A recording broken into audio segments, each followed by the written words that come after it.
The First Mistake by Sandie Jones. Read by Natalie Buscombe. For Rob, who taught me to believe that anything is possible. Prologue. She looked at me with real warmth in her eyes, as if she trusted me with her life. And for a moment I thought I couldn't go through with it. But then I remembered what she'd done, and I suddenly felt calm again. What goes around comes around, and she deserves everything that's coming her way. Trust is a funny thing. It takes such a long time to build, yet it's broken in a second. She shouldn't trust me. It will be her undoing. Part 1. Present Day. Alice. Chapter 1. Sophia, let's go! I call out from the hall. Livy, where's your homework? She huffs and rushes off to the kitchen. I thought you'd put it in my bag. I'm your mother, not your slave. And besides, you're 8 now. You should be taking more responsibility.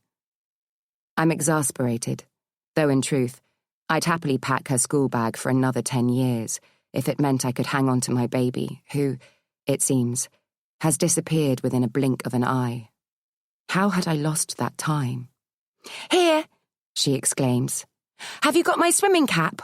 Olivia! Oh, for God's sake, is it swimming today?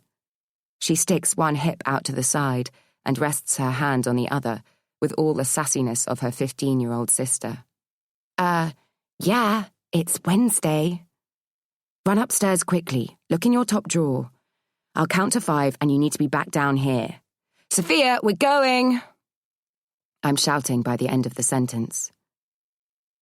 What my elder daughter does up there, I don't know. Every day it seems to take her 5 minutes longer to straighten her hair, scribe the black coal under her eyes, inflate her lips with self-plumping lip gloss or whatever else it is she uses.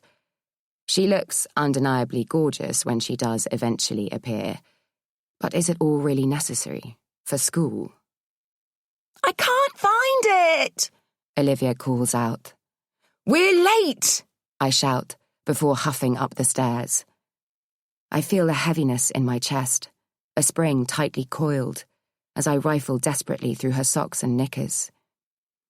If I find it in here, I say, never finishing the sentence, because I'm not quite sure what I'm threatening. Did you wear it last week? Yes, she says quietly, aware of my mood. Well, do you remember bringing it home? Yes, definitely, she says confidently, knowing that any other response will have me blowing a gasket. The grip on my chest releases as I spot the matte rubber cap in the back corner of the drawer. Great, I say under my breath, before adding as I run down the stairs. Livy, you really do need to wake up. Sophia, we're getting in the car. I'm coming, she shouts back indignantly, as if she said it 3 times already. With her music playing that loudly, how would anyone ever know? She skulks into the passenger seat of the car and instantly pulls down the sun visor to inspect herself in the mirror as we drive. Haven't you just spent the past hour doing that? I ask. She tuts and flicks it back up with as much attitude as it will allow. What time will you be home tonight? I ask, 10 minutes later, as I lean across and offer my cheek. She kisses it reluctantly, which she's only just started doing again, since we struck a deal to park slightly further away from school. There's a maths revision class, so I'll probably go to that, she says. What's for tea? We've just had breakfast, are at least 4 hours away from lunch, and she wants to know what's for tea. I do a mental scan of the fridge. It doesn't look too healthy. I might be able to rustle up a pasta dish, at best. What would you like? I smile. She shrugs her shoulders. Don't mind. Something nice? I pull her towards me and kiss the top of her head. Go on, go. I'll pop into Marks and Spencer if I get time. She smiles and gets out of the car. See you, Divvy Livy.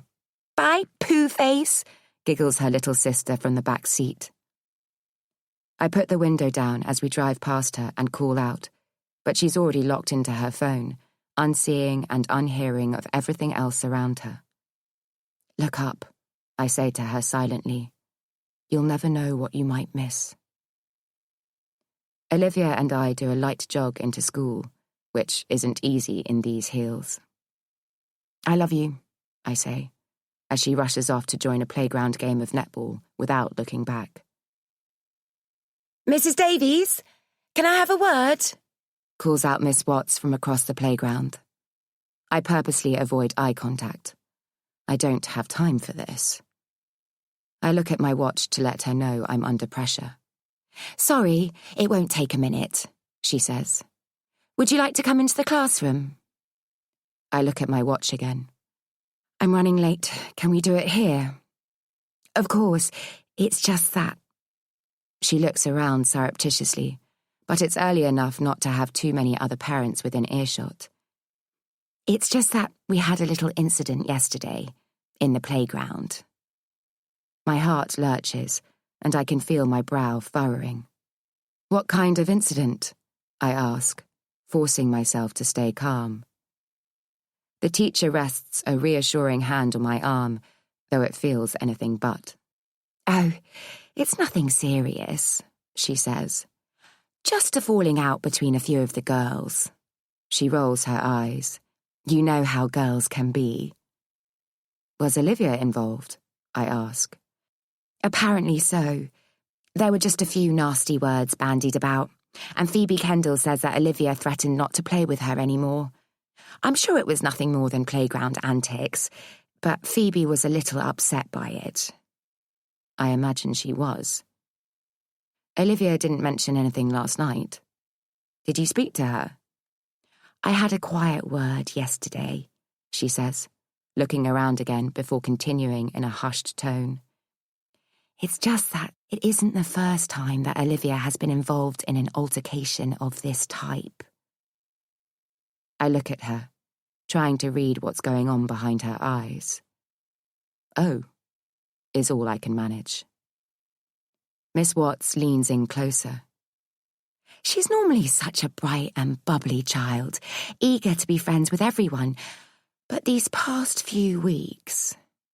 I rack my brain, wondering what's changed things. I'll talk to her, see what's going on. Perhaps it would be useful to come in for a chat, she says, tilting her head to one side. Her condescending smile reminds me of a therapist I once had, the one who asked me to close my eyes and imagine I was lying on a deserted beach, with the sun warming my skin and the gentle waves lapping at my feet. I hadn't gone back. Treating me like a 5-year-old didn't work then, and it certainly isn't going to work now. I'd be happy to see you and Mr. Davies after school today, if you're available, Miss Watts goes on. I'm afraid Mr. Davies, is away on business. He's flying back this afternoon. Ah, okay then. Perhaps another time, she says. I'm sure it's nothing to worry about, just something we need to keep our eye on. Of course, I say, before turning on my heels and instantly bumping into a group of girls playing hopscotch. I'll talk to her tonight. I make my apologies to the disgruntled children as I tiptoe over brightly painted numbers on the tarmac. Wow, you look a bit done up for this time in the morning, calls out Beth, as she streaks past me in trainers and Go Faster Lycra with her daughter Millie trailing behind. Hey, gorgeous girl, I say to the petulant-looking 8-year-old. What's up? She got up late, Millie replies as she rolls her eyes theatrically towards her mother. And now we're all paying for it. Beth turns around and pokes her tongue out at the both of us. Let me drop this little madam off and I'll walk out with you. I tap my watch. I'm running late, I say after her. I'll catch you later. But she's already gone and is depositing Millie in the playground. I start walking out, knowing that within seconds she'll be at my side. So, where are you off to all dressed up? She asks, half accusingly, as she catches up with me. I look down at my black skirt. Granted, it is a little tight. And my red top. Perhaps a little low. But my jacket goes some way to covering me up. Suddenly conscious of what Miss Watts might have thought, I pull it closed. Do I have to be going somewhere to make an effort? I laugh lightly, though Olivia is still nagging at my brain. Anything other than pajamas or gym gear is abnormal at this time of day, Beth says. So yes, you looking like that, when us mere mortals haven't even had time to brush our teeth, is really not fair, and most definitely shouldn't be allowed. It's just my normal work attire, I say. Nothing out of the ordinary.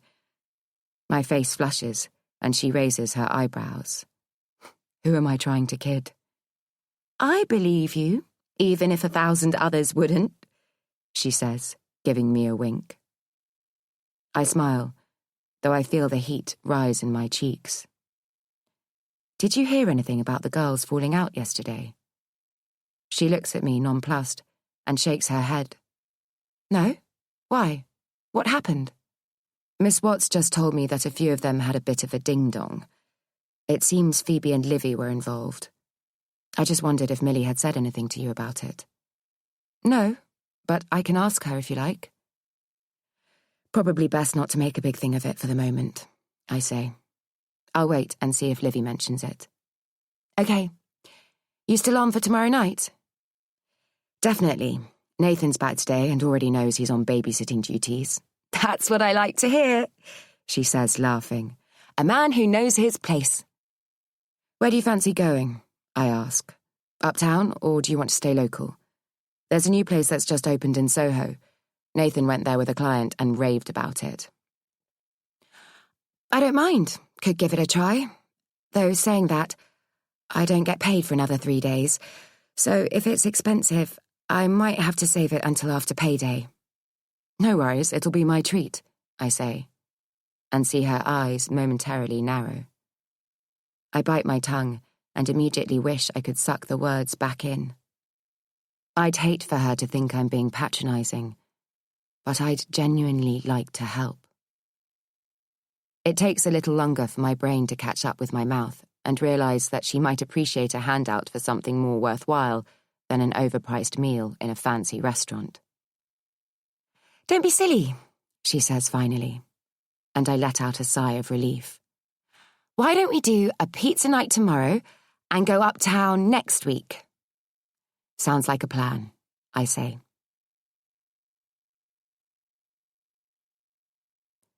Chapter 2. So, are we going for the burgundy and gold for the drawing room at Belmont House?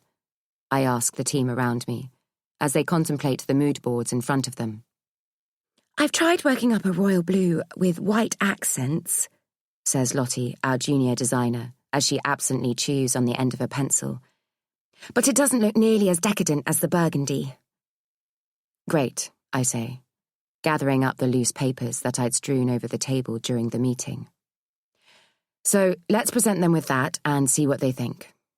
Is there anything else? I've just got a few accounting queries, pipes up Matt, but they can wait until Nathan's back from Japan. I look at my watch and my breath quickens. He's due to land in the next hour or so, all being well. If he makes good time, he might pop in. Are you sure it can wait until tomorrow if he doesn't? Yeah, of course, says Matt. It's nothing urgent. Okay, so if that's all, I ask, looking around at the nodding heads. Can I have a quick word?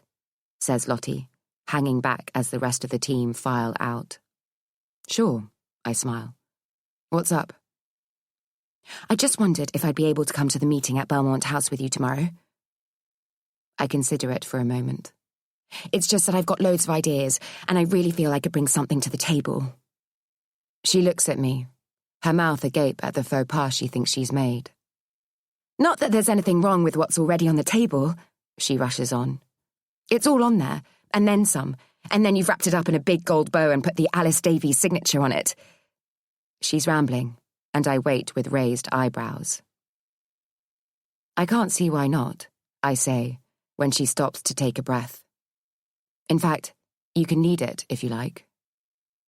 An involuntary squeal escapes from her mouth that I pretend not to hear, even though it makes me smile.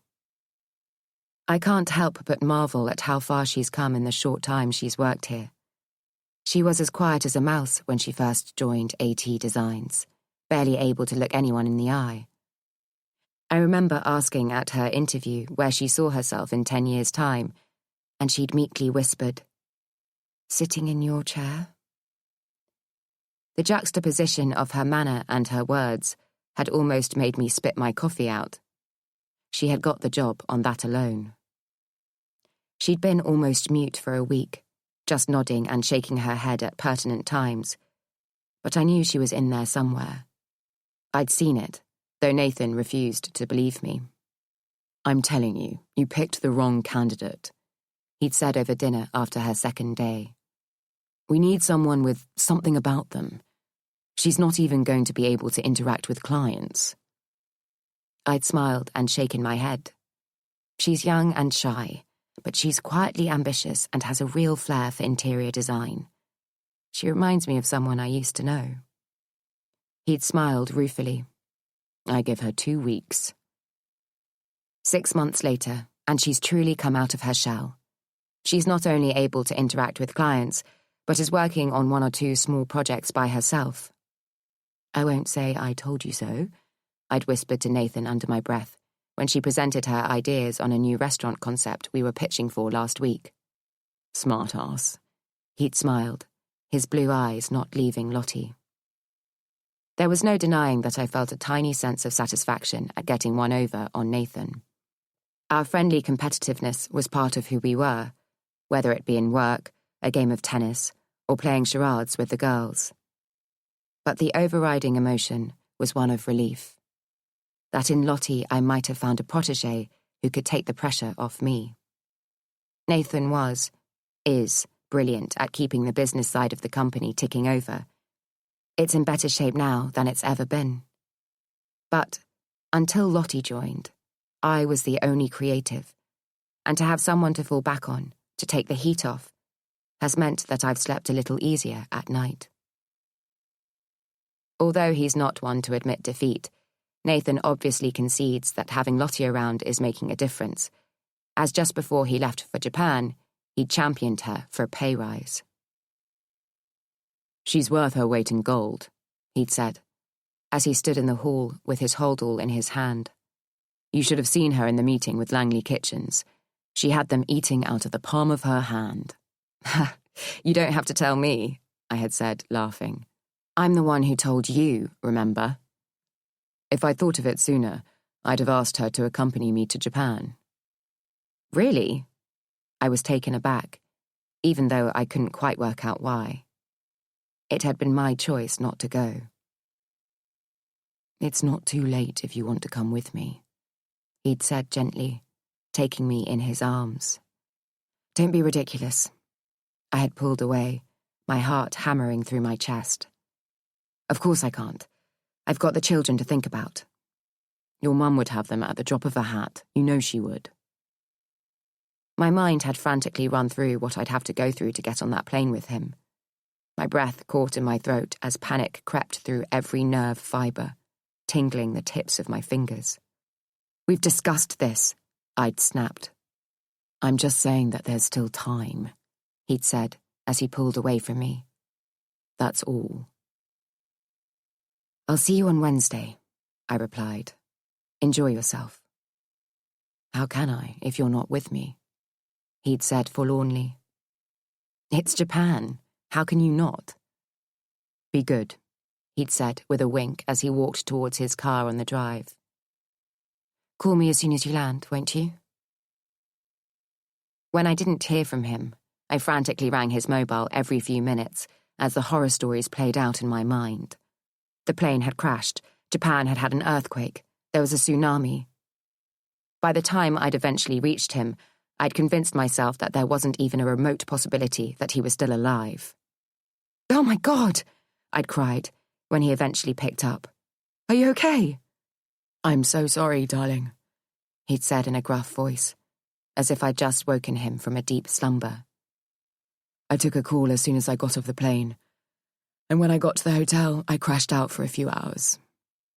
I thought something had happened to you, I said, still with a slight hysterical lilt to my voice, though my chest had stopped hurting.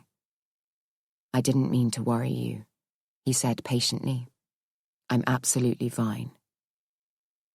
I could hear ice cubes clinking in a glass. Are you all set for the big meeting tomorrow? I'd asked. Got everything you need? Yeah. Lottie's sent it across, and I've got all your mock-ups here. I'll chat through the scheme with them and make sure we're all singing from the same hymn sheet. Even if we're not, I'm prepared to compromise, I said, laughing nervously. I really want this, Nathan. This deal will put us up there with the big boys. Where you deserve to be. Where we deserve to be. AT Designs is your baby, he'd said. It was your and Tom's vision that started this whole thing. That may be so, but having you beside me these past few years has made it the success it is today. I just know we can go even further. It's a massive ask, Alice. Are you absolutely sure you can take it on? I'd known what he was implying, and allowed the enormity of the task to wash over me. I sat with that feeling for a little while, like I had 100 times before, waiting to see how it would present itself. It's 28 apartments, he'd continued, as if reading my thoughts. Our biggest job by a long way. Do you honestly think you can handle it? Absolutely, I'd said, my commanding voice belying the panic in the pit of my stomach. I've never been more ready for anything in my life. And I'd meant it then, when I'd had a glass or two of wine inside me. But now, 3 days on, I don't feel quite so confident in my abilities or my emotions. Nothing has changed in that time, at least not in a tangible sense. But today it just feels different, as if the roller coaster I'm forever riding has shot straight past the station platform, where it's calm and orderly, and stopped at the top of the loop, with me hanging there upside down, waiting to be rescued. Have you got everything you need for your meeting with Temple Holmes? Asks Lottie now, interrupting my thoughts. I think so, I say, walking across to my desk. Is it definitely David Phillips that I'm seeing? Yes, he specifically asked for you. He said he was a big fan of your work. My stomach turns over as I gather up a file and lined pad, avoiding Lottie's gaze. In fact, he referred to you as Al, she goes on, as I concentrate on not blushing, though the harder I try, the redder I go. I had to bring him down a peg or two and tell him that your name was Alice. I can't stand it when people pretend to know you better than they do. I roll my eyes and smile tightly, whilst silently saying, he knows me better than most. Chapter 3. When my sat-nav tells me I'm under a mile away from Temple Holmes's headquarters, I pull over and check my reflection in the rearview mirror. I wonder if he's changed. I wonder if I've changed. I brush my hair through and feather my fringe with my fingers. I could do with a little more mascara, so deftly paint my eyelashes jet black, taking extra care to lengthen them as much as possible with the wand.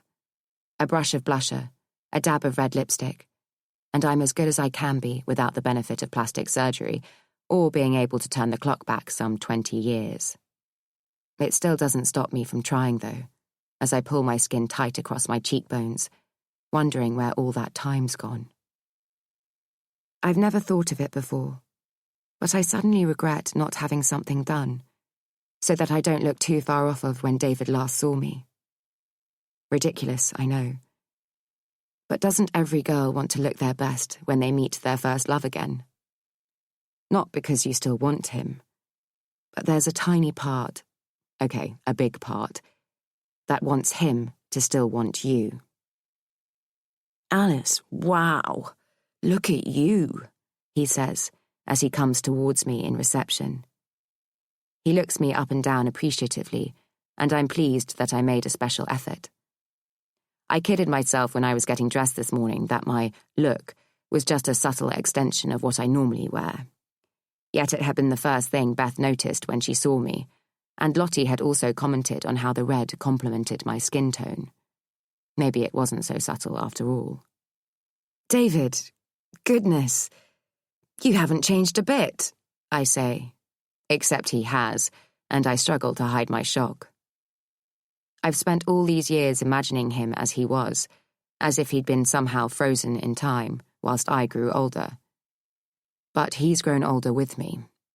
His dark wedge has been replaced by a bald head, so shiny that the glare of the spotlights above him is reflecting off it, and his perfect physique, the six-pack that all the girls swooned over, has been recast with what looks like an extra 6 stone.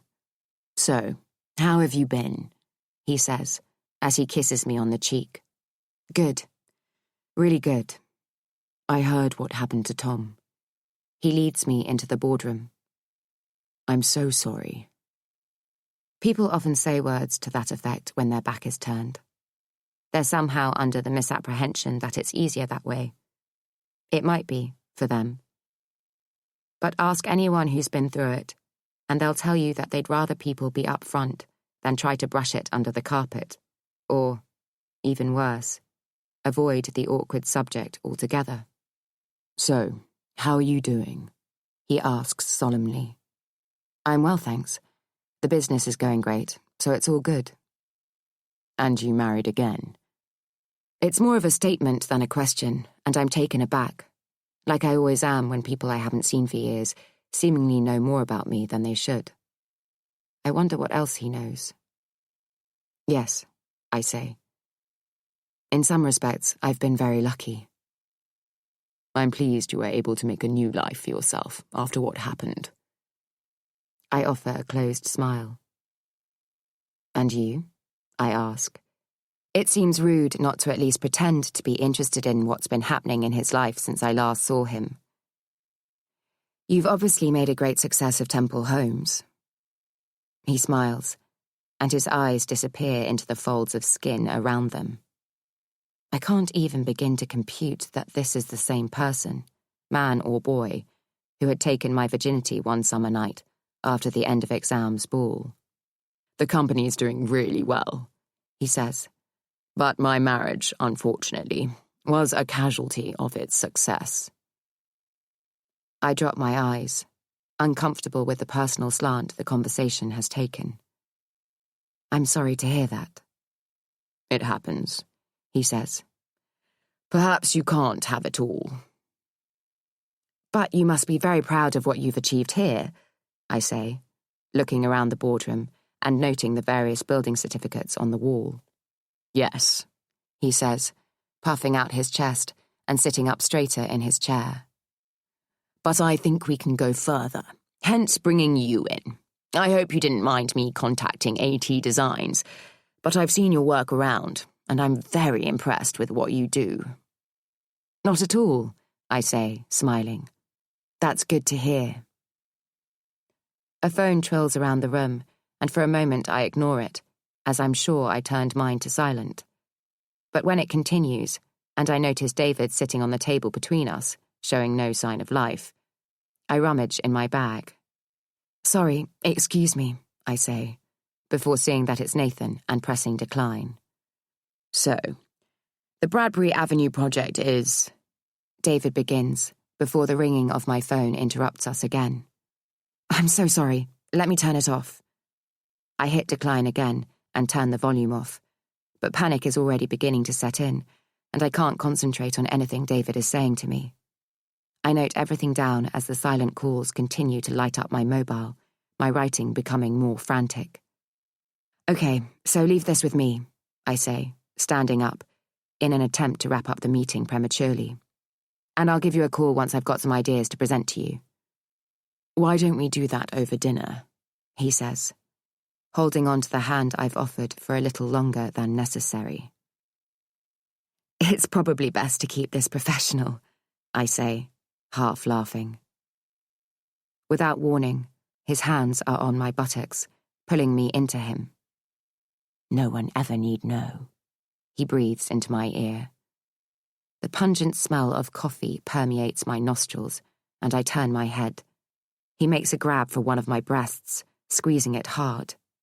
We were good together, you and me. I bet we still are. Don't you ever do that again, I hiss, pushing him away from me with 2 hands on his chest. He looks hurt, as if he can't understand what he's done wrong.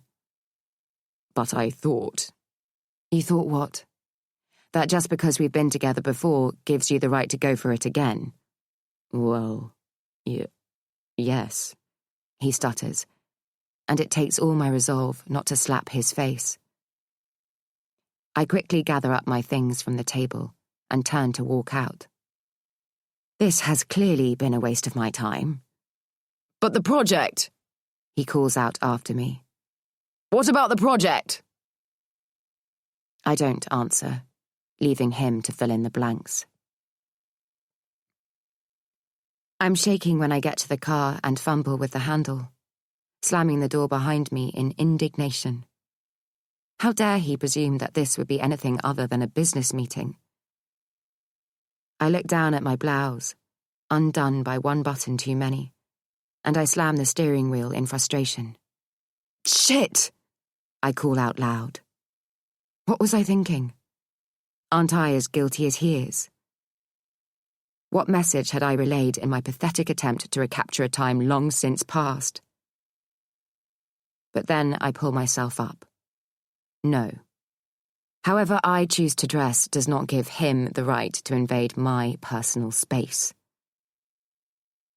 In my incandescent rage, I'd forgotten that Nathan had been trying to call me, and as I look at my phone, I notice I've missed 12 calls from him and 1 from the girls' school. Shit! Shit! I say, as my mouth goes dry. My heart feels like it's beating at double speed. Nathan, it's me, I blurt out when he picks up. What's happened? Where are you? He asks. I'm just out of a meeting, I say, my voice frantic. What is it? Are the girls okay? It's Livy, he says. I feel like I can't breathe. What is it? I stutter, already working out the quickest way to get to her. I'm turning the key in the ignition, but it's not starting.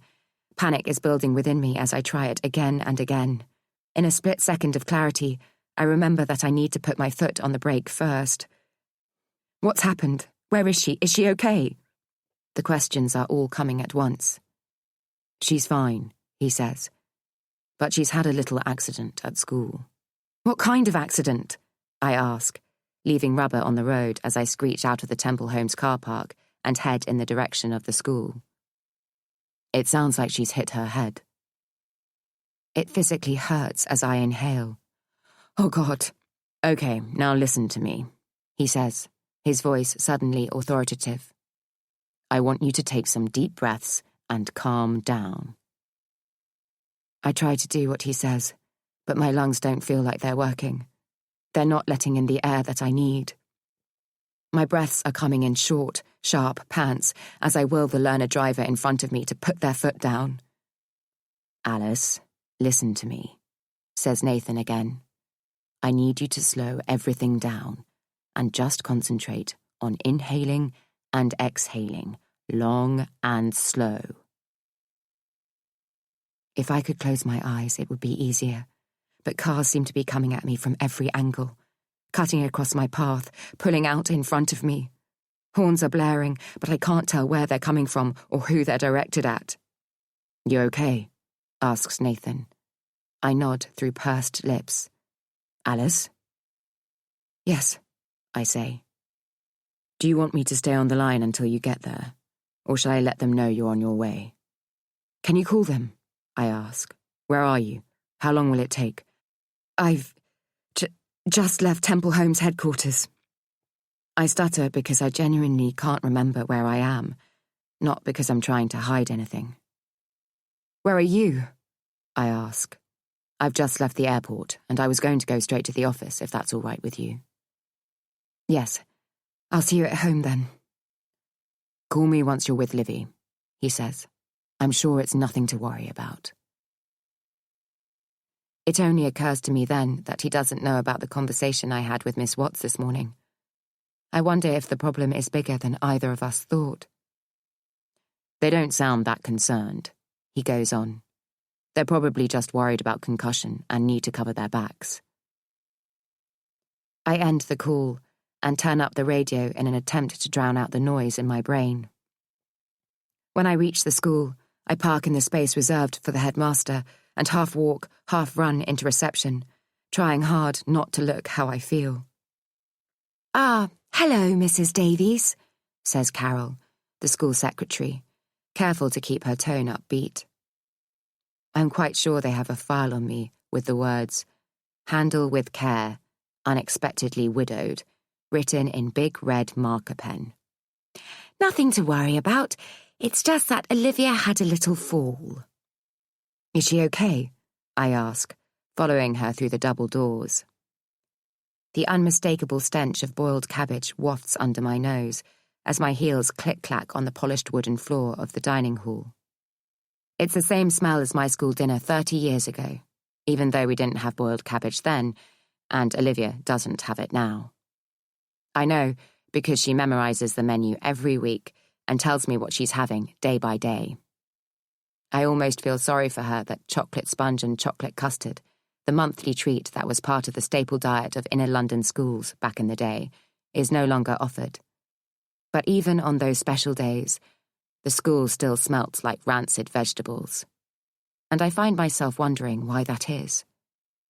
Anything to keep my mind off what I'm about to be faced with. "Your mummy's here," says the school nurse, smiling at me.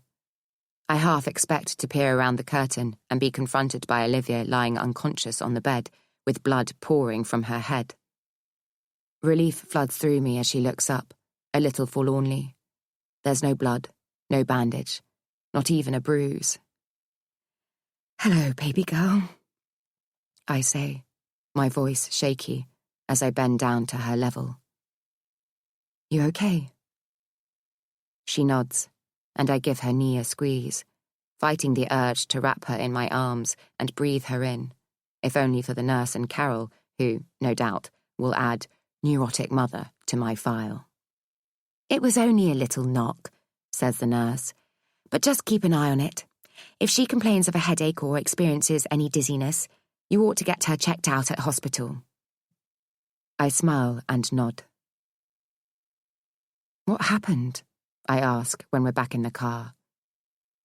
"Phoebe pushed me," she says tearfully. I picture Phoebe's normally angelic little face twisting into something ugly as she bullies my daughter. I can't bear the thought. "She was being mean to me," whispers Olivia, as if someone might overhear. "So I did what you told me to do." I wait with bated breath, unable to remember what I said.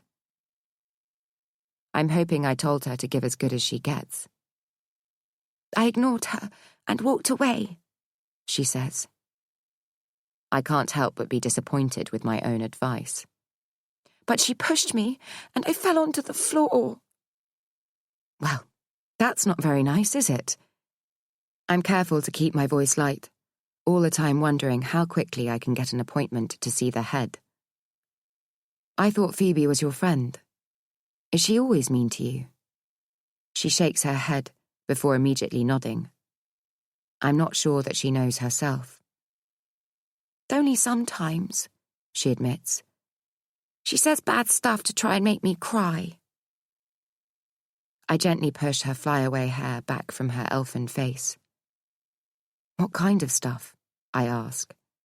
She shrugs, as if trying to lift the weight of the world from her shoulders. "Come on, you can tell me," I press. "She says that my first dad is dead." I'm momentarily speechless. But you know that Tom was Sophia's daddy," I say, as she nods. "He wasn't your daddy." "I know, But Phoebe says that he was my first daddy. I pull her to me, as much as is physically possible across the console of the car. Listen, I start. And she says that my second daddy is going to die like my first daddy. Her eyes fill with tears, and a big globule falls over her bottom lashes. Now, you listen to me, I say assertively, keen not to pass on my own paranoid tendencies. What happened to Sophia's daddy was a 1 in a million. Nothing like that will happen to your daddy. I discreetly cross my fingers. She looks at me, her big blue eyes glazed with tears. I promise, I say resolutely. Now, how about an ice cream? Yay! She squeals, oblivious to her worries and sadness transposing from her to me. Chapter 4. Daddy's here! Shrieks Olivia as she bounds down the stairs in her pyjamas, with Ned the Ted in her hand. Excuse me, madam, aren't you supposed to be in bed? I say, looking up from the mood boards that I've laid out over the dining table. Her bottom lip sticks out. But I haven't seen him for ever, she whines. Can I see him, please, if I promise to go straight to sleep afterwards? You were supposed to be asleep a long time ago, I say, knowing full well that would never have happened. She gets so excited when she knows Nathan is coming home, and if he doesn't appear in daylight hours, I know to resign myself to her sleeping with one eye open, waiting for him. Please, she begs. We can already hear his footsteps across the gravel drive. Go on, then, I smile. Thank you, she says, squeezing me around my waist. I promise I'll be asleep in seconds. She runs down the hall and I hear excited shrills. No doubt Nathan has picked her up and is twirling her around. How's my gorgeous girl? I hear him say. I've missed you. Was it a long one this time? I pick up my glass of wine and peer around the doorframe. It's been 4 days, 8 hours, and 23 minutes. Olivia laughs gleefully. But I think my chart must be wrong because it feels like a lot longer. He grips her tightly and ruffles her hair. I watch, smiling, waiting my turn. She's still in his arms as he comes towards me. He looks tired, but he's trying his best not to show it. His eyes twinkle, and his mouth curls upwards as he looks at me. Has it felt longer to you as well? He asks softly, before kissing me on the lips. Much, I say. Have you missed me? I always miss you. I wish you didn't have to go away, Daddy, says Olivia. Can you stay home now, for a long time? She curls her arms around his neck and drops her face onto his shoulder. You've got me for a while, he says, tickling her under the arm. Come on, let's get you to bed. He starts to climb the stairs. Do you want a drink? I ask after him. A large gin would be good, he says, before he disappears around the corner on the landing. I'd predicted as much and have already prepared 3 thinly sliced rounds of cucumber. I count 4 ice cubes into his favourite glass and fill the tumbler halfway with Hendrick's. He likes to add his own tonic, so I open a small bottle. The bigger ones lose their fizz, he says, and stand it to the side. He's changed into jeans and a t-shirt by the time he comes back downstairs. Is she okay? I ask. I knew she wouldn't settle without seeing you. I wouldn't have it any other way, he says, smiling. How did it go at school? Is she okay? I didn't want to make a big thing of it. I nod. I think so. I'll keep an eye on her for the next 24 hours or so. But I might pop in, have a chat with the head, just to make sure everything's okay. Livy says that Phoebe pushed her. He raises his eyebrows as he takes a sip of his drink.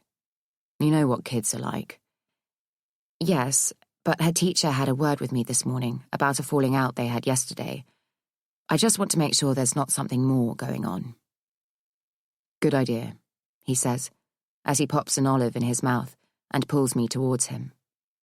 I immediately stiffen as I picture David doing the same thing. "And how are you?" "I'm okay. You can't go getting yourself in the state you were in earlier. It's not good for you." He doesn't know the half of it. "The children are going to hurt themselves. They're going to have arguments with their friends. They'll fall out and make up again. That's all part of growing up." I smile tightly. "I know, but it's just... I understand. But you've got to learn to relax. Nothing's going to happen to them." "You can't promise me that," I say, looking at him intently. "Nobody can, but that's life.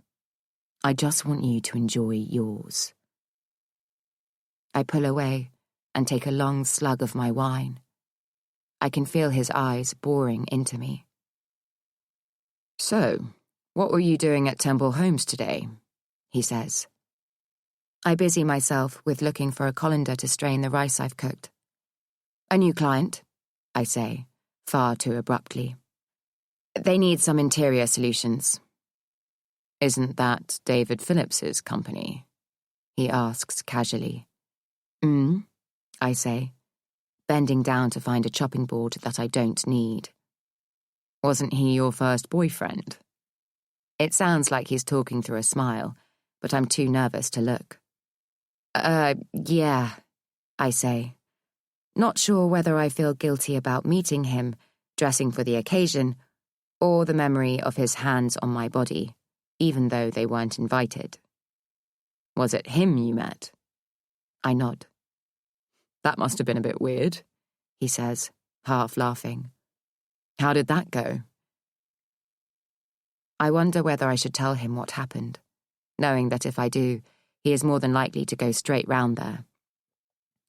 I think better of it and let David off the hook, at least for the time being. "It was fine," I say. "It was a long time ago." "So, no funny feelings in your tummy?" he asks, teasingly. "Not on my part," I say honestly. He's old, bald, and divorced. Not an attractive proposition. "I bet he took one look at you and rued the day he let you go." I throw him a withering look. "I mean it. I bet he's thinking of you right now. He's probably lying in his single bed, remembering all the things you used to do, pretending he's doing them to you all over again." I shiver involuntarily. That's too close to the truth to be funny. "Do you think we'll get his business?" he asks. "It might be a nice little earner on the side. Something that can run alongside the Japan project." "I don't know if it's something we should do," I say. "We'll have our hands pretty full with Japan, if we get it." I put the chopping board back. "So, come on, tell me. How did it go?" "Well," he starts, unable to keep the smile from his face. "I think it's all looking pretty good." "So, they liked what you showed them?" He nods. "They loved it. But what's not to love? It doesn't take a rocket scientist to see how good you are at what you do." "What about the kitchen and bathrooms?" I ask excitedly. "Did they like the furniture choices?" "Yep, they thought they were inspired." I feel my chest rise, my pride instantly buoyed. "When do you think we'll hear for definite? Did they give you any idea on timescales?" I absently top up my red wine, almost filling an already oversized balloon glass to the brim. He eyes me carefully. "All being well, they're exchanging contracts next Monday and completing the week after. But they want to have a designer on board as soon as they exchange." Butterflies dance in my stomach at all the possibilities, whilst my brain tries its damnedest to keep myself from racing ahead. "How long will it take to build?" I ask. "They're looking to do it in 2 hits, he says. "The first phase will be completed in 12 months, and the second will be around 6 months later. It's a lot of work, Alice, and it'll all come at you pretty quickly." "It's what I've been waiting for," I say. "This is it. This is the big one." He trails my jawline with his finger. "I only want to do this if you're sure you can handle it. I can't risk you having a relapse. So if you have any reservations, any at all, then you need to say. I remember a time, not so long ago, when the very thought of it would have had me running for the hills. A time when I was scared of my own shadow, let alone the one created by the black dog that seemed destined to be by my side forevermore. Back then, I was so far down that hole that I even began to seek the darkness out, believing that it was my only true friend. I could barely get out of bed, only doing so to deposit Sophia in the playground before sloping back to hide under the duvet, where my thoughts would poison even the brightest of days. At 3 o'clock, I'd get up again and convince myself that no one would notice my stained joggers as I waited at the school gates, head down, trying to hide from anyone who was brave enough to look. Ironically, it might have only taken one person to show an interest for my faith in humanity to have been restored.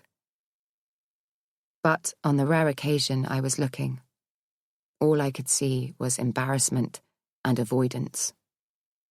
I knew I was being ridiculed and reviled, spoken about and ostracized. But I didn't care. I didn't care about anything other than being a mother, and even then, I was barely functioning. Just thinking about it makes my breath come in short, sharp pants. "Are you sure you're ready for this?" asks Nathan again. I nod my head, aggrieved at his lack of confidence in me, though I have to dig deep to find it myself. "I'm absolutely ready for this, Nathan. I'm not going back to where I was."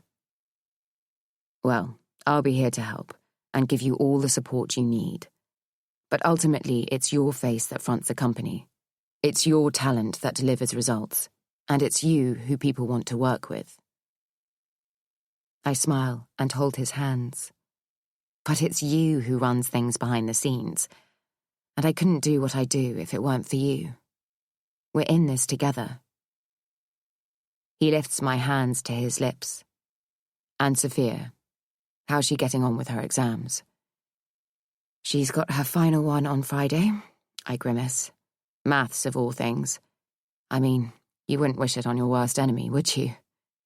"That's because you haven't got a head for figures," he says, laughing. "Remind me what you got in your maths final exams?" Are you?" I mumble. "What was that?" he says, leaning in with a hand cupped to his ear. "Can you repeat that? Louder?" I swipe him on the arm with a tea towel. "A U!" I almost shout. "And what does U stand for?" he says, holding himself up against the kitchen worktop for fear of falling to the ground laughing. "Unclassified," I say.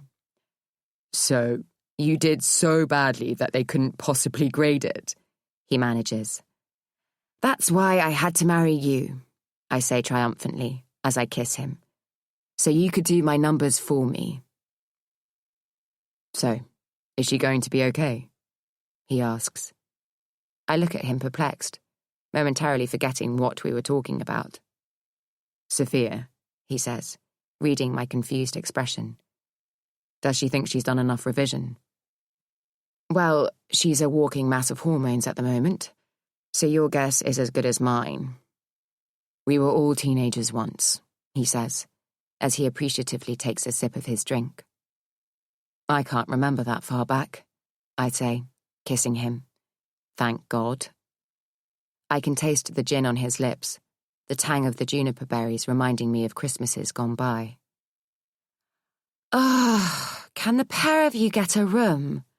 says Sophia in mock horror, appearing in the doorway. Or perhaps her revulsion is real. It's hard to tell these days.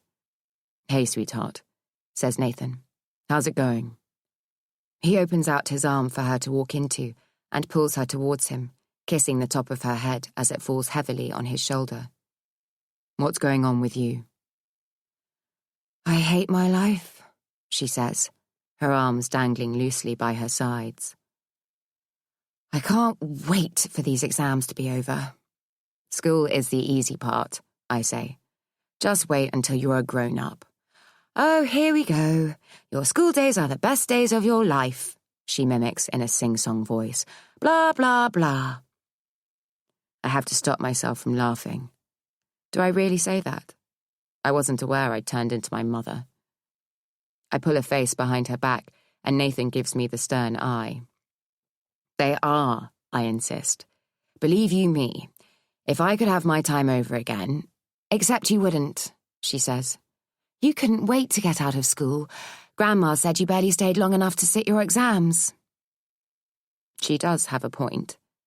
But I'd prefer to give her my version of events than have my mother tell her how it really was. I cringe inwardly as I recall my high school days, remembering the misery I felt on a daily basis.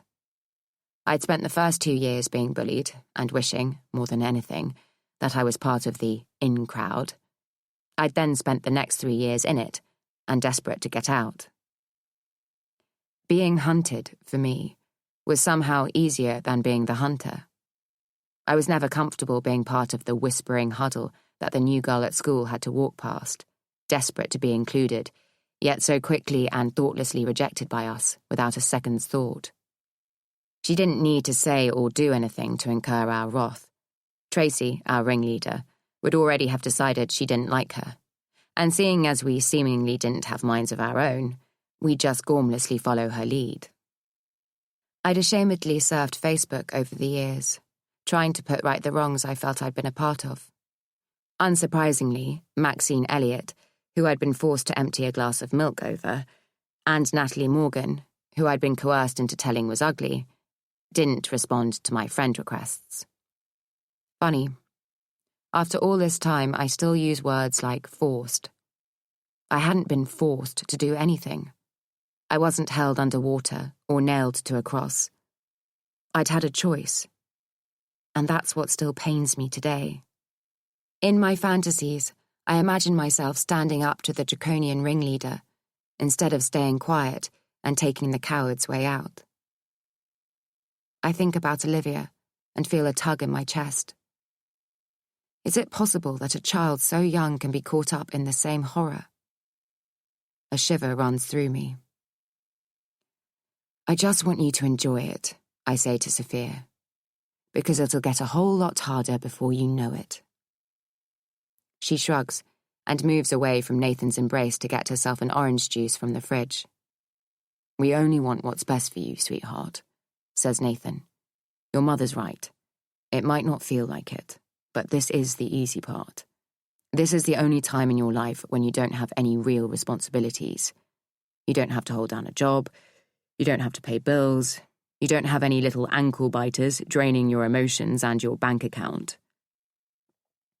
She gives him a withering look, but the corners of her mouth are ever so slightly turned up as she battles with a smile. Honestly, it's tough out here in the big wide world. Don't be fooled by me making it look so easy. We each pick up a tea towel and throw them at him, laughing as he ducks the missiles. But he's right.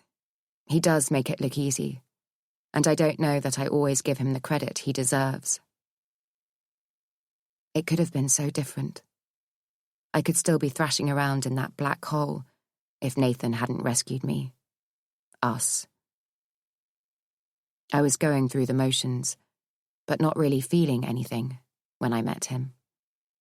I like to think I would have got myself back around the right way eventually. I would have had to, for Sophia. But as much as I'd drawn my strength from my daughter, in my efforts to protect, comfort, and love her, I had been a shadow of my former self. Even on the rare good days, I wasn't expecting to get a second chance. I thought I'd had the best that life was going to offer with Tom, and with him gone, I'd been sure I'd never find love or happiness ever again. But Nathan showed me that there was still a world out there, and slowly, over time, I began to think there might be a place in it for me. He took on the challenge with such sincerity that I often found myself thinking it was all too good to be true.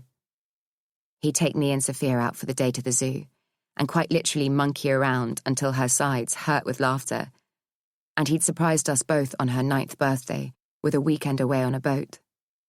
When she fell over, he was first in line with a plaster, and when she cried, he was there to offer a cuddle. "We love you, and are always here for you," he says to her now. I look at him and smile, my heart feeling as if it might burst. "Help yourself to some chili," I say. "I'll just go and check Livy's gone to sleep." As I pass the open door of our bedroom, I see Nathan's overnight holdall lying at the foot of our bed. I imagine what's inside: 4 pristine white shirts, each laundered by the hotel, ironed and folded perfectly in crunchy cellophane, as if he'd bought them new that day. Probably 8 pairs of Calvin Klein underpants, all white, clean and folded in identically sized squares. His socks will be paired and rolled over just once at the top. My hand is lingering over his bag when he comes into the room. "Do you want me to unpack for you?" I ask. "No, I'll do it," he says, coming towards me. "There doesn't seem to be much point in unpacking, really," he says, carefully taking out 4 white shirts in cellophane and 8 pairs of freshly washed underpants. "Oh, why's that?" I ask. "Are you going away again?" "I'm probably going to need to go back to Japan if we get the contract. It'd be great if you could come too." I feel my insides tighten as he looks at me, before he continues. "It's okay. I understand." Except he doesn't. Not really. He tries to. But how can he when I can't even work it out myself? "I thought you said I didn't need to go," I say, my mouth suddenly dry. "You said I could work from plans if we got the job." He comes towards me again and pulls me into him. "But wouldn't it be good to go to the site, to see it and feel it?" I nod as he strokes my hair. "And when the time comes, wouldn't you like to add the finishing touches yourself, instead of someone else rolling out the rug you hand-picked or hanging the curtains you specifically chose?" I hear everything he's saying, and when he puts it like that, it sounds perfectly plausible. But I can't leave the girls and fly halfway around the world. I simply can't. I'd love to, but I start. "I was hoping this deal might change things," he says gently. "That it might give you the confidence to go, as you'll be so busy concentrating on the project that you won't have time to miss the girls." I feel my hackles rising and pull away from him. "I don't not go away because I'll miss the girls, Nathan. Jesus, I thought you understood." "I do, but it's been almost 10 years now, Al. If you're not careful, you'll go through your entire life without stepping outside of the home counties." "Don't make it sound like I'm some kind of hermit," I say, my voice rising. "We've been to France and Ireland." "Yes, with the girls," he says bluntly. "And you and I went to Scotland. That was our honeymoon," he says. "We could go anywhere in the world. We've got the money, and, with a little planning, we've got the time." I really thought Japan would be a new start. "Is that why you pitched for it?" I snap. "To put me under pressure? Why would you do that to me?" "You're being ridiculous," he says. "I know what AT Designs means to you, and I did it because I thought you want to do it. Period. This isn't about me, Alice. This is about you, living the life you should be living." "Well, I'm perfectly happy as I am," I shout as I go into our bathroom and slam the door. Chapter 5. "You're not going to let him get away with that, are you?" asks Beth, aghast, as we have dinner the following night. I twirl spaghetti absently on my fork and feel surprisingly emotional. I suppose it's because up until now, I'd convinced myself that what David did was no big deal. But Beth's reaction proves to me that it was. "Have you told Nathan?" I shake my head. I didn't know whether to or not. I might have done if we hadn't had a row. She grimaces, and I already regret saying anything. But she's one of the few friends I have who has nothing to do with AT Designs and no connection to Nathan.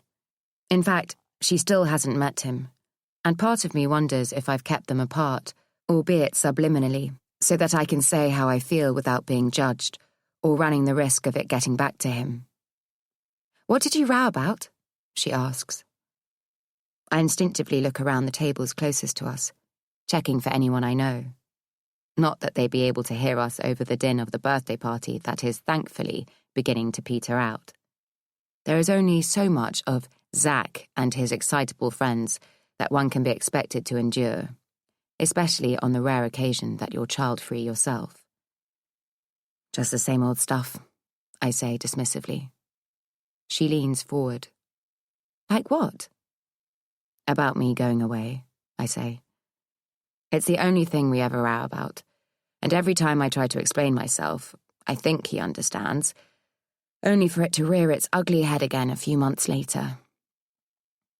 She screws her face up in confusion. "Where are you going?"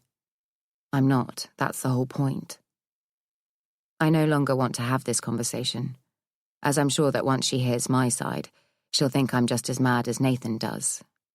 "I'm not with you," she says, half laughing. "It's you not going away that's causing the problem." I nod. He wants me to go to Japan if we get this big job that we're pitching for. But I've not been away without the girls since... My voice breaks, and she leans across to put her hand on mine. It's a weird and complicated thing, but I just can't bring myself to do it. Every time I think about it, I'm paralyzed by fear. "That's understandable," she says soothingly. "Losing Tom like that was such a huge shock. I don't imagine anything will ever be quite the same in your world again. What is it that panics you the most? The idea of something happening to them while you're away? Or the possibility of something happening to you?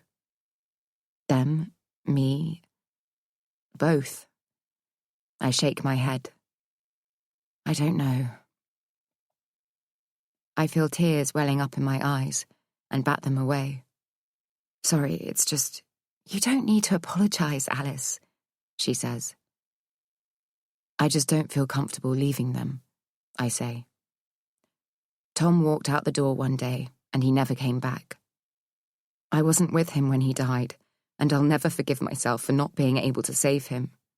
If we'd been together, he'd still be here, and that's what constantly goes around in my head whenever I'm away from the girls. How can I save them if I'm not with them? It takes all my strength to drop them off at school each day. But Nathan doesn't get it. He thinks I should be embracing the opportunity to go away. And now there's a chance of us getting this job. It just feels as if I'll be under even more pressure. "Do you want the job?" she asks. "Most days I want it more than anything," I say honestly. "It's been in the pipeline for months, and it'll be such a huge coup for us. But on the days in between, I panic about the stress it'll put me under, and that I might be forced to leave the girls. I get that, but the longer you worry about what might happen to them, the less time you've got to enjoy yourself and live the best possible life you can live." She sounds like Nathan. "You, more than most, know how short life is."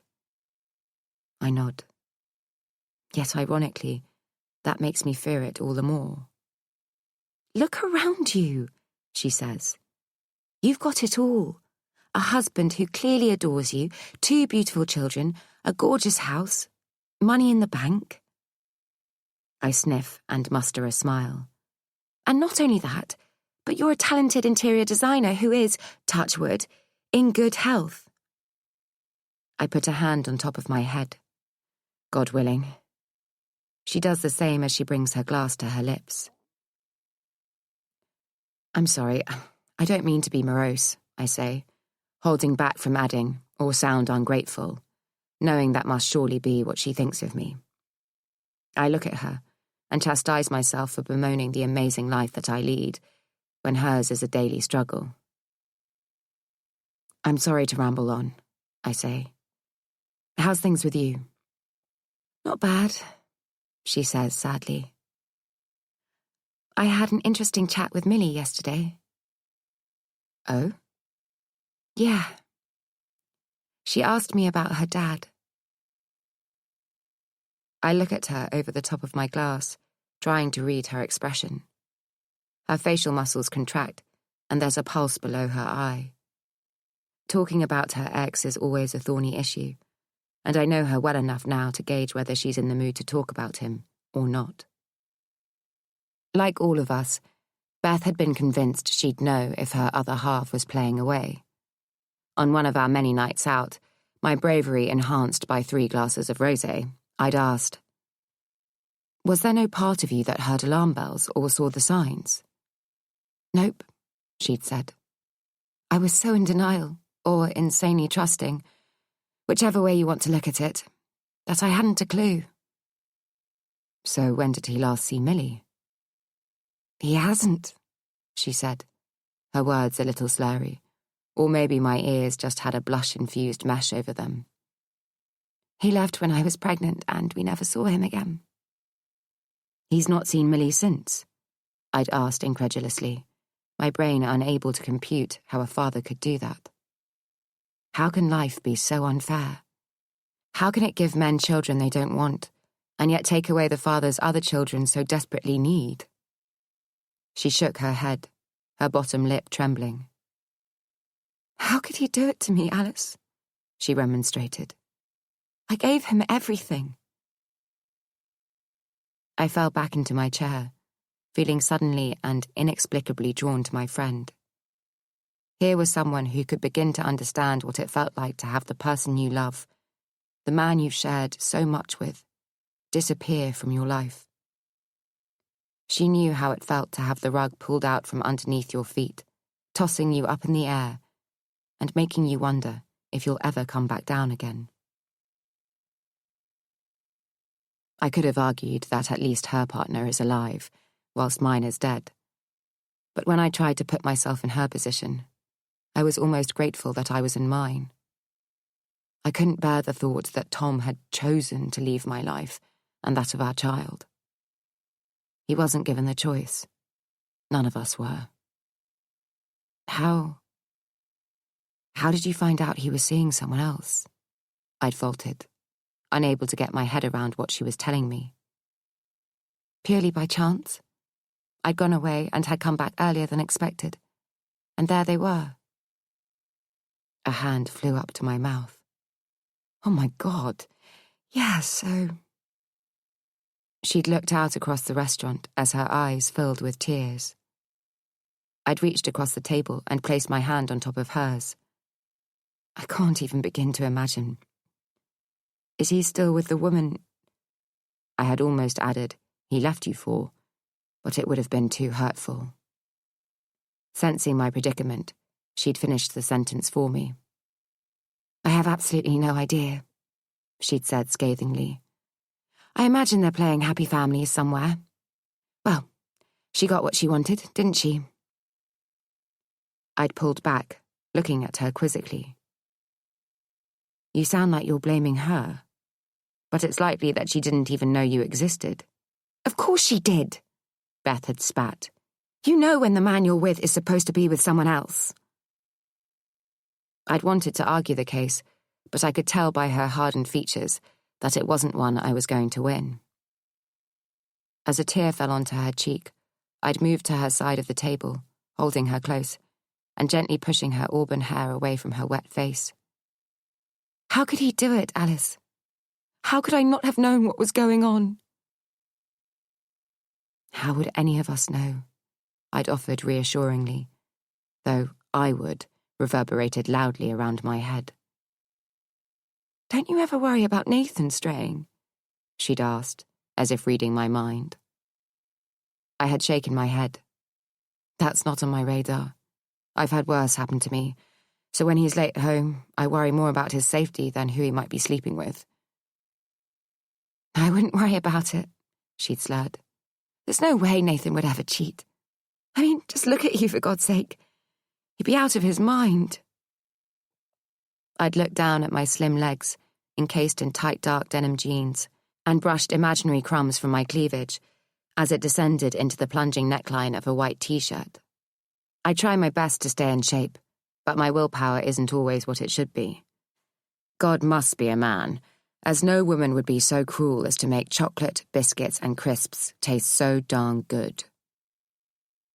So, I've made a decision, says Beth, bringing me back to the here and now. Oh, I murmur. I'm going to find him, she says abruptly. Why? I ask. You've done fine without him up until now. What's changed? Because now it's about Millie, she says. I always knew this day would come. I was just hoping that it wouldn't be any time soon. But I promised myself that as soon as she started asking about him, started realizing that she was different to other kids, I'd tell her about him. But she's still young. Won't it all be a bit much for her to take in and understand at the moment? There's plenty of time for her to find him if she wants to. It wasn't the right time before, she says. But I feel it is now. I look at her, square in the eyes. For you or for Millie? She bristles. For Millie, of course. You need to think very carefully about the impact of this on her. Once you open the can, the worms are going to keep coming out. You need to be ready and prepared for that. I am, she says confidently. So, what are you going to say to her when she asks why her daddy left? When she discovers that he didn't even stay long enough to meet her? Beth's face is clouding over, her fury and frustration close to the surface. I'm sorry if I sound harsh, I say, my hand on hers. But I'm just playing devil's advocate. I want to make sure you know what you might be letting yourself in for. She smiles ruefully. I grew up without a father, and there isn't a day that goes by when I don't miss him and wonder what could have been. No child should have to endure that. I only have to picture Sophia's face on the days when she's missing Tom even more than usual, to get a sense of the sadness that she carries with her everywhere she goes. My eyes fall to the table for fear that I might sob at the injustice that they've both suffered. If I could take away Beth's pain, I would. But as I can't, the next best thing I can do is support her in her mission. Why don't we see if we can find him first? I say. We, she repeats, her eyes wide. I'll do all that I can to help you, I promise. But there's nothing to be gained from talking to Millie at this point. If you tell her you're looking, and he doesn't want to be found, it'll only lead to more heartache. She mulls it over. You're probably right. I'll have a tentative look around, see if I can find any trails that might lead in his direction. And if I can do anything to help, just let me know. I might hold you to that, she laughs. As usual, we bicker over the bill, but as much as I genuinely want to pay for her, I'm aware that there's a very fine line between being generous and being patronizing. I only agree to go halves if she promises to let me pay next time. So, when will you know about the Japanese project? She says as we reach her car. Monday, hopefully, I say, crossing my fingers. Just as soon as they exchange contracts. I'll be keeping everything crossed for you, she says. Thanks for listening, I say, leaning in to give her a kiss on the cheek. I'm sure everything will work out for the best. She hugs me tightly, and I feel like I might cry. Good luck, she says. Keep me posted. Good luck to you too, I say. And we both know what I mean. Chapter 6. So, how's it going to work? Lottie asks forthrightly as we sit in our team meeting the following morning. When we're so far away from the site. Okay, says Nathan, looking to me for the go-ahead to reveal what we'd discussed. I give a small nod. Well, once we're properly up and running, we're thinking Alice will stay here, overseeing the project from the UK. And I'll be over there, making sure everything is received and in good order. So you're not going over there at all? Lottie says incredulously, looking at me. I stay focused on the random sketches on my pad.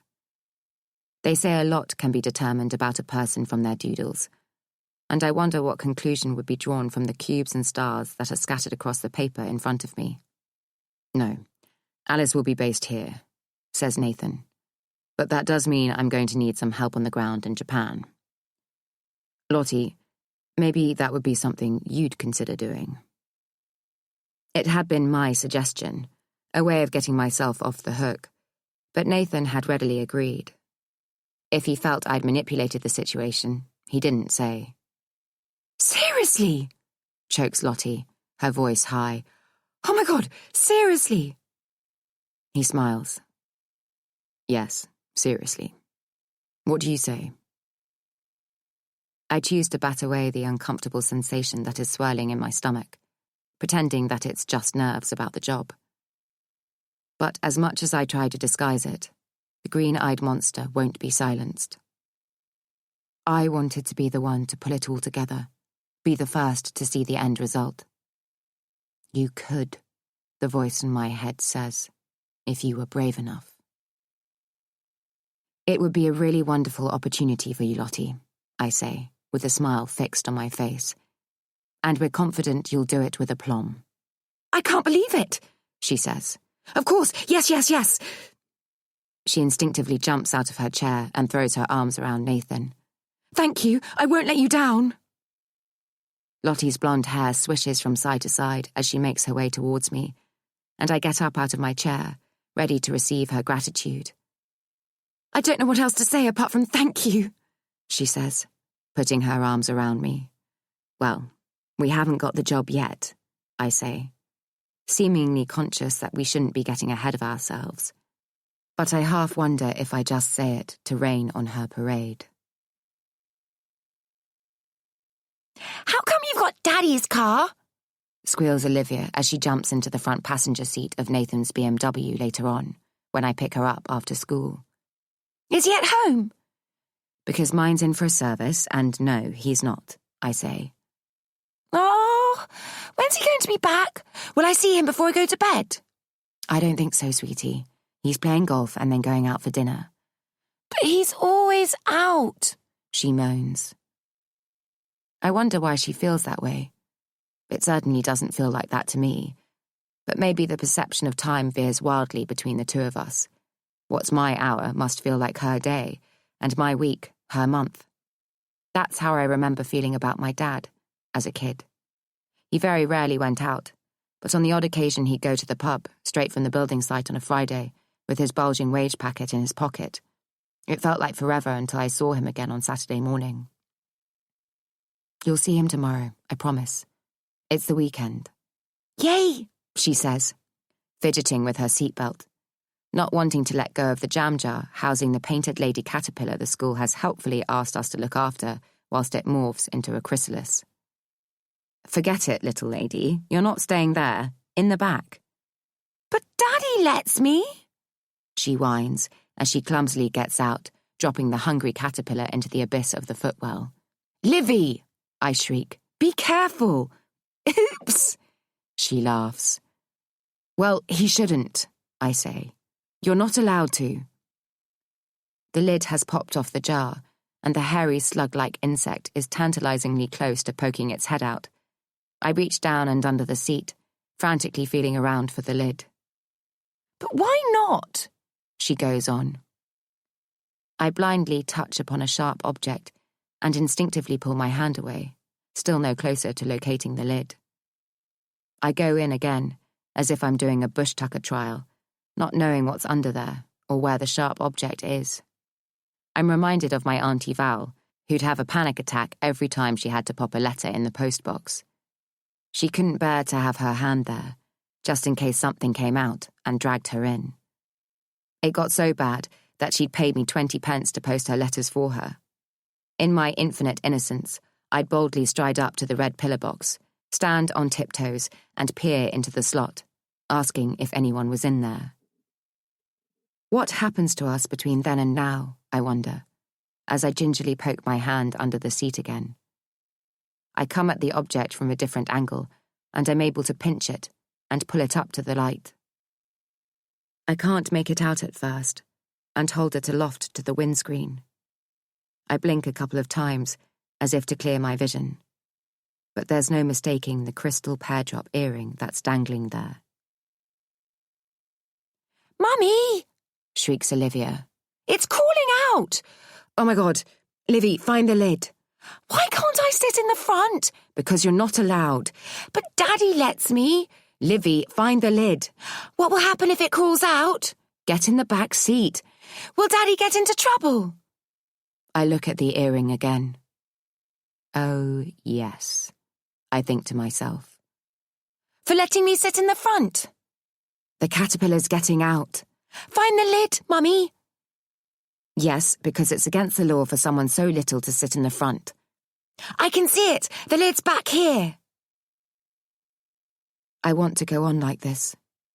I want to continue our diatribe forever, because the longer it goes on, the longer the earring has to change itself into one of mine. I so want it to be mine.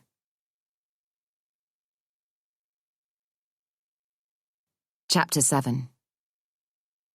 Sophia is already home when we get back, and once I've set Olivia up with her homework, I climb the stairs to my elder daughter's room. I sit on her bed and watch as she brushes her long dark hair through. God, she looks like Tom.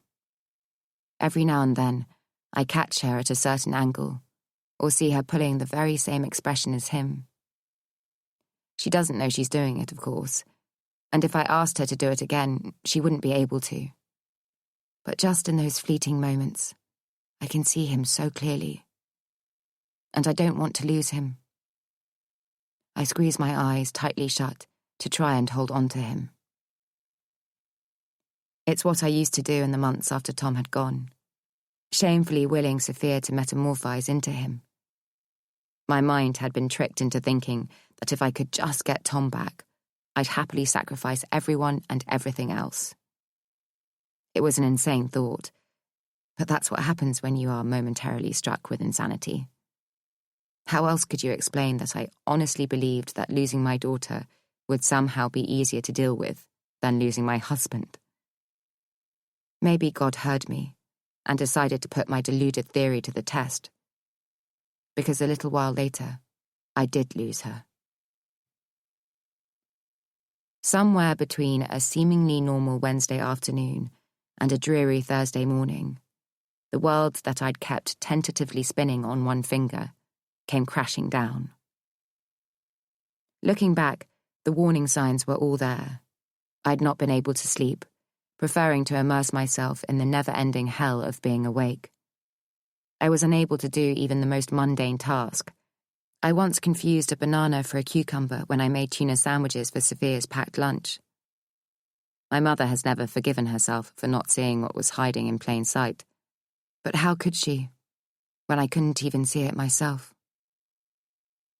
The switch that short-circuited my system came in the form of a badly made cappuccino in a coffee shop. Not that there was anything necessarily wrong with it. It just had chocolate sprinkles on, which I thought I'd expressly said I didn't want. An easy enough mistake to make, you might think. But for me, it was the straw that broke the camel's back. As the unfortunate barista handed it to me, I felt something inside me go horribly wrong, as if the blood was rushing out of my body. All I wanted was a cappuccino with no chocolate sprinkles, but even that seemed an insurmountable task. Was I not worthy of even a coffee? Did the powers that be hate me so much that I couldn't even get the drink I wanted? I felt as if I was drowning, unable to keep my head above the water. Whilst everyone around me was pretending not to see the overwhelming panic that had paralysed me. The walls caved in, and the floor rose to meet the ceiling, leaving me trapped in a windowless room with just my poisonous thoughts to taunt me. "Why don't you just die?" I said to myself. "What's the point of living? Nobody would miss you. You're not even capable of ordering a coffee." After whatever was happening happened, I found myself sat under the counter, drenched in coffee, tightly hugging my knees to my chest to stop my body from shaking. I vaguely remember flashing blue lights, though whether it was the police or ambulance service, I can't recall. I clearly needed both. Seeing Mum at the hospital, her face etched with pain, still didn't convince me that I had a life worth living. "Don't worry about Sophia," she said, as she held my hand, bringing it to her lips and kissing it. "She's home with me." I hadn't even given her a second thought. My brain was empty, barren of emotions. I stayed in the psychiatric unit for 8 weeks, and it was only on day 21 that I asked if Sophia could be brought in to see me.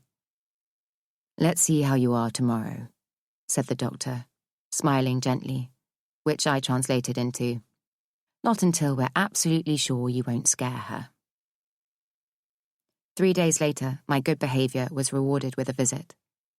My nervous-looking mum held Sophia's hand as she walked towards me, her face a complicated mixture of fear and adoration. As soon as I smiled, she smiled, and she ran to me with her arms open wide. A flood of love rushed through me as I hugged her, my ravaged thoughts wondering how I could have risked losing her. Yet at the same time, I asked myself how I could possibly look after her ever again. I didn't feel responsible enough to keep myself out of harm's way, let alone her.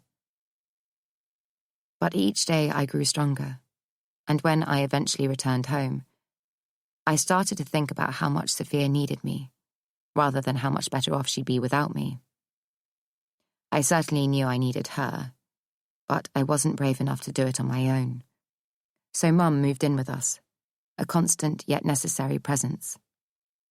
Under her watchful eye, I learnt how to be a mother all over again, which was exhilarating and terrifying in equal measure.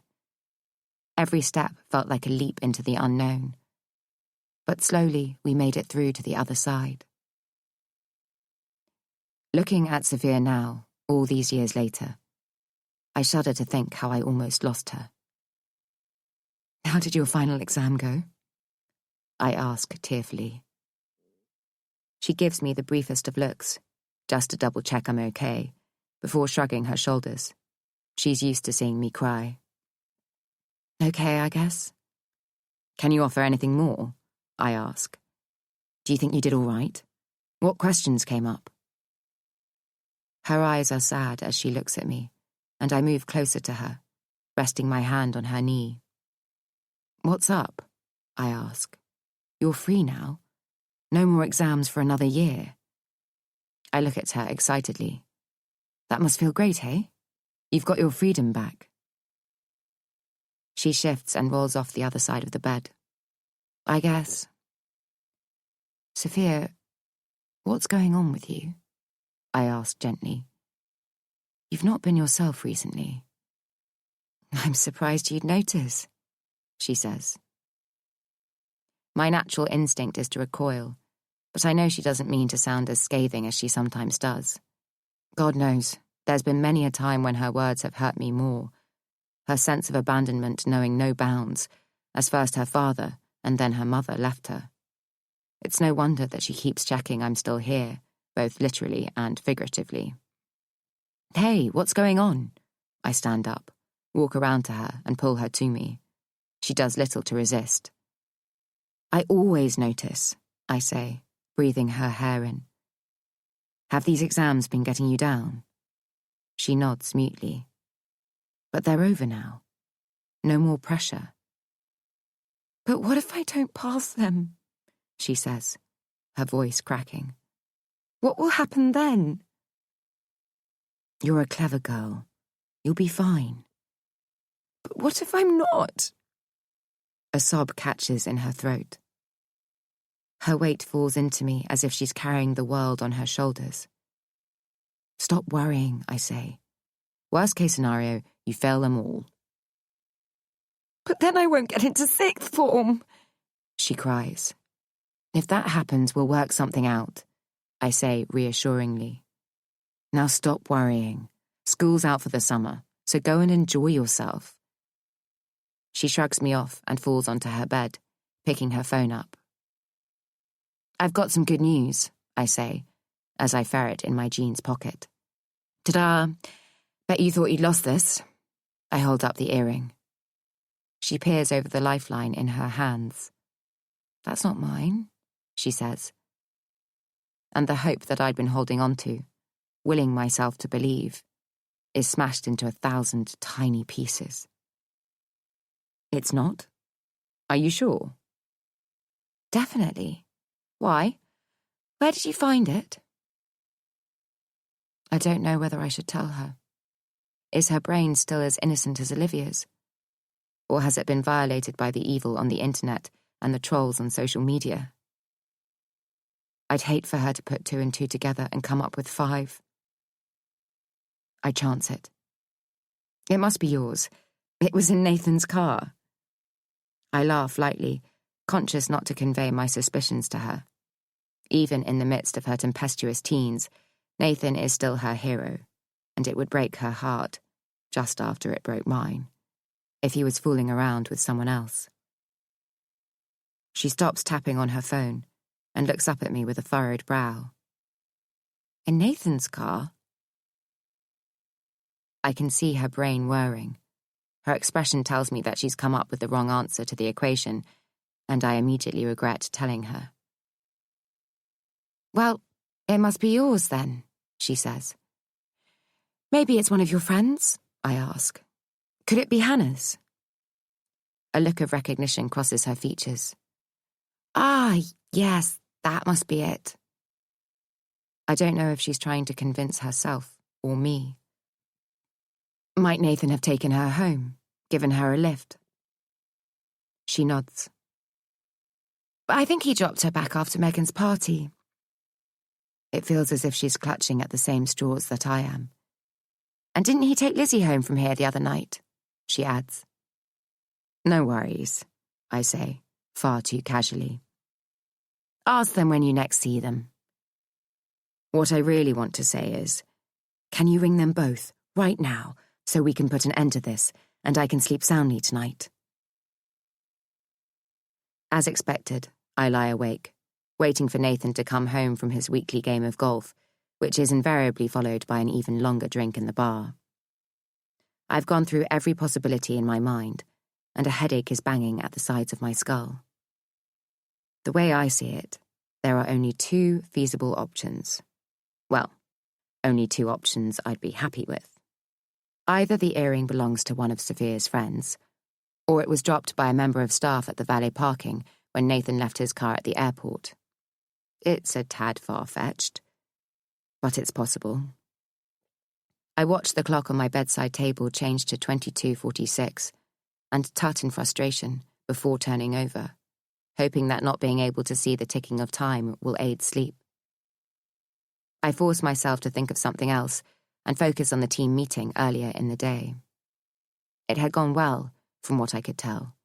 They all seemed fully committed to Japan, should we get the job, and were genuinely excited about the opportunities it might bring. My mind goes to Lottie, and how she had reacted to the news that she'd be going to Japan. Nathan had embraced her awkwardly, as if she were a friend's teenage daughter. A man on guard, worried about what is deemed appropriate and what's not. Up until now, that's how I viewed Lottie, a young friend of the family, an eager-to-please apprentice whom I've enjoyed mentoring. But now, as I lie here, picturing her body pressed up against Nathan's, I'm reminded that she is a 22-year-old woman with the type of frame I've always envied, petite and narrow across the shoulders, her blouse seams sitting perfectly on her lean torso, with no real distinction between her waist and hips. A neat little package that makes me feel like a cumbersome giant. Stop, I remonstrate with myself. I think the world of Lottie, and anyway, that's just not my style. But then I remember the look she gave Nathan, the look he gave her, as if they shared a secret. I scream into my pillow in exasperation. How has my brain turned something I know to be totally innocent into a guilt-riddled love pact just because I found an earring in my husband's car? This is ridiculous. What's the point in lying here in the dark with every scenario tearing around my brain, growing more and more exaggerated with every passing minute? I turn on the bedside lamp and feel for the earring in my drawer, bringing it up to the light to examine it even more closely than I already have. Who would wear something like this? It isn't real, I'm sure of that. So it must have been worn as dress jewellery. A little glimpse of bling to brighten up a dull outfit, perhaps. Or the pièce de résistance with a simple evening gown, elegant and understated. I picture two very different women from either end of the social spectrum. This isn't helping.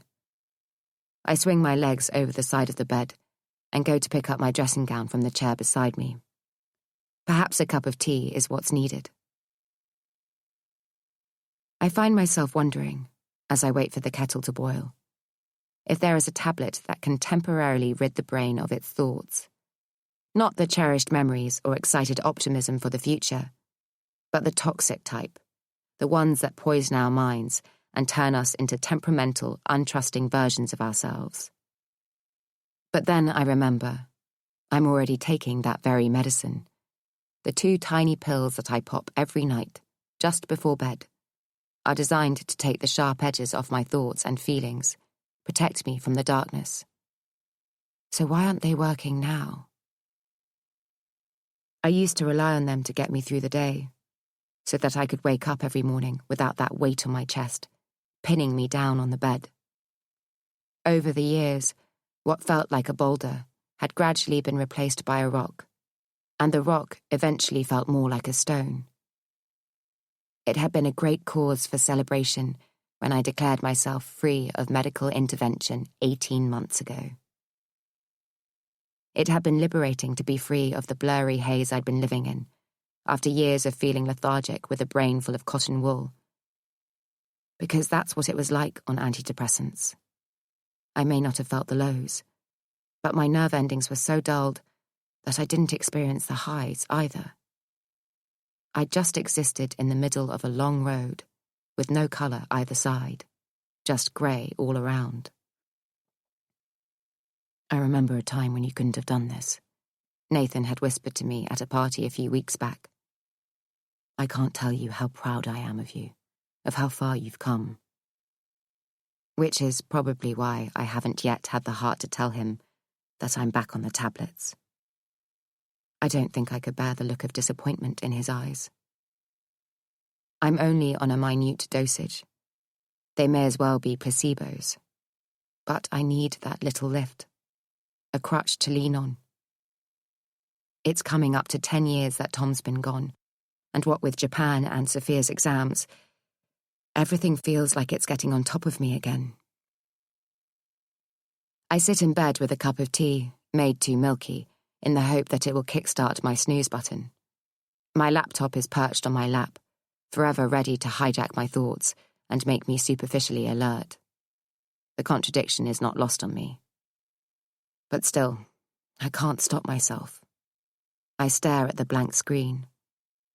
I don't even know where to start, and wonder if there's an online manual on how to find out if your husband is cheating. I laugh hollowly to myself. I bet there is. My fingers linger over the keys. How do I know if my husband is having an affair? I feel stupid even typing it in, and I shield my eyes from the screen, as if doing so will mean that I'm not really interested in the answer. This is what other wives do. Suspicious wives who have every reason not to trust their husbands. I don't want to be like them. I know Nathan, and I know that our marriage is strong, immune from the problems that blight couples weaker than us. I open one eye to see a quiz with the same heading as my search, run by a national newspaper.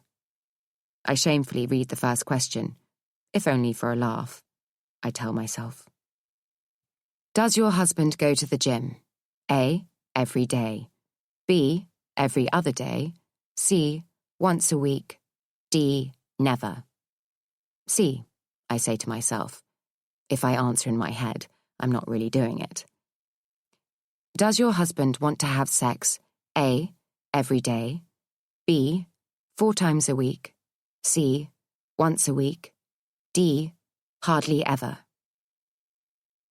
I feel like my teenage self, who truly believed that my love life could be accurately predicted by one of these preposterous quizzes, which was no doubt devised by an office assistant not much older than myself.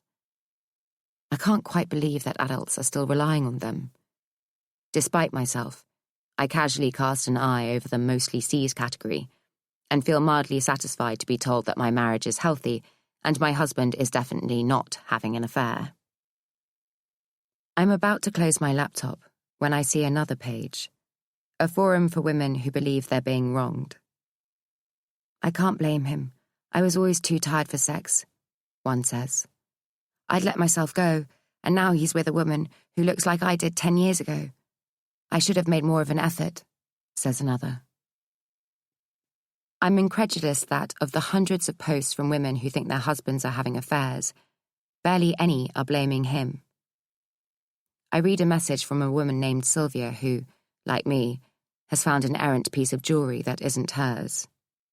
I feel a sense of camaraderie with her as she attempts to justify how a silver chain with half a love heart hanging from it could have found its way into her husband's suit pocket. Sylvia.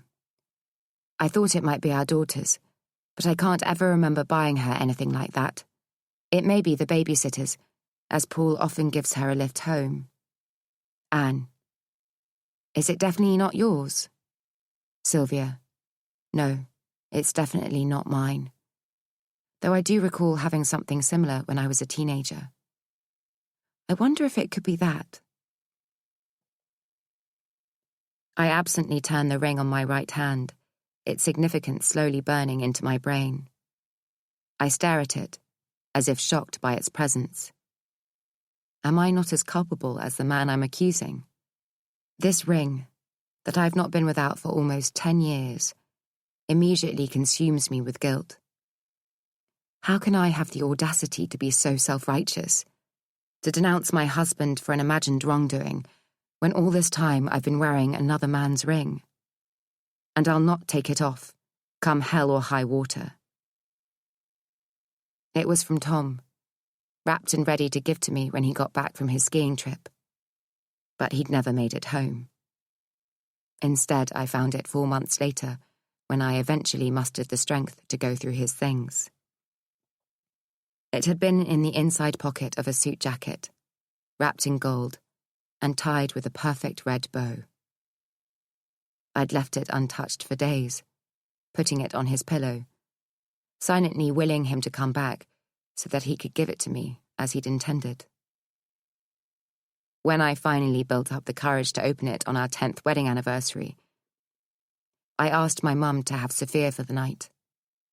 I cooked beef stroganoff, Tom's favourite, laid the table for 2, lit a candle, and played Elvis's Can't Help Falling in Love, our first dance at our wedding. If I tried really hard, I could see him, sitting there opposite me, smiling. How was your day? I had said aloud, as I sipped on a chilled glass of white wine. I left time for him to answer. Do you want to see your present? I asked. I imagined him nodding his head as I got up and walked towards the fireplace. With a flourish, I pretended to pull a sheet off the painting that hung proudly above it. Ta-da! I could see his wonderment, feel his elation as he looked up at the Venice scene in awe. He would marvel at how the delicate brushstrokes brought the magical city on water alive, depicting perfectly the memories of our honeymoon there.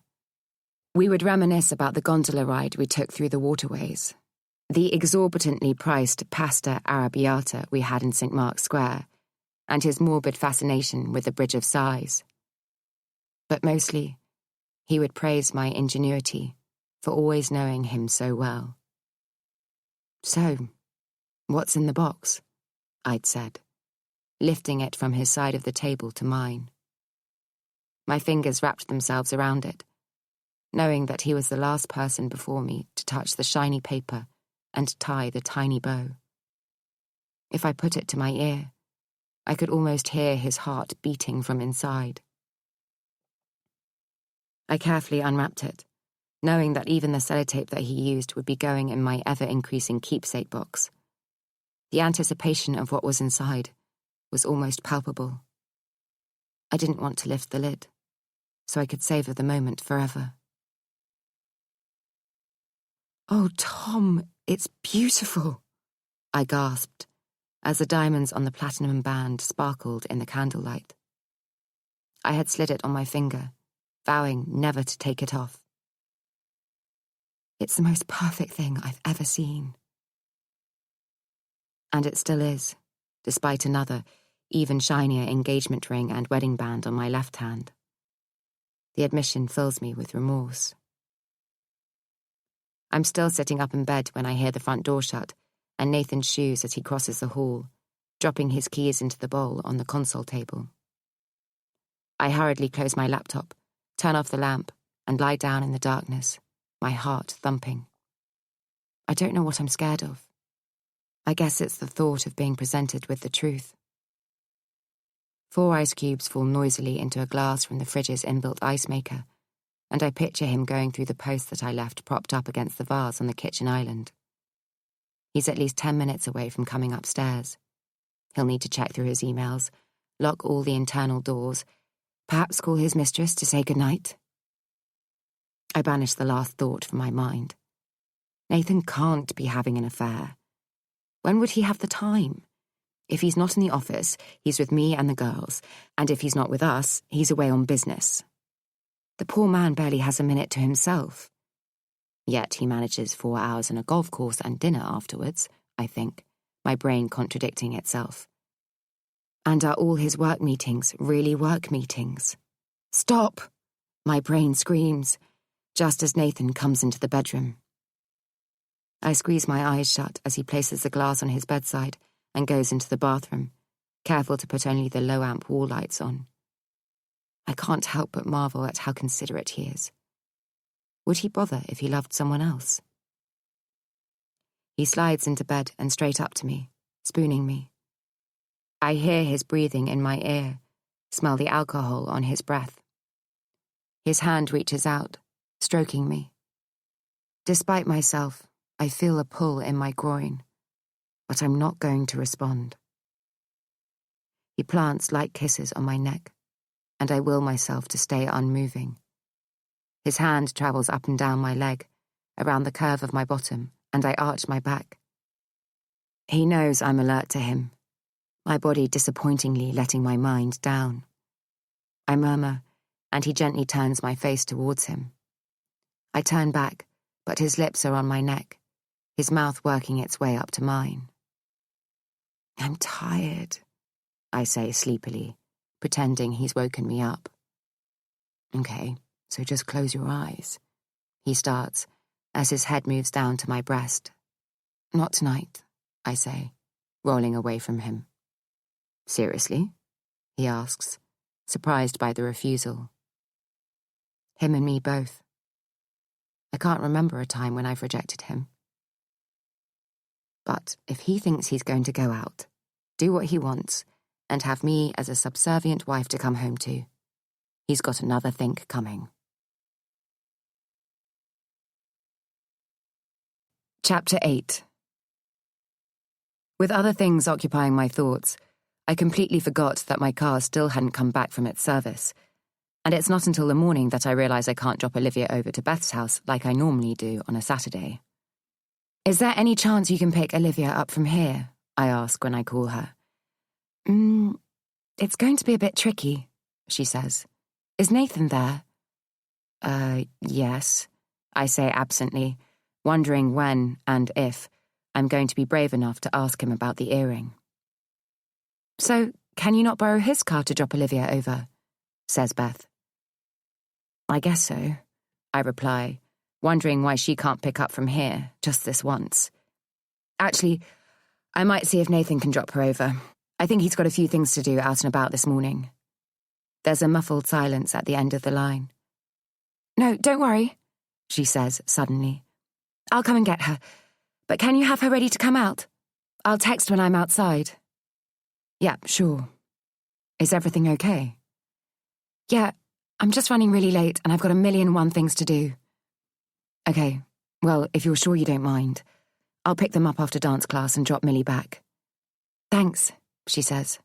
That would be great. I'm in the hallway, helping Olivia with her shoes, when the doorbell goes. Oh God, that'll be Beth, I say, as I struggle with the buckle. Quick, get your ballet shoes. They're in the bag in the utility room. I swing open the door to find a beaming woman standing on the other side, peering through the foliage of a huge bouquet of flowers. Are you the lucky lady? She asks. I shrug my shoulders nonchalantly, though my brain is working overtime as it tries to recall today's date and its possible significance.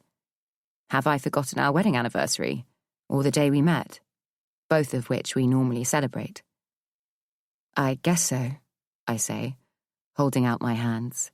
Mind, they're heavy, she says. There's been a fair few quid spent on these. I don't need her to tell me how generous the sender has been. That much is obvious. Thanks, I say, as I take the weight in my arms. She's already in her van and pulling away by the time I've opened the card.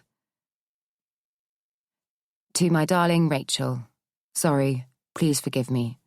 I love you. Kiss. I reread the card a couple of times in confusion, but the message is too short for me to have misread.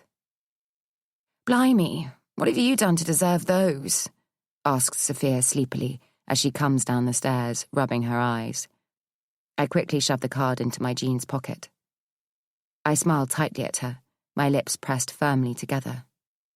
I have no idea. My phone is pinging with messages from Beth to say she is outside. Go, go, go! I say to Olivia as she rushes past me in the hall, only to get to the front door and turn around to come back and give me a kiss. See you later, she says. Love you. Oh, you really didn't have to, jests Nathan as I walk into the kitchen, the flowers weighing heavily in my arms.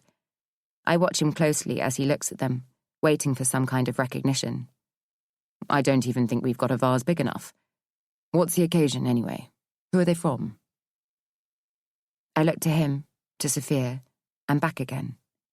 She must see the expression I'm trying so hard to disguise as she grabs a banana from the bunch going brown in the fruit bowl and scoots out of the room. I resist the temptation to fix myself a stiff drink, even though I could kill for the shot of confidence that alcohol usually gives me. I reluctantly fill the kettle instead. Oh, by the way, I say flippantly, though inside I'm anything but. Thanks for letting me use your car yesterday. Nathan looks up from his iPad and waits for me to continue. The earring is burning a hole in my pocket. I'm not sure what it is, but I found this in it. I fish around in my jeans and hold it up in front of him. He looks at it quizzically. I'd suggest it's an earring.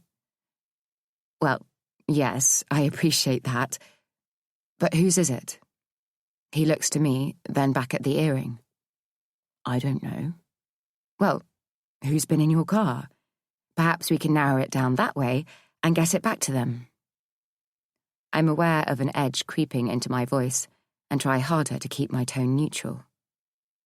He shakes his head. Sorry, I'm not sure what you're implying here. I'm not implying anything, I say. I'd just like to get the earring back to its rightful owner. Perhaps it's Sophia's, he says. No, I've checked with her. Well, it's probably one of her friends then. I watch as his brain goes into overdrive, much like mine has been doing for the past 18 hours, the only difference being he must know the answer. Have any of them been in your car? I ask. He shrugs his shoulders. You know what it'll be, he says suddenly. I bet it's the valet parking company at the airport. Funny how our minds think alike. You hear all sorts of crazy things going on with them. Some cars get taken home by the staff for the weekend, or even worse, get written off by some 19-year-old employee who thinks he can handle a 3-litre engine. I nod, unconvinced. So, who are they from? He asks, tilting his head in the direction of the flowers. You, I guess, I say bluntly. He smiles. If I'd known what kind of mood you were going to be in this morning, I can assure you I would have sent them to put a smile on your face. But, alas, I'm not a psychic. Maybe they're from Loverboy. I look at him, momentarily bewildered. David Phillips. He smiles. Crikey, how many possibilities are there? I pull a florist's card from my pocket and throw it across the worktop towards him. Who's Rachel? I ask tersely. He shrugs his shoulders. I haven't the faintest idea. Where did this come from? You must think I'm stupid, I hiss. What on earth? He starts, as I snatch the card from his grasp. Please forgive me, I mimic snidely. I love you. He looks at me as if I'm mad. What have you done wrong, Nathan? Why do you need to apologize to Rachel? This is ridiculous. What the hell has got into you? Don't make this my problem, I say, unable to stop my voice rising. Just tell me what's going on. He makes a good show of looking baffled, and I can almost hear his brain whirring. I have no idea who Rachel is or what you're going on about.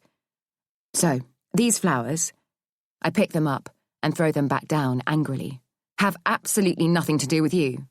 That's really bad luck on your part if they've inadvertently been sent to your wife instead of your mistress. I laugh sarcastically. You couldn't make it up, could you? Are you honestly being serious? He attempts to laugh. Where is all this coming from?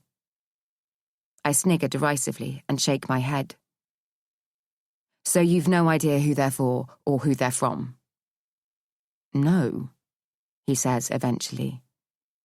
But if it makes you feel better, I'll give the florist a call, see what's going on. You do that, I snap. Sophia gingerly puts her head around the kitchen door, and I immediately hate myself for giving in to my insecurities, knowing that they will only manifest themselves in her as well. I pack my anxieties away and resolve to only reveal them when she is not around. I'm going into town with Megan, she says quietly. Do you want me to drop you at the station? Asks Nathan. I've got to get the car cleaned anyway. And check it for any other jewellery, I say to myself. Can we get Megan on the way? Sure, he says. And Sophia offers a smile before heading up the stairs. I busy myself with wiping down the worktops. If I haven't got my car back in time, I'll need you to pick the girls up from ballet and drop Millie back to her house. He groans. Do I have to? That means I'll get stuck talking to another nutty mum from school. It's Beth, I say. She's as far removed from a nutty mum as you can get. Though, if he knew her life story, he might beg to differ. She's the one I go out with. You see her a lot, don't you? I nod. We get on really well. She's the only mum at that school who is remotely on my wavelength. Yet I still haven't met her. He poses it as a question, and when I look at him, he raises his eyebrows as if he expects an answer. For all I know, she could be a completely fictitious figure that you've invented as a cover story. What? I say incredulously. Do you want to come on one of our girly nights out? Well, how do I know that's where you're really going? You could be doing anything. You certainly claim to see Beth a lot. He puts her name into speech marks with his fingers. I can't help but laugh. It sounds preposterous, right? He says. Absolutely. So imagine how I feel when you bandy ridiculous accusations around. It wouldn't ever occur to me that you're doing anything other than what you tell me. I trust you with all my heart, and I thought you did me. I bow my head, almost embarrassed for the way I've behaved. I'm not a vulnerable teenager in a tempestuous relationship. I'm a grown woman who has never questioned Nathan's loyalty in the 9 years we've been together. So, why am I so quick to now? I'm sorry, I say. going towards him and cupping his face in my hands. I don't know what I was thinking. The earring and then the flowers. He kisses my forehead. "Why don't you take some time out this morning?" he says, with a look of genuine concern on his face. "Have a breather. Sit down and put your feet up." Maybe that's exactly what I need. How could I have believed, for just a second, that Nathan would be unfaithful to me? I chastise myself for allowing my drug, and if I'm honest, alcohol-addled brain to think the worst. I have enough neuroses to deal with. I can't afford to let paranoia, created by the very poisons that I take to dull my nerve endings, overwhelm me. How pathetically ironic. "Okay, let's go, Sophia," Nathan says, as he stands up and reaches for his car keys on the worktop. "See you later, Mum," Sophia calls out just before the front door slams. Overcome with relief, I sit at the kitchen island and contemplate the jobs I need to do with a renewed sense of purpose. There's the washing, the food shop, and all the other wonderfully banal chores that Saturday mornings bring. But first, I should let Beth know that Nathan is dropping Millie back home. I text, "Thanks for coming to get Liv this morning. Hope you've caught up with everything you needed to do. Just to let you know that Nathan will be dropping Millie back after ballet. Kiss." Even as I type it, I feel a little uneasy after the conversation I've just had with Nathan. Of all the days for him to finally meet Beth, he goes and implies that she might not even exist. I receive a message back from Beth almost immediately. "No, don't worry. I'll grab the girls. Kiss." Me. "It's honestly not a problem. Kiss." Beth. "I'll drop Olivia home, but can't stop. Kiss." Me. "Okay, if you're sure. Kiss." Beth. "Yep. Kiss." I leave a message on Nathan's voicemail and then call the florist to let them know of their mistake. I'd hate for poor Rachel to be none the wiser about the olive branch that was being offered by whoever had upset her. I couldn't have that on my conscience. "Hello, Rose's florist. How can I help you?" I can hear Elton John's Tiny Dancer playing in the background. "Oh, hi," I start. "I've had some flowers delivered today, but they've come to me by mistake." "Oh, goodness," the woman on the other end of the line says. "I'm so sorry about that." "It's no problem. I just want to make sure they get to the right person." "That's very kind of you. Most people wouldn't bother and would keep them for themselves." "Really?" I give her my name and address and listen as she hums along to the song. I imagine her running a finger down a list. "Ah, yes, here it is," she says. 24 Orchard Drive. That's the address I've got." "That's my address," I say. "But there's no Rachel here." She hums a little more. "Well, I don't know what's happened there then, but they've definitely gone to the correct address." "Well, do you have the sender's name? Perhaps you could give them a call to make sure they've given you the right address." "The sender is a Mr. Davies, but I don't seem to have a phone number for him. Oh, that's annoying." "Wait," I say, as a buzzing sound rings in my ears. "Nathan Davies sent them." "Yes, do you know him?" Her voice is hopeful, eager to solve the mystery. "He's my husband," I say, ignoring the band of pressure that is tightening around my head. "Well, there you go then," she says happily. "They have gone to the right place." She has no idea what she's just done. Tears fill my eyes as I end the call and stare at the phone in disbelief. Nathan must have ordered them to go to another address, but they've sent them to his billing address by mistake. I imagine how furious he must have been at their faux pas, and how well he kept his emotions in check whilst he was professing his undying love for me. I take the stairs, 2 at a time, to our bedroom, feeling like a drug addict desperate for a fix. I want to numb the pain, but I know that once I find what I'm looking for, it will only multiply it tenfold. It doesn't stop me, though. I have to know. Nathan's wardrobe looks like a display in an exclusive men's boutique. A row of identical white shirts hang above a shelf of neatly stacked handkerchiefs, a separate pile for each colour.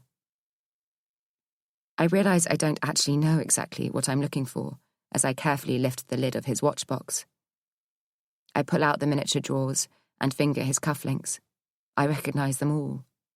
His underwear drawer reveals nothing new, and I even find myself looking at the bottom of his shoes. Though for what, I'm not quite sure. Do I really believe my sleuthing skills are so advanced that I would be able to determine the ground type from the tiny pitted indents on his soles? And from that, establish that he visited a particular hotel with a certain type of woman? I laugh hollowly at how insane this all is.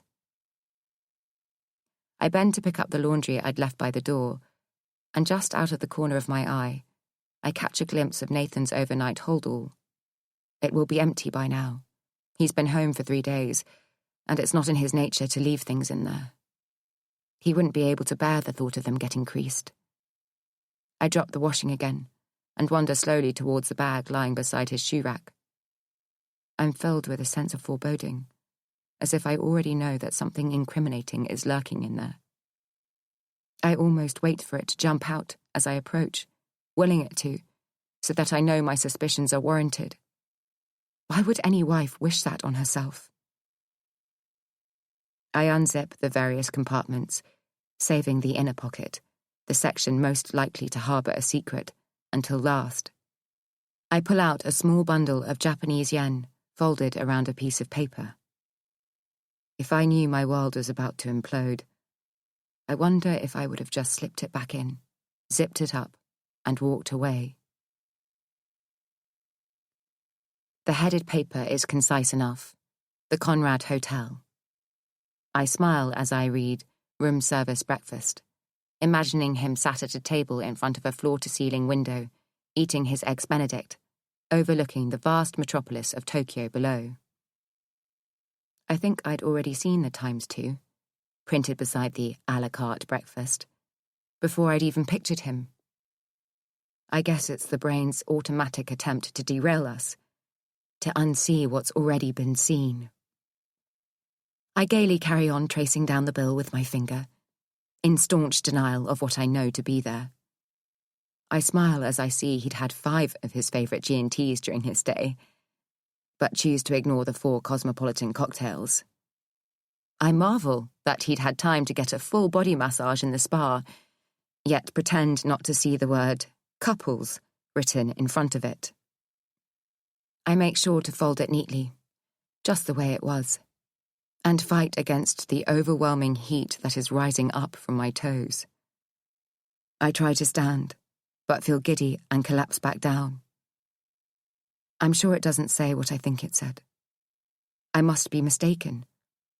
Perhaps I'll take another look later on, just to make sure I didn't see what I know I saw. I'm not going to cry, but a ball of fear is pushing itself upwards through my stomach and into my chest. Once there, I know I won't be able to stop the tears and crushing feeling it will bring. I look numbly at the washing on the floor. Nathan's socks are entwined with his handkerchiefs, and my autopilot kicks in. The laundry still needs to be done, regardless of whether its owner is being unfaithful or not. I pick it up and force myself to sing a song as I carry it down the stairs. It's only after I load up the machine, set it to an express cycle, and press start that I allow the desolation to engulf me. I slide down the wall of the utility room, put my head in my hands, and sob.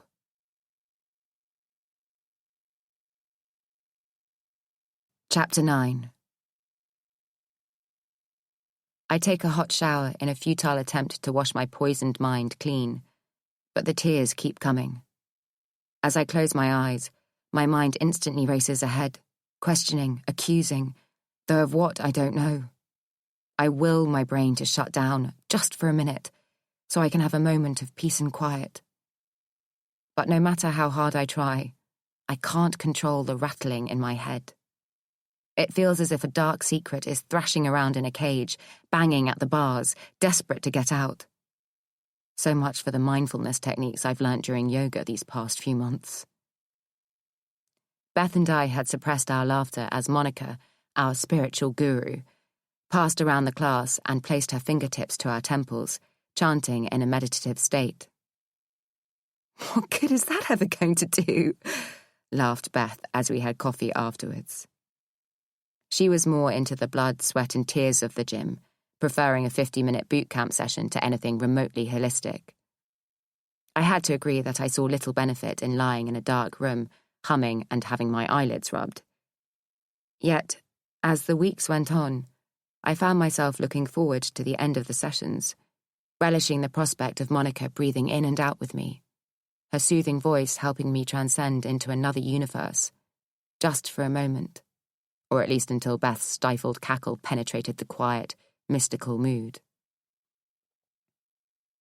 I don't know whether to be thankful or not when I receive a text from Nathan telling me that he's going to pop into the office for a couple of hours. It certainly gives me more time to get my head together, for although I may look just the same as when he left, so much has changed.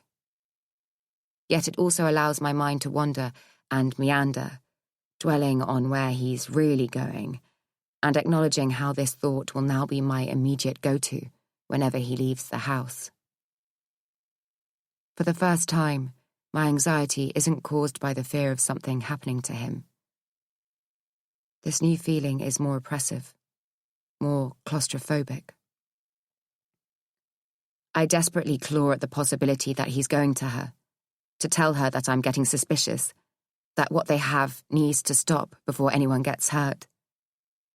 But what if my aroused suspicions push him the other way? Make him see that it's now or never. Give him the strength to tell me that he's met someone else and he's leaving. Will he feel relieved when it's all out in the open? Free to lead the life he clearly wants to lead? Or will I beg him to stay, believing that an unfaithful husband and father is better than not having one at all? My mind flashes back to the girls' night in that Beth and I had enjoyed at the Berkeley Hotel in town a couple of months ago. We'd laid on the bed in our face masks, helping ourselves to the mountain of chocolate freely supplied, as we watched a chick flick, The Other Woman. "What would you do if Nathan was cheating on you?"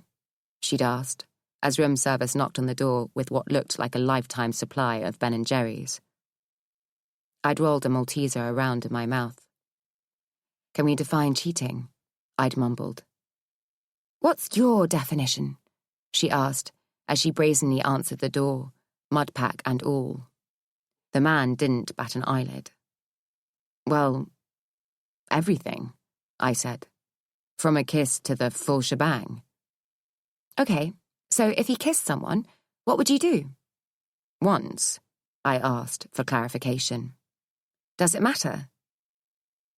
"Well, if it was a drunken slip-up, I'd be more likely to be able to see past it," I said, matter-of-factly. "But if it was more than once, or, God forbid, more than once with the same person, then we'd have a bit of an issue on our hands." "So, if you had sex with a prostitute once and kissed the same girl 3 times, what would you be less likely to forgive?" she asked, playing devil's advocate. "Definitely the kisses," I said, feeling slightly nauseous at the sight of her spooning cookie dough ice cream into her mouth. "Are you honestly going to eat all of that?" She'd looked around our luxuriously decorated room. "Well, in the absence of a freezer, I might have to," she laughed. I think there would be a lot to talk about if he had a one-night stand with anyone. But if it happened more than once, then that would imply that there's a whole other level to it. I wouldn't be able to get past him having a relationship. If he had an emotional connection with someone, then he'd be out on his ear. "No questions?" she asked. "Absolutely not. It would haunt me, wondering if he was thinking about her every time we were together. Every row we had, I wouldn't be able to stop myself from bringing it up, and every time he walked out the door, I'd think he was going to her. It would destroy us." "Are you about to destroy us?" I ask, out loud, as I look at Nathan's text message again. Have you got time to pop in? I text Beth, all too aware that she may not give me a get-out clause from the adamant resolution I made when I thought it was just a hypothetical conversation. I can't, sorry, she texts back. Me. I could really do with speaking to you, just for a minute. It's about Nathan. I wait for what seems an eternity for her to reply. Is he home? She texts. Me. No. Beth.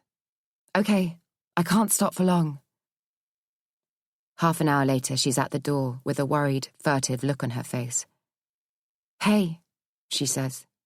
You okay? It's a simple turn of phrase, and one that she's probably expecting nothing more than a yes to. But the tears come as soon as I see her. No, I blurt out. No, I'm not. She ushers the girls in and sets them up in front of the TV. Oh, Alice, what on earth's wrong? She says, as she comes towards me, taking me in her arms. I'm oddly comforted by the warm, familiar smell of my dear friend. What's happened? I start. It's just that Nathan...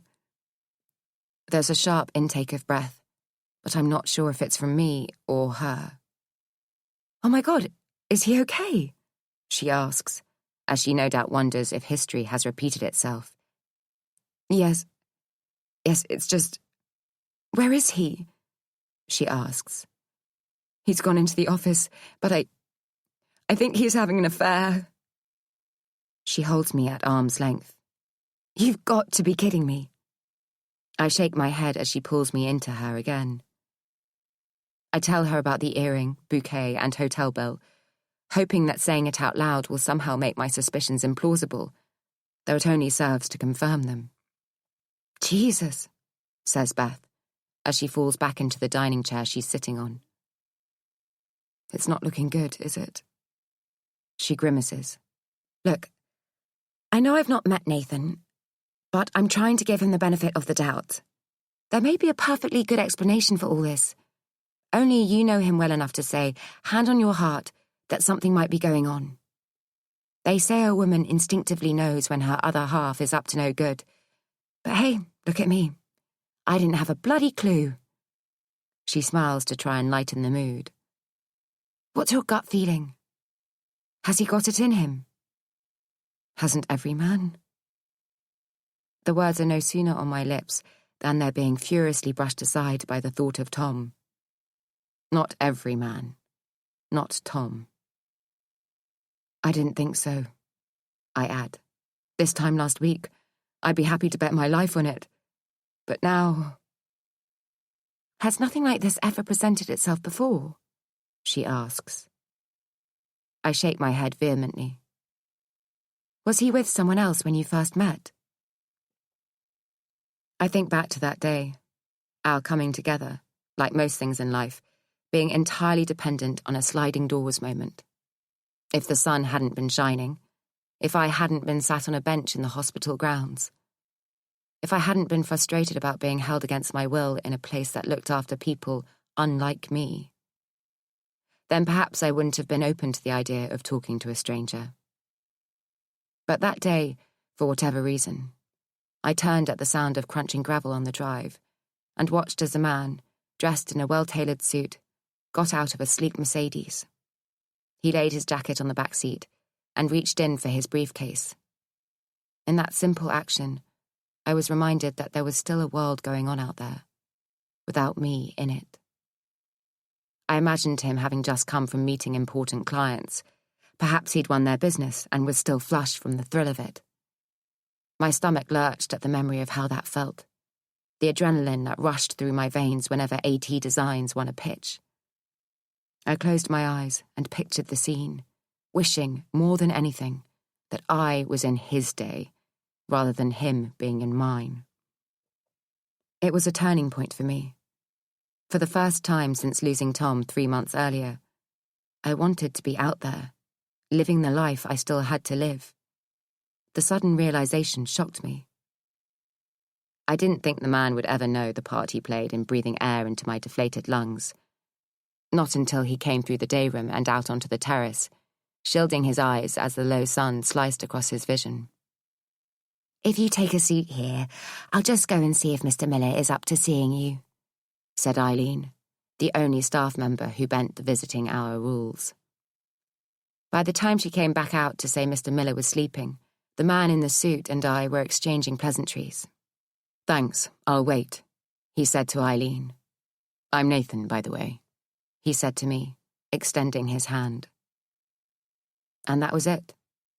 We talked until the sun had gone down that day, about his life outside the hospital and mine on the inside. I can't remember whether that was when he told me that he was going through a messy split, or whether that came later. It had felt like we talked about anything and everything. Poor Mr. Miller didn't ever get to see his visitor. "I think it was over by the time we met," I say, in answer to Beth's question. "You think?" she asks. "Wouldn't you know whether your new boyfriend was still with someone?"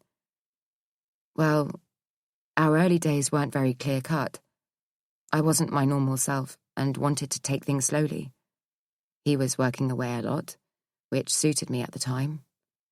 But now, come to think of it, perhaps he was still tying up loose ends with her. So he cheated on her with you?" I'm taken aback at her accusatory tone. "No, it wasn't like that. They'd split up. I'm sure they had." She raises her eyebrows.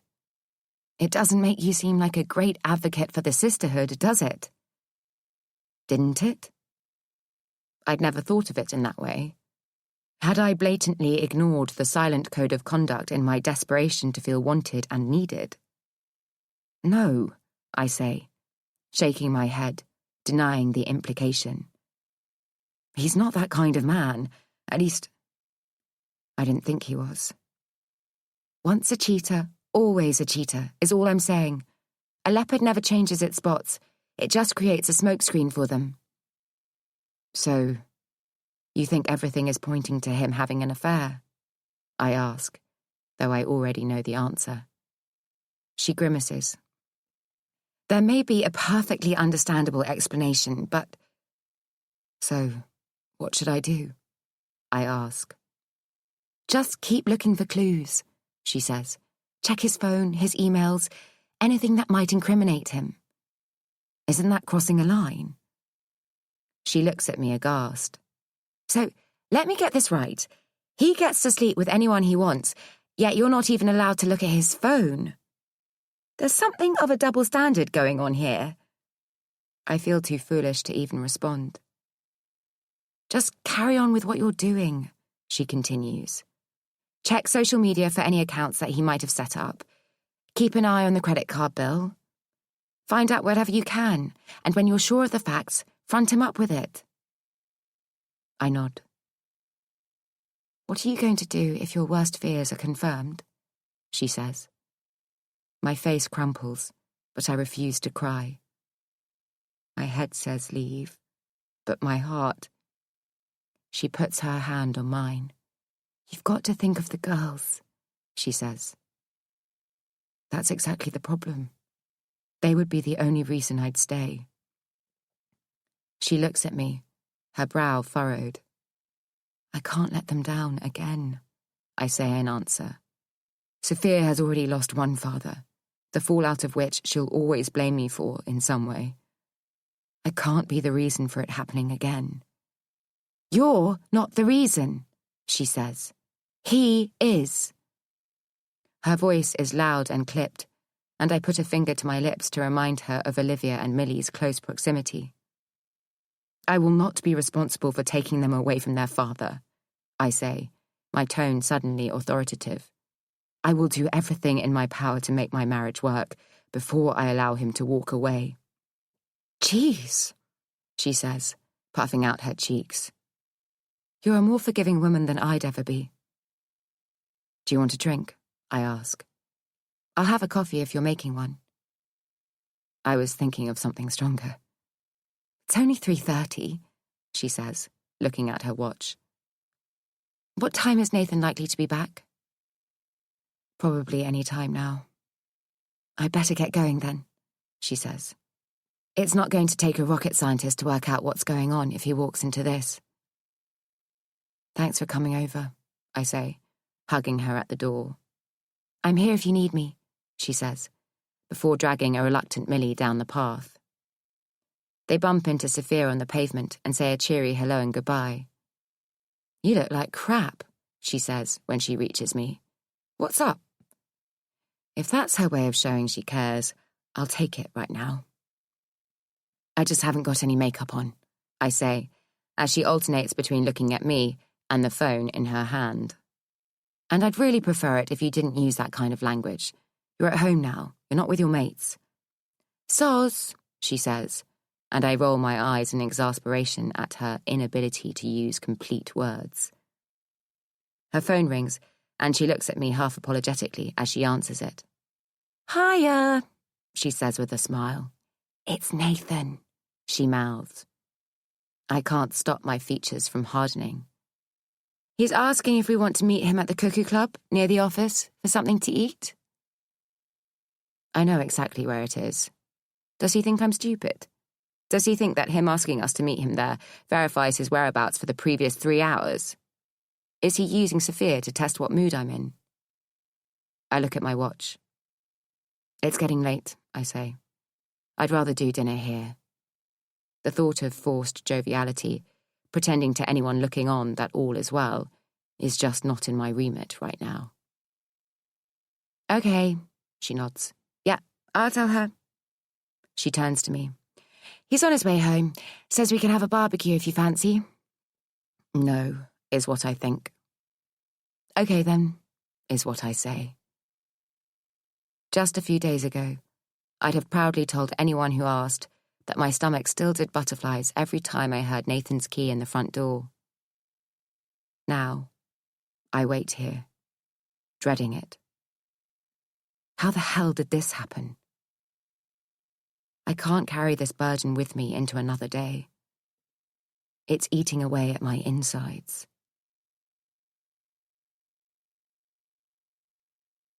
Chapter 10. I wait until Nathan's put Olivia to bed before pouring us both a large glass of red wine and settling down on one of the oversized cream sofas, making sure I sit perfectly in the middle, so that he'll feel more inclined to sit in the identical one opposite me. I want to be able to watch every twitch on his face, every spasm of expression. There's a churning in the pit of my stomach as I wait for him to join me, an unmistakable swirl of nervousness that will only dissipate when I have the answers that I need. I pull my legs up underneath me as he walks in, conscious of relaying a more relaxed mood. As expected, he sits down heavily on the sofa opposite and takes a slug of wine. How did it go in the office today? I ask. Get much done? I tilt my head to the side in another subconscious effort to put him at ease. Though why, I don't know. I guess it just feels that I'm more likely to catch him out if he's off guard. Yes, it's much easier when the phone isn't constantly ringing. He clears his throat.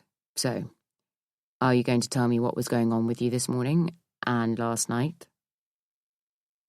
I wonder if he knows he's walking into a minefield, the severity of the explosion entirely dependent on the words he chooses to utter in the next few minutes. I take as large a mouthful of my wine as I can, in the hope that it might numb the pain. I'm almost a bottle in and still waiting. Steady on, he says, and I defiantly knock back another gulp, my eyes never leaving his. What the hell is going on with you? I shake my head and shrug my shoulders. Nothing. You've not been yourself since I got back from Japan, he says, trying a different tack. Are you worried about the work involved if we get the job? Because you know I only want to do this if you're entirely happy.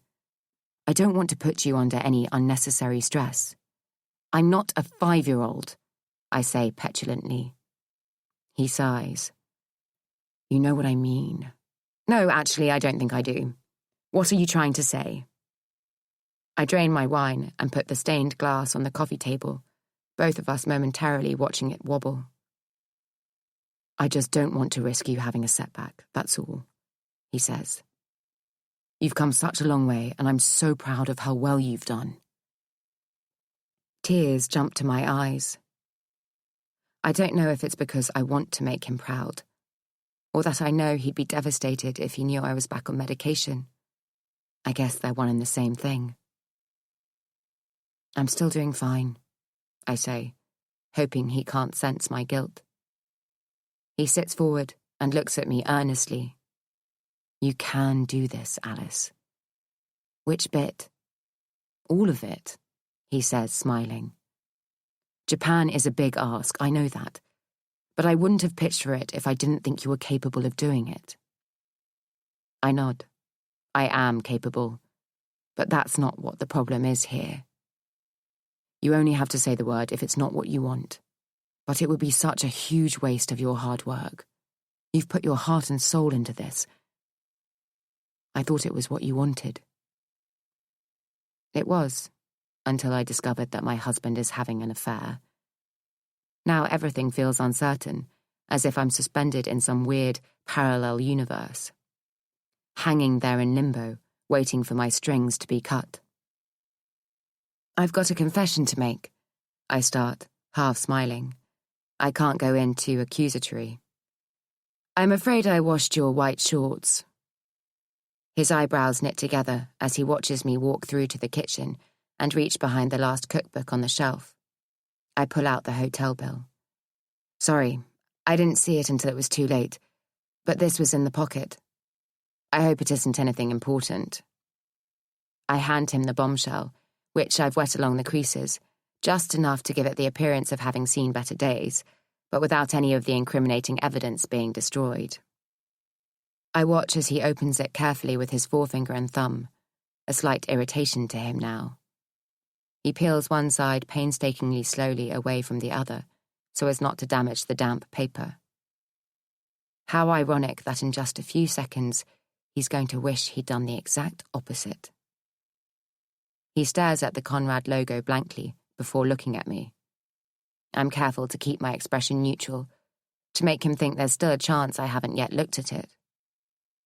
What's this? He asks. I stay silent, waiting for the penny to drop. Oh, it's just my hotel bill, he says dismissively, before folding it carefully again. No doubt I'll need that for accounts. Are all entertaining expenses tax-deductible, then? I ask casually, picking at imaginary fluff from a cushion. A funny noise emits from his throat. I'm not sure if it's because he realizes I've seen it, or if it's a derisory snort at my comment. If I look at him, I'll be able to tell which it is from the expression on his face. But I don't want to know. It's not entertaining, Al, he says. I was there on business. Well, that all depends on how the taxman views it, I say. I'm not sure he'd see a couple's massage as business. Do you? He doesn't miss a beat. A couple's massage? Where on earth did you get that idea from? I was there on business. For AT Designs. For you. Don't you dare make out that you're doing me a favour. Jesus, he says, standing up. First it's an earring, now it's a hotel bill. Don't forget the bouquet to Rachel, I sneer. What were you apologising to her for? Have you had a lover's tiff? I bet you tore a strip off the florist for delivering it to the cardholder's address instead of your darling Rachel's. Is that where you've been this afternoon, buying another bouquet and delivering it personally? He comes towards me. Listen to yourself, he snaps. What the hell is going on with you? It takes all my willpower not to swing at him. How dare he insinuate it's all in my head? Do you honestly think I'm stupid? His jawline clenches involuntarily. I haven't got a clue what... Look! I shout, snatching the bill out of his hands. I'm not nearly as careful as he was opening it. There! His brow creases as he leans in to look at it more closely. I honestly have no idea what that even is. I roll my eyes, exasperated. Honestly, I don't know where that's come from. That's not my bill. Are you kidding me? I snap. Are you really expecting me to believe that? He takes it from me and stares at it, shaking his head. This isn't my bill. I fold my arms. So, you didn't pay $792.60. Nowhere near. I only had a few extras because the room was paid for in advance. They must have given me this printout by mistake afterwards. You must think I was born yesterday. Alice, I promise, he says gently.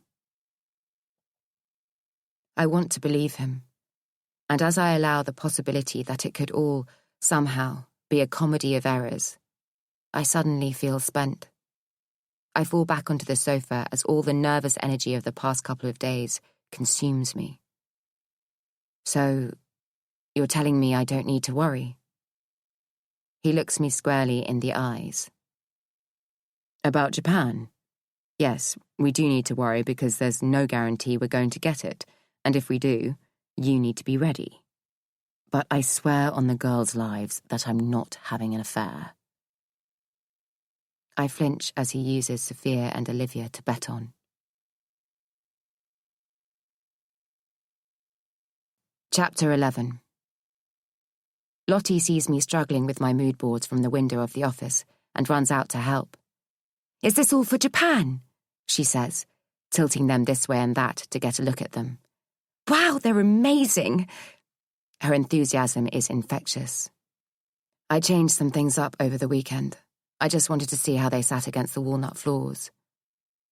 I don't tell her that I'd done it through the fog of a hangover after drinking myself into a stupor after Nathan had gone to bed on Saturday night. I'm still not feeling quite myself a day later. It seems to take me so much longer to recover than it used to. Though I can't imagine it helps when I'm mixing gin and wine with antidepressants. I think Nathan's on the phone now, she says through a wide grin as I hold the door open for her. Might it be the decision? My stomach does a somersault as I look at my watch. Oh God, it wasn't supposed to be happening until 11:30. I let out an involuntary squeak, though I don't know whether it's from nerves or excitement. I try to gauge Nathan's expression as I peer through the striped glass panels of his office wall, but although he must see me, he shows no flicker of recognition. Do you want a coffee? Asks Lottie. Yes, please, I say. A strong one. The atmosphere is charged as Nathan moves, seemingly in slow motion, through the open-plan area and into my office. 6 heads turn and watch his back, as if it's going to give them the answer we all so desperately want to hear. I feel a rush of heat to my ears as he closes the door behind him and stands in front of me. I can see his lips moving, but the first few words he utters sound as if he's talking underwater. I'm sorry, is the first thing I hear clearly. My head falls into my hands, my elbows firmly on my desk. The developers aren't buying the land after all. They're not going ahead with the deal. It's in that moment that I realize just how much I'd wanted it. But why? I ask, my voice high-pitched and sounding like a spoiled child. I don't know, says Nathan. But what we need to take away from this is that if the deal had gone ahead, we would have definitely won the business. They said as much. I can't think straight. I just feel deflated. Did they even hint at what's happened to change their mind? I say, finding my voice. Nathan scratches at his head, his bemusement obviously as great as my own. I mean, why would they just suddenly pull out at this late stage? AT designs aside, I thought this was a massive deal for them as well. It is. It was, he says, rubbing at the 5 o'clock shadow that peppers his chin. It just doesn't make sense. I thought they were 100% committed. All that work, I say. A wasted trip to Japan. It's the nature of the beast, he says. I'm so sorry. He walks to me and pulls me up out of the chair. I'm sure we'll have other opportunities. he says, hugging me and kissing the top of my head. I'm vaguely aware that the team are eyeing us through the glass. It doesn't take much to guess which way it's gone. I know, I say. I'm just so disappointed. I really thought this was the big one. We're already doing really well, he says, holding me away from him, his eyes boring into mine. This year's figures are amazing. Don't beat yourself up about it. It's not about the money, I say. It's about putting ourselves on the map, building a reputation. This would have done that. He looks away for a moment, and I watch as he goes into thinking mode. Give me a sec, he says, before turning and going out the door. Lottie's eyes follow him forlornly as he crosses the space between my office and his. She looks how I feel. I'm surrounded by wood samples, fabric swatches, and paint colours, all destined for 28 apartments in Tokyo that no longer exist. I want to throw the whole lot out of the window in frustration. Lottie pokes her head around the door. You okay? She asks quietly. I daren't look at her, as I'm sure I'll cry, and thankfully she takes the hint and backs out. For God's sake, Alice, pull yourself together, I say to myself. It's not as if somebody's died. But they have. And I suddenly pictured Tom's face, his mouth breaking into a wide grin at being told we'd won the contract. I can feel his immense pride as he lifts me up in his arms and twirls me around, before we collapse into a giggling heap, unable to believe what we'd achieved. This one's for you, is what I was planning on saying to him. But now I can't. And I don't know if I'm more disappointed that I've let him down, or overcome with guilt that it's his face I imagined sharing that moment with, and not Nathan's. Can I just run something by you? Says Nathan, coming back in and interrupting my thoughts. He's almost bobbing from one foot to the other, agitated. Go on, I say, sitting back down on my chair. He comes around to my side of the desk and sits on its leather top beside me. What if I told you that the land and the project is still up for sale? He says, staring straight ahead, out of the window behind me. What do you mean? I turn and look up at him, confused. The sellers still want to sell. It's just the buyers that have pulled out. Okay, I say hesitantly. How does any of that help us? What if we buy it? He says, his jawline tensing with every word he utters. What? I almost screech. Don't be insane. Listen to me, he says, looking at me for the first time and taking hold of my hands. We could do this project ourselves. We could buy the land, build the apartments, design the interiors, and sell them on ourselves. Are you out of your mind? I ask, laughing. We could do this, Al, he says, his voice getting louder. Me and you, AT Designs. We could do this whole damn thing ourselves. I'm looking at him, shaking my head. This is far too big for us to take on. We don't have the experience. We don't have the money. $1 million buys it, he says. We could get a loan, keep the repayments super low. Okay, you're scaring me now, I say, but the adrenaline is coursing its way around my body. Is this even a remote possibility? I've just spoken with the vendors, he says, as if reading my mind. They're desperate. They were selling for £1.5 million, but they'll drop if they can get a buyer now. He falls to his knees in front of me. We can do this, Alice. I know we can. We can't. I mean, we can't just... You wanted to hit the big time, he says earnestly. Well, now's your chance. We need to talk about it. We can't wait around, Al. This offer's not going to be there for long. They'll have other developers biting their hand off. It's right on the 2020 Olympic site. It's a no-brainer. I need to think, I say. I can't think straight. We can do this. repeats Nathan excitedly. It's all there for the taking. I need some time to get my head around it, I say. Give me 24 hours to think.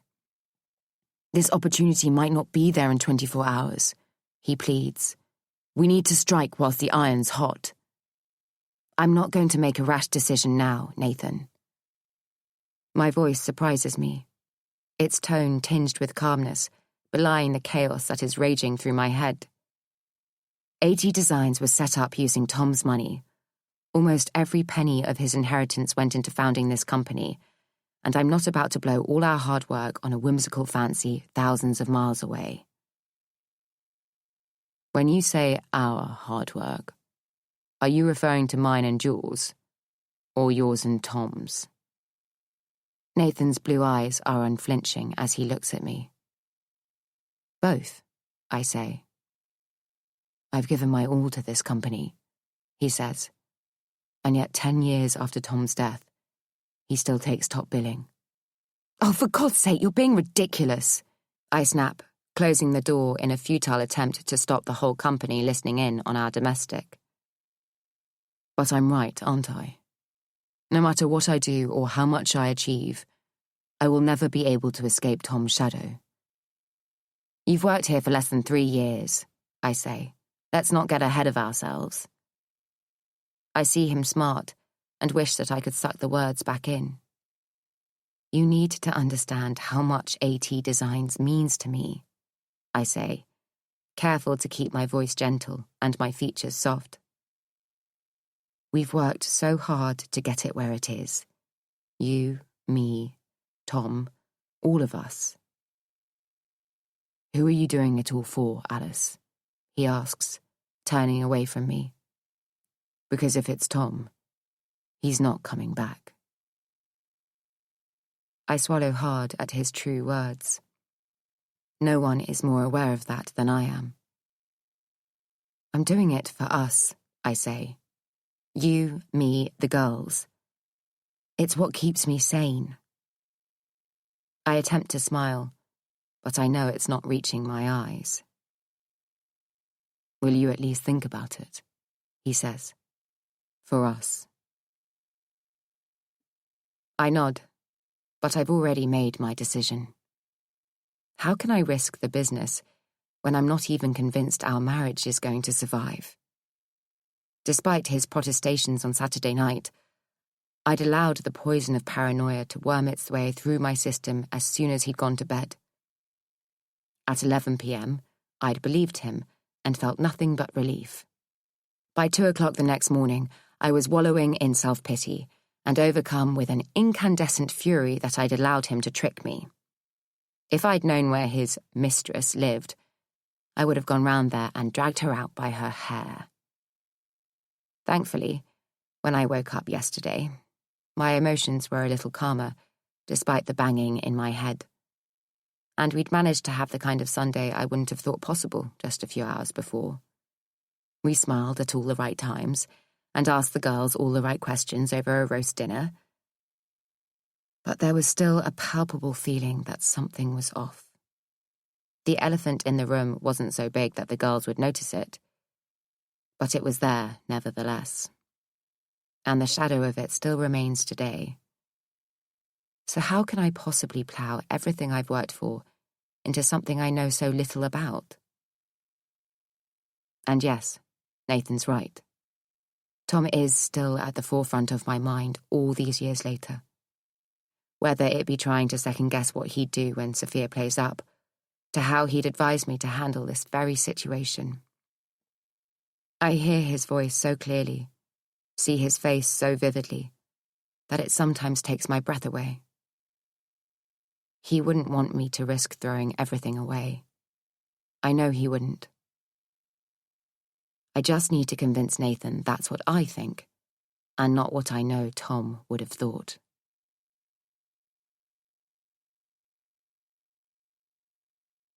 Chapter 12. Are you coming up? Nathan asks that night, wrapping his arms around me as I iron Olivia's school uniform. I can't help but stiffen at his touch and try to convince myself that I'm still reeling from David Phillips overstepping the mark. It's easier that way, as it hurts too much to acknowledge that it's actually Nathan I'm recoiling from. No, you go on, I say. I'll be up in a bit. I reach over the ironing board for my wineglass on the table. Don't you think you've had enough? He asks, and I immediately feel my hackles rise. No, I state firmly. Don't make this about you and me, he says wearily. What are you talking about? That, he exclaims, pointing to the wineglass and the bottle standing beside it. You're drinking more than I've ever known you to. I don't want to admit that it's a problem, that it's become a crutch I need to lean on. You've got to keep things in perspective, says Nathan, and drinking isn't going to help. Don't confuse whatever's going on with it being about us, because we're good. Are we? I ask, unable to keep the bitterness out of my voice. Yes, he exclaims, as he comes towards me, pulling me in. You've got a lot going on at the moment, and you need to tackle everything one step at a time. Otherwise, it'll feel too overwhelming. I wish I had his ability to compartmentalize everything, instead of having to live in the constant roar of noise as my brain battles to sort the wheat from the chaff. Come on, he says, knowing me too well. What's causing the most grief inside that head of yours? I'm still struggling to prioritize it myself, and even if I could, I'm not sure I'd be able to express it. Are you thinking about Japan? He asks. I don't want to say that it's the least of my problems, so I nod instead. Okay. Well, you know my views on it. I can only say it as I see it, and I think it's a once-in-a-lifetime opportunity that we'd be crazy to miss. But it's ultimately your decision, and I'll stand by you, whatever you decide. Will you? I ask, looking directly at him. Yes, of course, he says. Look, I can see why you've jumped to conclusions. But if I was having an affair, do you honestly think I would be so careless as to leave hotel bills and jewelry lying around? He attempts to laugh, and I manage half a smile. He's right. He's an intelligent man who would have the art of subterfuge nailed if he wanted to. He wouldn't allow an errant bouquet to turn up at the home of his wife instead of his mistress. Any indiscretions would be micromanaged to within an inch of their lives. I called the hotel in Tokyo, and they confirmed that they'd given me the wrong bill. I only paid $320-something. You can check it against the company credit card if you like. I shake my head, but no, I probably will. And I have no idea where the earring came from. I can only assume it's one of Sophia's friends, so no doubt we'll get to the bottom of that in time.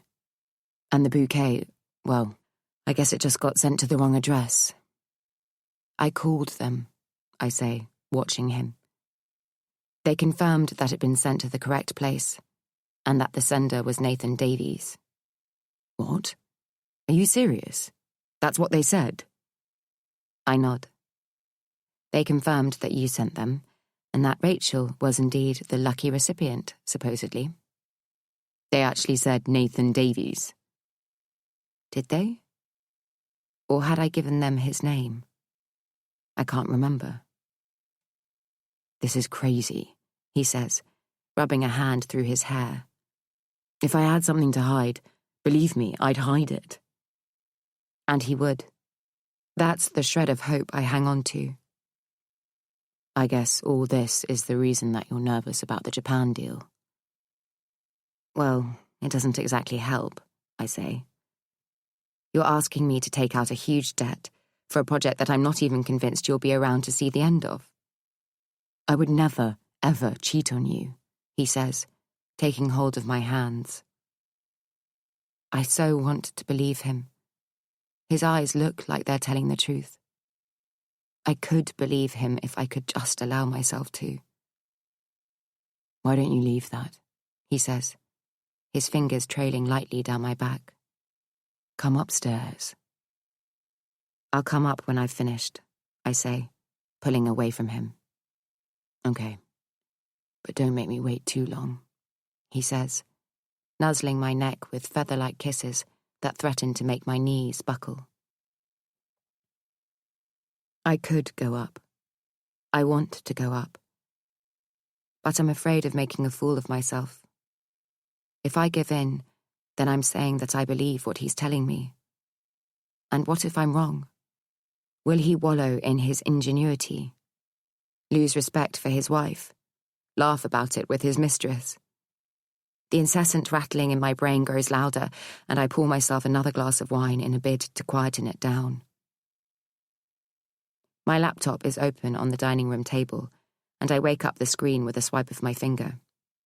Pixels of colour instantly burst into life as a photo of us all at Disneyland 2 years ago comes to the fore.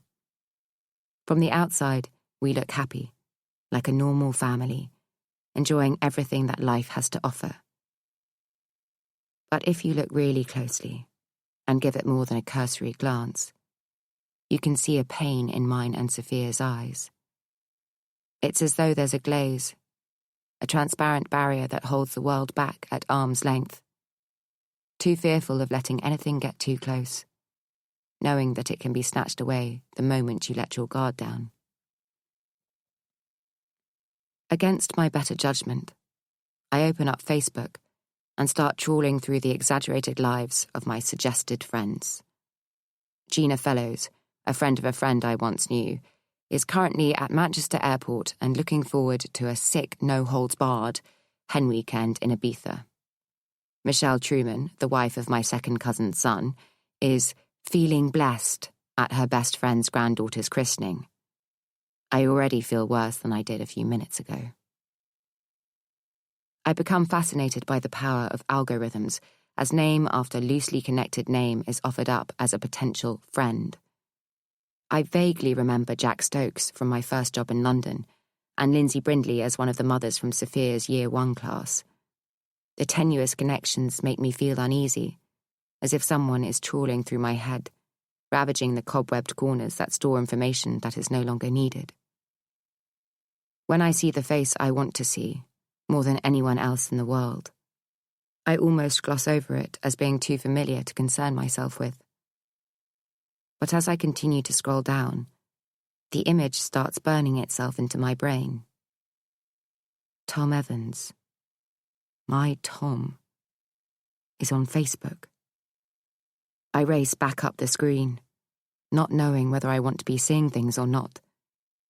In my haste, I miss him, and force myself to slow down as I go through the images again. My heart feels as if it stopped when I see his face peering out at me, like a hand is in my chest and squeezing the life out of it. His eyes bore into mine from the same photo that Sophia keeps in a frame on her bedside. My fingers trace the outline of his lips, and if I try really hard, I can almost feel them pulsing. How have I not seen this before?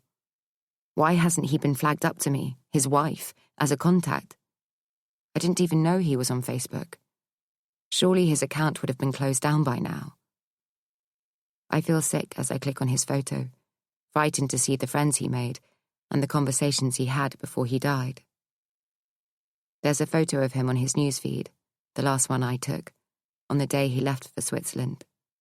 He's wearing the navy shirt I bought him for his birthday. His eyes, so much like Sophia's, glisten in anticipation of his trip, excited for what lay ahead. I look around the dining table, to the chair he had been sitting in the morning he went. He and Sophia had been side by side, smiling at me, as I came down from the shower with a towel still wrapped around my head. "What are you two up to?" I'd asked, their faces full of mischief. Sophia giggled. "Can I show her, Daddy? Can I show her?" "Show me what?" I'd said suspiciously. "You're so rubbish at keeping secrets, Sophia," he laughed, nudging her with his elbow.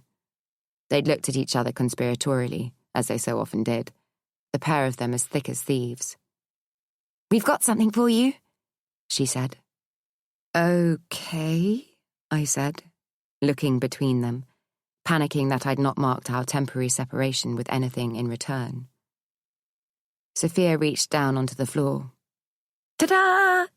she said, bringing up a homemade card and placing it in my hand. Jewels and gems had been stuck haphazardly onto the front, the white glue still visible and tacky, the glitter sprinkles not yet having had a chance to stick. I tried to hide the fact that there was more falling on the carpet than there was on the card. "Ooh, what's this then?" I asked. Open it, she'd said, bouncing up and down on her chair. I glanced across at Tom, his eyes ablaze with love, for her, for me. He'd give us the world if we asked for it. Inside was a photo of us at our wedding, looking at each other at the altar. The words underneath read, "It hurts to be apart, but believe me when I say, I'll love you all the more until my dying day." "That's the nicest thing you've ever said to me," I said, reaching across the table to kiss him. "Is this your guilty conscience kicking in?" "Oh, that's charming," he'd laughed. "We've gone to all this trouble and you think it's some kind of conspiracy." "So, there aren't 3 other wives and mothers down the road getting the very same treatment this morning then?" I said, knowing that Chris, Ryan and Leo would no doubt be offering the same sentiment to smooth the way towards their departure, and what had become something of an annual jolly. "Absolutely not," he'd said in mock protest. "Jules's card has got green jewels on it. Yours has got blue." "Go on, get out of here," I had said. He'd kissed me.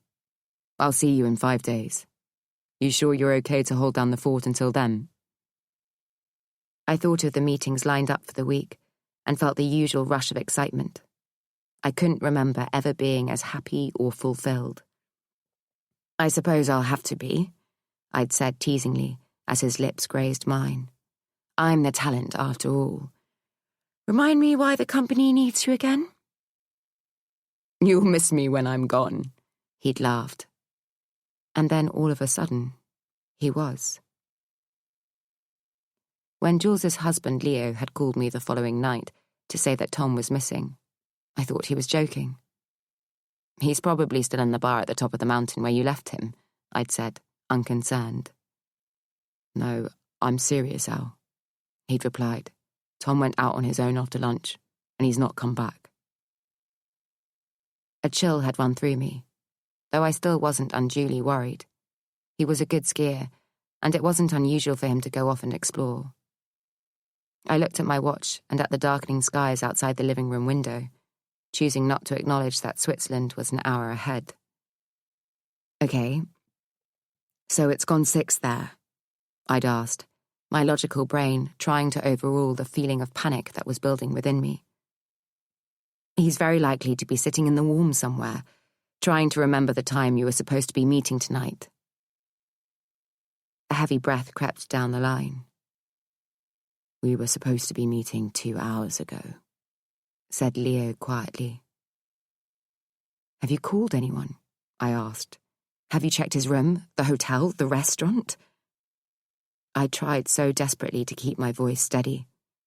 "Is there a gym or a sauna he might be in?" "He hasn't checked his skis back in," Leo had said. And my whole world had begun to close in around me. "Well, you need to find him," I said, a slight hysterical lilt to my voice. "Leo, you have to find him." "We've been everywhere we can think of," he'd said. "We'll give it another hour, and then we'll report him missing." "No, you can't wait another hour," I wailed. "Anything could happen in that time. He might be lying somewhere, unable to get up. He could have fallen down a crevasse, and if it snows, Leo, another hour could be the difference between life and death." "I'll talk to reception now," he'd said somberly. "But if he calls you in the meantime, tell him to stop pissing about." If Tom is trying to scare them, I'd thought, I'll kill him myself. I had sat by my phone, willing it to ring, for the next hour, watching every sweep of the ticking second hand as it rotated through the minutes on the clock above the fireplace. "Come on, Tom," I said out loud. "Where are you?" When Jules's number flashed up on the screen, I could only imagine it being bad news. She would have been delegated by the boys in an attempt to break it to me gently. "What's going on, Jules?" I'd said, barely able to breathe. There was an excruciating silence at the end of the line. "Jules!" I shouted. "Still nothing," she'd said gently. "The rescue team have been called in, and they're trying to ascertain where Tom was last seen and his likely route. Leo will call as soon as he hears anything more. Do you want me to come over?" I'd wanted to say yes, but felt that doing so would elevate what might still be a stupid prank into a full-on crisis. It was as if acknowledging the severity of Tom's situation would somehow make it worse. "No, I'm fine," I'd said. "I'm sure we'll all be laughing about it by the morning." I couldn't even begin to think about going to bed. But sleep must have found me for a few snatched minutes, as when I woke up, there had been a text from Tom, simply saying, "Send help." "He's texted me, Leo," I screamed down the phone moments later. "He needs help." "I know," he'd said. "I got one too, but the weather's closed in on us. It's too dangerous to go up the mountain in the dark." "Please do something," I'd cried. "What about the rescue team? Are they there?" "Yes," he said. "Everybody is doing everything they can." "Well, it's not enough," I'd raged. "He's called for help. Send a helicopter. We've got to get to him." "We don't know when he actually sent the text," he said. "There's barely any signal up here, so between his phone and my phone, there could be a considerable time lapse." "I don't care," I'd cried, hugging my knees to my chest. "Just find him before it's too late. Please." The days that followed had been a blur of visitors and flowers. The long-stemmed white lilies that I'd once loved became a beacon of lost hope. Their sweet aroma now the pungent odour of gut-wrenching grief and loneliness. People came to the door with sorrow and lasagna. I didn't hear anything other than, "Just pop it in the oven at 180. Every ring of the phone had the potential to bring the best or the worst news. Every knock at the door could have been Tom or the Grim Reaper, personally confirming his death. It was numbing and excruciating all at once. I couldn't sleep for fear that I'd miss him when he called, and spent night after night staring at the phone, willing it to ring. Even when all hope was lost, when there wasn't a chance he'd be found alive, I initially refused to hold a memorial for him. How can you commemorate someone's life if you can't be sure that they're dead? But it seemed that people needed an outlet, some form of closure so they could accept he wasn't coming back. The church was ablaze with colour, with me refusing entry to anyone who wore black. It was to be a celebration of his life, not confirmation of his death. Yet, whilst my soul still prayed that he'd walk through the door, my lucid self felt I'd let him down by accepting his fate. Over the weeks that followed, Sophia became a limpet on my already depleted resources. "Why isn't Daddy coming back? Where is he now? If he isn't dead, why isn't he here? When will I see him again?" Every other minute was spent answering her questions as best I could. The minutes in between were spent holding her close to me, the pair of us too frightened to let the other go, in case they never came back. A guttural sob takes me by surprise, and my memories throw me back out with a jolt. I can't stop crying as I read the only message on Tom's Facebook notice board. "Had the best lunch in Verbier today. Potence, flame-grilled meat, and a cheese fondue. Going to make this part of my staple diet when I get back home." There's a photo of a medieval-looking device, a light with flaming chunks of meat hanging from it. Underneath, Tom had written the caption, "Life is good." "Life was good," I correct him. How could he possibly have known that within a few hours, his would be over? I brush away tears as I look at when it was posted. The night before he died would have been the 25th of February, 2009. My blood runs cold as I read the date. 22nd of June, 2018. Today. Chapter 13. I'm sorry I'm late, I say as I rush into the gym cafe the following morning. You okay? Asks Beth with a concerned expression. I thought I'd done a pretty good job of concealing the bags weighing my eyes down, and hoped that lashings of mascara would have disguised their red rims. I'd eventually fallen asleep on the couch, and have vague recollections of Nathan helping me into bed in the small hours.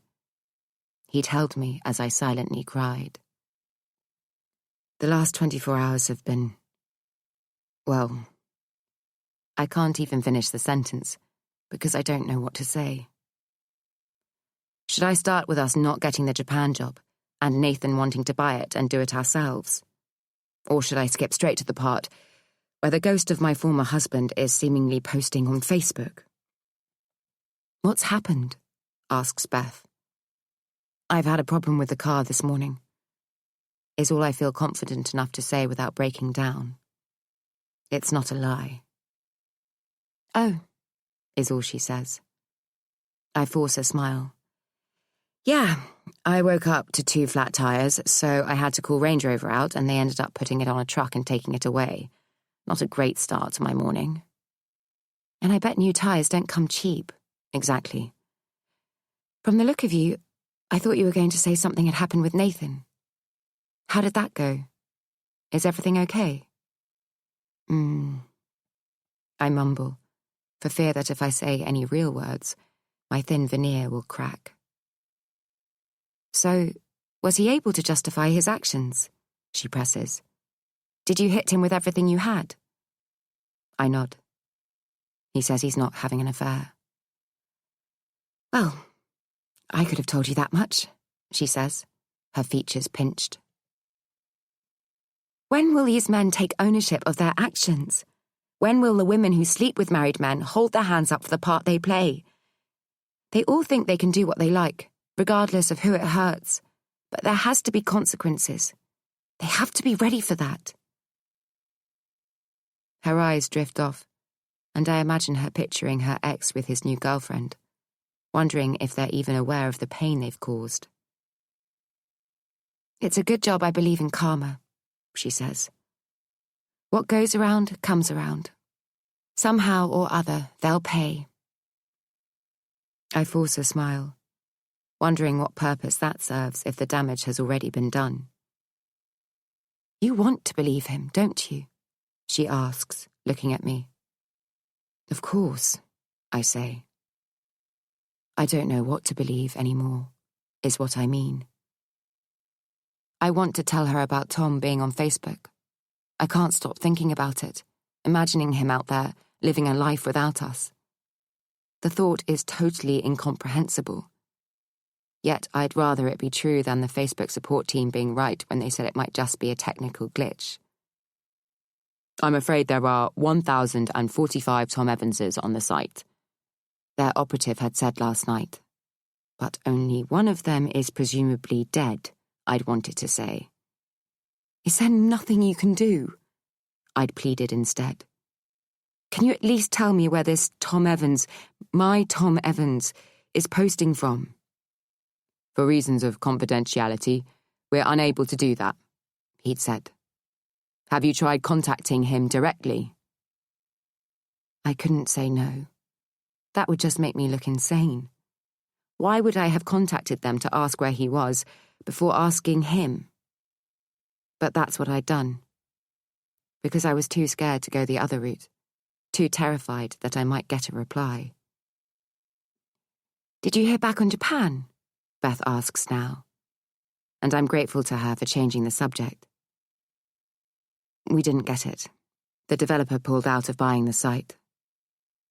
I'm sorry. You really wanted that, didn't you? I nod.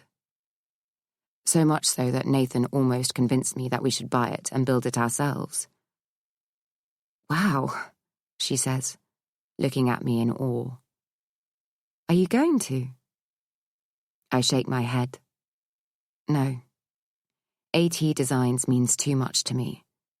It was created by Tom and me, and if anything happened to it because of a bad decision I made, I'd feel I'd let him down in the worst possible way. I think back to how hard we'd both worked to get the company off the ground, even when Tom was still holding down a full-time job as a civil engineer. It had long been a dream of mine to start my own interiors company, and just after we found out I was pregnant with Sophia, Tom convinced me that it was time to turn it into a reality. I put my card in shop windows, dropped leaflets, designed a website, anything to get my name out there. A couple of nearby residents commissioned me to redesign a room or two, and a local play school asked me to create a new library space for the children. There was no real money in it, though, as by the time I finished hand-painting a life-sized farmyard mural on the wall, I was out of pocket. But the look on their faces was reward enough for me in the beginning. Once Sophia arrived, I spent every minute that she slept tiptoeing my way through the designs and ideas that were strewn on the floor of the back room of our flat. But there still wasn't enough time to get everything done before she woke up again, and I'd often find myself awake at 2 a.m, playing catch-up. One night, when the hormones and tiredness had got the better of me, Tom had held me in his arms and promised to be around more than he already was. "You can't," I'd cried. "You're busy enough with your own work. I can't expect you to do any more than you're already doing." "I'll quit," he'd said. "I don't want to be a civil engineer for the rest of my life." "Quit," I'd said, panicking. "But we need your money coming in. AT is barely making anything." "So, we'll use my inheritance," he'd said. "It's what Mum and Dad would have wanted." "All of it?" I'd asked. He'd grimaced. "I'll put a little bit by, just in case Daniel ever manages to turn his life around." "But if your parents had wanted to leave some for your brother, they would have." "Yes, but they based their decision on the life he's leading now," he'd said. "If he comes out of prison at some point and sorts himself out, then I know they'd want me to help him." "Do you think that's likely to happen?"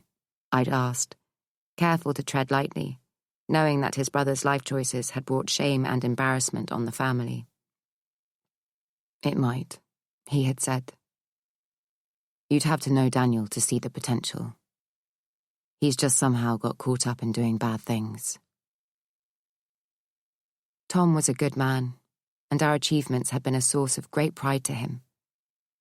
I still feel an enormous sense of responsibility to him, and to his parents, to ensure that it always remains so. I look at Beth.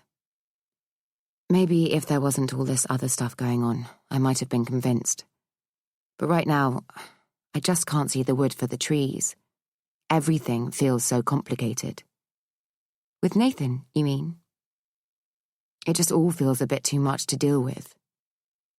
Beth opens her mouth to speak, but appears to think better of it. "So, how's things with you?" I ask. "Did you think anything more about Millie's dad?" She brought it up again at the weekend," she says. "I've had a chat with her, just to see how she feels about it all, and whether she really wants to know more about him." "And she does?" "That certainly seems to be the way it's looking," she says. "And I suppose I want to know where he is, and what he's doing, too." I hear my phone ringing in my bag, and immediately feel my pulse quicken, wondering if it's Nathan, the office, or Olivia's school. Since when did I want to avoid so many people? It's an unknown number, and I force myself to answer it. "Hello," I say gingerly, alert to the potential bad news it could be bringing to my door. "Mrs. Davies?" asks a male voice. I hesitate before answering. Only cold callers would refer to me so formally. Yes, I say, through a resigned sigh. It's Mark Edwards at Range Rover. Just to let you know that your car's all ready for you. I'm afraid we've had to replace all 4 tyres.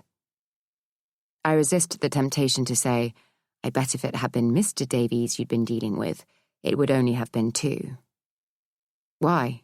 What was the problem? I ask instead. Well, the 2 front tyres were already flat, as you could see. But by the time the car reached us, both rear tyres were on their way as well. That's ridiculously unlucky, I say, a tad sarcastically. Indeed, he says. You might want to rethink where you park it in future. Why's that? Because it appears that all 4 tyres were slashed with a knife. A chill runs through me as I imagine someone systematically working their way around the car, thrusting a blade into the rubber. You've gone white, says Beth, as I numbly end the call. What is it? I force a smile. That's probably because they told me how much the car was going to cost. That'll teach you for buying one for the same money that you could buy a house, she says, laughing. Indeed, I say, ashamed at the comparison. I know she's only joking, but the comment makes the divide between our lifestyles painfully obvious. Perhaps everything that's been happening lately is my payback, a warning not to take anything for granted. So, what's the next step? I ask, in an attempt to bat my paranoia away. How are you going to go about finding Millie's father? Well, I'm not sure the official channels are going to be much help. I applied for child maintenance a few years ago, and they opened a file, but they never managed to track him down. I don't know if they keep looking. I don't suppose they have the time. And if someone doesn't want to be found? True enough, she says. But I did have a look on the internet, with the little information that I have. I reach into my bag for a pen and pad, relishing the idea of having someone else's problem to focus on, instead of my own. So, what have you got so far? I ask, turning to a fresh page and writing Beth before underlining it. She smiles wryly. So, he had his own business. And? I ask. Surprise, surprise, it no longer exists. Okay, what about his parents? I ask. There's a flash of something in her eyes, but as quick as it came, it's gone again. I didn't meet either of them, so no leads there. I wrinkle my nose. Did he have any hobbies, any places he used to go? He worked really hard and was away a lot. He was hugely ambitious, and he wanted the best for us. She laughs hollowly. Or so I thought. She stops and looks lost in her thoughts, as if it's only just dawning on her that when he said he was working, he was actually with the other woman. Did you own a place together? I ask, in an attempt to bring her back. We didn't get that far, she says. He was just about to move in with me. So, there's no paper trail at all, I say. She shakes her head ruefully. It's embarrassing. How can I know so little about my child's father? Come on, I say. Don't beat yourself up. It's just one of those things. Though I do hope you know his name. She looks at me witheringly, but there's humour in her eyes. Yes, she says. And his date of birth, actually. See, I jest. What else do you need to know? She rolls her eyes, but I can see that she appreciates me adopting a more light-hearted approach. So, come on, I say, my pen poised. What's his name? Thomas Evans, she states boldly. I can see her lips moving and hear a muffled sound, but I can't even begin to compute what she's saying. My head fills up with a hotness that feels like it's trapped, with no way out. I need air to breathe, but I panic that I can't take it in quickly enough. I want to throw myself across the table and hold a hand to her mouth so that she can't say anything more. But because I don't, she continues, blissfully unaware. Date of birth, 21st of May, 1976. Her head tilts to the side, a look of concern on her face, and I try to stand up, but feel so dizzy that I immediately fall back down again. I can't breathe. My lungs won't let me. And my body burns. But it can't be, I falter. That's not possible. The last thing I remember is Beth mouthing, "Are you okay?" seemingly in slow motion. Then everything goes black.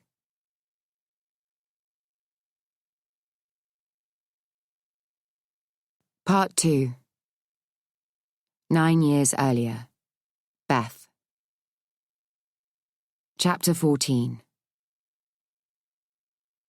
It had been a long day.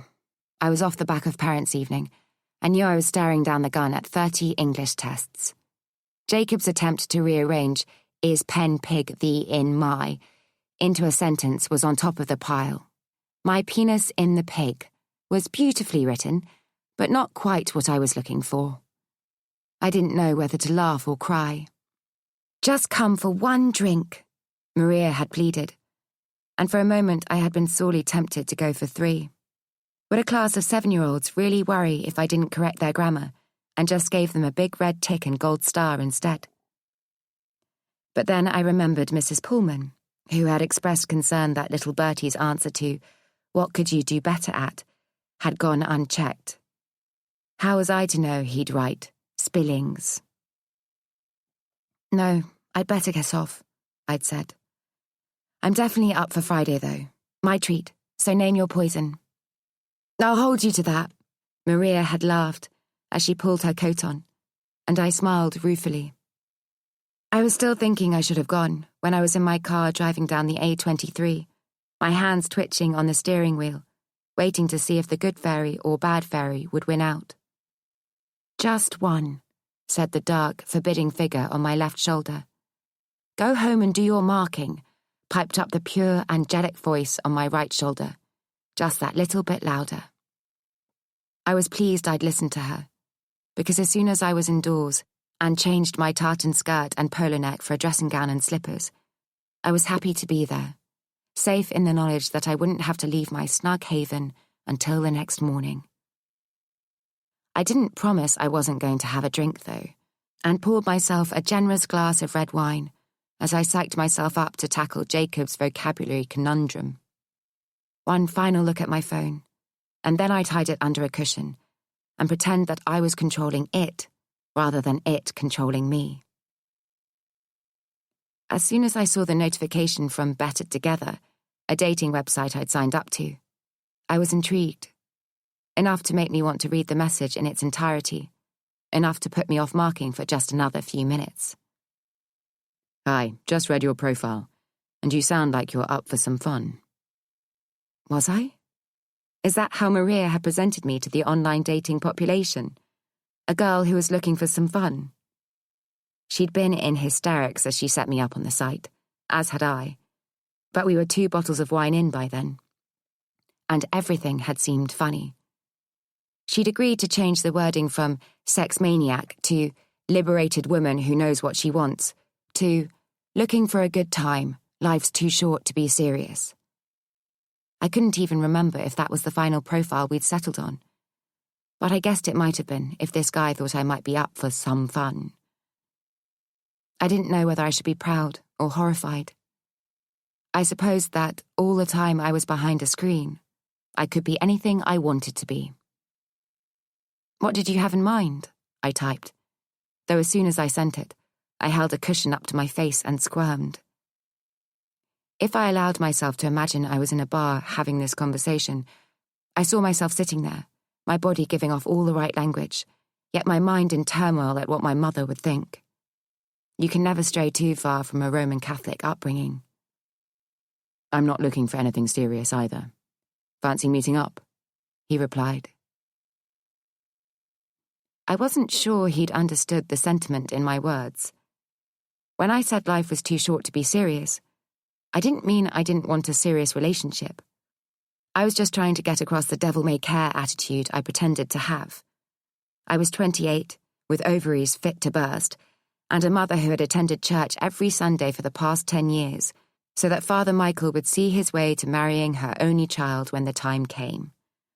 Of course I wanted a serious relationship, if only to appease those who demanded it. I'd convinced myself that maybe Mr. Up for some fun was best avoided. But that was until I saw his photo. "Blimey," I said, out loud, making Tyson jump. He looked at me with his chocolate drop eyes, staring out between his daft floppy ears, waiting for his equally sappy owner to elaborate. "Well, I wouldn't kick him out of bed on a cold night," I said, as Tyson cocked his head inquisitively to one side. Here was a man who knew what he was about. His confident stance, sense of style, those take-me-to-bed eyes, and that smile. "Oh, that smile," I said to Tyson as he laid his head down on my feet. "Does it really matter if he's not looking for anything serious?" "When?" I replied, brazenly. "Tonight." I almost choked on my wine. If we met up on the strength of this conversation, it'd beat even Marcus, the blind date that Mel, another teacher at school, had set me up with. At least we'd enjoyed a 24-hour virtual courtship before meeting in the flesh. At this rate, I could see myself waking up in this dreamboat's bed tomorrow morning. I looked down at my dressing gown and the stain that Tyson had caused when he'd jumped up at me a week ago, making me spill the cup of tea I was holding. And my slippers, one of them chewed through at the toes by my ever-faithful, if sometimes infuriating, furry friend. I didn't look in the least bit glamorous, but it wouldn't take long to get myself back round the right way. Then I remembered I had winter legs, and no smile, not even George Clooney's, would have warranted me shaving them. "Tomorrow?" I replied, pleased with myself for playing hard to get. "Sure. Westbury Hotel in town, just off Bond Street. Polo Bar, 7:30 p.m. I was momentarily stumped by his authoritativeness, unused to being told what to do. But there was a little part of me that quite liked it. "See you there," I said, already working out what the hell I was going to wear. He'd made it sound posh without even trying. "So, you're just going to turn up there and—" "What?" said Maria the next morning, open-mouthed. She gives off the impression that if she was single, she'd be out on the prowl every night. But she's only that brave because she's happily married and living the single life vicariously through me.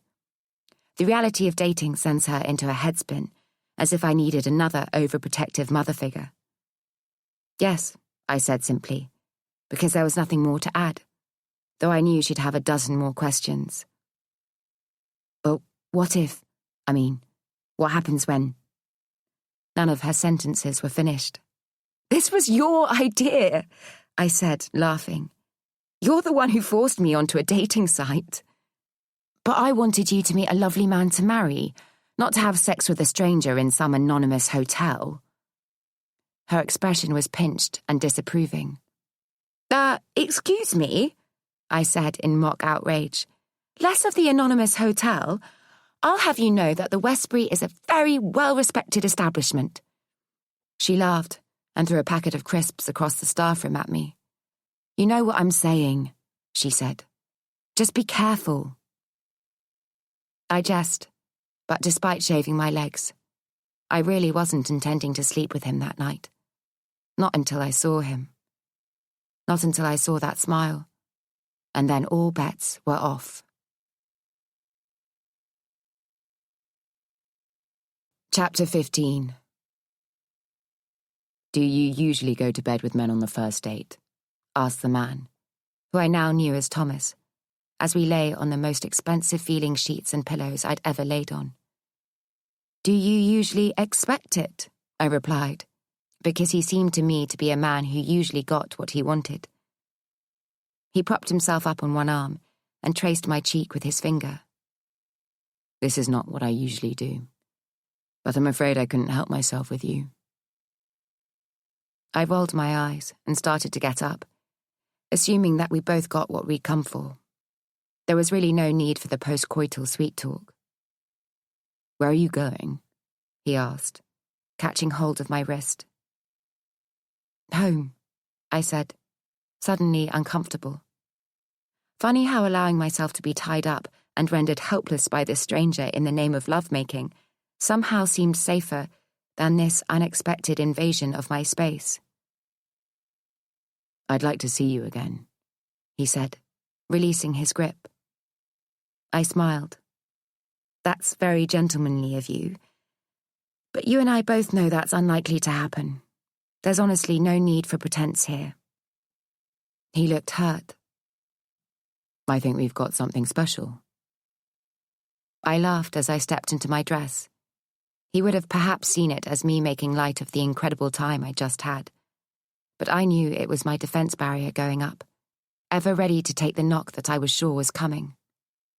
That's why I always made sure to get in there first. Look, I had an amazing time, I said. A really amazing time. But you made it quite clear that you're just looking for some fun. And I'm happy with that. Really, I am. Let's not make this any more awkward than it needs to be. I'm away a lot, he said. That's why I can't commit to anything serious. That's one I'd not heard before. But if I was around more, I definitely want to see where this went. Of course, I said, as if placating an upset pupil in my class. And if I was around more, I'd like to see where this went too. But alas. I childishly refused to let him have the upper hand, to make him think that I was in any way disappointed. I sat back down on the bed and ran my hand across his bare chest, onto his toned shoulder and down his tattooed arm. If he carried on smiling like that, I'd have to get undressed and do it all over again. You want to, don't you? He asked, as if reading my mind. I smiled. Of course I did. But there was no harm in leaving him wanting more.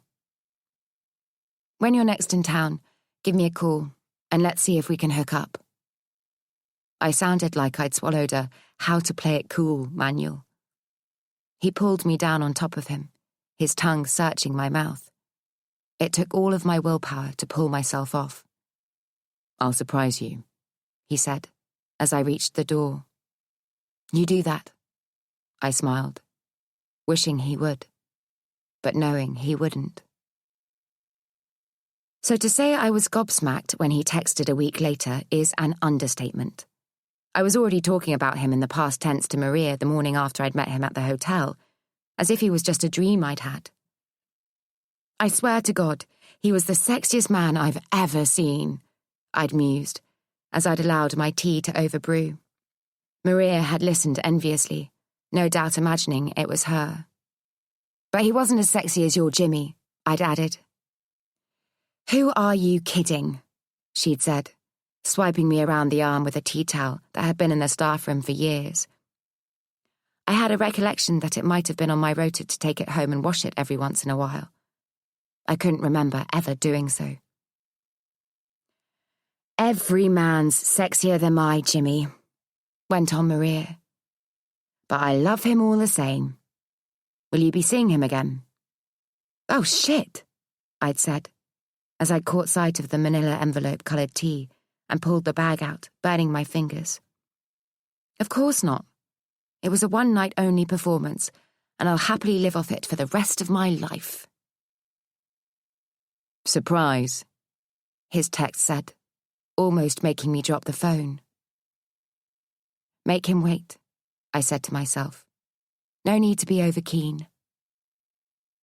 If I'd been in class, it would have been okay. But I was planning lessons in the library, and every second that passed felt like a day. I was quietly impressed that I lasted over 4 minutes. Who's this? I texted, knowing damn well it could only be him. It's Thomas. Sorry? Sometimes I'm my own worst enemy, From the other night. We met at the Westbury. I tied you up and then Well, that served me right. I looked around the library, imagining that the conversation was being played out over a tannoy, and blushed furiously. I typed and deleted, "Hey, what's up?" 5 times, before hitting send. "I'm in town tonight and want to see you." Was he asking me or telling me? Either way, it turned me on, and I knew I was going to go, no matter what prior engagement stood in my way. "I'm not sure I'm free," I replied, knowing that my diary was clear. "No problem," he wrote, calling my bluff. "Another time, perhaps." Fuck. "Let me check," I texted back, far too quickly.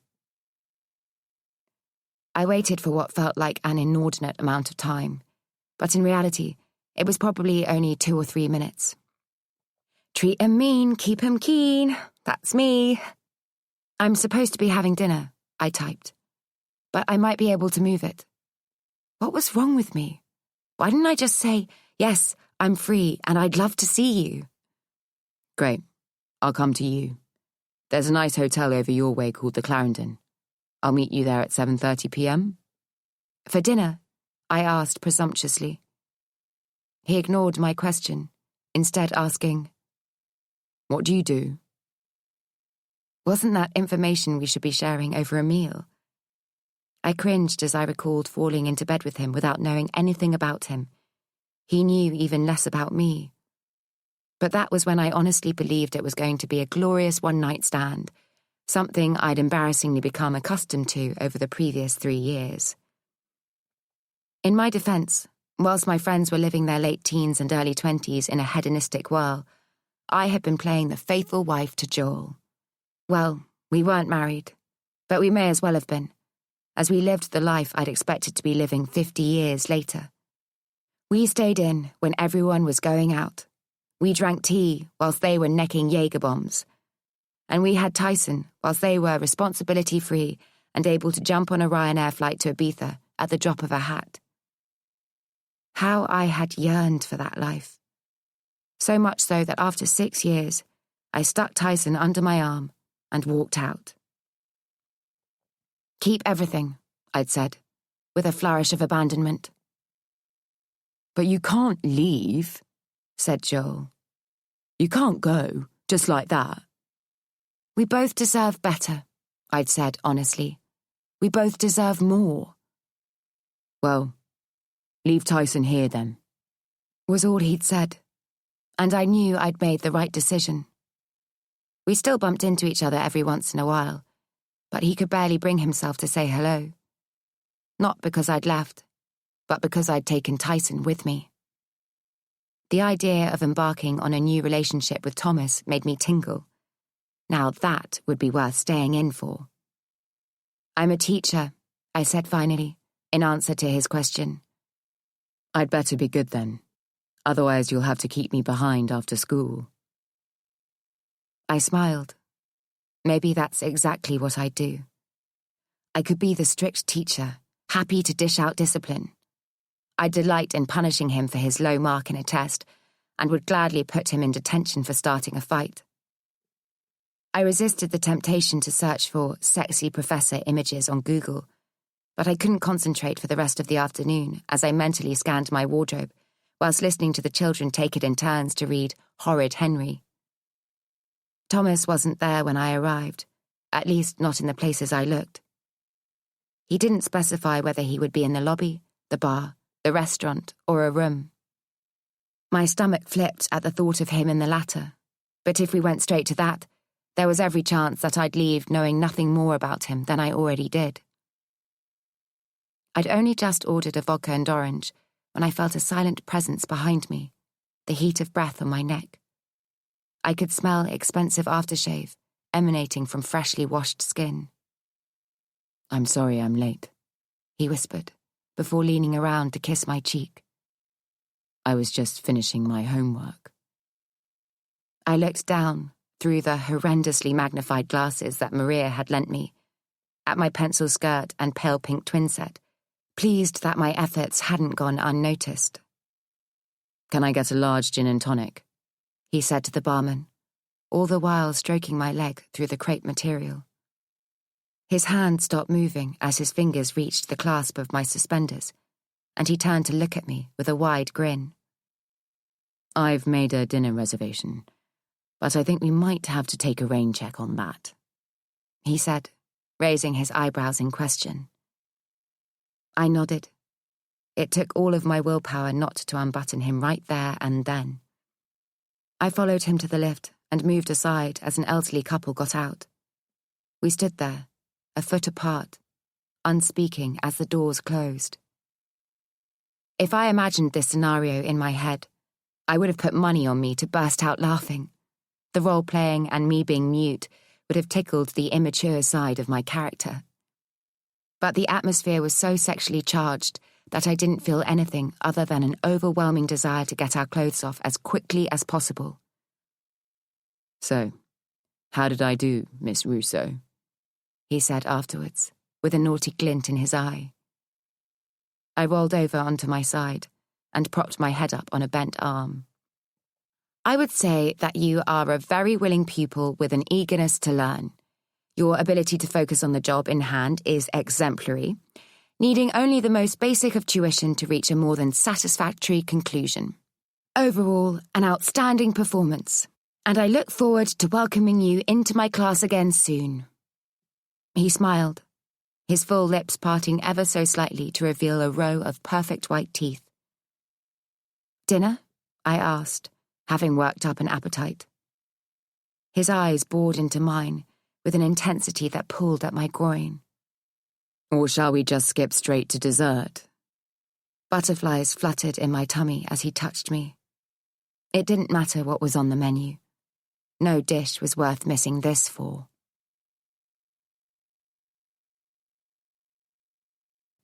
Chapter 16. "You didn't tell me you had a dog," said Thomas when he came around to my flat for the first time a few weeks later. Seeing as we'd only met 4 times and had gone straight to bed on all of those occasions, it was hardly surprising that we'd not yet had the opportunity for small talk. "This is Tyson," I said proudly, as if I was introducing him to my child. Thomas couldn't help but laugh as he went to pet him. "But he's the cutest dog I've ever seen." "Don't be fooled," I said. "He lives up to his name. Cockapoos can be ruthless." "He's not one of those territorial dogs, is he?" asked Thomas, in between planting kisses on my lips. "The type who won't let you go into the bedroom with a man, no matter how hot he is." "He can be, but he should be all right with you." Thomas smiled as his hands wandered onto my behind, pinching it. "Ow!" I laughed, swiping him round the shoulder. "So, shall we test your theory?" he asked, as he began to unbutton my jeans. "No," I said, playfully pushing him away. "We're going to eat first." "Oh, seriously?" he whined, sounding like a disgruntled little boy. "Can't we just—" "No, absolutely not. If I keep choosing sex over food, my mother will wonder what's happened to me." "You tell your mother something like that?" he asked incredulously. I couldn't help but laugh at the horrified look on his face. "No, I meant she'll notice that I've lost weight." "Oh, right." He dipped his finger into the bechamel sauce in the pan. "Honestly, you're worse than the kids in my class," I remonstrated, swatting his hand away. "Will you just behave yourself for a minute and get the wine out of the fridge?" "I've got something to ask you," he said later, as he tucked into my homemade lasagna. I replied, though I wasn't really listening, too busy concentrating on whether the pasta sheets were cooked enough. "I'm in the middle of setting up a deal with a really important client." "Okay," I said, hesitantly, wondering how that could possibly have anything to do with me. "He's coming over to London next month, and it's important that I create the right image. I need to present myself correctly, you know?" I wrinkled my forehead as he pressed on. "It would just help my cause if he could see that I have a girlfriend and that I'm a serious guy." My expression went from one of confusion to one of surprise, but although I thought I knew where this was going, I still wanted to hear it from him. "I just wondered if you were free to come with me. Are you asking me to be your trophy girlfriend? I said, having to stop myself from giggling, though I don't know whether it was from embarrassment or excitement. It's okay if, you don't want to. I understand. He looked at me with doe eyes, like Puss in Boots from Shrek. Don't pull that one, I laughed. I'd love to come. What do I have to wear? Do I need to be a slutty girlfriend or a posh bit of totty? Oh, I can be like Vivian Ward in Pretty Woman. All the gear, no idea. He looked at me as if I was completely mad. You can just be you, he said, before smiling and adding, you won't be needing to coax any slippery suckers out of their shells. He knew the lines from my favourite film. I think that might have been the moment I began to fall in love with him. As the weeks passed, I began to feel more comfortable around Thomas and dared to be confident that we had something special going on. Walking hand in hand into the restaurant to meet his business associate seemed like the next big step, and I felt dizzy with excitement, conscious of other diners watching us as we followed the maitre d' to our table. A good-looking man with olive skin and dark, smouldering eyes stood up as we approached. Mr. Rodriguez, good to see you. This is Miss Russo. Mr. Rodriguez took my hand and brought it up to his lips. Very pleased to meet with you. Likewise, I said, looking furtively around for his better half. Alas, my wife has been called away, he said, so I'm afraid it's just me this evening. I didn't know whether to be disappointed or not. There was a shred of relief that I didn't have to make superficial small talk, but that then meant I would have to listen to their business dealings. Thomas looked at me, as if to say sorry, and ordered a bottle of Laurent Perrier rosé. As it turned out, the conversation was actually very enlightening, and if nothing else, I felt my social standing had been elevated somewhat, just because I now knew the difference between a Meursault and a Petit Mouton. Who knew wine could sound even better than it tastes, I said, as we just made it onto the 2350 from Waterloo. It was the last train from London to Guildford, so everyone was packed in like sardines, with Thomas and I pressed up against each other. Yeah, sorry about that, he said, his face belying the fact that his hands were surreptitiously travelling up under my lace top and into my bra. I hope you weren't too bored. I closed my eyes, and a breath caught in my throat as his fingers deftly teased my nipples. If it wasn't illegal, I would have gladly let him take me there and then, regardless of who was watching. No, I mean it, I managed. I found it really interesting. He raised his eyebrows suggestively. Which part? Was it the juicing of the luscious, ripe grapes? Or the fact that you can make thousands of pounds from buying and selling wine? What turns you on the most? All of it, I said, as his hand slid down into my trousers. His fingers just reached the lace top of my knickers before I grabbed his wrist and looked at him wide-eyed. What? He said, all too innocently. Patience is a virtue, I said, in between kissing him.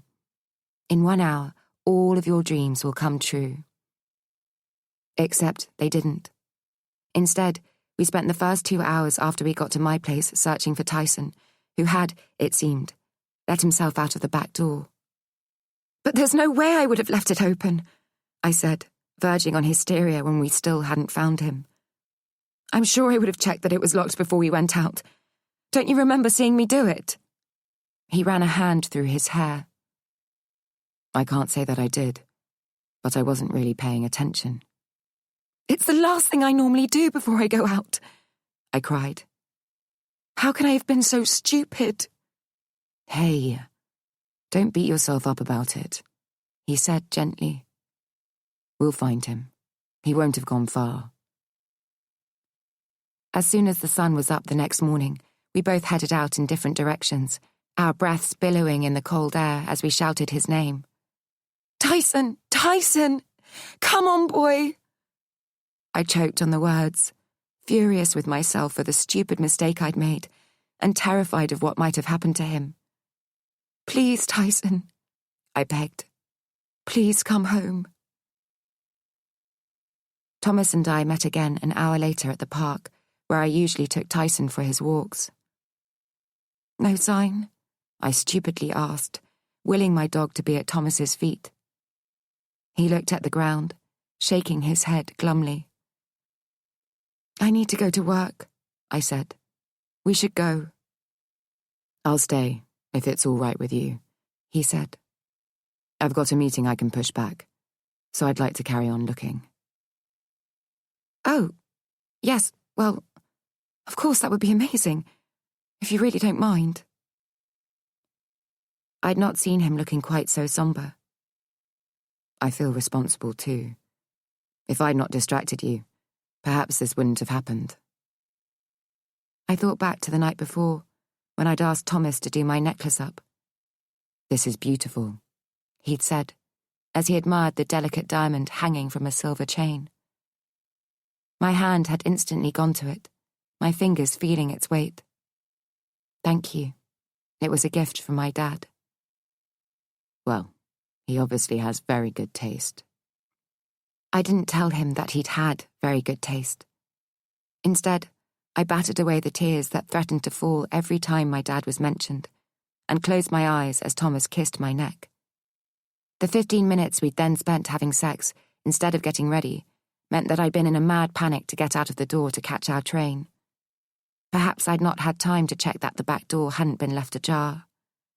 I could blame Thomas, but what was the point? It was a distraction that I had readily encouraged. Thanks, I said, kissing him at the park gate, his lips cold. I'll call you with any news, he said. If I find him, is there a cafe or something around here that I can wait in until you come back? Was there? I'd lived in the area for 5 years, but suddenly I couldn't even recall the shop where I usually got a coffee on the way to work. It's okay, he said, sensing my difficulty. I'll find somewhere. No. Of course, sorry, I'm not thinking straight. Here, take my key. I struggled to get my house key off the ring that carried a worn photo of me and Dad. I was prepared to give Thomas the key to everything I held dear, but not that. Are you sure? He asked. Is there an alarm or anything I need to worry about? No, I said quietly, paranoid that anyone might overhear how lax my security arrangements were. Keep me posted, won't you? I said, as I reluctantly left him. All morning my mind alternated between Tyson and a man I was fast falling for, and when I'd heard nothing by lunchtime, I could feel myself welling up. I can cover for you if you want to go home, said Maria as she rubbed my back. I shook my head. I'm better off here. There's nothing I can do at home, apart from wait. Honestly, I can do your classes this afternoon.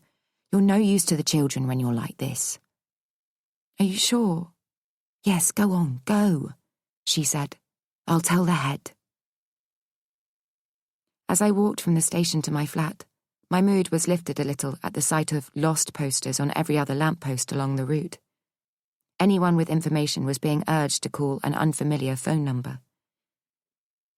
Do I assume I have you to thank for the posters? I asked Thomas when I got home. I didn't dare call the number on my phone, as I risked Hot Guy, the childish pseudonym I'd saved him under, appearing. I made a mental note to change it, even though it was still accurate. Yes, he said sheepishly. You don't mind, do you? Of course not, I exclaimed. That's really sweet of you. No one's called yet, but I'm hopeful. I didn't know what else to do. Thank you, I said, kissing him. Are you okay if I go to this meeting? I was able to put it off for a few hours, but I could really do with getting it done today, if you don't mind. I was astonished he even felt the need to ask. Of course, you should go. But I'll be back tonight, if that's all right. And I'll leave you my phone, just in case anyone calls about Tyson. Don't be silly, I said, shaking my head. Take your phone with you. No, he said adamantly. I won't be able to answer the call if it comes in. We can't take the risk of missing it. But take it, he said, as he put his jacket on and handed me the phone. I'll be a couple of hours. Feel free to answer any call that comes in. It felt very odd to have someone else's phone in my possession, especially one that belonged to a man I was seeing so casually, yet knew so intimately. I held the phone in front of me as I walked around the park, calling for Tyson and showing anybody I encountered a photo of him. I could almost feel my eyeballs burning the screen every time I looked at it, willing it to light up. When it did, just as I reached the gate, where another poster had been attached, I couldn't answer it quickly enough. "Hello?" I said, gingerly. "Oh, hi," said a male voice. "I'm calling about the dog." My heart soared, making me feel as if it might lift me off the ground. Yet the very real possibility of being told that something had happened to him quickly followed. "Yes," I said, urging the man on, my chest a mangle of emotions. "Is there a reward?" he asked, stopping me in my tracks. I don't know," I stuttered. "Well, is there or not?" "Does it matter?" I said, suddenly indignant. "Have you any information or not?" "Well, it all depends on how much the reward is." I took the phone away from my ear and stared at it aghast, horrified that the safe return of my beloved dog was reliant on how much I paid. Wasn't this akin to kidnapping and demanding a ransom? My head wrestled in vain to win the tug-of-war with my heart. It was a poorly fought battle. £1,000, I said, suddenly aware of how much I wanted Tyson back. The ache was so profound that I would pay 5 times more. I wonder if he heard it in my voice.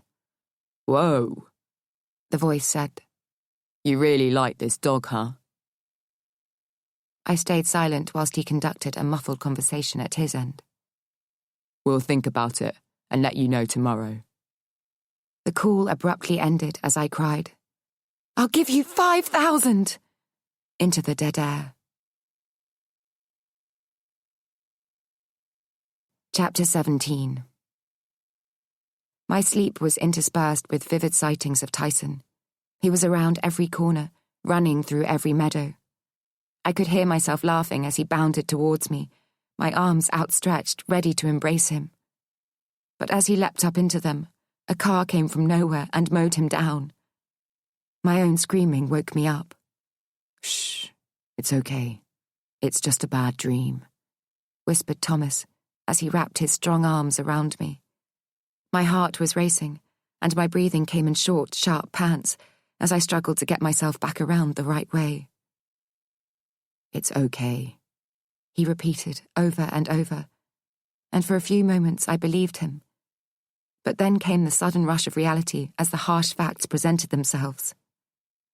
"But it's not," I cried. "It's not okay." "I'll deal with it tomorrow," he said. "If that man's got Tyson, I promise we'll get him back."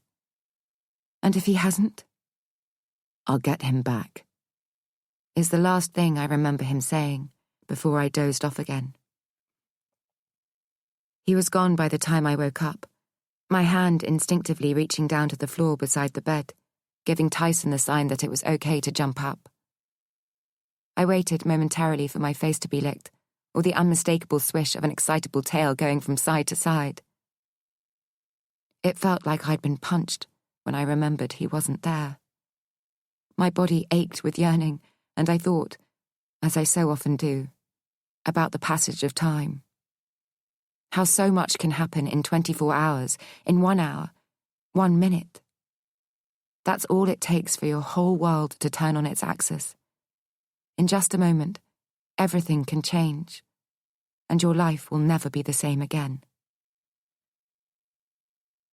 That's how it had felt when my dad died suddenly. He'd uncharacteristically taken the day before off work, and we'd gone out on the boat, just the 2 of us. It was the most perfect day, the sun scorched in a bright blue sky, and the light breeze worked in our favour as we sailed my namesake out onto the Solent. We had anchored off the coast of the Isle of Wight and called a tender to take us to one of Dad's restaurants. "How are you, my friend?" asked the head chef, Antonio, as he kissed Dad on both cheeks. "Very good," Dad had replied, his accent so much more Italian whenever he spoke to a fellow countryman. "I couldn't be better." "And my, how you've grown," Antonio said to me. "I remember you when you were down here." I'd smiled as he'd held a hand out a few inches from the floor. "What are you now, 15, 16? 13, I'd giggled, secretly pleased that he thought I looked older. "Bellissima," he said. "And Mrs. Russo? Is she not with you?" "No, it's just me and this one today," Dad had said, ruffling my head as if I was 3. I flattened my hair self-consciously. "Father and daughter time." If I had been cross with him for treating me like a child, it didn't last long, as he poured the tiniest amount of white wine into one of the glasses set on the table. "Don't tell your mother," he'd said, winking. I remember the sun shining, and Dad offering to swap seats because he had sunglasses and I didn't. I remember the starched white tablecloths and the smell of olive oil and garlic as bowls of seafood spaghetti wafted past us on their way to other diners. If it hadn't been the last meal we shared, I doubt I'd be able to recall what we had. But because it was, I can see all too clearly my carbonara and Dad's arrabbiata being set down before us. "This is the life," he'd said, as we tucked in. And it was. I couldn't imagine having a better time. "One day this will all be yours," he'd continued, sweeping his arm over the packed veranda we were sat on. You couldn't squeeze another table in if you tried. All of his restaurants, the one on the Isle of Wight and the 4 others on the mainland, were always fully booked, more often than not for months in advance. "But I can't cook," I'd said, worrying that I wouldn't be up to the job. Dad laughed heartily. "When did you last see me in a kitchen?" "You're always in it at home," I'd replied, confused. "But I don't go to work and cook, do I?" I'd shrugged my shoulders. "You just need to run the operation," he'd said. "As long as the chefs can follow Grandma's recipes, you'll be fine." As always, Antonio had joined us for a drink after our meal and, as always, I'd spent their mostly Italian conversation fixed on watching the smoke rings he created. I was fluent in Italian, but it was still an effort to keep up, and anyway, they were just talking shop, so I zoned out. Now, of course, I wished I'd concentrated on every word Dad spoke, no matter how boring I thought it was, because ever since, his is the only voice I yearn to hear. The next morning, back home, he had woken up, made Mum a cup of tea, and collapsed on the kitchen floor with the teaspoon still in his hand. She'd tried to revive him, and the ambulance was quick to come. But it was already too late. He'd had a brain hemorrhage at just 49. The house had been full of people, even before I'd woken up, and I'd walked out onto the landing to cries and panic from the floor below. I knew something had happened, but it didn't occur to me that it had anything to do with Dad. How could it? We'd just spent the best day together. He'd been perfectly normal, and he'd let me have some wine. It was our little secret. How could he no longer be there to share it? My hand was still dangling down the side of the bed, ever hopeful of feeling Tyson, when my phone rang, making me jump. Hot Guy lit up the screen. I really had to change that. "Hi," he said tightly. "What's up?" I asked, immediately aware of his clipped tone. "That man's called again," he said grimly. "I've got a good mind to call the police." "And say what? People offer rewards for their pet's safe return all the time. It's not a crime to take it." But we didn't offer a reward, he said.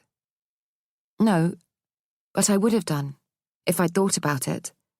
This guy's obviously chancing his arm, but if he's got Tyson, then I'll happily pay whatever it takes to get him back. He says he's got him and wants £2,000, said Thomas. Do you believe him? I asked. I think we should take him seriously, in the absence of anything else.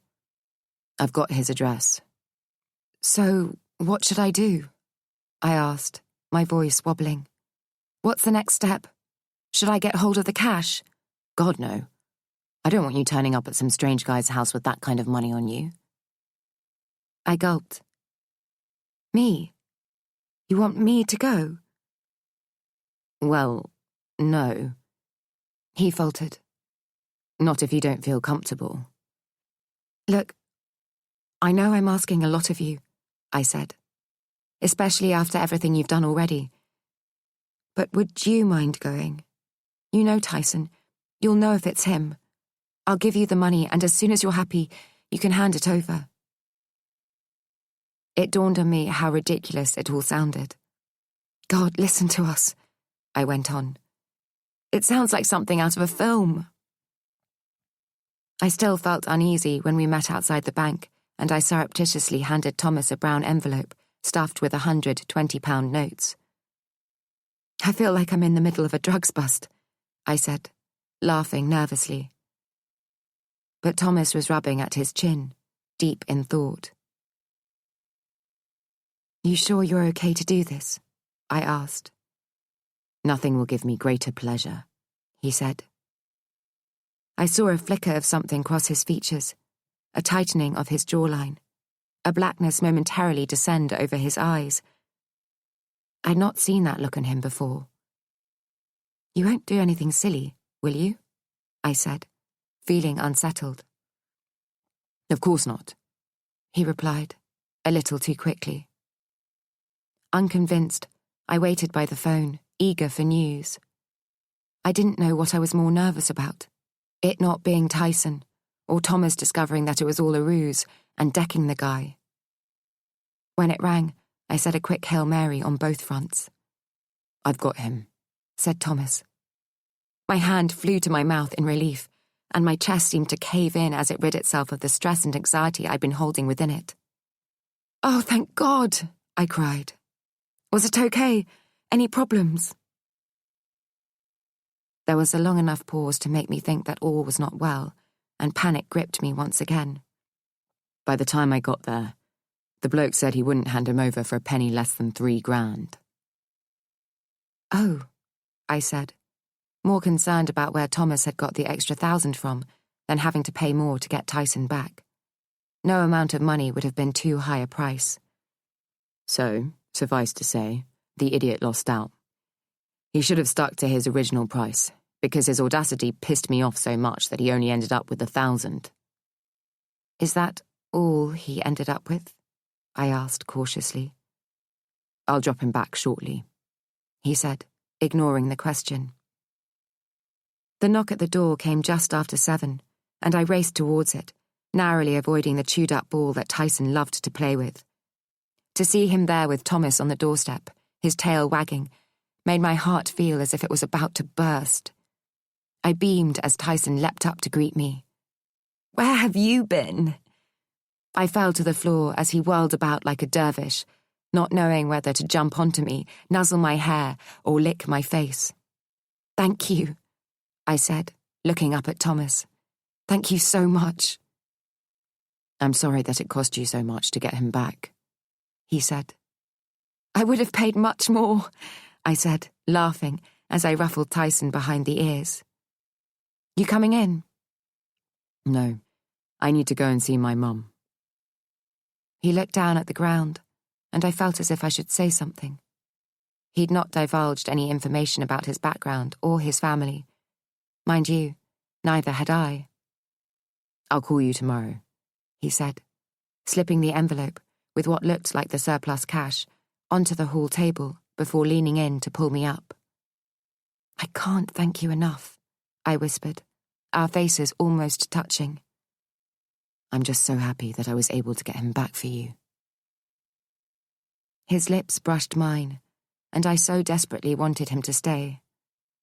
If it hadn't been his mother he was going to see, I would have done everything in my power to convince him to.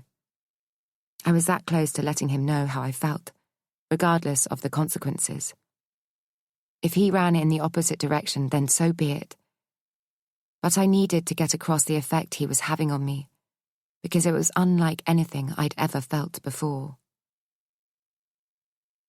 When he didn't call the next day, and the weekend had been spent staring at the phone, willing it to ring, I convinced myself I'd done something terribly wrong. What had I said? Nothing. Yet. But the power of the unspoken word should never be underestimated. Had he known what I was about to say? Was he scared that I wanted to take our relationship one step further? I didn't know what that was yet, but I couldn't let him go. Though perhaps, in not saying something, I already had. "Are you sure he's not married?" asked Maria in the pub after work. "I have absolutely no idea," I said, having wondered the very same thing the night before. "Would you carry on seeing him if you found out he was?" "Absolutely not," I said, taking umbrage that she even needed to ask. "I would never cross that line, and besides, that isn't the type of relationship I'm looking for." "What type of relationship are you looking for?" she asked. "Because, honestly, right now, it seems that this one is based on sex." "But it's really good sex, Em," I sighed. Maria rolled her eyes, but she couldn't suppress a grin. "You can't allow that to cloud your judgment," she said. "There's more to a relationship than mind-blowing orgasms." I raised my eyebrows as if questioning the validity of her statement. "Is there?" "A relationship cannot survive on sex alone. It has to have something more. You need to be compatible in life, not just in bed." "We're harmonious in many ways," I said. "We talk. A few postcoital words do not constitute a conversation," she said, laughing.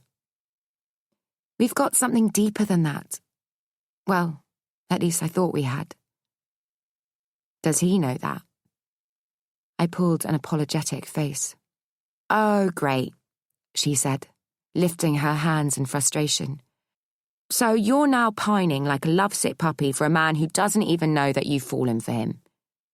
Have you gone this long without speaking before?" I nodded. "So, nothing's changed apart from how you feel. And just because you've now decided you want more, he is supposed to jump too?" I nodded meekly. "Geez, the poor man's not telepathic, Beth." I know, I said. "I will talk to him, if I ever get the chance." She took hold of my hand. "Listen, this may not be what you want to hear at the moment, but I'm being serious when I say there has to be more to a relationship than—" "I understand your concern," I said, patting her hand like my grandmother used to do to me. "Stop taking the piss," she laughed, pulling it away. "You'd be surprised how intellectually stimulating we find each other as well." "I'll bet," she said, rolling her eyes. "I mean it," I exclaimed. "We've spoken at length about the value of wine, its investment potential, and the upsides to repack sales." She looked at me blankly. "I don't even know what you're talking about." "Uh-huh. See? We're connecting on a far more cerebral level than you give us credit for." I thought it wise not to mention that straight after said conversation, he'd almost made me climax on a packed train. My phone rang, and smiling, I showed Maria that hot guy was ringing. "Looks like it's time for my booty call," I said, as she choked on her wine. "Well, if you're remotely serious about this guy, I suggest you change that to his actual name." "Hey, it's me," he said, as I stuck out my tongue at Maria. "Me?" I queried, letting him believe that he could be one of 100. "Do you have many men's faces buried between your legs?" he asked. Touché. Still, I stayed silent for a few seconds, as if waiting for the penny to drop. "Oh, hi," I said, eventually. "How are you?" I thought I heard him snigger. I'm good. How are you? How's Tyson doing after his little adventure? "He's all good," I said. "Thanks to you, he doesn't seem any the worse for it, as far as I can see. What's going on with you?" I was just sitting here thinking about you, and I wondered if you were around tonight to hook up. "Tonight," I repeated, for Maria's benefit, though I immediately regretted it as the voice of reason was shaking her head and wagging her finger at me. I can't really do anything tonight. I'm in the pub with my friend Maria." How late will you be? He said. I could meet you afterwards. There was a very real flip in my stomach at the idea of hooking up. It must have been written all over my face as Maria rolled her eyes theatrically and threw her arms into the air in exasperation. "Why don't you come here?" I said, throwing a curveball, not thinking for a second that he'd knock it out the park. Maria's eyes widened, and she looked down at herself before shaking her head. Sure. Where are you? "Oh, my God," I mouthed to Maria as I ran a background check of myself in my head. What underwear did I have on? When did I last shave my legs? Was the flat tidy? "We're in the Tiger's Head in Woking," I said, my voice belying the panic I felt. "The one overlooking the green." Okay. I'll be there in around 40 minutes, he said. "Cool. See you then." "Well, you played hard to get," said Maria after I'd hung up. "And now you've thrown me under the bus as well. Look at the state of me." "You look gorgeous," I said, fluffing up her dark curls. "Anyway, I thought you weren't about all that superficial bollocks. It's not about looks and physical attraction, Maria. God, you're so shallow." She swiped me across the arm, probably all too aware that I was only taking the mickey out of her to stop myself from spontaneously combusting with excitement. "Oh, so he's here then," she said, a little while later. I briefly marvelled at how she knew when she had her back to the door, but I realised my wide grin must have given the game away. "Hi," I said, way too over-enthusiastically. I leant up to kiss his cheek, but he turned and gave me a kiss on the lips. "This is Maria." "Pleased to meet you," he said, offering his hand. She looked a little miffed that she wasn't getting a kiss, and I had to suppress a giggle. "You too," she said, in her clipped telephone voice. 2 bottles of wine later, and Maria's ancestral Scottish lilt was beginning to make itself heard. My accent, on the other hand, had apparently become more Italian, as Maria had laughingly observed. "So, you're in the wine business, eh?" she asked Thomas. "How much would this—" She took a look at the label. "So how much would this Merlot be?" He smiled as she pronounced the T. Well, this bottle wouldn't be worth more than you paid for it, other than you'd expect to pay £20 more in a restaurant and £5 less in a supermarket. "So, where's the big money angle? Because me and my Jimmy would be up for some of that." I looked at her and rolled my eyes. She and Jimmy barely made it through the month, but maybe that was all the more reason to invest.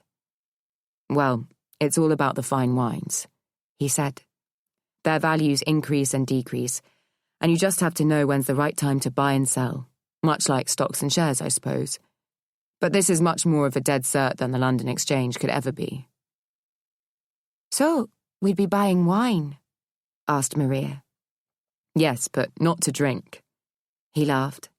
"You'd keep it in a safe place, in optimum temperatures, until you wanted to sell it. All of my clients make over a 200% return, minimum." "But who would we sell to?" she asks, her expression confused. "Well, you normally sell it to the highest bidder, and because I've always got clients who are looking to invest large sums of money, I'm normally able to outbid anyone else because I've got people lined up who want it." She gave me a nudge in the ribs. "So, we wouldn't really need to do anything. Your hot guy would do it all for us. Okay, it's time to go, I said, not wanting Maria's loose tongue to reveal any more secrets. She wound her window down as she got in her taxi. You two lucky ducks go and have a fun time, she said, blowing us kisses. Go give each other multiple orgasms. I turned to Thomas, wide-eyed and laughing. I am so sorry. She has an alcohol threshold that should never be crossed. Don't worry, he laughed, pulling me towards him. He took my breath away as he kissed me, his hands entwined in my hair. He almost knew to support me as my knees threatened to buckle. So, what about it? He whispered into my ear. What about what? I asked, breathlessly, not wanting him to stop. Let's go give each other multiple orgasms. Chapter 18. I was too busy being kissed as I fished for the keys in my bag to notice that the front door to the flat was ajar. It wasn't until I went to put the key in the lock that my blood ran cold. Come on, what's taking you so long? Said Thomas as he nuzzled my neck, seemingly oblivious to Tyson's frantic barking. Look, I blurted out, not even thinking that I might alert whoever was in there. It's open. Thomas looked up and instinctively walked around me, so he was between me and the door. Call the police, he said authoritatively, holding an arm out to stop me moving forward. Don't, I said, my breath catching my throat as he pushed the door slowly open. Someone might be in there. In a split-second panic, I ran through the items that a burglar might take that could never be replaced. The necklace from my dad, his wedding ring, framed photographs of us on the mantelpiece. I could see them all so clearly, being carelessly shoved into a holdall, their value so paltry to anyone but me.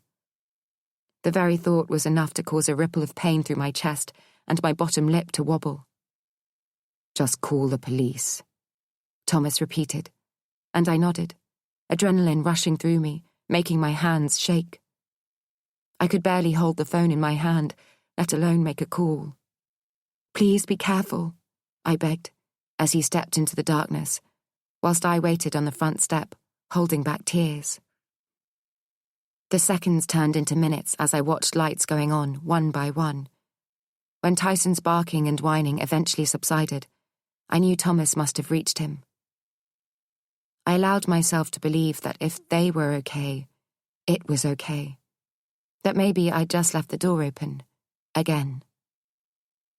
I realized I'd been holding my breath when Thomas came back with a worrying grimace on his face. I'm really sorry, he said, as my heart sank. You've been burgled, and it's a bit of a mess. Tyson's okay, a bit shaken up. Looks like he was shut in the kitchen. He's nearly scratched the door to ribbons. Sobriety hit me like a sledgehammer. He pulled me into him and kissed the top of my head. I'm so sorry. I haven't called the police yet, I said. I was hoping it might be a false alarm. I'm afraid not, he said. Tyson's barking might have scared them off eventually, but I doubt they'd make such a mess and not take anything. Is it definitely safe? He nodded. It looks like they came and went through the front door. He ran a finger down the doorframe, and I could see that it was splintered a little. Bastards, I spat, before cautiously following him inside. Nothing can prepare you for how it feels to have your home violated, to see all your personal possessions, things you've worked hard for, strewn across the floor. Every drawer was pulled out and upturned, and every cupboard emptied in an attempt to find... what? It was a normal 2-bedroom ground floor flat, pretty basic, nothing special. But it was mine. And to know that someone had been in there, rifling through my letters, trawling through my underwear drawer, and helping themselves to whatever took their fancy, made me feel sick to the pit of my stomach. I fell to my knees on the floor where my jewelry box had been upended, too frightened to turn it over, in case I couldn't see what I so desperately wanted to see.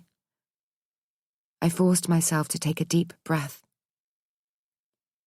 I've popped Tyson back in the kitchen until the rest of the flat is straightened out a bit, Thomas said as he entered the bedroom. Are you okay? I nodded and counted to 3 in my head, psyching myself up. Please don't do this to me, I prayed silently to whichever God was listening. If you'll just make this okay, I promise I'll come to church more. Can you see if anything's been taken? He asked gently as I turned over the box. Yes, I sobbed, my heart breaking. The necklace my dad gave me, his wedding ring, some earrings. I ran a hand over the carpet, willing my fingertips to feel the sentimental items I treasured. The other stuff doesn't matter. But my dad's... I couldn't hold back anymore. Shh, it's okay, said Thomas as he knelt down on the floor and rocked me in his arms. We'll call the police. They might be able to get it back. No, they won't. They never do. They'll try. Is there anything else? I stood up and rubbed at my head, trying to work the fury and frustration out. I couldn't even remember what used to be there just a few hours before. Did I still have that fancy camera I treated myself to a couple of years ago? Or had I lent it to Maria? Was my laptop at home or at school? I couldn't think straight. The living room was even more of a mess. Every piece of paper had seemingly been pulled out of the dresser, where I had developed my own haphazard filing system, and thrown onto the floor. I looked around at the sea of invoices, bills, and payslips that lay at my feet. My mother's will, which she had given me on the strict understanding I wasn't to open it until she passed away, lay next to its ripped envelope. After 20 years of it being in my safekeeping, I'd allowed a stranger to come along and destroy that trust. Even seeing the cards that the children from my class had made for me, lying forlornly on the floor, made me cry. Their bright colours and kind words so at odds with the sickening scenario they were now a part of. It's difficult to tell, I sniffed. Thomas nodded and punched digits into his phone. Hello. I'd like to report a burglary, he said, before giving my address. They could be here in 5 minutes or 5 days, he said as he hung up.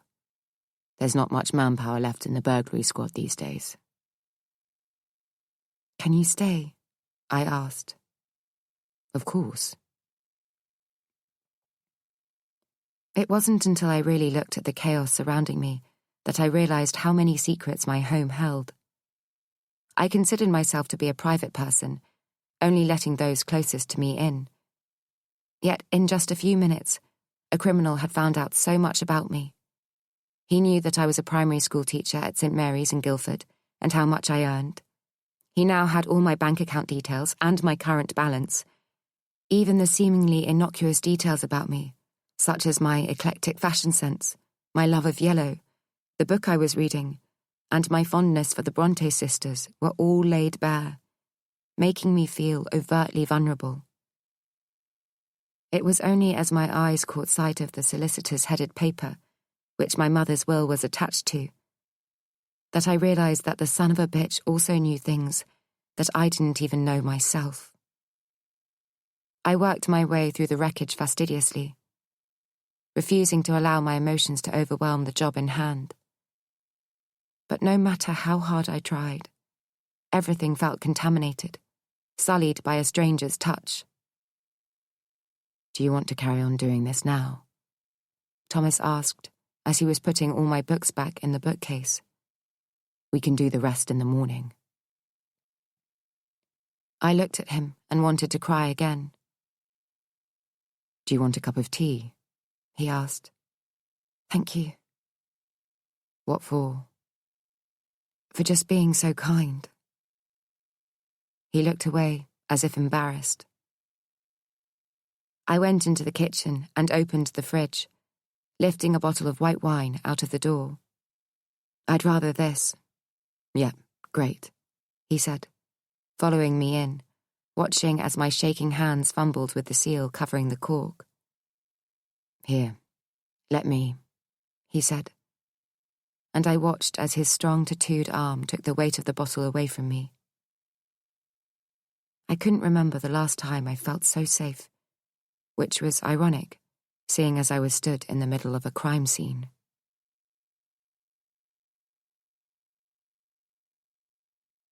Chapter 19. "Tell me about your family," he said, as we lay in bed later that night. It seemed momentous, not only because we were talking properly, but because it was the first time that we were in bed without having ripped each other's clothes off to get there. "There's not much to tell," I said. "My dad died when I was 13, and it's just been me and Mum ever since." Just talking about him brought a lump to my throat. The thought of the only part I had left of him, his ring and the necklace he bought me, being in someone else's careless hands, turned my stomach. "So, no brothers or sisters?" he asked. "Nope. A spoilt only child," I said, forcing a laugh.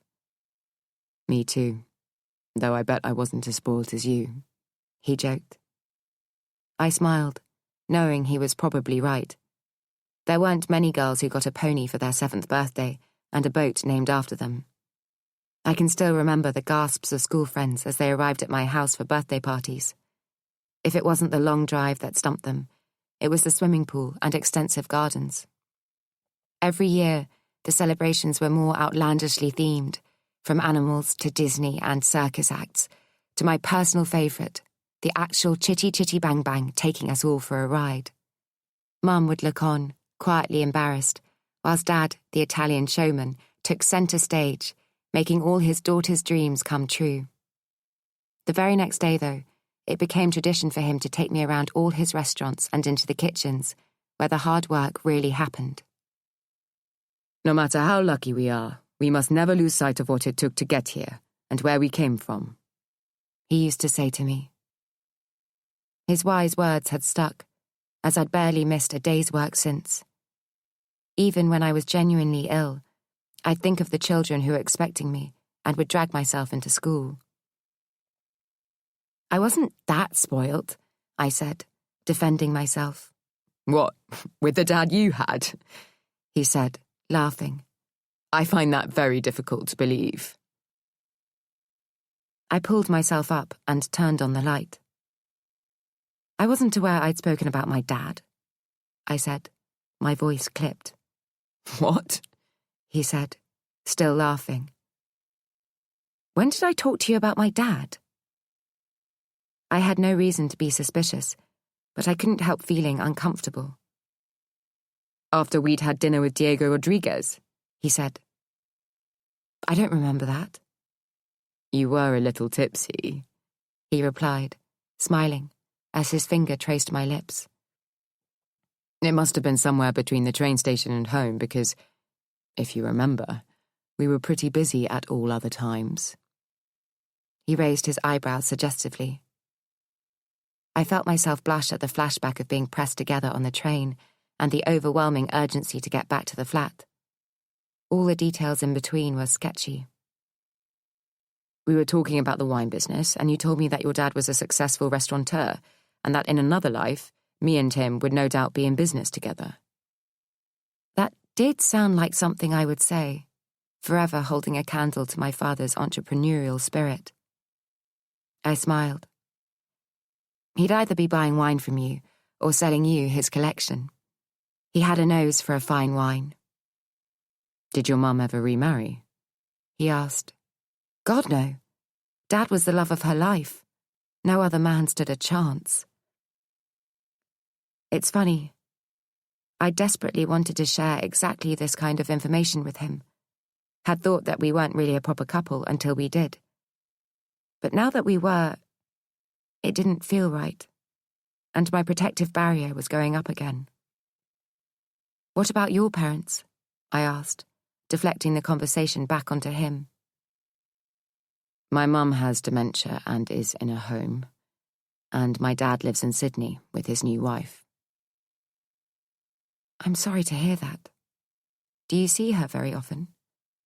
As much as I can, he said sadly. I try to go in a few times a week. That must be really difficult. Does she know who you are? Is she able to recognize people? It's a bit hit and miss, he said. She has good days and bad days. But unfortunately, she's at a stage where it's really starting to take hold. His voice caught in his throat. Is your mum in good health? She is, yes, I said, whistling and touching the wooden surround of the headboard. She's made of Stan stuff and puts me to shame. In what way? He asked. In every way. She's on the go 24/7, doing a yoga class, walking a neighbour's dog, helping out at church, volunteering down at the soup kitchen. If I have half the energy and a quarter of the conscience that she has when I'm her age, I'll be very happy with my lot. She's a force to be reckoned with. So, she doesn't work as such? He asked. No, not in the sense that she earns money, though she probably works the same hours as a full-time job. But that's not why she does it. She's just a selfless person who gets a great deal of satisfaction from helping others. Making someone's day easier is reward enough for her. So, she doesn't have to worry financially? I laughed. Good grief, no. The only financial pressure she's under is to spend more. She's still in the house we all lived in as a family, but it needs some money spent on it. She's essentially only living in the downstairs rooms, and yet she still won't put the heating on or change the rickety old windows that are letting a cold draft through. The pool hasn't been used for years, and the stables are derelict. I'd love to see it restored to its former glory, but she reckons she's happy with it the way it is. So, what's she spending all her money on, then? He asked incredulously.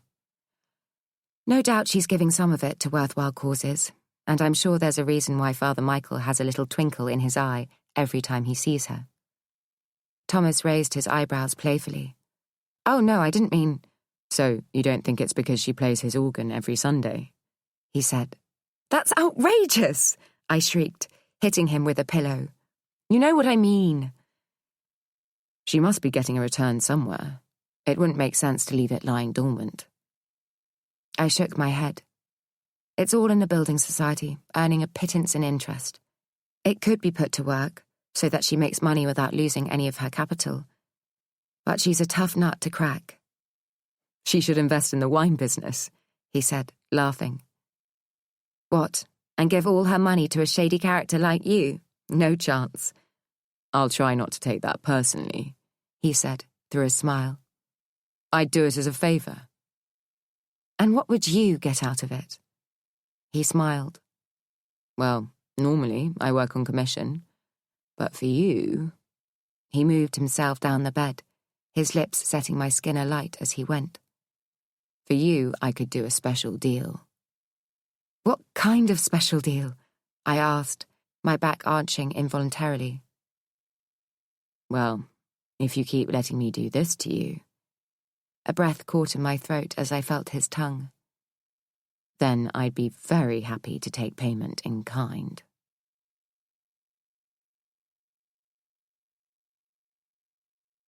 Chapter 20. Mum, you've got more of a social life than me. I was looking at her calendar hanging in the kitchen, the bottom of it moving ever so slightly in the draught coming through the windows. What, dear? She asked absently as she disappeared into the larder.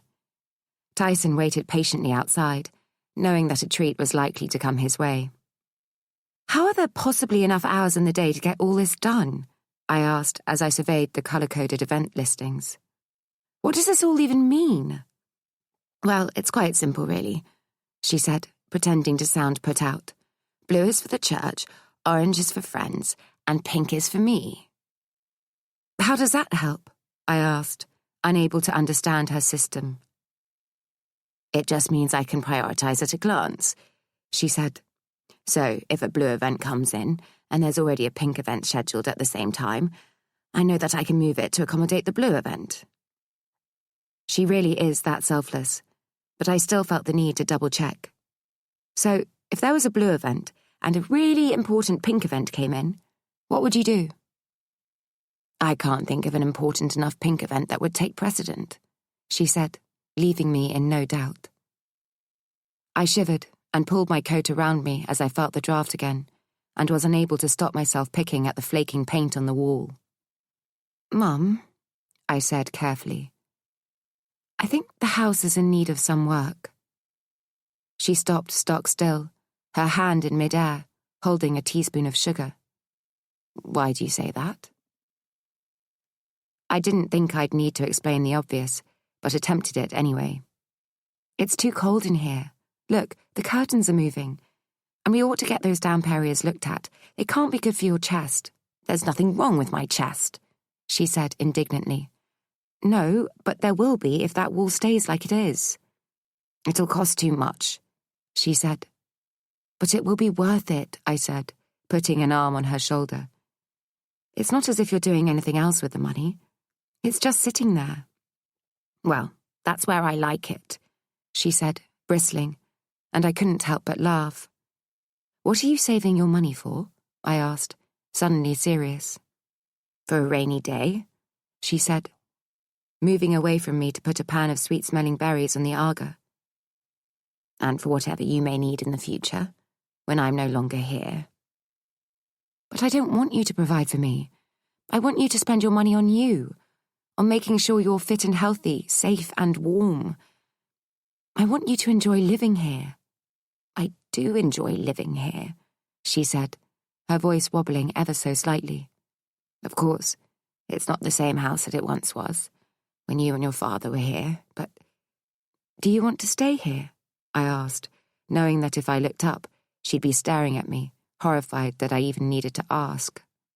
Of course, she exclaimed. But what about buying something smaller, something more manageable? I asked. Oh no, she said, shaking her head. The only way I'll be leaving this place is in a wooden box.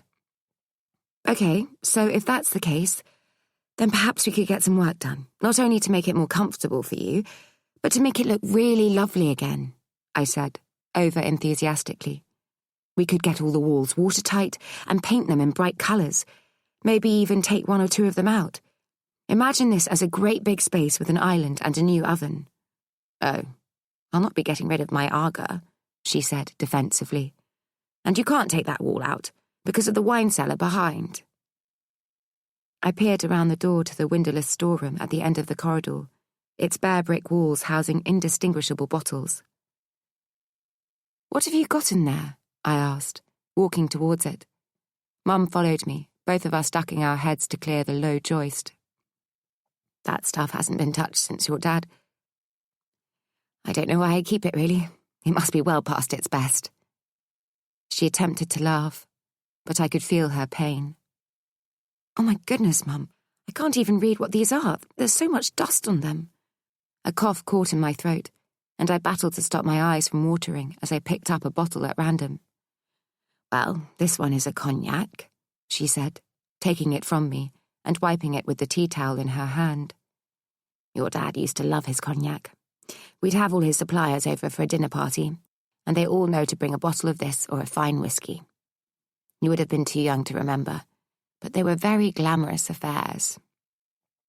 I vividly recalled sitting at the top of the grand staircase, peering through the banisters at the women in their furs arriving with well-turned-out men who seemed far older than them. Even then I could see the divide in their relationships, the bonhomie between the men, who would disappear into the drawing room, and the wives who seemed happy to be left to make small talk in the entrance hall. Only my mum would look wistfully after her husband, wishing she was with him instead. We might be able to do something with these, I said, pulling out another bottle that had a 1966 seal. What do you mean? She asked. They could be worth something, I said. I know someone who might be able to sell them. Only if you'd want to, of course. Who would want this old stuff? She asked. You'd be surprised. Well, if you think it'd be worth doing, she said. More importantly, who's this friend? She looked at me with a naughty glint in her eyes, and I felt my cheeks flush. "Oh, goodness. I've not seen you go like that in a long time." I bowed my head. "It's nothing," I said, fooling no one, especially my mother. "He's just a friend." "Well, feel free to invite him round," she said. "See if anything takes his fancy." I smiled and followed her back into the kitchen. "Do you want a piece?" she asked, as she took a lemon drizzle cake out of the oven and set it down on a cooling rack. "I'll take a slice with me, if that's okay. I don't want to ruin my appetite before Maria's barbecue." I didn't tell her that Thomas was coming with me to said barbecue, and that I felt sick to the pit of my stomach at the thought of him meeting my friends, and indeed them meeting him. I really wanted it to go well. I knew something was wrong the minute I opened the door. Whilst I was dressed up as if I was going to the Queen's garden party at Buckingham Palace, Thomas was wearing a pair of jeans and a worried expression. "You okay?" I asked, concerned. "I'm really sorry, but I'm going to have to bail out of the barbecue." "What? Why?" I said, fighting the disappointment that was slowly working its way around my body. He looked at his feet. "It's Mum." "Oh God, is she okay?" I asked, ushering him into the hall and closing the door. "She didn't have a very good night and is very disorientated and confused today." He looked at me with sad eyes. "I'm sorry, I just feel I need to be there." "Of course," I said, rubbing his back. "Though what good that ever does, I don't know. Of course, you should go." "I'm really sorry to let you down," he said. "I was looking forward to meeting your friends." "It doesn't matter. We can do it another time." "Will you still go?" I was taken aback by the question. It hadn't occurred to me not to. Should it have? "Well, yes," I said. "Ah, okay. It's just that I was wondering if you wanted to come with me." He looked down at his feet, shuffling from one to the other. "Go with you?" I said in surprise. "What, now?" "This is going to sound really weird, but I don't know how long she's got left. And as different as she is to the person I knew as my mum, I'd still really like you to meet her before, well, you know."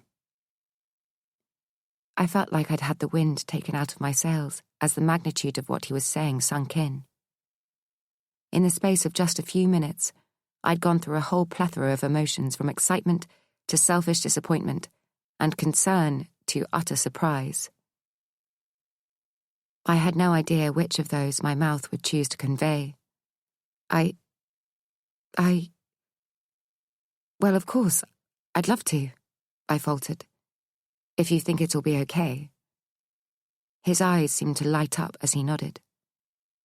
"I wouldn't want to cause her any more anxiety, though." "It'll be fine," he said, through the tiniest of smiles. "You'll brighten up her day." Chapter 21. "It's best to keep conversations simple," Thomas said as we pulled up in the car park of the care home. "And it's always wise to agree with her, no matter how absurd it sounds." He attempted to laugh, but it didn't sound real. "We'll go through the normal routine. She won't know who I am, I'll remind her. She'll acknowledge it and then immediately forget." He cleared his throat before continuing. "Though, if last night is anything to go by, she may be even more confused than usual." He bowed his head, and I put a hand over his. If I had the right words, I'd offer them, but I didn't want him to think me patronizing. "Hello, Elise," he said cheerily as we walked into the brightly lit reception. "You're looking good." The girl, younger than me, giggled coquettishly and immediately touched her hair. I'd not yet seen him converse with another woman, and his effect was obvious. She was yet to register my presence, and I waited for him to introduce me. "Where is she today?" he said instead. "She's in the common room," Elise replied, her eyes still alight. He led the way down the carpeted corridor, the smell reminding me of my grandparents' house. Whatever that smell is, it's not good or bad, just old, much the same as when you walk into an antique shop or a second-hand bookstore. I immediately regretted not bringing some flowers as we walked into a large room with windows for walls and individually coloured and styled upright armchairs. There were vases on the little tables between them, each holding a sorry-looking bunch of flowers, carelessly arranged. I hoped it wasn't an indication of how the vulnerable residents were treated. I followed him over to the corner, where a dot of a woman sat peering longingly out of the window at the gardens beyond. Just looking at her broke my heart, and I selfishly hoped she wasn't who we were here to see. "Mum?" called Thomas warily. She immediately looked up at him, her eyes searching for some kind of recognition. "It's me." She smiled and nodded. "This is my friend, Beth." I stepped forward and offered my hand, but she wasn't forthcoming. I looked at him, fearful that I'd done something wrong. He winked at me and shook his head. "Come and sit down," she said to me, patting the chair beside her. "You get a beautiful view of the garden from here. It's my favourite place to sit." "It's gorgeous," I said. "Don't tell anyone," she said, leaning in conspiratorially. "But I often come down here when everyone is still asleep, even the nurses. You see so many wonderful things at that time in the morning. The squirrels come out to find their nuts. The blackbirds have a squabble in a puddle. Sometimes I can even see a rhododendron as it opens up throughout the day. Slowly, slowly, its petals stretch out towards the sun." "So, what have you been doing since I last saw you, Mum?" "Well, Frank's been in to see me," she said quietly. "That was nice." "What, Dad?" Thomas asked, shooting a glance at me and raising his eyebrows. "What did he have to say?" "Oh, you know, we were talking about the days when we went dancing. He'd take me to the Rivoli ballroom, and we'd be the first on the floor and the last off." She gave a little laugh, her eyes lighting up. "I said to him about the time that the Beatles were there, but he doesn't remember it. I mean, how can you forget seeing the Beatles?" She reached across to me, placing a hand on my lap. "You remember the Beatles, don't you, Sarah?" I went to correct her, but thought better of it. "Of course, they were the best."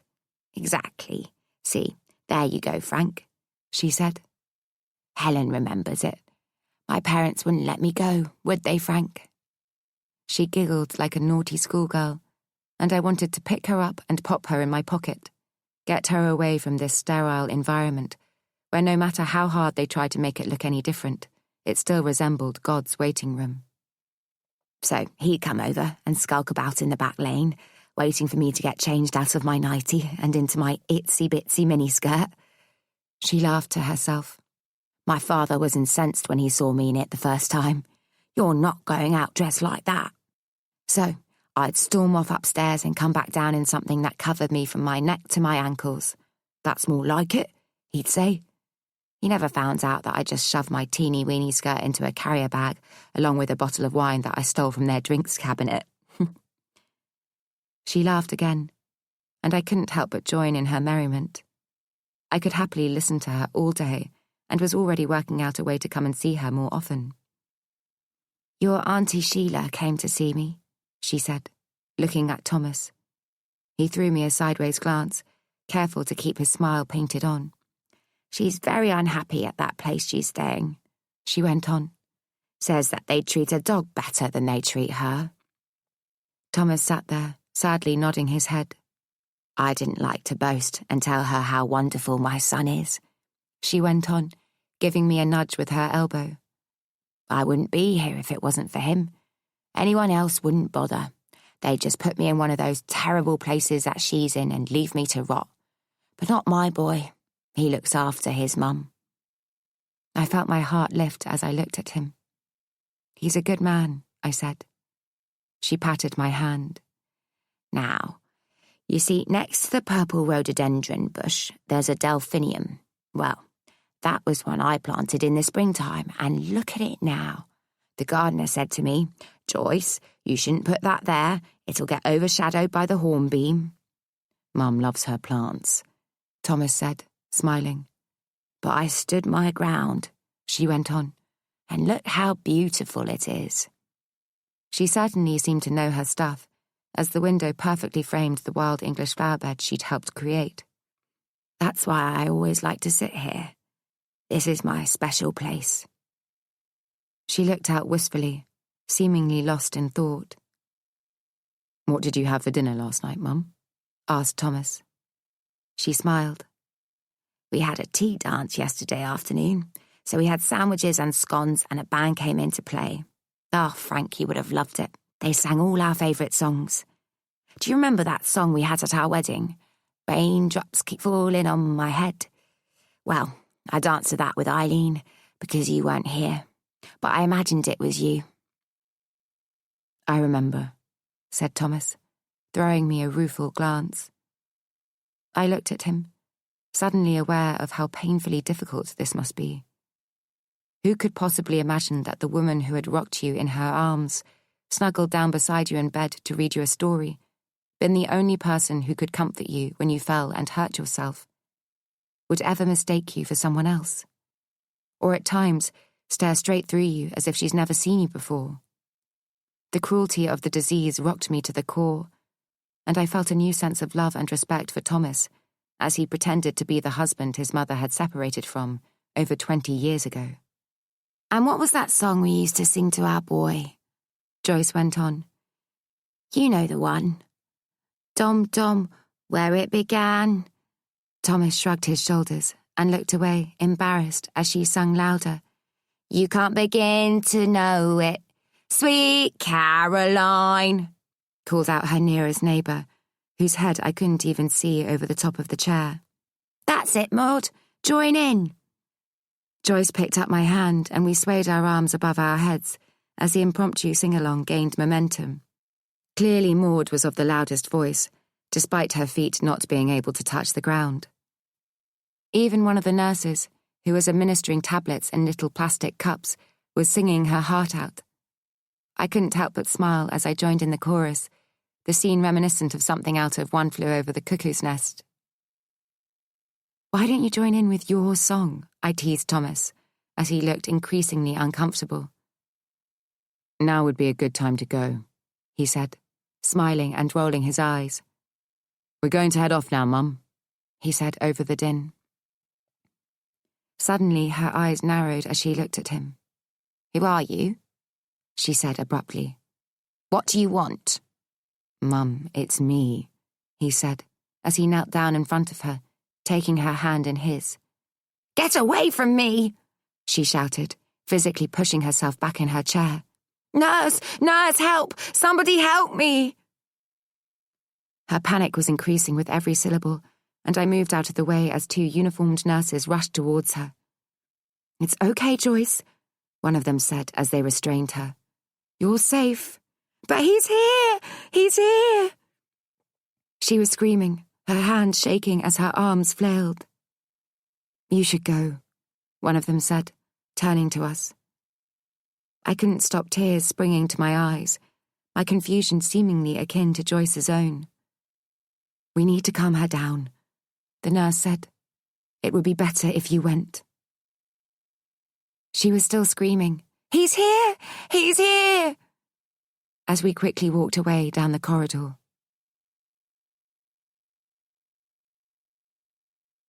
Chapter 22.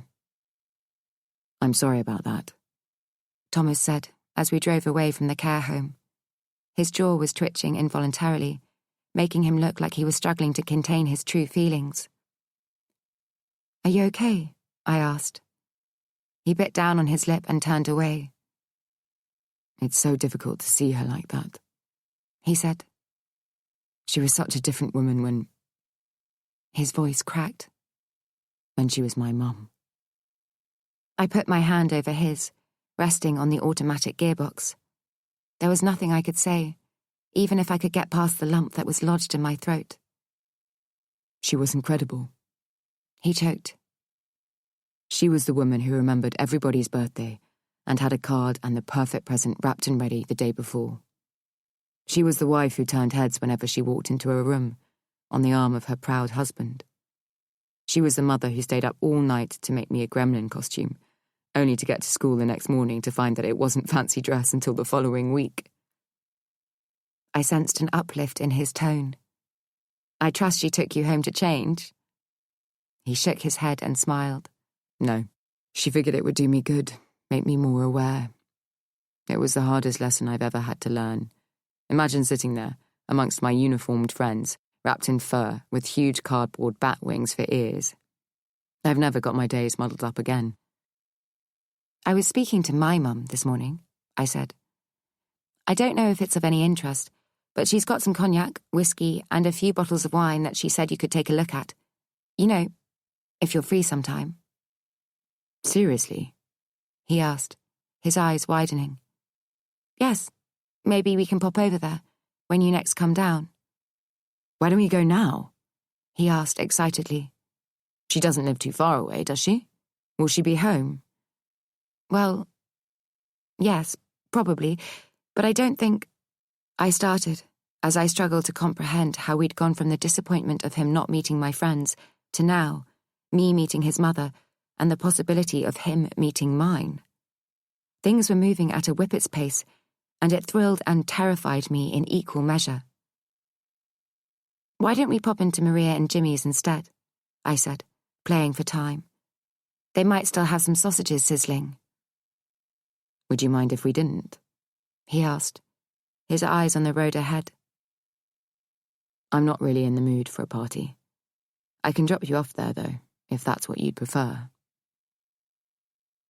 I didn't want to be anywhere without Thomas. No, let's go to my mum's then, I said, hesitantly. I need to pick Tyson up anyway. He looked across at me. We can leave it, if you think it's too soon. How could it be, when I'd just met his mother? I texted Mum to let her know we were popping over, and she texted back, I'd better put the icing on that cake then. Crikey, mused Thomas, as we turned into the gates of my childhood home. He whistled through his teeth as we drove along the drive, the house not yet in view. I squirmed, embarrassed by our perceived wealth. Mum was at the door when we pulled up, and I hurried in, expecting Thomas to follow. Instead, he was looking around, agog at his surroundings. Mum, this is Thomas, I said, in an effort to shake him out of it. Mrs. Russo, he said, almost jumping to attention. So very pleased to meet you. I watched as Mum gave him the once-over, and could tell from her expression that she was quietly impressed. I let out the breath I'd been holding in. After the niceties were exchanged, I said, Thomas can look at that wine whilst he's here. I picked up the last remaining crumbs of lemon drizzle and popped them in my mouth. It was sacrilege to leave even the tiniest morsel. If you want him to. Well, only if you've got time, she said, already up out of her chair and walking towards the cellar. I rolled my eyes and tilted my head at him to follow, whilst I helped myself to another slice of cake. So? I whispered, as she scuttled back in a few minutes later, clearly as eager as I was to convey her thoughts. Ooh, he's lovely, Beth, she enthused. A real gentleman. I smiled and felt warm inside. That's how much Mum's opinion mattered. Is it serious? She asked. I nodded. I think so. I hope so. I really like him. And he really likes you, she said knowingly. I can tell by the way he looks at you. I giggled like a schoolgirl, only pulling myself together when Thomas reappeared in the room. It was so obvious that we'd been talking about him, and I felt myself flush as he raised his eyebrows questioningly. So, do you want the good news? He said into the awkward silence. Mum and I both nodded. You've got a really good collection there, Mrs. Russo. Please call me Mary, she said, her voice akin to the put-on telephone voice I used to tease her about when I was younger. "Some of them are worthless," went on Thomas. "But you've got a few there that I'd love to sell for you." We looked at him expectantly. "I would hazard a guess, at a conservative estimate, of £5,000. £5,000? Mum and I shrieked in unison. There's some vintage cognacs in there, and 1 or 2 whiskies that someone will pay handsomely for. It might even go higher." "Wow," I said, looking between him and her. "You've been sitting on a treasure trove." "Goodness, I can't even begin to get my head around it," she said. "So, would you be able to sell them for me? They're no use to me here." "If that's what you want, then I'd be very happy to sell them for you." I looked at Mum, and we both nodded. "Okay, so let me go and catalogue them all properly, and let's see what we can get." "Are you okay for him to do this?" asked Mum, under her breath. "They say you should never mix business with pleasure. I don't want him to feel awkward if they don't fetch as much as he thinks they will." "It'll be fine," I said. "He's very professional. I've seen him deal with clients and he knows what he's doing. If it doesn't reach that figure, it's no loss, is it? They've been sitting there gathering dust for over 20 years, so anything we get is going to be a bonus." Mum nodded thoughtfully. "Okay, so I've got everything I need," Thomas said when he walked back in the room. "I'll see who's in the market and get you the best price I can." "So, this is what you do for a living?" Mum asked. "Yes," he said, smiling. "That must be interesting. I had no idea such a thing even existed." "It's a growing industry," he said. "Back in the 80s, it was something you did to be flash and pretentious when everybody thought they were Gordon Gekko." We all laughed, remembering Michael Douglas's character making unethical get-rich-quick deals. "But it's got a bit more serious in recent years," Thomas went on. "Now it's actually about the wine and the genuine connoisseurs who know what they're buying. It's real money now, being used to make real investments by people who are passionate about what they're doing." "So they're making a living out of it?" asked Mum, slightly awestruck. He nodded. "They are. I am. For some people, it's just a game they like to play, alongside their proper jobs. But for me, it's a very real business." We both watched as he walked slowly towards the French doors that overlooked the garden. I couldn't help but feel embarrassed by the cracked panes and peeling woodwork, remembering how they used to be the feature of this once impressive drawing room. "So, this is all yours?" he said as he looked out. It was more of a statement than a question. "Where does it end?" Mum got up to join him. "Well, it's as much as the eye can see, really. It disappears into a valley beyond the horizon, and then runs straight down to the river at Godalming." He whistled through his teeth. "Of course, it's not what it once was," she said. "We used to have a livery over on the right, so there were always horses in the field, and the swimming pool was the centre of many a party, adults and children alike." "I bet you had some good times," he said. She nodded. "It was a very social house, always full of people, even though we were only a family of 3. There would always be somebody here, family, friends, colleagues. We even put up Friends of the Church in the pool house one year. Do you remember that?" she asked, looking at me. Vaguely, I mused. "Weren't they refugees that Father Michael brought over?" "Yes," said Mum with a laugh. "Your father thought I was completely mad, but I couldn't turn them away. It's not in my nature." "Wouldn't you like to get the place back to how it was?" Thomas asked Mum, as I waited with interest for the answer. "Of course, but it would take an awful lot of money to do that," she said. "But we could at least make the house more comfortable for you," I said. "You've got the money. It's sitting there doing nothing." "Yes," agreed Mum. "But once you start something like this, it tends to run out of control very quickly. The more work you do, the more problems it uncovers, especially with a house of this size and age. We've got the money to start it, but we haven't got the bottomless pit that I know we'd need to finish it. And plus, I need to live, God willing, for as long as I can. Would you mind me asking a personal question?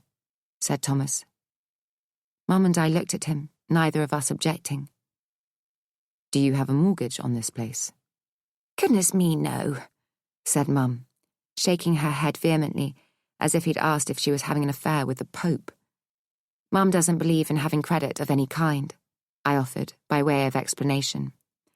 My husband never borrowed a penny from anyone, she said proudly. His family built up the business through sheer hard work and determination, first in Italy, and then over here. Folk used to think they were the mafia. Her shoulders shook as she laughed at the memory. They must have thought he was extorting money, but he was just an honest, hard-working man who didn't owe anybody anything. He used to say, if you haven't got it, don't spend it. And he would turn in his grave if I went against that now. So, why don't we invest the money you do have? I said, not knowing where the idea had even come from. It sounded absurd before I'd even finished the sentence, but still I went on.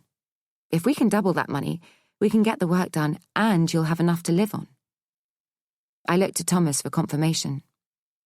There are lots of investment opportunities out there, he said. I, for one, have never had a client walk away with less than 100% return, even from the very first deal. Mum looked at me with wide eyes. Are you suggesting I put everything into wine? You think it's foolproof, don't you? I said, turning to Thomas. Well, yes, he said, but... Tell Mum about Rodriguez, I said. Tell her how much he started off with and how much you helped turn it into. He is probably not the best example, he said. Why? I asked, wondering which part I'd misunderstood. Because I have clients who have done even better than him. Oh, I said, standing corrected. Well, why don't you tell Mum about them then? Rodriguez is a new client and is just dipping his toe in the water at the moment, but he's already turned 30,000 into 100,000 in just a few months. Beth met him the other night, and he's very happy with what I'm doing for him, isn't he? I nodded enthusiastically. But my biggest client, Seamus Harrison, started off with a budget of 20,000 2 years ago, and it currently stands at just over $1 million. He's been able to give up his job in the city and go back to Ireland, where he spends his time training racehorses. He'd never have been able to do that without shrewd investments. And I suppose you make your money from their windfalls? Asked Mum. I work on commission, yes, he said. I love what I do. The biggest kick being the ridiculous amounts of money that I can raise for my clients. Mum nodded thoughtfully, and as I caught her eye, she raised her eyebrows as if silently posing the question I could hear loud and clear. Are you absolutely sure you know what you're doing? Shall we see how we get on with the wines we've got to sell first? I said, in answer. If that's successful, we can talk about further investments. Sounds like a sensible plan, said Thomas. Let's start from there. Chapter 23. Well, that was relatively painless, I said, as we waved goodbye from the car. She's lovely, Thomas said, offering her a wide smile and sticking his hand out the window as we pulled away, crunching gravel as we went. She liked you, too, I said, unable to stop smiling. The two most important people in my life liked each other. And as I leant back on the headrest, it felt as if everything in my world was aligned.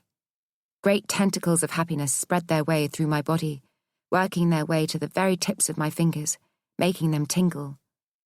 I wanted to hold on to this feeling for as long as I could, knowing that within seconds something could happen to snatch it away. I'm not going into work until later tomorrow, I said dreamily. Oh, why is that? He asked. I'm supposed to be planning the outdoor pursuits trip that we're going on the week after next. Ah, yes. Is this the 5 days of hell in Snowdonia? He grimaced. With 30 snotty-nosed kids who are going to be up all night and murder all day. I laughed. You can come if you want. I'd rather stick pins in my eyes, he said, shuddering. Don't you want children? I asked, taking myself by surprise. The pause that followed, whilst he considered his answer, was enough to pop the precarious happy bubble that I'd put myself in. I've overstepped the line. He thinks I'm too pushy. Why have I ruined everything? Eventually, he said, but only at the right time, when I know I'm with the woman I want to be with for the rest of my life.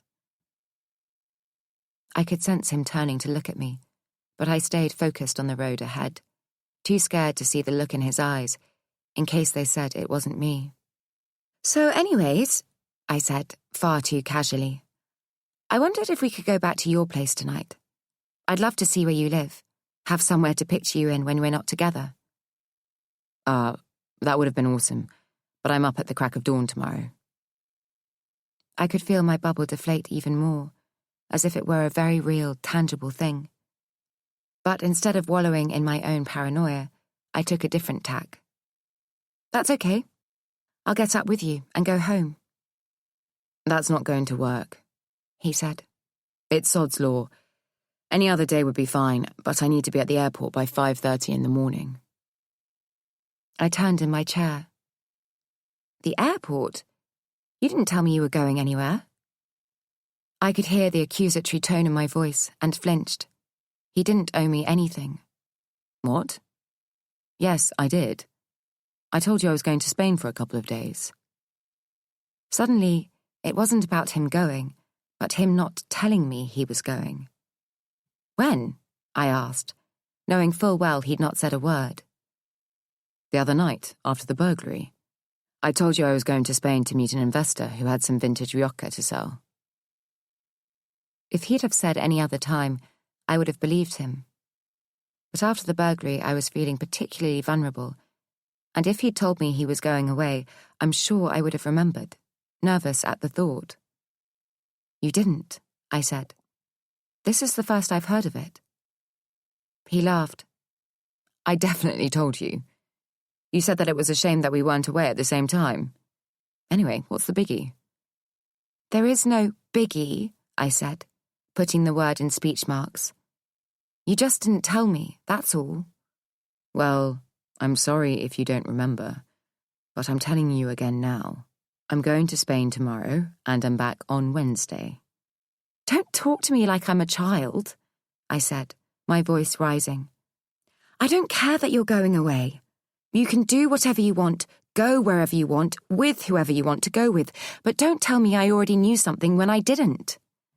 Geez, why are you getting so stressed out about it? Is it because you haven't been to my place yet? It's got nothing to do with that, I said, though I had to admit it didn't help. He'd come to my flat over a dozen times. We'd been to London probably the same again, yet his place, which was allegedly just west of town, had somehow managed to elude us. Listen, when I get back from Spain, I'll do dinner at mine, he said, sounding conciliatory. Would that make you happy? Don't you dare patronize me, I screeched, incensed, making out as if you're doing me a favour. You're being ridiculous, he said, pulling up outside my flat and turning the engine off. Don't bother getting out, I yelled, as I retrieved Tyson from the boot. You better get off home for your beauty sleep. Are you being serious? He asked incredulously through the open window. You're honestly going to leave it like this? Have a nice trip, I said, without looking back. Chapter 24. When Hot Guy flashed up continually throughout my lunch hour the next day, I had to turn my phone over. Problem? Asked Maria through a mouthful of ham sandwich. Not really, I said tartly, unable to keep the vitriol I felt from spilling out. I can't believe you still got him stored as Hot Guy on your phone, she laughed in an attempt to diffuse the atmosphere. Does he know? I shrugged and felt tension creeping up from the base of my neck. I'm seriously thinking of renaming him Dickhead. Uh-oh, she sang. Trouble in paradise. Is this your first lover's tiff? What did he do? We rowed about going to his place, I said. He made something so simple, so complicated. About going to his place, or not going, she asked. I wanted to go, but he said it wasn't convenient. Even as I was saying it, it sounded immature. So when we got back to mine, I forbade him to come in. Maria choked on her sandwich. That's a bit extreme, isn't it?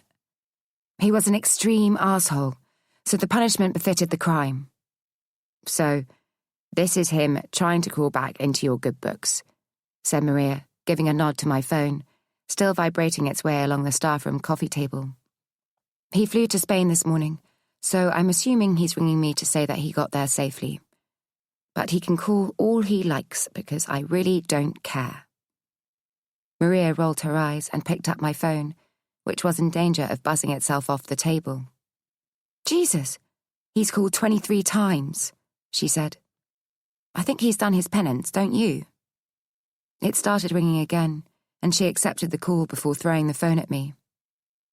Yep, I barked down the phone, with all the sassiness I could muster. It's me, he said. No shit, Sherlock. What do you want? I've had an accident, he said. I'm in hospital. My blood ran cold, and I momentarily lost the ability to focus. What? Where? Was all I could manage. Maria instinctively came towards me, her presence a welcome anchor in the stormy sea I'd suddenly been immersed in. I'm in Spain, he said, his voice slow. I've been hit by a car. Oh my God, I said, bringing my hand up to my mouth. Are you going to be okay? Where are you? I'll come over. No, it's fine, he said. I'm fine, just bruised and sore. They're going to take an X-ray. They suspect I've got a broken arm and they're keeping me in overnight, just as a precaution. What about the car? I asked, though I don't know why. Well, that's got a me-shaped dent in it, he said, attempting to laugh before saying, Ouch, that hurts. I wondered how people in pain actually had the wherewithal to say ouch. I can come out there, I said, as Maria nodded in agreement, intimating that she'd cover for me. I can be there later tonight, if I can get a flight. Honestly, No, he said, with surprising force, though it was probably the best course of action as I was beginning to babble and struggling not to cry. Will you be okay? Have they said when you might be able to fly home? Not yet, but it doesn't look like I'll be out of here anytime soon. I'm just worried that I'll not be able to get back to see you before you go off on your trip. I fell back onto the staff room sofa. Listen, about last night, I started. I'm sorry, he said, cutting across me. It was a silly argument, and I'm sorry that it got out of hand. I'm sorry too, I said. I got a bee in my bonnet and was completely unreasonable. You weren't, he said. You're right about my place. Once we're both home, why don't we spend the weekend together? Stay at mine, and I'll show you the delights of Maida Vale. Now that he was offering it, it didn't seem nearly so important. It didn't matter where we stayed, just as long as we were together. Him having an accident seemed to hammer the point home even more. Are you sure you don't want me to come over? I said. No, honestly. I want you to stay where you are. But before you go, I've got some good news. Oh? I managed to sell your mum's wine collection just before the accident. In fact, it's why I was on my phone and probably not paying attention when I crossed the road. If I didn't already feel guilty, I certainly did now. Guess how much I got? He went on. No, go on, I said, wondering if it even mattered anymore. 7,000, he said, as excitedly as one can sound when they're probably in traction and being held together with metal pins. I reminded myself of my tendency to overdramatize. Wow, I said listlessly. That's amazing. It means she'll be able to get cracking with the work, he said. It'll at least tide her over until the big one comes in. That's if she decides to do it, of course. Let's talk when you get back, I said. Are you sure you don't want me to come over? Honestly, I'm fine, he said. I just wanted to let you know and to say I'm sorry. I'll call you later, once I have more news. Okay. There was a pause before he said, I love you. In that split second, I almost knew he was going to say it, yet I still wasn't ready for it, and didn't know how to respond. Would he think I was weak if I said it back? Would he hate me for not? I wanted to, because it's how I felt. But my brain was waging a war against itself, weighing up the pros and cons of being honest. You too, was what I eventually came up with, and immediately regretted it. It wasn't enough. He deserved more. See you, then, he said despondently, and I put the phone down, furious that I'd caused his insecurity, all because I wanted to. What? Save face? I couldn't stop a tear from springing onto my cheek. Hey, said Maria, as she carefully lifted a bourbon biscuit out of her tea and ate it whole before coming to sit down next to me. What's going on? He said I love you, I blurted out. She snorted. And that's why you're so upset? I nodded. I didn't say it back, I sobbed, and immediately realized how ridiculous I sounded. To be fair to Maria, she didn't do what I would have done if I'd been in her shoes. She refrained from slapping me around the cheek and telling me to pull myself together. And he's been in a car accident, I cried, as if it was secondary to me not telling him how I felt. Okay, so now I want to slap you, she said, making me laugh. I'd do it myself if I could, I said, sniffing. There's nothing to stop you, she smiled. I assume he's okay, if you're able to stress about other inconsequential bollocks. I nodded, embarrassed. So, he's gone from being a complete dickhead 2 minutes ago to someone you love so much you can't tell him. Something like that, I said, smiling.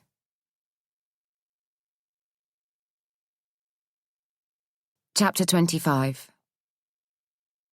I couldn't wait to see Thomas when he eventually got home 4 days later. Despite his promise to go to his flat, he asked if I could just be patient for a little while longer, as it was in a bit of a state, and all the time his arm was in a sling, he wasn't able to get it ready for me. You deserve more, he said on the phone. But I didn't care where we met by then. I just needed to see him. I jumped up onto him as I opened the door, wrapping my legs tightly around him, breathing him in, not wanting to ever let go. Steady on, he laughed. Watch the arm. I love you, I whispered, in between kisses. His mouth broke into a wide grin, and all the pent-up emotions I'd unknowingly held within were released, like a flock of birds taking flight. I'd prepared dinner, but knew that our sexual appetite would probably need to be sated before our desire to eat kicked in. Without breaking our kiss, and somewhere between his t-shirt coming off and my jeans being unbuttoned, I guided him into the kitchen and deftly turned down the temperature on the oven. You are incredible, he said afterwards, as we lay spent on the bed. Still out of breath, he lifted himself off the pillow and leant in to give me the softest of kisses. I love you, and don't ever want to be away from you again, he whispered. I felt a knot in my stomach as I realized I'd have to remind him that I was about to go away for 5 days. I wondered if there was any way I could get out of the school trip. For the first time in my life, I seriously considered throwing a sickie. My yearning to be with Thomas clearly overrode my normally resolute conscience. You haven't forgotten I'm going away on Monday, have you? I said quietly, not really wanting him to hear me. Because, if he didn't hear me, I still had time to think of a reason not to go. He pulled away from me. Shit. It was hard enough as it was. I didn't need him to make it even more so. But it's only for 5 days. Shit, I'd forgotten all about that. He leant back heavily on the headboard and ran a hand through his hair. Don't say it. Please don't say it, Do you have to go? He said it. I can't let the kids down, can I? I didn't know who I was trying to convince. But there are other teachers going. Yes, of course. But there's a very strict adult-to-child ratio, and I'm supposedly the team leader, so it's not easy to pull out, especially when I haven't got a valid reason. His brow furrowed. Aren't I a valid enough reason? I couldn't tell whether he was being serious or not, and swung my legs off the bed in a bid to change the atmosphere. It killed me being away from you this week, he said. I don't want to do it again. I knelt on the bed and kissed him. It's only 5 days, I said, half laughing. You'll manage. He sat himself up even straighter. Listen, I've been thinking. This sounded ominous. I sat back down next to him. I want us to live together, he said. Because when I'm away from you, all I can think about is how quickly I can get back. My heart felt like it was about to jump out of my chest. Seriously? I squeaked. What, here or at yours? I can work from anywhere, he said. And Mum's not too far from here. It's manageable. But you've got your whole life here. And if you came to live with me in Maida Vale, you'd have to change jobs and be further away from your friends and your mum. It makes sense for me to live here. I'll contribute towards your mortgage.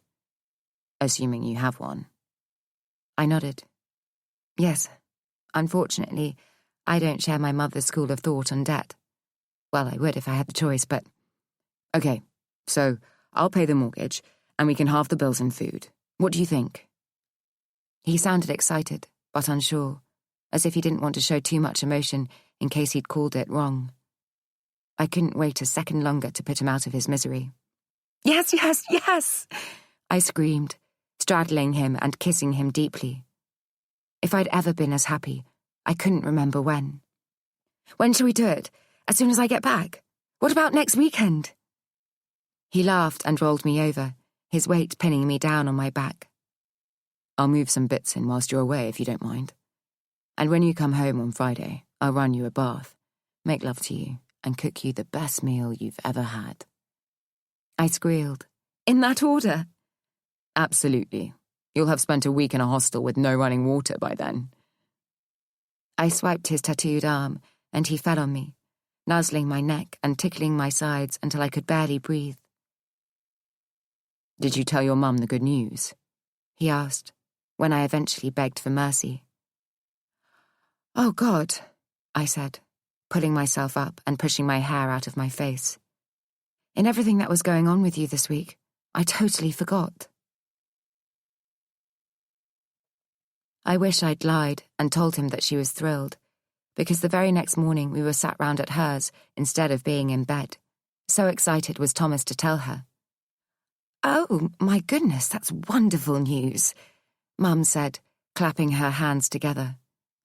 Who'd have thought that a few dusty old bottles languishing in a cellar could be so valuable? It's gone a bit crazy, said Thomas. I was in Spain this week and was offered some really exciting cases. There was a crate of Montserbal and a dozen Le Magne, which will be gold dust to investors.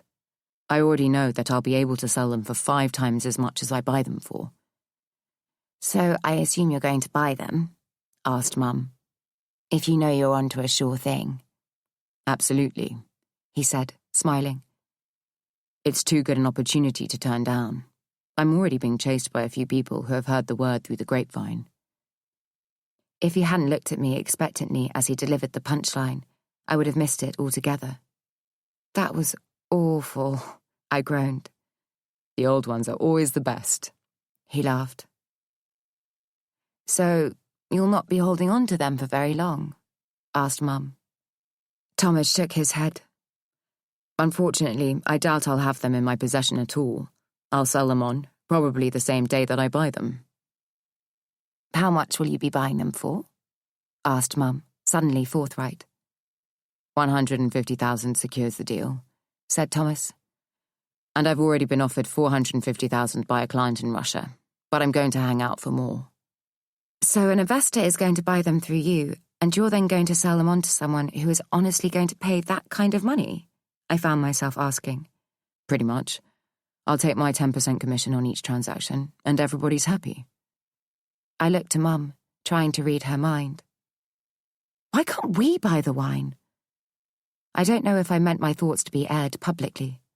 What? Exclaimed Thomas, though I noted Mum stayed silent. Where are you going to find that kind of money? I glanced at Mum again, and she gave me a nod. We can do that, I said. It will pretty much wipe us out, but if it's only for 24 hours and comes back fivefold, it would have been a very good day's work.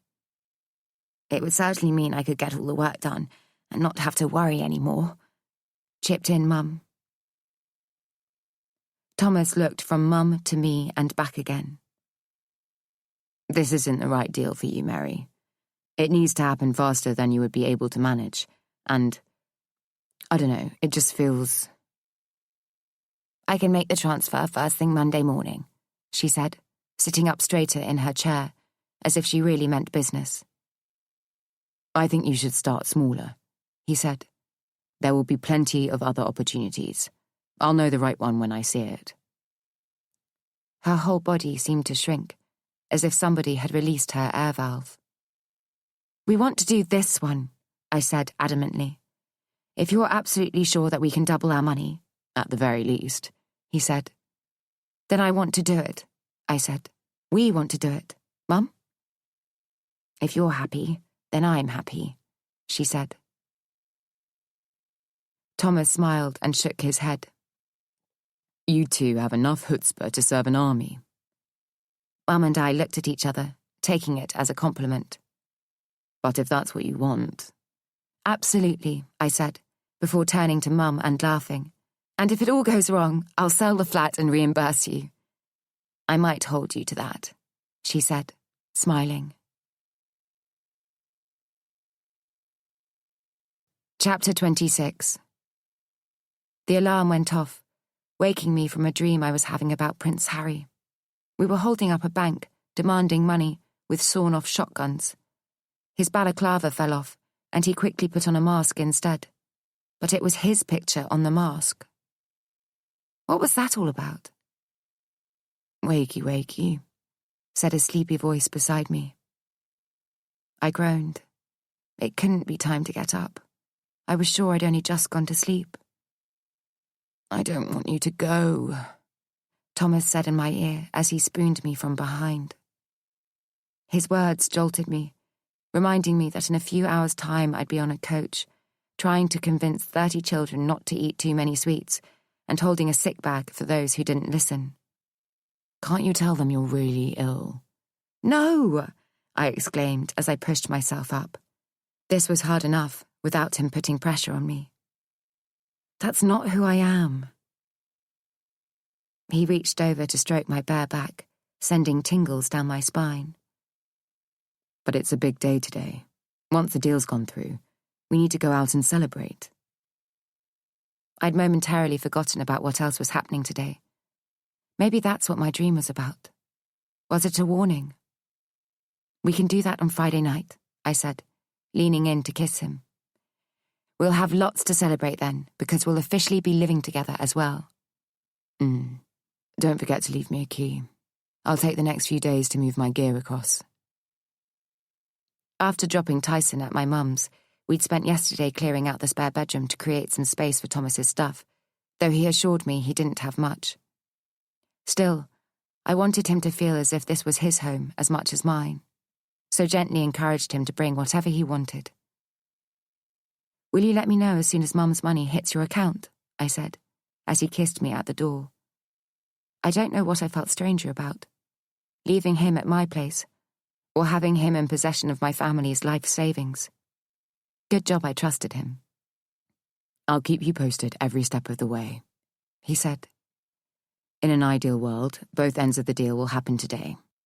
But if your mum's money doesn't clear, then we might be looking at tomorrow. And then we'll really have something to celebrate, I said, smiling. I love you. He kissed me deeply. Love you too. I'll see you on Friday. "Hey, Mum," I said into the phone, once I'd gone around the corner and lost sight of Thomas. "Hello, darling. You okay?" "Yes, I'm just on my way into school. Looking forward to the trip?" "Yes and no," I said honestly. If it was a normal week, I would. But Thomas is moving a few of his things into the flat and— "Is he now?" she teased. "So, this is getting serious." "I should hope so." I laughed. "You're just about to give him £150,000. "Are we definitely going ahead with that?" she asked, a little quieter. "I was going to ring you just before I went to the bank to, just to double-check that you're still happy." Despite being more than certain that we were doing the right thing, I still felt almost sick with nerves. "Absolutely," I said, ignoring it. "This is going to allow us to do everything we need to do to the house." "Well, I went out and bought some magazines yesterday," she said, sounding like an excited little girl. "And honestly, Beth, there are some truly beautiful houses out there." I laughed. "Yours is truly beautiful. It just needs a little bit of TLC. "Well, I think I found the kitchen I want. It's a country shaker style with basket handles and a white granite worktop. I was thinking I might get a microwave as well. All the houses in the magazines seem to have one. I probably won't use it, but it all fits into the kitchen design now, doesn't it? You should see what can be done these days, Beth. And don't get me started on the bathrooms. They have walk-in rain showers now. None of this mouldy old curtain around a bath business. My hips will thank me for that, I can tell you." She may have been making a joke of it, but I hadn't really appreciated, until now, how she'd been living. Having the work done would make a big difference. "Let me know once you've transferred the money," I said. "Maybe we can go out at the weekend to have a look around and get some more ideas." "This is so exciting," she said breathlessly. "I'll call you as soon as I've been to the bank. Have a good time, won't you?" And I had, until the second day, when I hadn't heard anything from anybody. "Have you had any problems with your phone?" I asked Maria over breakfast. The children were nearby, eating their porridge, albeit begrudgingly. When the chef overheard one of them complain that it tasted like cardboard, he said he'd do the teachers something a bit more grown-up. I didn't know whether to laugh or cry when he served up the same porridge, with a jar of strawberry jam slammed down on the table between us.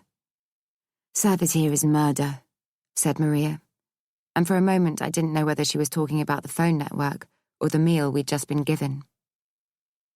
"Jimmy sent me an email to say that he'd been trying to call and text, but nothing got through. I don't think I've received anything from anybody since we got here." "That explains it then," I said, feeling relieved, though I still couldn't shake off the queasiness in the pit of my stomach. I pushed the bowl of what looked like cement mix away from me. I expected to hear from Mum and Thomas, but I'd not heard a peep. "Give them a ring on the landline at reception," she said. "Good idea." I called Thomas first, but it went straight to answer phone. He normally had a personal voicemail greeting, so I put the phone down and redialed when I heard an automated message. A robotic-sounding woman answered. "Leave a message after the beep." "Oh, hi," I said, still unsure I'd called the right number. "It's me, Beth. Just wanted to let you know that no messages or calls are getting through to me here. I hope everything's okay and the deal went through. If you could call the hostel and leave a message for me, just so I know that all is well, that would be great. If I don't hear from you, I'll assume you've trashed my flat and run off with the money." I forced a laugh before putting the phone down. When I called Mum, she picked up straight away. "Oh, thank goodness," she said, her voice a little panicky. "I've been calling you and texting you.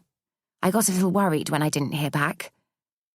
I didn't know whether that was because she thought I'd fallen down a mountain or something had gone wrong with the deal. "No, everything's fine," I assured her. "My mobile's not working up here, so I'm calling you off a landline." "As long as all is well," she said, before adding, "Has Thomas received the money?" "Yes," was my immediate response. "So did it all go okay? What did we get in the end? I've been dying to hear." "It went fine," I said, not knowing why I was lying.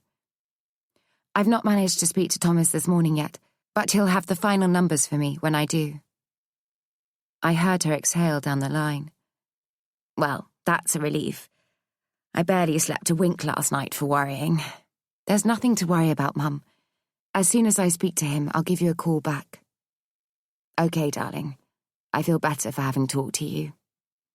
Nausea continued to swirl around, slowly snaking its way up towards my throat.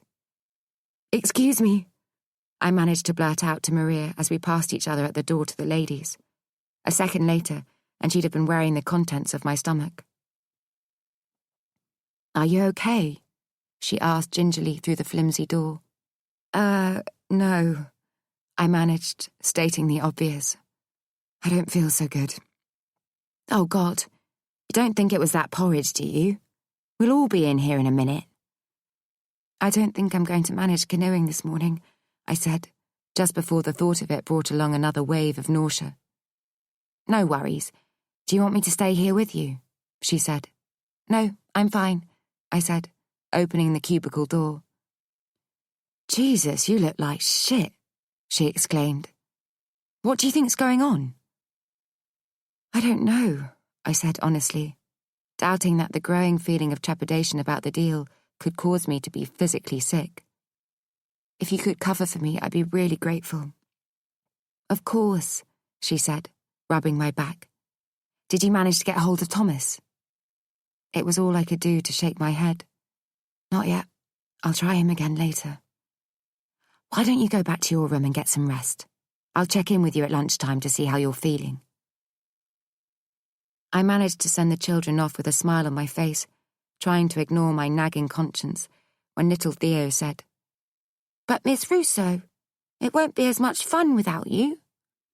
"Of course it will," I said, ruffling his hair. "We've got abseiling this afternoon, and I wouldn't miss that for the world." Except the world, it seems, is a precarious place.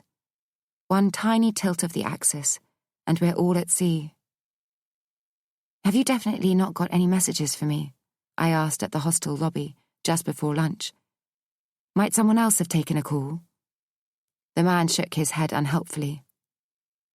"I'm really sorry, but I don't think I'm going to be able to stay the course," I said, when Maria came to visit me in my room. It wasn't strictly true. I could have seen it through, but I didn't feel well enough to be scaling down mountains and building a raft in the middle of a lake. At best, I was going to have to base myself at the hostel, which was unwelcoming at the best of times, least of all when you're ill and want your own bed. I didn't let on that I felt compelled to get home as quickly as I could, just to check that everything was okay with Thomas. Once I was satisfied, I would come back, free of the apprehension that was slowly poisoning my body. I held my phone on my lap for the taxi journey to the station, impatiently waiting for the service bars to light up. We were a good 4 miles from the base of Snowdonia when my phone sprang into action. Ping after ping resounded as the driver tutted, no doubt used to townies who were restless and testy, eager to get back to civilization. "Is everything okay? Did it happen? Can you call me when you can, please? I've seen a wonderful kitchen. Just let me know when it's done. I'm worried. Please call me." Message after message illuminated the screen. Every single one of them from Mum. Chapter 27. By the time I pulled into London Euston, I'd called Thomas 10 times and was verging on hysteria. If he wasn't dead, he'd better have a bloody good excuse. When I turned the corner of my road and saw his car parked up outside the flat, I felt all the air rush out of me. It didn't rule him out of having had an accident, or worse. But it did mean that he was there. We were still together, and he hadn't done the dirty on us with Mum's money, because rightly or wrongly, that's all I could think about. Shame flooded through me as I recalled the already hazy journey. I was unable to believe that the thoughts I'd allowed to infiltrate my mind were truly mine. Seeing him come out the front door, with his overnight holdall slung casually over his shoulder, I went to call out, But I stopped, to give myself just another few seconds to pull myself together, to wipe the guilt that I was sure would be obvious from my face. His face broke into a wide grin as he reached his car, and I wondered if he'd already seen me, but was pretending not to, so as not to spoil the surprise. I tried to walk faster, thwarted by my case's wheels having to negotiate the uneven pavement. I stopped dead still in my tracks as Thomas leant into the passenger window of the car. I wanted to see him talking to a male colleague, or perhaps even my mum, who he'd thoughtfully taken out to lunch to celebrate the deal. I wanted to see anyone, apart from the attractive blonde woman he was kissing. Feeling as if I'd been punched in the stomach, I instinctively crouched down behind a hedge on someone's path. I don't know if it was because my legs collapsed beneath me, or that I was scared of being seen. How would anything ever be all right again if I acknowledged what I'd witnessed? If Thomas knew I'd caught him out? I needed to think before I acted, but I didn't have much time. I heard the car start up and gathered my thoughts. Think. I stood up, just in time to see the car go past, the smiling woman looking out the passenger window at me as she went by. There was no recognition from her, no appreciation that the man she had just kissed was my boyfriend.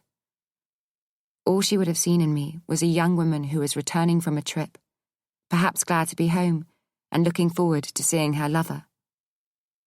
All I saw in her was the bitch who had just taken him away. Already breathless from shock and grief, I scurried across the road as quickly as my lead legs would carry me. I had a momentary thought, as I put my key in the door, that he might have changed the locks. But why would he do that? He was cheating. He wasn't trying to take my life away from me, although I feared it was one and the same thing. I rushed through to the spare bedroom, expecting to see his treasured possessions filling the familiar space. But nothing had changed since I was last there. My wardrobe, where his clothes had hung happily with mine, was devoid of his shirts and trousers. Only the faintest scent of him remained, to prove he ever existed. My ravaged brain couldn't compute what was going on. Had he gone away for a couple of days with his mistress? Was he going to come back on Friday, pretending that all was well, and assuming that I'd be none the wiser? Or had I just witnessed him walking out of my life? I ferreted for my phone in my bag, but I was all fingers and thumbs as my heart beat against my chest. Tears clouded my eyes and my judgment. "I don't care about her," I said out loud. "We can get through this. Just please come back home." I called him again, and the by now familiar woman's voice read out the banal announcement. "You need to call me right now," I hissed, barely able to breathe. "If I don't hear from you in the next hour, I'm going to call the police." I slid down the wall onto my bedroom floor, the room which just a few days ago had been where we'd made love, where he'd said he wanted us to live together, where he begged me not to leave him. Had it all been a lie? No, it couldn't have been. He couldn't have pretended to love me that well. He couldn't have faked what we had. It was impossible. But then I remembered his parting shot. Had it always been about the money? I pictured my mum's smiling face, excited about restoring her beloved house to its former glory. I could see her in the warm glow of her kitchen, the room where Dad used to whirl her around, and could hear her saying that she'd never leave. That all the time she had him, me, and the beat in her heart, she would never let anything happen to the house we all loved. My throat contracted, and I raced to the bathroom, where my stomach was quick to dispel the sandwich I'd managed on the train. With my head still hanging over the toilet, I noticed that where there'd been 2 toothbrushes neck to neck in the cup on the basin, only one now remained. As soon as I felt able to, I called Mum, not knowing what I was going to say. "Has the money definitely left your account?" I blurted out, before she'd even finished reciting her phone number. "Oh, hello, darling," she said, sounding perplexed. "Yes, why? But have you actually checked?" The panic in my voice made me sound more cutting than I meant to be. "Yes? Why?" she asked, hesitantly, feeding off my own distress. "Has Thomas not received it? I thought you said he'd received it." I was stumped to know what to say for the best. Should I tell her I lied? Was there any chance that it had somehow gone to someone else's account by mistake? Could Thomas be exonerated of any wrongdoing, apart from kissing a woman who wasn't his girlfriend? Should I tell her that I think we've been scammed? Did she need to know that every penny she had is probably on its way to Rio de Janeiro? If you're about to break the heart of the person you love most in the world, how's best to do that? I knew I couldn't do it over the phone. She deserved more than that. So I jumped in my car and spent the time driving there going over and over what was happening, trying to think of a single logical reason why Thomas would have done what he'd done. My own pain paled into insignificance when I measured it against my mum's.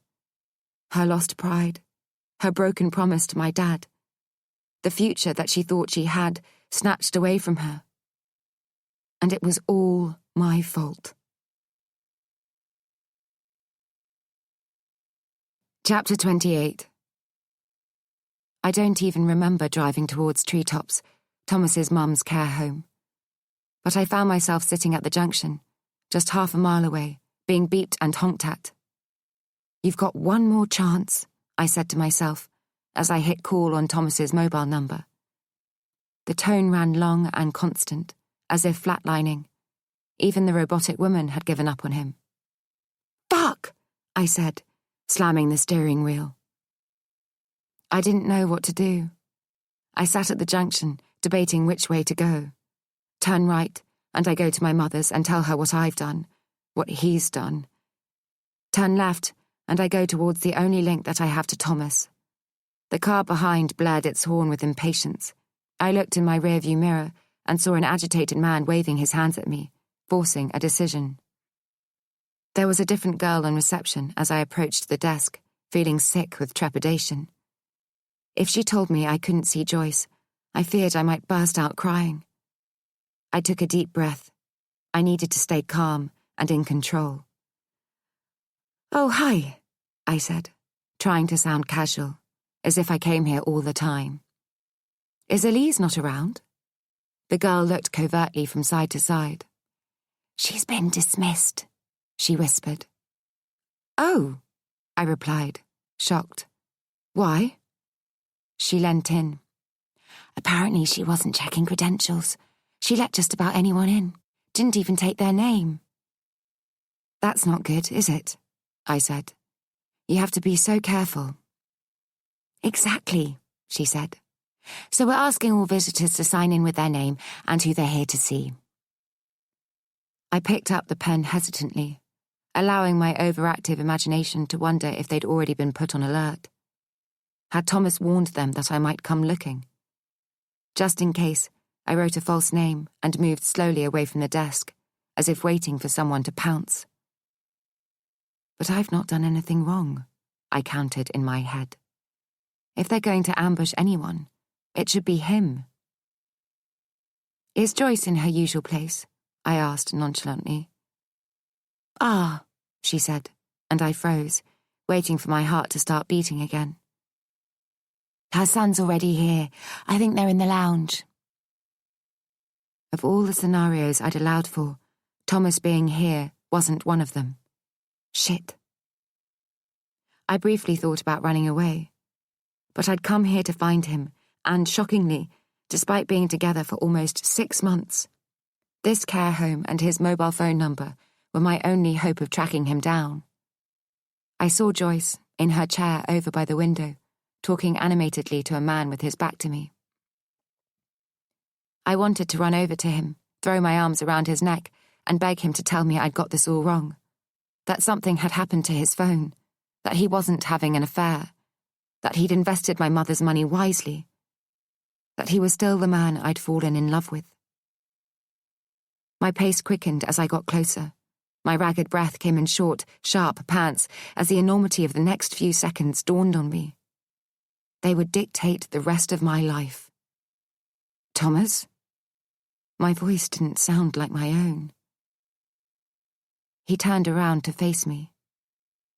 It wasn't him. In that split second, I tried everything to turn this man into the person I wanted to see, expected to see. If he just had blue eyes instead of brown, a straighter nose, a stronger jawline, it could have been him. But it wasn't. "Can I help you?" the man asked. I looked to Joyce for help, but she was looking at me as if she'd never seen me before. "I'm sorry, who are you?" I asked. He looked taken aback, his features clouding over. "I'm Ben Forrester. Who are you?" "There must be some mistake," I said, ignoring his question. "The lady at reception said you were Joyce's son." "I am," was all he offered, warily. "So, you have a brother?" I asked, clutching at straws. "No, I do not, just a sister. Can I ask what this is all about?" I felt my insides crumble, as if a tiny pickaxe was chipping away at my core beliefs, my morality, my self-preservation, slowly destroying everything I held true. "Joyce," I said, breathlessly, leaning down beside her chair. "Do you remember me? I was here a few days ago with your son, Thomas." "Now, just wait a minute," said the man, starting to stand up as Joyce shook her head fearfully.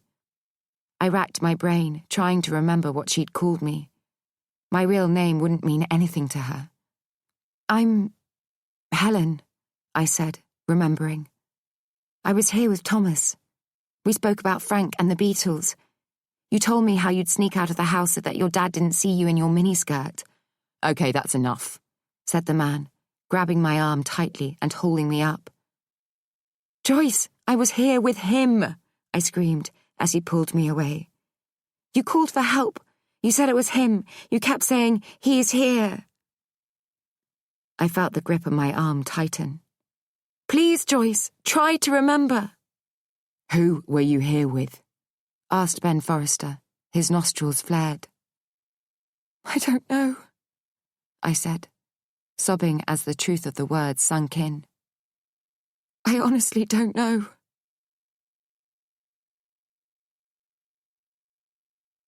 Chapter 29. Mum took one look at me and ushered me into the hallway. "What on earth has happened?" she asked, putting her arm around my back. "I can't. I just can't."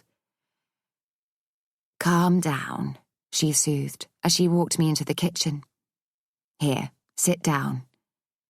She moved a pile of interior magazines to the side of the table, each neatly marked up with post-it notes. I felt my heart break. "It's Thomas," I sobbed. She pulled me to her and held my head against her stomach, rocking me gently. "Darling, what is it? What's happened?" I briefly wondered how she couldn't guess. But if she'd had that kind of cynical mind, then she would never have agreed to this crazy plan in the first place. Or had I agreed to it on her behalf? It certainly felt like it. "He's gone," I choked. "He's gone with all the money." The rocking stopped abruptly, and she held me away from her, staring at me, her eyes unblinking. I could only imagine the vice-like grip that was squeezing her insides, making her feel as if she couldn't breathe. What do you mean?" she faltered. "What are you saying?" "He's a con man, Mum. He duped me, then you, into believing that he was doing it for us, that he had our best interests at heart." "Where is he?" she asked, matter-of-factly. "I don't know." "Well, where does he live? That might be a good place to start." There was an acerbic tone to her voice, an accusatory edge. "Had you thought of that? He can't just disappear into thin air, can he?"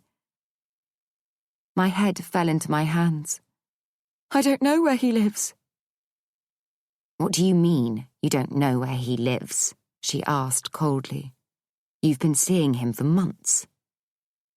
"I've never been to his place," I admitted. She threw her arms up in the air before taking herself off and circling around the kitchen, deep in thought. I knew the question was coming, even before she asked it. "So, where does he work, then?" she said, eventually. He didn't have an office. He could work from anywhere, as long as he had his mobile phone. "And you thought that all this made him seem like a good bet?" she asked, her voice rising. "I honestly can't believe what I'm hearing." Her disappointment in me was palpable, which hurt so much more than my broken heart or the stolen money. I remembered the last time I'd disappointed her. I was 14, and she'd found a cigarette in the pocket of my school blazer. I'd wanted her to ground me. I'd wanted her to scream at me. But all she said was, "You've let me down." It was the worst possible punishment, and I vowed I'd never disappoint her again. And I hadn't, not until today. "I will fix this," I said, a sudden fury bursting out of me. How dare he come into my life like a wrecking ball, destroying everything I hold dear? Mum fell down dejectedly onto a chair. "And how do you intend to do that?" Despite everything, I foolishly believed that she would find the solution, like she always had. In my mind, she was the adult and I was the child. So I naively hadn't expected the question and the onus to fall on me. "I will not let him get away with this," I said. "I will track him down and make him pay for what he's done." Mum sat there, sadly shaking her head. "It could have been worse," she said, in barely more than a whisper. "There could have been children involved." I pictured myself doubled up over the toilet, and suddenly wondered why I'd not realized that I was 5 days late. I instinctively touched my tummy, desperately trying to drown out the voice that said, "Maybe there are."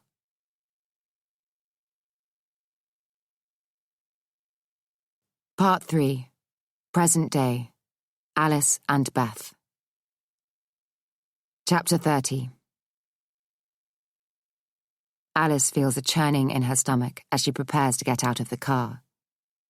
Her mum had done the school run for the past 5 days, as Alice had taken to her bed with a supposed virus. Nobody need know that she was in the midst of despair, devastated by the revelation that her beloved Tom had been having an affair, that he'd fathered a child with her best friend. She checks her reflection in the rearview mirror, barely able to recognize her sallow skin and sunken cheekbones. "Okay, Olivia, let's go," she enthuses as much as she can. The pair of them walk quickly, Alice with her head down and Olivia skipping to keep up. "You're giving me a stitch," she moans. Alice catches sight of Beth's car parked up ahead and thinks about turning back. "I can't do this," she says to herself. But Livy needs to go to school, she counters in her own mind as she forces herself to keep walking. "We need to talk," a voice says, as Alice draws level with Beth's old Volkswagen. Alice tugs on Olivia's hand and breaks into a half run. "Alice, please," calls Beth, a little louder. "We can't pretend this isn't happening." "That's exactly what we're going to do," says Alice, under her breath. It's the only way she can bear to get up in the morning. Because if she acknowledges the facts, that her dead husband and best friend betrayed her in the worst possible way, she is terrified of the damage it will do. It didn't matter that Beth might not have known Tom was married. It didn't matter that she and Beth didn't even know each other then. The sense of deceitfulness still punctured her lungs, making her feel as if she can't breathe. "This isn't going to go away," says Beth as she catches up with Alice and Olivia. The little girl looks up at her mum, puzzled as to why she's not listening to Beth. "You're being very rude," she says. "Millie's mummy wants to talk to you." It's only then that Alice stops, dead in her tracks, and turns to face the woman who has taken away everything she knew to be true. She knows that Millie is standing beside Beth, but she cannot allow herself to look at her for fear that she will suddenly see Tom so clearly in her features that she will cry out. A very real pain is piercing her heart. "Thank you," says Beth calmly. The seconds stretch out like hours as the two women look at each other for the first time since Beth's admission. As soon as Alice had come round from her blackout, she'd insisted on getting up and driving home, despite the first aider at the gym telling her to stay where she was. For a moment, she thought she'd had the weirdest dream, but Beth's face peering into her bubble, like an ugly caricature, jolted her back into the real world. Alice had had to get as far away as possible, as quickly as possible, as panic descended on her.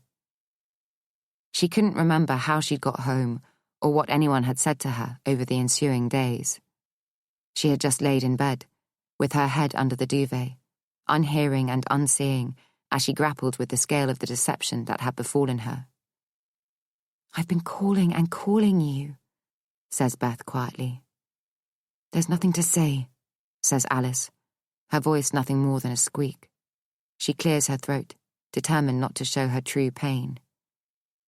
"I had no idea my Thomas was your Tom," says Beth. "How could I have?" "You should have made it your business," chokes Alice, as tears immediately spring to her eyes.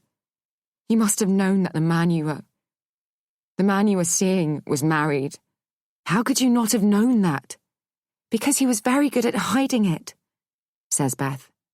"Don't forget, I've been wrong too in all of this. I thought the father of my—" She stops and looks down at Millie.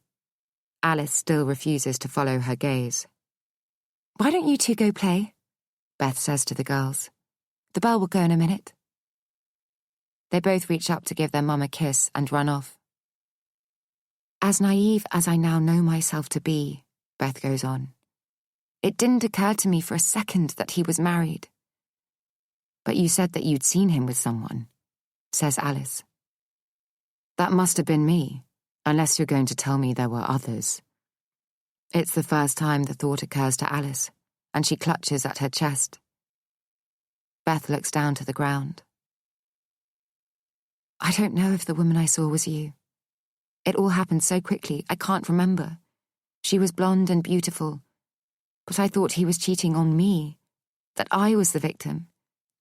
If I'd known there was another woman, another family—" "I'm not just another woman," hisses Alice, all too aware of the other mothers around them. "And we're not just another family. Tom was my husband and father to our much-loved daughter." "I'm sorry," says Beth, "but he was also Millie's father." Alice snorts in derision. "He didn't even see Millie, for Christ's sake, so don't go making out he was father of the year." "But now I know why he left us so suddenly," cries Beth. "Did he even know you were pregnant?" Alice asks, her eyes narrowing as she looks at the nemesis she used to call her best friend. "Did he know before he died?" Beth shakes her head solemnly. "I never got the chance to tell him. All this time I thought he'd been living the life of Riley, with no thought to what he'd done to me. But deep down I knew he wouldn't have left me like that." She looks at Alice before going on. "We were too in love for him to just get up and go. Now I know it wasn't his choice, and it makes me feel better." Alice feels the exact opposite. She hadn't thought she could feel any worse about Tom's death. She was sure she'd reached the bottom and had scratched her way back up again, leaving marks on the wall as she came. They served as a reminder of where she'd been and how she'd do anything to stop herself from ever going back there. But she could feel herself sliding back down into the pit of despair again, the pain just as great as when he died. "How long did it go on for?" asks Alice, her voice cold. "We met 6 months before I got pregnant, and then he just disappeared." Alice racks her already exhausted brain, trying to work out the logistics. At first, she'd ruled it out as being a complete impossibility. a notion that could only be a 1,000,000-to-1 coincidence. But as the dates and the facts burrowed themselves under her skin, the probability of Beth's Thomas and her Tom being the same person had become too hard to ignore. "I'm not going to do this here," says Alice, turning and walking off. "You can't just ignore it," says Beth. "We need to talk it through." Alice stops and turns around, her features hardened, her voice sounding unlike her own. "We don't need to talk through anything. I was his wife. Sophia is his daughter. That will never change, and that's all we need to discuss." She rushes off towards her car, leaving Beth standing stock still on the curb. "I'm back!" Alice calls out, as cheerily as she can manage as she opens the front door. "Hey!" shouts Nathan. "I'm upstairs." She slowly makes her way up the stairs, taking every step to fix her smile onto her face. She doesn't know whether she's doing it for Nathan or Sophia's benefit. "You okay?" she asks, poking her head around Sophia's bedroom door. She answers, without looking up from her mobile phone. Alice waits, hoping for a more eloquent response from her intelligent, well-educated daughter, but she's left staring at the top of her head, again. "I really think we need to talk about this whole phone business," starts Alice, but Sophia is already rolling her eyes. "I would also appreciate a little respect." "Yes, Mum," she says, placing it on her lap and sitting up straighter. Alice is sure she can see her hand itching to pick it up again. "I don't mind you using it for normal communication between your friends, your real friends, but not for the 700 you've got on Facebook or whatever it is." Sophia stifles a smirk. "Nobody's on Facebook anymore. It's Snapchat. Okay, well, whatever it is, I prefer you to spend your time on real life and not the made-up one on social media." "I don't make up anything," she protests. "I hope you don't, but everybody else on there probably does." She tuts, and Alice shoots her a look. "Those people's lives are fake," says Alice, picking up the offending item. Sophia looks at it as if it's a baby that her mother is about to throw into a road. "They're not lives that you can aspire to because they're not real. And I think it's putting you kids under an awful lot of pressure to be a certain way and look a certain way." "I don't take any notice of that, shh." Alice raises her eyebrows to stop her daughter finishing her sentence. She looks away sheepishly. "There's some useful stuff on here too. It's not all rubbish and fake." "Give me one example," Alice urges. Sophia holds out her hand, and Alice reluctantly gives her phone back to her. She taps and swipes away. "So, for example, I can see where all my friends are." "How is that useful?" Alice blurts out, a little louder than intended, though she can't help but wonder whether, if there'd been such a tool when she was married to Tom, it might have alerted her to him having an affair with Beth. But then she thinks that if such a thing had existed, they might have been able to find Tom on the mountain, and he would have come home to her with only a few bruises to show for his misadventure. Would he have left me anyway? She asks herself. Would he have gone to Beth as soon as he found out she was pregnant, and left the family that he already had to be with her? She banishes the thought, because it is no longer important. What she'd believed to be true for the last 10 years is a lie, and she hates herself for living half the life she could have been living. She could have been anyone, could have gone anywhere. Instead, she has been paralyzed, forever fearful that something would happen to a loved one, or take her away from those who needed her. Well, no more. She is going to be the person she lost all those years ago. Live with abandonment, shake off the paranoia that has plagued her for so long. She's going to love the husband she's got, not the one she lost. She's going to be the wife Nathan should have had all this time, not the hollowed-out version she's mostly been. Look, says Sophia patiently as she shows her phone to Alice. This is how I can check out where all my friends are. Alice screws her eyes up to see miniature cartoon characters dotted across a map. There's Hannah. She's in a car going along Upwood Road. Alice looks a little closer, and is astonished to see a blonde-haired avatar sitting in something resembling a toy car. "That's insane," exclaims Alice. "You can actually see what everyone is doing." "Sometimes, yeah. So, there's Jack, and he's listening to music." A boy wearing headphones is grinning back at her. "And there's me." Sophia closes in on a girl with bunches, smiling out of the very house they're sitting in. Alice can barely find the words. "That is so wrong on every level. I don't want you on there." "Mom, everyone's on it." "I don't care. I don't want your whereabouts being advertised to whoever's watching." "You can turn it on and off." "Well then, turn yours off." "Wait, who's that next to you?" "That's Nathan." Sophia laughs. "What's he doing on there?" asks Alice, her voice high and taut. "Why does he need to be on there?" "I put him on," says Sophia, her eyes alight with mischief. Alice looks at her daughter, wide-eyed. "Well, you'd better turn his location off, or whatever it is you need to do. I don't want either of you sharing it with the world." "I can't take Nathan off. I have to do that from his phone." Alice is about to call him, but thinks better of it, as she acknowledges that knowing his location might come in useful one day. Though, as soon as the thought enters her head, she forces herself to dismiss it. "Okay, well, do whatever you have to do." Sophia nods conciliatorily, and Alice walks towards the door, but her head immediately fills with negative thoughts. She's better when she's talking, she knows that much now. It gives her something to concentrate on. It's the gaps in between that allow panic to set in. She fights against every fibre in her body that is telling her not to do what she's about to do. "We'll be going to the airport in 15 minutes, she says, clearing her throat. "You sure you're going to be all right?" She resists the overwhelming urge to throw herself onto Sophia's bed and cling to her. If she could only pretend that this is just another ordinary day, when her former husband was who she thought he was, and she wasn't about to get on a plane and fly thousands of miles away, she'd be fine. What if it crashes? What if I die? What if the children need me? The irrational thoughts reverberate around her head as she turns to look at her daughter, wondering if it's the last time she's going to see her beautiful face. No, she chastises herself. I am not that woman anymore.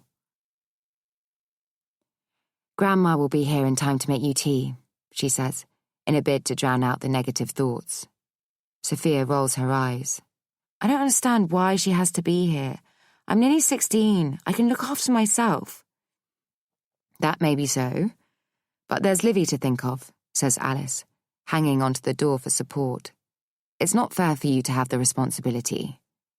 "Well, why doesn't she go to Grandma's and I stay here?" Alice sighs heavily. "We've been through this enough times. Will you please just do as you're told? You know the plan, and that's the end of it."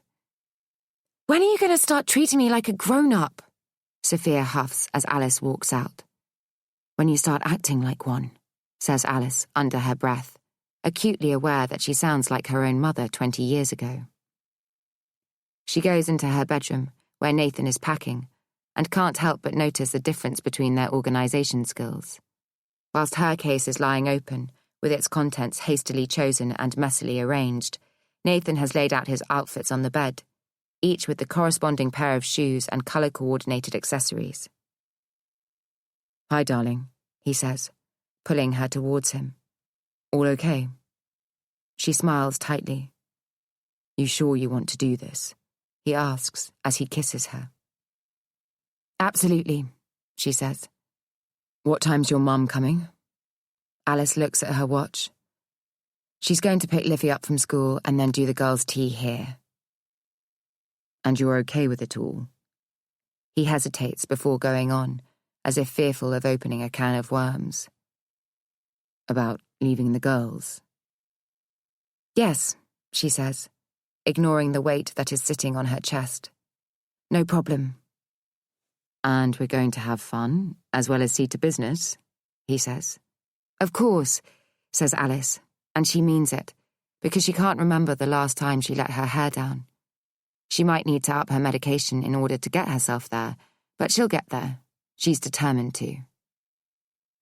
I can't believe the turnaround in you, he says, kissing her on the nose.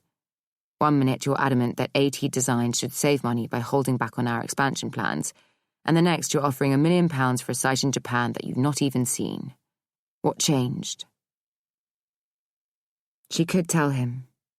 She could say that the man she's been doing it all for, to keep his memory alive, not wishing to let him down, was nothing but a cheating bastard.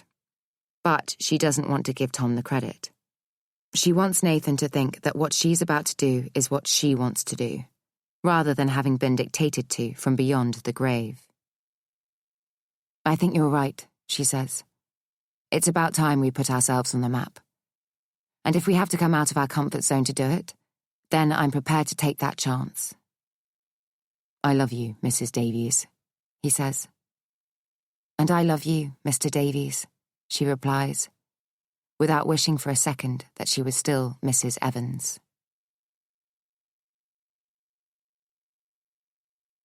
Chapter 31.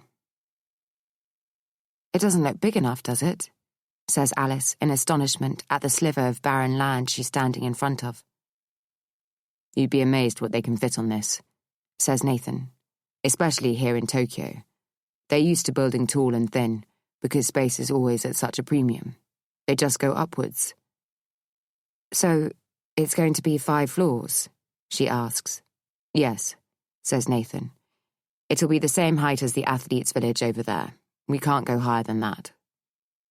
Alice shields her eyes from the midday sun as she looks across the river to the vast, brand-new white block standing proudly amongst the cranes and metal-framed structures that will create the Olympic site. This is a prime piece of real estate, says Alice excitedly. Look how close it is. Nathan smiles. I know. It may look like a dusty car park, but this is going to be in such huge demand. I can't actually believe that we're getting it for such a good price.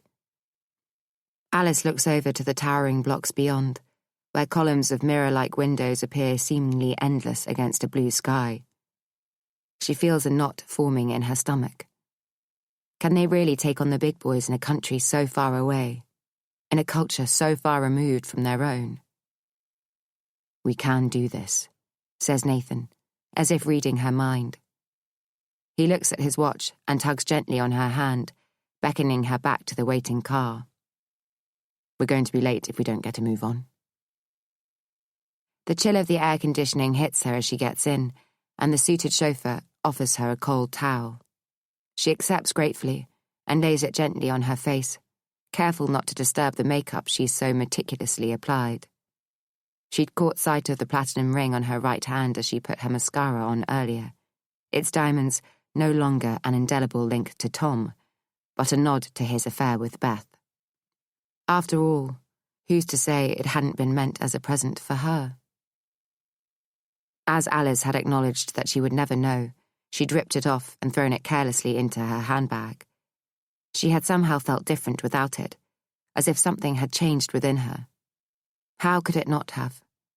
The realization that she'd lived a lie for most of her adult life, the 10 years spent with Tom and the 10 years spent without him, hit home.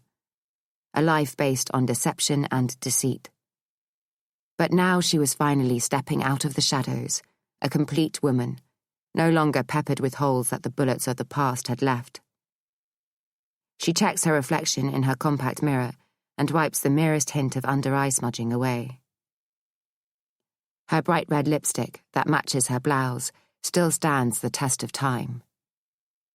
You look gorgeous, says Nathan, taking hold of her hand and giving it a squeeze. By the time they reach the lawyer's office, on the 24th floor of one of the skyscrapers Alice had seen from the Olympic site, her carefully applied mask of confidence is on the wane. Don't desert me now, says Nathan, noticing. We can do this. She runs her tongue around the top of her teeth, the dryness in her mouth threatening to stick her lips to her gums. Mr. Nathan, says a petite Japanese woman through a face mask. A pleasure to meet with you. Mr. Yamamoto is here. Please come this way. They're ushered into a corner room, where its occupant is pacing the floor with his phone at his ear. He offers the merest of smiles before signalling for them to sit down at the glass boardroom table. Feeling like a child playing in an adult's world, Alice forces herself to inhale, long and slow. She shifts her stance, sitting taller and pushing her shoulders back, hoping that the gesture will give her more of a presence. Hi, says the man in front of them, in a clipped tone, before abruptly ending the call. Ah, Mr. Nathan, he says, whilst bowing. A pleasure to meet with you finally. And this must be Miss Alice. Alice smiles and offers as much of a bow as she can from a sitting position. How are you enjoying Tokyo?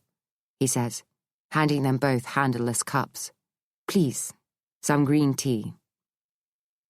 Nathan eyes the murky liquid dubiously, whilst Alice accepts gratefully. So, is everything good to go? Asks Nathan. Are we ready to exchange? Yes, I have notification that we are almost there, says the lawyer. Nathan taps his hand against the side of his chair impatiently. Alice can hear his wedding ring knocking the metal arm. His obvious agitation is making Alice even more nervous than she is already. She tries to bat away the uncomfortable sensation rising within her, the creeping tentacles that are snaking up from her stomach and into her chest. Can we just get this over and done with before I change my mind? She says silently. Aha, says Mr. Yamamoto in answer, making her jump. The email is in. We're ready to go. The printer in the corner of the room spews into action, and he goes to it, retrieving the document he was waiting on. So, here we have the papers for you to sign, he says, carefully lining them up in order as he presents them to Alice. As I understand it, you are the sole owner of AT Designs. Yes, she says croakily, before clearing her throat. Yes. And Mr. Nathan has explained everything to you regarding the covenant. Alice looks to her husband beside her, who nods and puts his hand on hers. Excellent. So, I need you to sign here, here, and here, says Mr. Yamamoto, demonstrating with a pen, before he offers it to her. She declines and reaches into her bag on the floor for her lucky pen, the one Tom had given her to celebrate signing the contracts on their first house. It was the one she'd used for anything important since, superstitiously believing that it would bring her joy and luck. Her fingers clasp around its embossed silver case, feeling the weight as she lifts it out. Could I borrow your pen after all? She says to Mr. Yamamoto, apologetically. She places her pen on the table, watching it wobble as it finds its place. Of course, he says, handing her his bog-standard biro. She scrawls her signature wherever a penciled cross is marked. So, this signifies that you have now exchanged, and 10% will be transferred to the vendor. Alice smiles tightly, still toying with the cheap biro in her hand. How significant, she thinks, that the most monumental of decisions for Alice and Tom Designs has been signed off with a pen other than the one Tom gave me. Completion will take place next week, but we have all the papers we need to do that, so I do not anticipate there being any problems. It's been a pleasure, says Alice, standing up from the table and offering an outstretched hand. The pleasure is all mine. The lawyer bows, then holds the door open for them. Ah, Miss Alice, he calls out, just as she steps into the lift. Your pen. You forgot your pen. Keep it, she says, as the doors close. Chapter 32. The champagne has gone to Alice's head. She didn't feel it before, but now that she's sitting on the toilet, its seat heated, she's finding it difficult to focus. She's trying to concentrate on the back of the door, but it's moving, as if she's on board a storm-tossed boat. She reaches out for the toilet paper, but it's not quite where she thought it was, her hand a few centimeters short.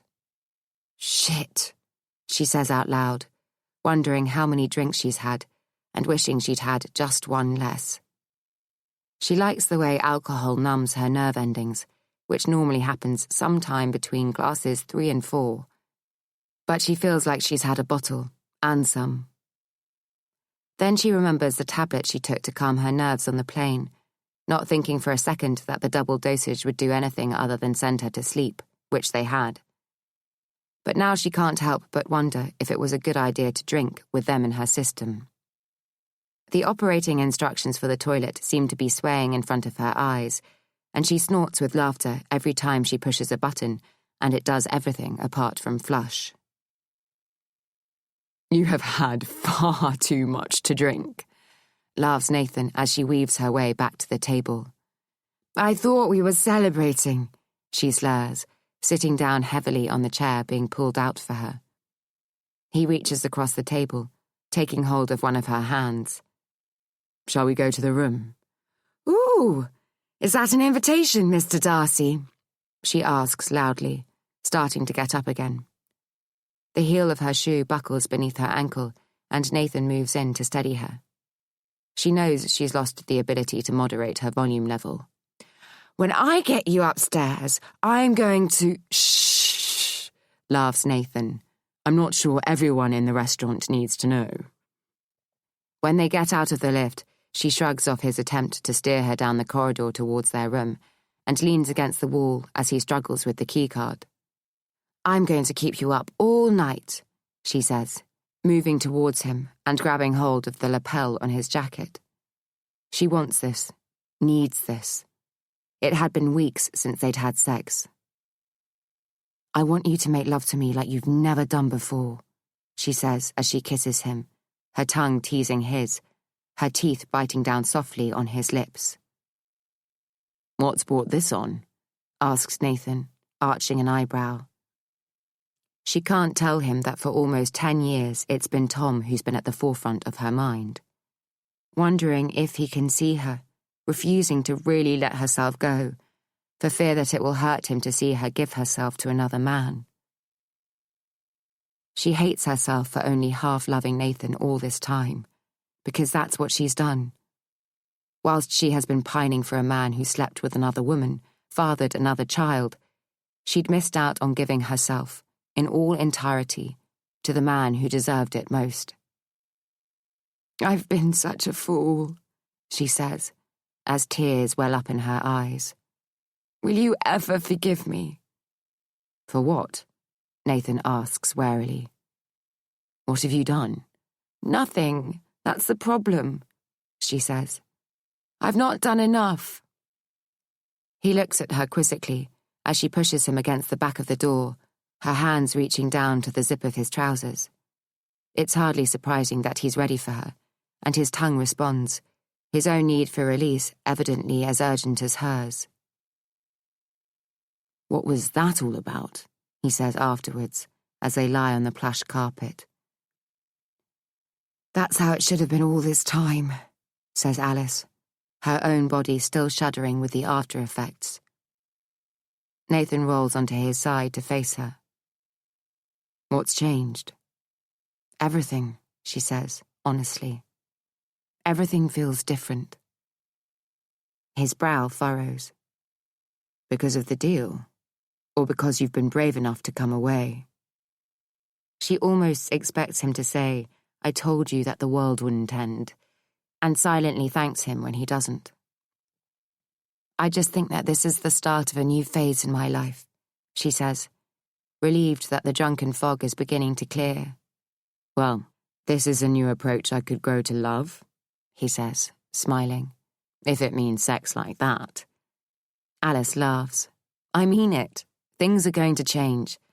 I'm not always the wife you deserve, the mother my children need, or the businesswoman I know I can be." "I think you do a pretty good job," he says, considering. "Considering what, though?" she asks. "That I had a breakdown when my first husband died? I didn't mean—" "I know what you mean," she says. "And I agree with you. I don't want what happened to define me. I'm sick and tired of being that person. Even when I pretend that I'm not, I know that deep down I still am." He nods. "So, I just want to say that I'm sorry.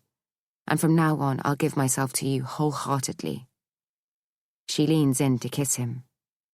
"I love you," she says, before inviting him to take more.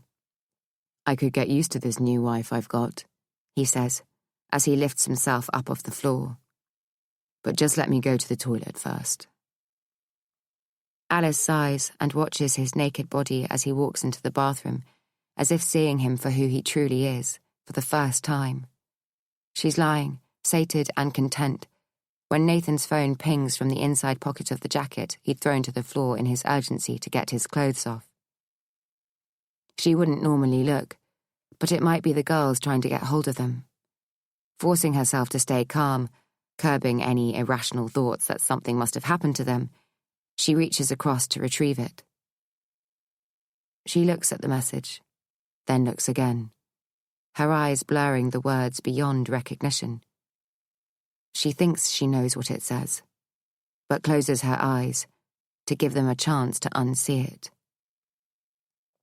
"I need you. Now. Kiss, kiss."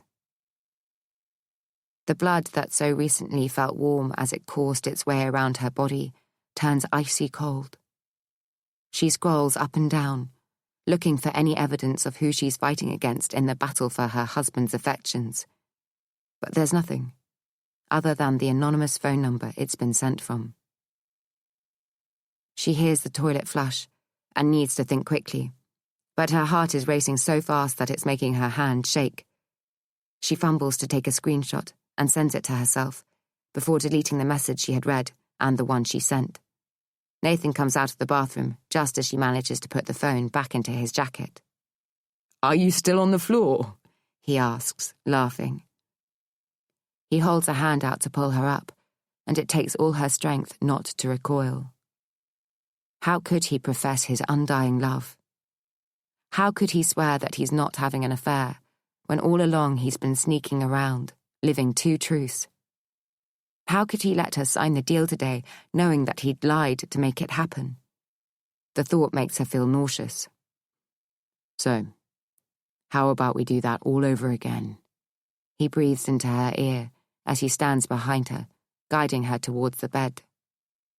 She can feel him, but her desire of just a few moments ago has been replaced by a rage so incandescent, so ferocious, that she fears she might do something rash if the wrong instrument should fall into her hands. She clenches her fists in an effort to stop herself tearing him limb from limb. "I'm tired," she manages, through gritted teeth. "Well, the new you didn't last very long," laughs Nathan, as he gently lowers her onto the bed. "I'm pretty wired. Would you mind if I went to the bar?" She's sure she stopped breathing. Was he honestly seeking her permission to cheat? Because that was surely what he was about to do. She had no idea who the woman was, but it seemed as if she could be here, in Japan. She tried to put aside how warped that made Nathan. What had he gained from dragging her all the way over here, apart from getting her to sign the contracts, which he could have done in London? Had he brought his wife and his mistress to satisfy his sick ego? She shivers involuntarily as she recalls how she'd waxed lyrical to Nathan about everything she'd done wrong, how she wanted to change and give him what he deserved. He must have been laughing at her the whole time. What a fool she's been. As soon as Nathan's out the door, Alice gets up and frantically goes to the minibar, breaking the miniature Bombay sapphire cap in her impatience. She doesn't even think twice about drinking it directly from the bottle. It burns her throat as she pours it into her mouth neat, grimacing at the taste. She knows it won't bring answers, but it makes things just a little bit easier to bear until she makes her next move. Her phone is sitting on the bedside table, its new content making her feel as if it's somehow complicit in Nathan's chicanery. She picks it up, staring unmoving at the screensaver picture of Sophia and Olivia poking their tongues out. Negative thoughts crowd her headspace, each battling for supremacy. It feels as if her whole world is balancing on a precipice. She needs to talk to someone. She needs to talk to Beth. Her thumb hovers over the number, stored under your best friend in her contacts. Alice can't help but smile at the memory of Beth changing it, unbeknownst to her, when she went to the ladies in the pub. The next morning, on her way to school, your best friend had lit up the phone screen. Alice hadn't been able to get out of the car for laughing. What she wouldn't give to be laughing with Beth now. Couldn't they just go back to how they were? Pretend it never happened? Alice dials, before immediately stopping the call, choosing instead to log on to Facebook in the hope that Beth has posted a cryptic message that will somehow make everything all right again. All she needs to say is that she got it wrong. That of course it's not the same Tom. How could it be? But there's nothing other than an advert for the school fete this coming Saturday. Alice remembers she'd promised to man the face painting stall, but that wouldn't be happening now. With a shaking hand, she types in Tom Evans and waits as it collates all the 1,045 Tom Evanses listed. She hopes and expects that since her phone call to Facebook to inform them of the error, there will now be one less. But his face is still there, staring out at her as if everything is how she believed it to be, and all she wants to do is reach into her phone and gouge his eyes out. She clicks on his profile, and a new photo fills the screen. It feels as if she's been kicked in the chest. The air rushes out of her as she looks at it through a blurry haze. An attractive woman, whom she's never seen before, has her arms wrapped protectively around a toddler. The pair, both with fur-lined hoods and red-tipped noses, pose against the backdrop of a snow-covered mountain. Below, Tom has written, "My girls, my world." Chapter 33. "He can't be alive," says Alice out loud, still poleaxed on the bed. "He just can't be." But then she remembers that this time last week, she'd also thought it was impossible for him to have loved another woman and fathered another child. She shakes herself down. She can't deal with this right now. She needs to find Nathan. She moves around the room, picking up the clothes that had been carelessly discarded as their lovemaking had built in momentum. The lace knickers that had lent themselves perfectly to being peeled off by Nathan's teeth now looked sordid. The expensive black dress that he'd sexily unzipped, teasing her back with his fingertips as he did so, now makes her feel cheap as she slips it back on. She squeezes her feet back into her 3-inch heels in a desperate bid to get out of the confines of the room, where the air feels like it's being sucked out. She doesn't know whether she wants to find Nathan or kill Tom a second time as she walks unsteadily down the corridor, forcing a smile at the hotel employee in the lift. If she knew where she was going and what she was going to do when she got there, it would help. But right now, all she knows is that her paranoid fears about her husband having an affair have finally been proven, and she needs to decide what she's going to do about it. The bar is just as busy as when she'd sat there enjoying a bottle of champagne with Nathan before dinner. She'd felt excited then, finally buoyed by optimism for the future. Now, she has a lump in her chest and a sickening sensation swirling in her stomach. Despite her trepidation, she strides in with her head held high, trying desperately hard not to look how she feels, panic-stricken. She surreptitiously takes in everyone there, not sure if she wants to see Nathan or not. If he's here, she will need to go to him and ask what the hell is going on. If he's not, she's got an even bigger problem on her hands. Where is he? And who's he with? She thinks back to the earring and bouquet and the bill from this very same hotel. She'd let Nathan convince her that the charges for cocktails, room service, and a couples massage had been a mistake. He'd promised her that he'd never seen the earring before, and that the florist delivering the bouquet was a 1,000,000-to-1 coincidence. How had she allowed herself to be played? Maybe because knowing the truth about Tom had made her look at Nathan in a whole new light. One in which she refused to believe that he was like her cheating first husband. The realization that one man she loved would do that to her is hard enough to take. Now that she's faced with the prospect that both of them have, makes her question what she's doing wrong.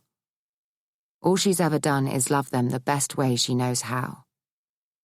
How could that not be enough? She holds her breath as she looks around the bar, willing Nathan to be there, because right now, that is the lesser of the two evils. If he isn't, she doesn't want to go where her mind will undoubtedly take her. She doesn't want to acknowledge that whoever just sent him that text might be in Japan. Does she live here? Is this where he met her? Has she got something to do with the site? Is that why he's so keen to do it, so that he can spend more time here, be with her, knowing that Alice wouldn't be keen to travel? She wonders if her announcement that she was going to come had surprised him. He wouldn't have been expecting it, that was for sure. Even the most gripping tales need a moment of rest. Let this pause refresh your senses.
she scuppered his plans?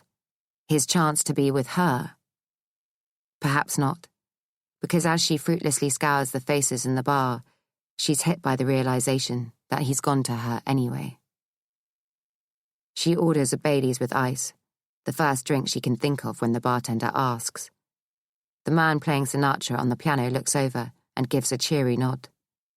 She smiles weakly and sips her liqueur, resisting the urge to knock it all back. Despite being in a strange city, on the other side of the world, where Alice's imagination could so easily concoct a horror story about what could have happened to Nathan, there's no part of her that's worried about his safety.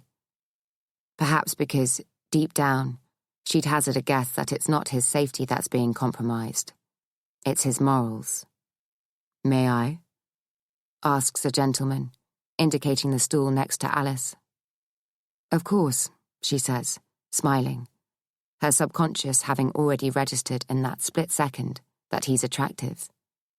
"Can I buy you a drink?" he asks in an American accent. Her first instinct is to say no, but then she wonders, why not? Why shouldn't she accept a drink from this handsome man? Why shouldn't she enjoy his company and flirt with him a little? She might go even further if the opportunity arises. Panic rises within her as she contemplates the idea of going to bed with the man in front of her. As exciting as the prospect may be, she cannot even begin to understand how people who are married, who are supposed to love their partners, can cheat. Her heart palpitates at the mere thought of it. "I'll have a G&T, please," she says. "A double." The barman smiles and sets about slicing a cucumber into a crystal bowl, its cool, fresh fragrance finding its way across the bar. "Are you staying here, or just visiting?" asks the man, tilting his head towards the opening into the lobby. I'm staying here," Alice says. Her interest piqued enough to change her story, if only to see how far this game can go. "I see," he says, his piercing blue eyes never leaving hers. She wonders if he can see straight through her. "What about you?" she asks, crossing her legs and flicking her blonde hair over her shoulder. "Are you staying here?" "Yeah. Just for tonight. I've been trying to sleep for 4 hours, but I'm battling horrific jet lag, and the harder I try, the more it eludes me." "Where have you flown in from?" "I've worked a double shift, flying from New York to Shanghai and Shanghai to here." She can't even compute the geography involved. "So, you're cabin crew?" He nods modestly. "Pilot." She smiles. Does he think I was born yesterday? Beth unexpectedly springs into her mind, and Alice feels a pang in her chest. She remembers Beth telling her that she'd always fancied the idea of dating a pilot. Imagine that uniform, she'd breathed, as they had adopted the downward dog pose in their yoga class. Imagine him walking in with a cap under his arm and picking me up to the sound of "Up Where We Belong." As Alice had tried to picture the scene, which she'd been able to conjure up all too easily, she'd lost concentration and collapsed into a fit of giggles. But they're never what you think they're going to be, are they? "Are you speaking from experience?" Beth had squealed in astonishment. "No," Alice had replied in mock horror. "I mean, whenever you hear them on the tannoy on the plane, they always sound so gorgeously smooth and authoritative. And then when you get off, there's a puny little fellow who looks far too young to be flying a metal tube 36,000 feet up in the sky. They're not all Richard Gere, is all I'm saying." But looking at the man in front of her now, Alice notes that he isn't that far off. His dark hair curls ever so slightly at the collar, and his steely eyes follow the barman's every move. "Can I get a scotch and soda?" he asks. Alice raises her glass to him, and he gives a smiling nod. "Will the scotch do the trick?" she asks. "Get you to sleep?" "I'd like to think so, but right now all I wanted to do is stop my eyeballs from burning." He smiles, and she laughs a little louder than she'd intended. She pulls herself up, then wonders why she should. "I don't know what's worse. The inability to sleep, or the need to sleep far longer than you're permitted to. You'd think I'd be used to it by now. How long have you been a pilot? Alice asks, showing herself to be a willing player in his game. 15 years, he says, with a glint in his eye. So, what brings you here? Business, actually. As soon as she says it, she's overcome with panic as she remembers that she signed contracts for a site worth £1 million. With a faithful husband and business partner by her side, it had felt manageable. Nerve-wracking, but manageable. Now, adrift in the ocean, without Nathan's anchor, the thought leaves her nauseous. What kind of business? He asks. I'm in property, says Alice, clearing her throat and sitting up straight in an attempt to shrug off the imposter syndrome that always seems to linger whenever she achieves something she doesn't feel she deserves. Interiors and development, she adds, taking ownership of the words this time. Interesting, he says. Are you buying or selling? I've just bought a site today, she says. I'm building 28 apartments on it.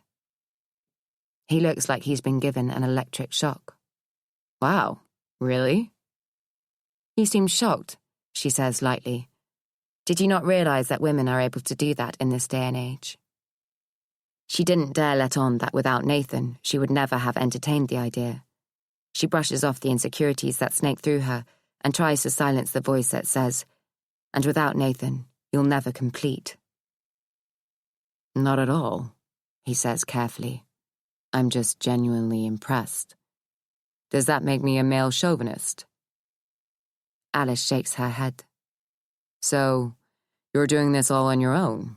He asks, stepping into dangerous territory again. Without a man, you mean? Well, it's my company, my talent, my money.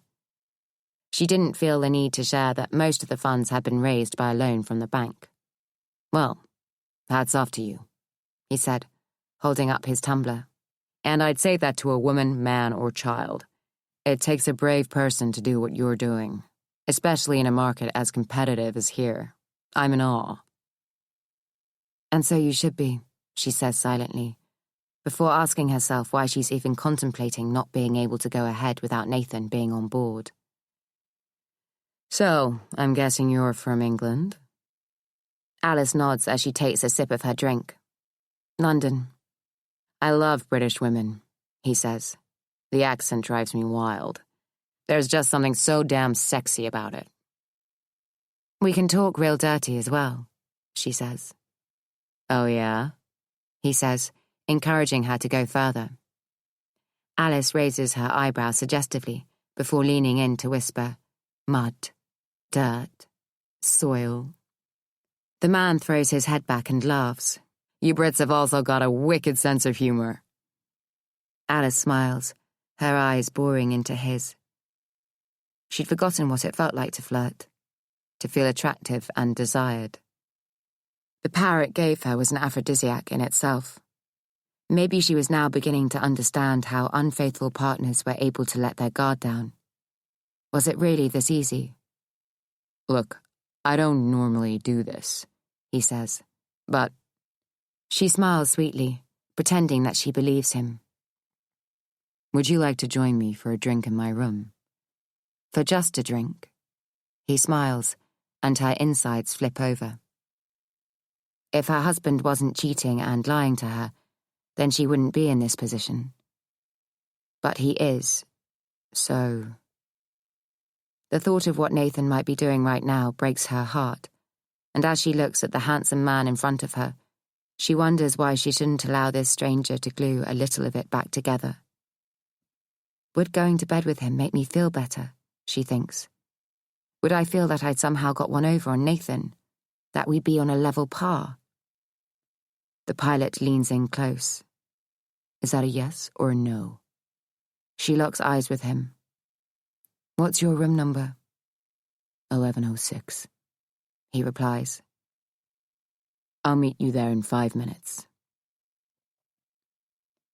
He takes his glass, and Alice watches him as he walks out of the bar.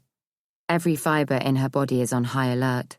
Even the tips of her fingers are tingling. She forces herself to stay where she is, to calmly finish her drink, all the time counting loudly in her head to silence the nerves that are circling in her stomach. "Can I get the bill, please?" she asks the barman. "Mr. Anthony has already signed for it, madam." Slick. He's obviously done this before.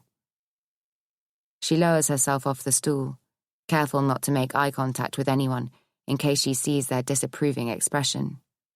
She smooths down her dress as she walks through the lobby, pretending that what she's about to do is perfectly normal. It must be, because her husband does it with no trouble whatsoever. In fact, both her husbands seemed to share a similar lack of conscience. As she waits for the lift, she can't determine whether her body is shaking with nerves or fear. She looks at herself in the highly polished gold doors and is taken aback by the reflection. There's a smudge of mascara around her eyes, and she wets a finger to rub it away. She pinches at her cheeks and watches as the blood instantly rushes to colour her pallid skin. She ruffles her feathered fringe and tucks one side of her hair behind her ear. Forcing herself to take deep breaths, she walks slowly along the low-lit hallway, her heels sinking into the plush carpet. Just as she draws level with the door, it swings open, and he's standing there, his eyes wide. "There you are!" exclaims Nathan. "I was just about to send out a search party." "I got a second wind," she says brusquely. "I couldn't sleep." "Now you know how I felt," he says. "Where have you been?" Alice asks as she steps out of her shoes. She can't bring herself to look at him for fear she'll see the truth. "In the bar," he says, without missing a beat. "But if I'd known you were awake, I would have stayed here and carried on where we left off." He comes up behind her as she stands at the dressing table, taking her earrings out. "You were incredible," he whispers into her ear. Alice closes her eyes as he kisses her neck, imagining that it's the man in the bar. When she opens them to see Nathan, she can't help but feel duped. Chapter 34. By the next morning, Alice has made a decision. In order for her to go into battle, she needs to know who she's fighting against. Nathan, Alice has decided overnight, isn't going anywhere. Why would he, when his whole life is with her? He'd lose his home, his kids, his job, the lifestyle to which she's become accustomed. For what? A sleazy bit of rough on the side? It's easier for Alice to think this way, believing she's in control and can dictate the outcome. Because if she allows any other scenario to play out in her mind, she simply wouldn't be able to function. So she needs to find out who the threat to her family is, and once she does, she'll know what to do about it. But in the meantime, she's going to try her damnedest to be the wife and mother she needs to be to stop her world from going off kilter. Though that doesn't mean she's going to give her all to her philandering husband. She slips out of bed just as he moves towards her with an outstretched arm. She takes a quick shower and puts her hair up into a messy topknot. There's no point in doing anything else when the humidity outside turns even the sleekest style into a ball of frizz. She knows she's trying to keep her mind occupied, to stop it from alternating between Tom and Nathan, asking the questions she so desperately wants to know the answers to. But what will she do with the answers once she has them, if they're not the ones she wants? Is Tom still alive, living happily with his new family? Had he set the whole thing up? But then why would he be so audacious as to continue using his real name? Who is Nathan having an affair with? Will it make a difference if it's someone she knows? Will she stay if he promises it didn't mean anything? Will it crucify her if he says he's fallen in love? She can't possibly say how she'll react without knowing what she's dealing with. It pains Alice to admit it, but Beth had been right all along. She'd had a sixth sense that Nathan was cheating, probably because she'd had it happen to her and knew the signs to look for. But then, Alice pulls herself up at the stark realization that, in fact, Beth's partner hadn't been unfaithful to her. Tom was already married. It was Alice he was unfaithful to, not Beth. The intense fury that she'd tried so hard to contain was in danger of boiling over. She remembers listening to Beth over and over as she'd relived their intense love affair, revealing their most intimate moments against the backdrop of its sudden demise. "How could he do it to me?" Beth had cried as Alice held her. "I thought we were everything to each other. He told me he loved me and never wanted to be without me." Alice could even recall asking Beth if he might have been married. "There's no way," she'd said abruptly, seemingly offended by the suggestion. "He used to stay over. How could he do that if he had a wife and, God forbid, kids at home?" Alice stops buttoning up her shirt. He'd stayed over. So it couldn't have been Tom. But as fast as her brain wants to grab onto the tiniest semblance of hope, it removes itself from her grasp just as quickly, as she acknowledges that Tom had often been away with work. She laughs wryly at the memory of him going backwards and forwards to Dublin in a supposed attempt to win new business. Had the client even existed? Had the whole setup been an elaborate ruse to be with Beth? She pictures Tom kissing her and Sophia goodbye at the front door, with his overnight hold-all in his hand. "I wish I didn't have to do this," he'd say. "So do I, but it'll be good for business," Alice would reply. "So go make it worth our while." He'd look back at them forlornly, like a lamb going to slaughter, and Alice used to feel a little piece of her heart break each time. Now she wonders how long it had taken to get his game face on and get round to Beth's. She imagines it was only a matter of minutes. Alice does all that she can not to blanch when Nathan takes her hand as they walk down to breakfast. He sits down and orders a coffee, whilst Alice heads to the buffet that is laid out along one wall of the huge room. She's debating between fruit or cereal when a male voice behind her says, "I missed you last night." Taking her time to turn around, assuming that whoever it is must be talking to someone else, her mouth drops open, and 1,000 words crowd the space in her brain as she's faced with a uniformed pilot. He looks like the man from a dream she thinks she's had. "I'm sorry," she starts, without really knowing where she's going with it. "Don't be," he says, smiling. "It happens all the time. I get stood up by beautiful women every night of the week." Somehow, she doubts that. "I'm not here on my own," she says, feeling like a schoolgirl caught playing truant. "I know," he says, his eyes avoiding hers as he picks up what looks like granola in a glass pot. "I saw you walking in with your husband." Alice's cheeks flush, and her pulse quickens as she scans the room, desperately trying to remember where they'd been seated. "Anyway, it was very nice to meet you," says the pilot. "And good luck with that venture of yours." He continues along the buffet without missing a beat. Her heart's done exactly the opposite as she sees Nathan heading towards her. "What are you having, sweetheart?" he asks, as he literally rubs shoulders with the man Alice could have had sex with last night. She could have done. Perhaps should have done. But she hadn't. Nathan, on the other hand, most probably had, as he certainly wasn't in the bar where he claimed to have been. Yet, he was only gone for an hour or so. Would that have given him enough time? If the woman who proclaimed to need him now was waiting in a room down the corridor, then it gave him plenty.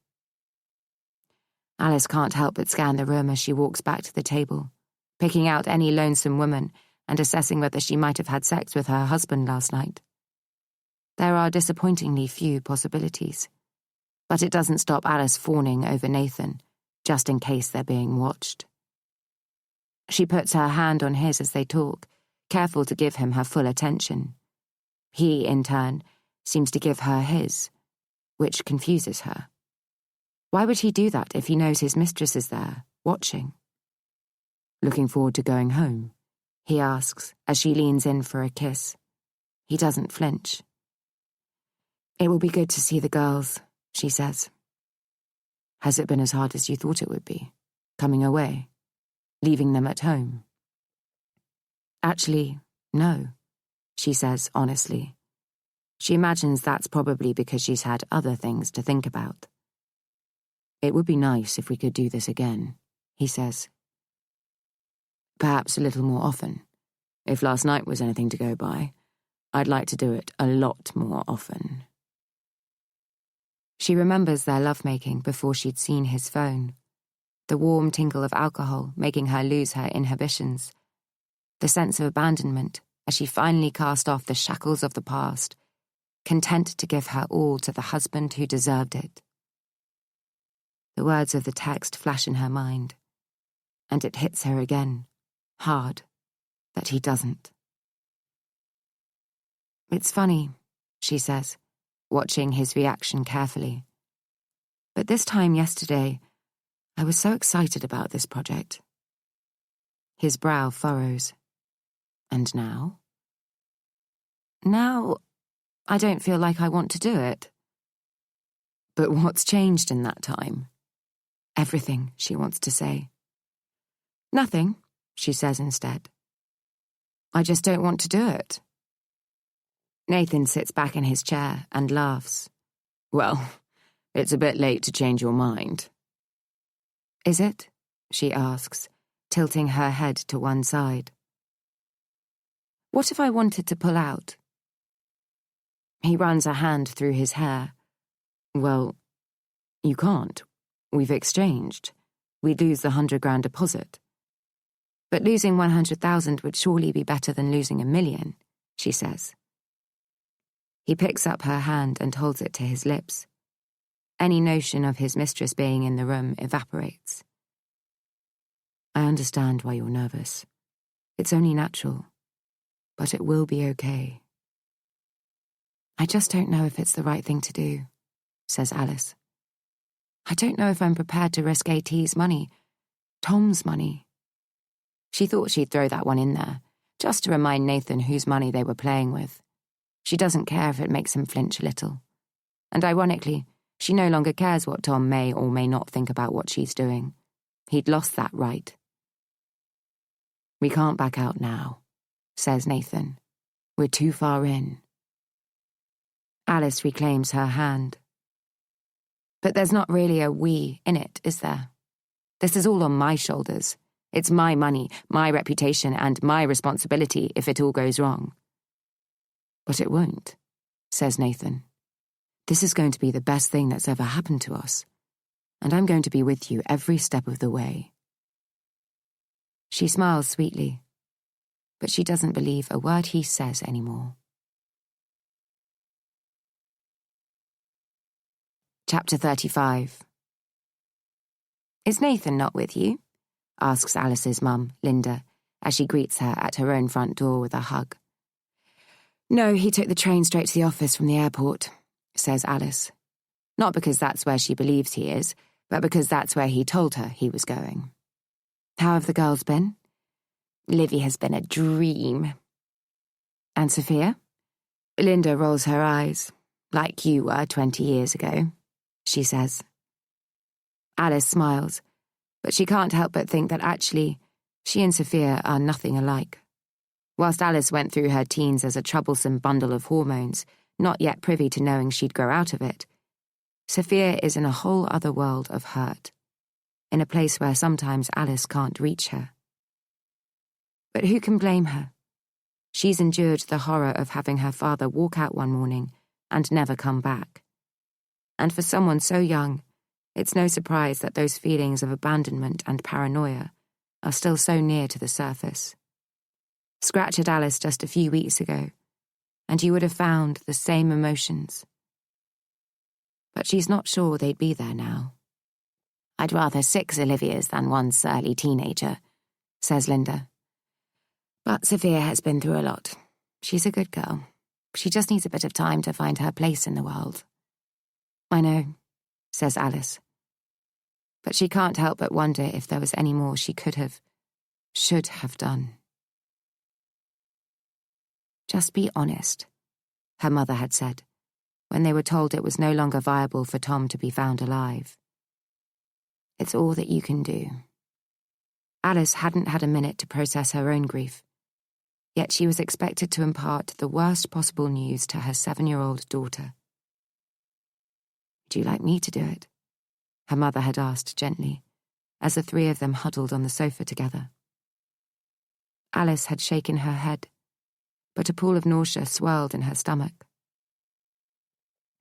"Sophia, I've got something to tell you," she'd said, her trembling hands holding her daughter's. "Is Daddy coming home today?" Sophia had squealed in delight as she sat bouncing up and down excitedly. Alice shook her head as her eyes filled with tears. "Shall we make some cookies?" Sophia had asked, oblivious. "To give to him when he gets here." Alice had pulled her close and breathed her in, squeezing her eyes shut and wishing with all her might that they could rewind a week to a time when their worlds were normal. Now nothing would ever be normal again. "Daddy's had an accident," Alice had said, slowly and deliberately. She didn't want to get it wrong, because Sophia would remember this moment for the rest of her life. "Is he okay?" she'd asked. "He was skiing, and he got lost on the mountain." "So when will he be coming home?" "They've been looking for him for the past 3 days and nights, but they can't find him. They think he might have fallen down somewhere." Sophia had pulled a face. "Ouch! Is he hurt?" Alice had felt she wasn't doing a very good job and hated herself for delaying the truth. But she just wanted her daughter to have a few more moments of innocence. She'd felt her mum's hand on her back, the presence and reassurance of one mother to another. Her lips had quivered, and her voice wobbled. "He's dead," she'd managed. She'll never forget the look on Sophia's face as the realization dawned. So Daddy's not coming back?" she'd stuttered. "Ever?" Alice had shaken her head. "No, but he will always be here with us. He will always be with you wherever you are, looking down on you, watching over you. Whenever you're sad, he'll be by your side, holding your hand."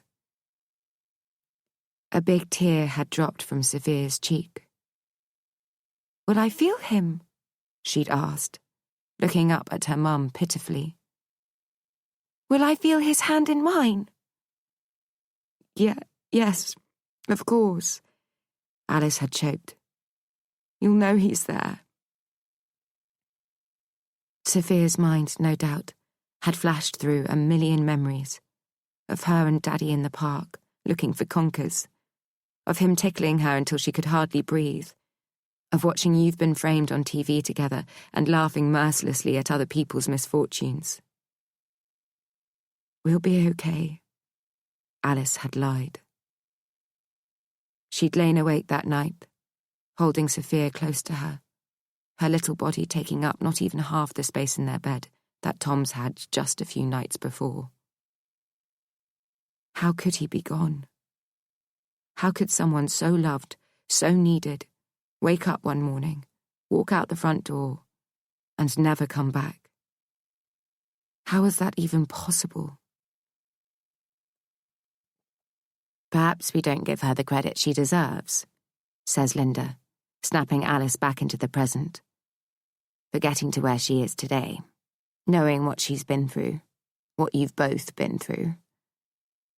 Alice nods numbly and fights the clenching in her throat that tells her that tears are imminent. "Oh, darling, what's wrong?" asks Linda, as she pulls Alice towards her and kisses the top of her head. Should she tell her mother what's been going on? She so desperately wants to offload everything in her head, hear her mother say that she's got it all wrong about Tom. Linda loved him like her own son and wouldn't have a bad word said about him. But as much as Alice wants to share her newfound knowledge, she knows that it would be a selfish act. It might make her feel better for a moment, but it would crush her mother, and then she'd question whether Sophia should be told. No, there is nothing to be gained from saying anything. Nothing, I'm fine, she lies. I just missed the girls. Well, you should do it more often, Linda says. It does you good to get away from it all every now and again. Alice doesn't have the heart to tell her that she'd taken half the problem away with her. So, anyway, come on. Tell me, how was Japan? Asks Linda, as she fills the kettle and clicks it on. It's a beautiful place, so much culture, and the people are just lovely. And the project? Is that all going ahead? Alice smiles, hoping that it reaches her eyes, as her mother will be the first to notice if it doesn't. Yes, it's an amazing opportunity, she says, sounding like she's reading from a textbook. Really exciting. I'm so proud of you, Alice, says Linda, of everything you've achieved. Alice smiles. I think I might have bitten off more than I can chew with this one. Nonsense, says Linda. You will rise to the challenge, as you always do. Thanks, Mum. It means a lot. And I assume Nathan is fully supportive? She asks, without looking at Alice, as if she's been waiting for the right time to broach the subject. Alice marvels at her mother's knack of always hitting the nail on the head. It's all his idea, she says. He's fully behind it. But is he fully behind you? Her mother asks. Alice smiles tightly in answer, and Linda looks away pensively. Her mother has never voiced her opinion, but Alice can tell from her expressions and the look in her eye sometimes that she has reservations about Nathan. She had gently urged Alice to slow down when it had all seemed to be going too fast. Just give yourself some time, she'd said, when Alice came home aglow after their 4th date. You don't need to rush into anything. If this man is right for you, he'll wait until you're ready. But somewhere between the jigs and the reels, her sound advice had gone unheeded, because 3 months later, Alice discovered she was pregnant. How can this be? She'd cried hysterically into Nathan's arms. This wasn't supposed to happen. I know you're frightened, but I promise you, I'm not going anywhere. I can't put another child through that, she'd said through her tears. I can't put Sophia through that again. Not everyone dies at 32, he'd said gently. It's not just about dying. It's about a child losing one of their parents for any reason. Death, divorce. I just can't put another child through that. He'd kissed the top of her head and rocked her gently. You won't be on your own. I'll always be here for you, for all of you. Don't you dare make a promise you can't keep, Alice had sobbed. That's not fair. I swear to you, I'll not let you down. Would it make you feel better if I moved in with you? Will that prove to you that I'm not about to go anywhere? Alice had nodded gratefully. But Tom's not yet been gone a year, her mother had said when she heard the news. You're still grieving. Take your time. There's no need to rush into anything.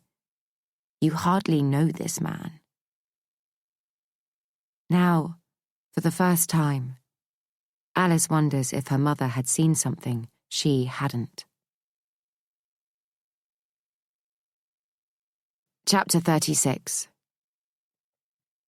As soon as Alice sees Olivia running across the playground, with her arms outstretched, she feels equal measures of happiness and guilt. You're back! She squeals as Alice picks her up and swings her around. Is Daddy home too? Alice imagines her answer if she decides that Nathan's cheating is not something she's prepared to put up with. No, darling, he's moved out. You can see him every other weekend. Her chest tightens. Yes, he'll be home in time for tea, she says. Yay! Olivia shrieks excitedly. Alice turns around and smiles when she sees Sophia coming towards her. Hey, what are you doing here? Her elder daughter's arms hang limply by her side, but as Alice pulls her closer, she feels them slowly come up and wrap around her. I had to return some books to the English department, she says. And then I saw this little monkey doing PE on the field, so I thought I'd hang around and walk down. Ah, that's so nice, says Alice, kissing Sophia's forehead and pushing her hair away from her face. Everything okay? Yeah, Sophia shrugs. What's been going on since I last saw you? You've only been gone 3 days, she exclaims. So, nothing new to report? Gossip, you mean? Alice smiles. That obvious, eh?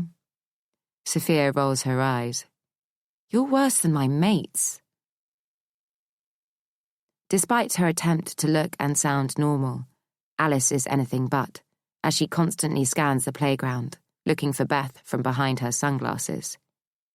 She can't shake the heaviness that's sitting on her chest, the foreboding feeling of waiting for Beth to turn up, not knowing whether she's about to throw a grenade in her already fragile world. Hoping for the best, Alice puts her head down and hurriedly leads the way out of school. Hello, Alice, says Beth from her left, blindsiding her. Heat rushes to her skin, making her feel lightheaded. The girls are just a few feet behind her, and she has no idea what Beth is going to say or do. We still need to talk, she says quietly. Alice looks directly at her, all too aware of little Millie standing at her mother's side. Will I see Tom in her, now that my eyes have new knowledge? She asks herself, too frightened to look. Can Olivia come to play? Asks Millie. Beth raises her eyebrows questioningly at Alice. Not today, says Alice emphatically, her eyes flashing a warning look to Beth. Perhaps another time, says Beth to her daughter. Oh, that's so unfair. Why can't I go to Olivia's then? Because you have to wait to be invited, says Beth patiently. I assume we're still invited to Olivia's party on Sunday. She's looking at Alice, who for a split second has no idea what she's talking about. What? Olivia's party? Is Millie still allowed to come? The penny drops as Alice remembers the 20 invitations Olivia had excitedly taken into school 2 weeks ago. I don't know, she stutters. I'm not sure there'll be... She pulls herself up. Of course Olivia's birthday celebrations will go ahead. Just because her father is having an affair doesn't mean that their lives have to be put on hold. But still Alice's heart beats double time at the thought of a house full of 9-year-olds, their pushy parents, and her unfaithful husband. She almost groans out loud at the added complication of Beth and Millie being thrown into the mix. Please say I can still come, says Millie tearfully, whilst tugging on Alice's skirt. Come on, let's go, starts Beth, pulling the child away. Of course, says Alice, forcing herself to look at Millie. The little girl's eyes are filled to the brim, and just as she sticks her bottom lip out, a big fat tear runs down her cheek. The jolt that Alice had expected to feel when she looked at her doesn't come, and she crouches down to Millie's height. Is that you in there, Tom? She looks into Millie's eyes, searching for a sign, anything to prove that her beloved husband, the man she thought would never betray her, would do what Beth's suggesting. Of course you can come, Alice says to Millie. Olivia wouldn't have it any other way. The little girl's dismay instantly turns into a grin, and she instinctively throws her arms around Alice and kisses her cheek. Thank you, she squeals. Alice avoids eye contact with Beth as she returns to full height. "When are you free to, asks Beth quietly. "Mum, can I go sit in the car?" asks Sophia, obviously assuming that the two mums are going to have a long chat, like they usually do. "Yeah, sure," says Alice, fishing for the keys in her bag. "Hi, Millie Moo," says Sophia, as she affectionately ruffles Millie's hair. The little girl laughs, and Alice feels like she's stopped breathing. It's only then that the full implications of what Tom has done hit her. She spent the past week wallowing in self-pity at the realization that her first marriage was a sham. She'd swung from wanting Beth dead to being glad that Tom was no longer alive in her efforts to process what had happened. But at no point did she remember appreciating that she and Sophia might be half-sisters. "We need to sort this out," says Beth, as if reading her mind. "We can't carry on in this state of limbo." Alice feels like she might crumple to the floor, but steels herself, refusing to give in.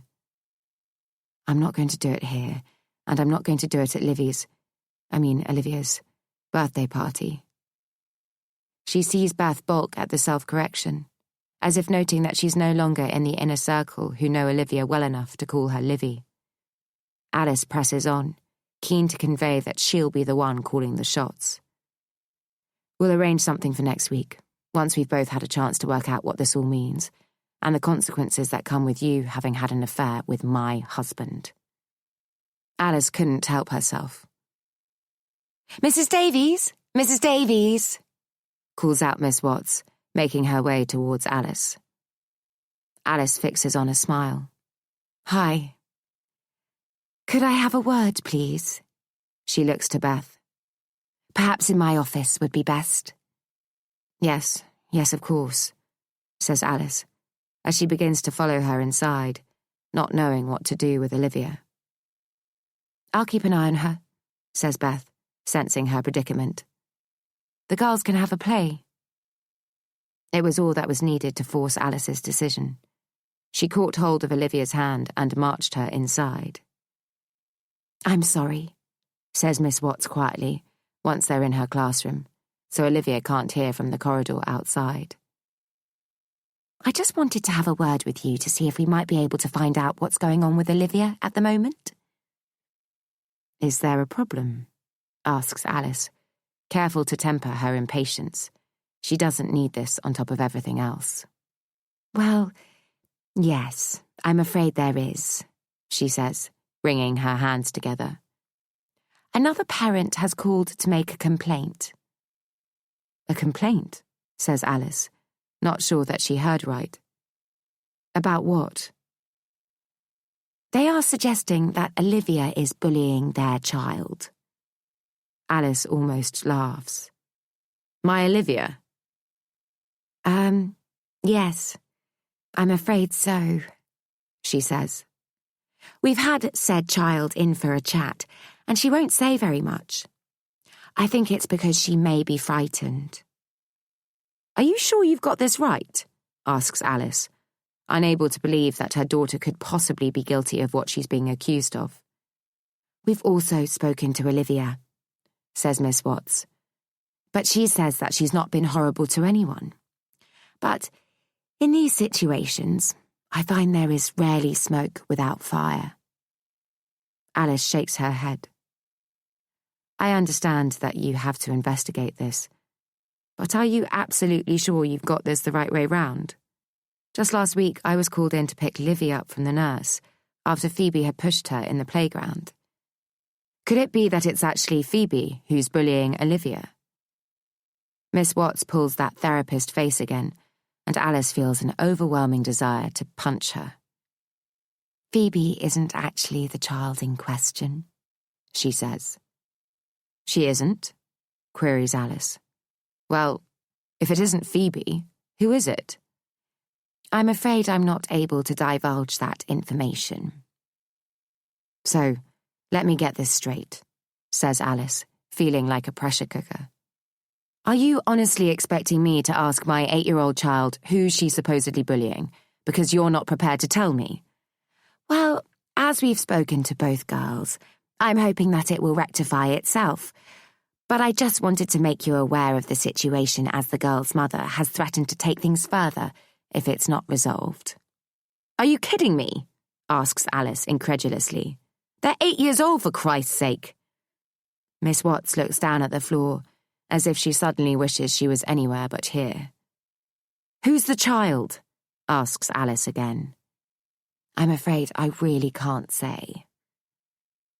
If she knew it wouldn't reflect badly on Olivia, she'd drag Miss Watts across the classroom by her cheap lapels until she told her.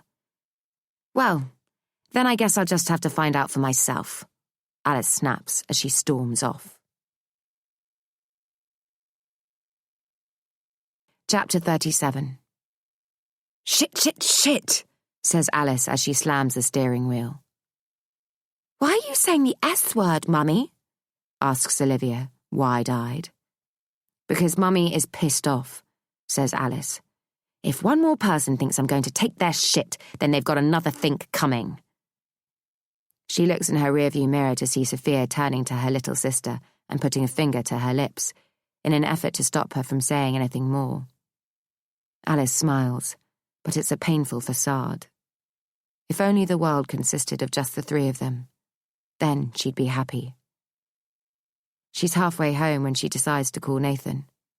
Shit, she says again when there's no answer. She does a U-turn in the middle of the road. I'm just going to pop to the office. Sophia groans, whilst Olivia whoops. I hope Lottie's there. She always plays with me. As Alice pulls into the small car park behind the office building, she calls Nathan again. When he doesn't pick up, she can only assume he's somewhere he shouldn't be. From now on, he'll always be somewhere he shouldn't be, at least in her head. Sophia, are you coming up? Asks Alice. No, I'll wait here. Try not to be too long. I'll be as long as it takes, thinks Alice as she takes the stairs 2 at a time, with Olivia trailing behind her. Hey, you're back, says Lottie excitedly, sounding much like Olivia when she saw Alice. How's it going, Livs? She asks, holding a hand out for Olivia to high-five. Hi, Lottie, says Alice, as cheerily as she can manage. She looks her up and down, taking in her lean, long legs, encased in tight black trousers. Her hair is pinned up with what looks like a pencil securing it. Blonde strands fall down, framing her elfin face.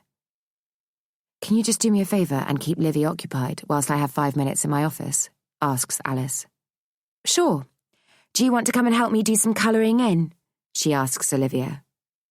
For the first time since seeing the text to Nathan, Alice is able to sit down and work out who it might be from. Her stomach knots as she recalls it from the camera roll on her phone. As ludicrous as it sounds, she wonders if it's changed since she took the screenshot. Might there be more words to give her more of a clue as to who it's from? She hopes there are less, that the incriminating sentence, so short, yet so hurtful, has been magicked away into cyberspace. Disappointingly, what she finds is what she remembers. I need you. Now. Kiss, kiss.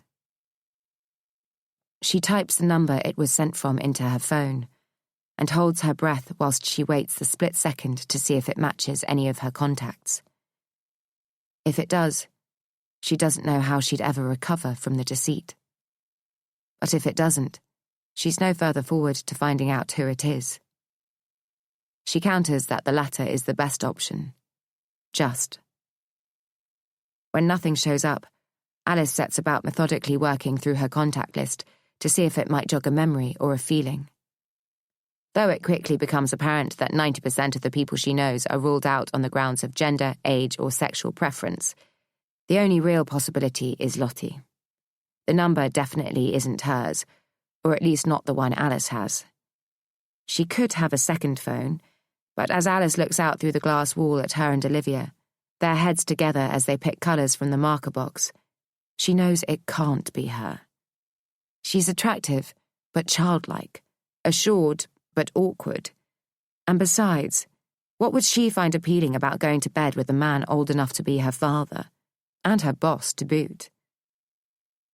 Nevertheless, she calls Lottie's number, just to be sure she has the right one stored, and watches, waiting for her to pick it up. Alice can see the phone sitting on the desk, but Lottie shows no signs of going to it. "Lottie," she calls out. "Have you got a minute?" Lottie drops what she's doing and scurries into Alice's office. "I had trouble calling you whilst I was in Japan," Alice says to her. "Your mobile just kept ringing and ringing." "Ah, yes, sorry," says Lottie. "Mine got stolen, so I had to get a new one." Alice bats away the heat that's creeping up from her toes. "Oh," she manages, momentarily stuck for anything better. "I did let Nathan know, though," says Lottie. "I sent him my new number, just in case either of you needed to get hold of me." "Did you?" says Alice numbly, as all the reasons she had for ruling against Lottie being Nathan's mistress suddenly become arguments for. "I'll send it to you now," says Lottie, unaware that Alice can't begin to function until she gets it. Alice's phone pings and the numbers blur, but she can already tell that it's not a match. She lets out the breath she didn't realise she'd been holding in. "So, how did it go in Japan?" asks Lottie, oblivious to Alice's need for privacy. Alice smiles tightly and nods. "It was good.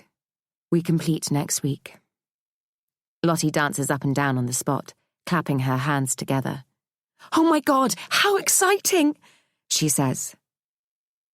Alice wonders if they really will complete next week, when there's such a huge obstacle in between now and then. But then, the pilot's surprise, her mother's words, and Lottie's excitement ring loudly in her ears. And she wonders why the hell she shouldn't, with or without Nathan. "Have you seen him today?" asks Alice, as if Lottie is privy to the innermost workings of her mind. "Who?" she asks. "Oh, sorry, Nathan. Have you seen Nathan?" "No. To be honest, I wasn't expecting to see either of you after a 10-hour flight. I thought you'd both go straight home." "Has he called in?" asks Alice. "Hold on," Lottie says, poking her head around the door. "Has anyone spoken to Nathan this afternoon?" she calls out across the open-plan office. It's an innocent enough question, and one which just a week ago would have been quite normal. But now it feels accusatory, as if she's tracking him. Lottie's question is met with shaking heads and nonplussed expressions. Alice tries to call Nathan one more time, but it goes straight to his answer phone. Her fingers tap thoughtfully on her phone case. "Where are you, Nathan?" she says to herself. She looks out the window to the car park below and can just about make out Sophia's fast-moving digits operating the phone in her lap as she sits in Alice's car, waiting. "I'll be back in 1 minute," she says to no one in particular. She runs down the stairs, back to her car, and knocks on Sophia's window, making her daughter jump. "Roll the window down," mouths Alice impatiently as she watches her daughter roll her eyes. "What?" says Sophia gruffly. Alice doesn't have time to deal with her daughter's bad mood, caused, no doubt, by something she's seen on social media. "Can you get that chat snap thing of yours up?" she asks her. "Yeah, why?" asks Sophia, her tone loaded with suspicion. "Because I could really do with finding Nathan," says Alice, stopping herself short from saying anything more. Sometimes the more words you use, the more mistrust you create. Sophia looks at her through narrowed eyes. "What for?" "Can you do it or not?" asks Alice impatiently. "Geez, chill your beans," says Sophia as she swipes her thumb and moves her fingers at lightning speed. "Watch who you're talking to," warns Alice. "I'm not one of your mates." "It looks like he's somewhere on Park Lane in London," she says hesitantly. "The Hilton." Alice wants to ask if he's in bed with someone. After all, this app seems to be able to show a myriad of other activities. "Thank you," is all she says. "I'll see if I can reach him there."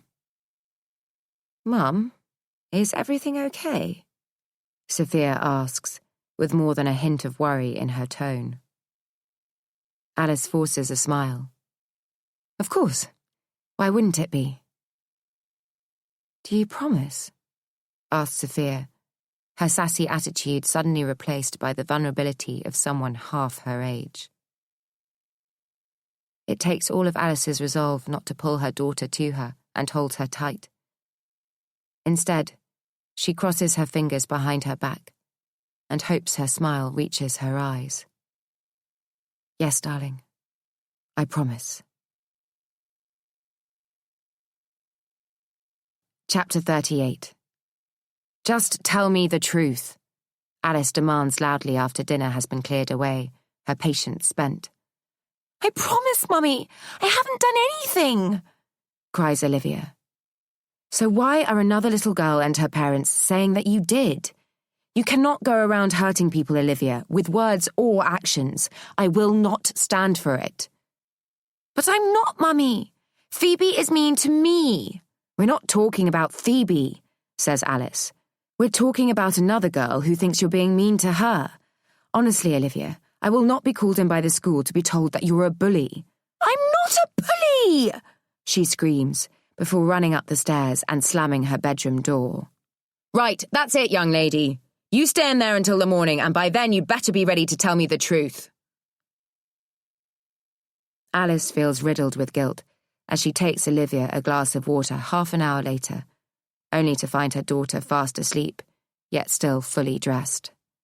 Tiny whimpers emanate from her chest as Alice changes her into her pajamas. This is not the kind of mother I am, Alice tells herself, as she sits on the edge of her bed with her head in her hands. She'd do anything to crawl under the duvet and shut everything out, wait for the storm that she knows is brewing to pass. But she has to be stronger than that. She will not be defined by her weaknesses again. Her phone pierces the uncharacteristic quiet in the house, and she wearily reaches across the bed for her handbag. Maybe she will lie down, for just a few minutes. Hi, darling, it's me, says Nathan when she picks up. She can already tell from those 4 words that he's had a drink. You're not going to believe it, but I've bumped into Josh, an old pal of mine, he slurs. You remember him, don't you? I introduced you to him once. Alice couldn't ever recall meeting Josh. She'd remember if she had, because the people Nathan had introduced her to over the years were few and far between. He'd said that losing his parents when he was young had made it difficult for him to form friendships. Certainly the ones he had now were all part of their wider circle of couples. Even his golf buddies were husbands of friends Alice had acquainted him with. There had been many a time when she'd wished Nathan had more of a backstory, that he'd brought an extended family into her life, as Lord knows her own was small enough. It would have been nice to feel part of a bigger picture, to have family to call on and spend time with. But he'd pretty much turned up, seemingly out of nowhere, and it's only now that she wonders if her perceived saviour was actually a wolf in sheep's clothing.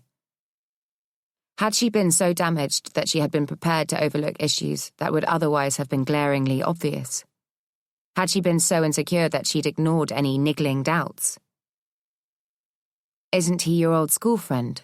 She asks now, helping Nathan out, because she doesn't have the energy to listen to him embellish his lie. Yeah, that's the one, he says, falling straight into her trap. God, you've got a good memory. Anyway, I had a bit of an impromptu meeting at the bank, and then I bumped into Joe, and one thing has led to another. Josh, Alice corrects him. I thought you said his name was Josh. What? Yes, Josh. That's what I said. He's too drunk to get his story straight, and Alice is too tired to care. It's not as if she needs any more proof that he's up to no good. She's got all that she needs. Now, she only has to decide what she's going to do about it. She wants to wait up for Nathan to come home, if for no other reason than she'll be able to smell the cheap perfume on him, or see if his mouth is stained with someone else's lipstick. It's almost as if she needs to hurt as much as she possibly can in order to force herself to make the right decision. But try as she might, the argument with Olivia has left her exhausted, and her eyes are battling to stay open as the bongs ring out for the 10 o'clock news. She can't even remember taking her tablets, but she must have done, as the next time she opens her eyes it's morning, and she's none the wiser as to whether Nathan came home at 10:30 or 3:30. It occurs to her as she reaches an arm across the empty bed that he still might not be home. She squints at the green digits reading 6:20 on the illuminated clock on the bedside table and lifts her head off the pillow. She can hear the shower running and is furious with herself for not knowing whether it's Nathan coming in or going out.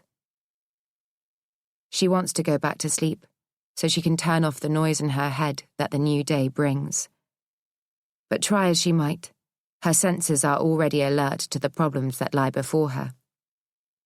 Defeated, Alice throws the duvet off in frustration. There's too much to think about now, her brain a whir of activity. There's no point in lying in bed any longer.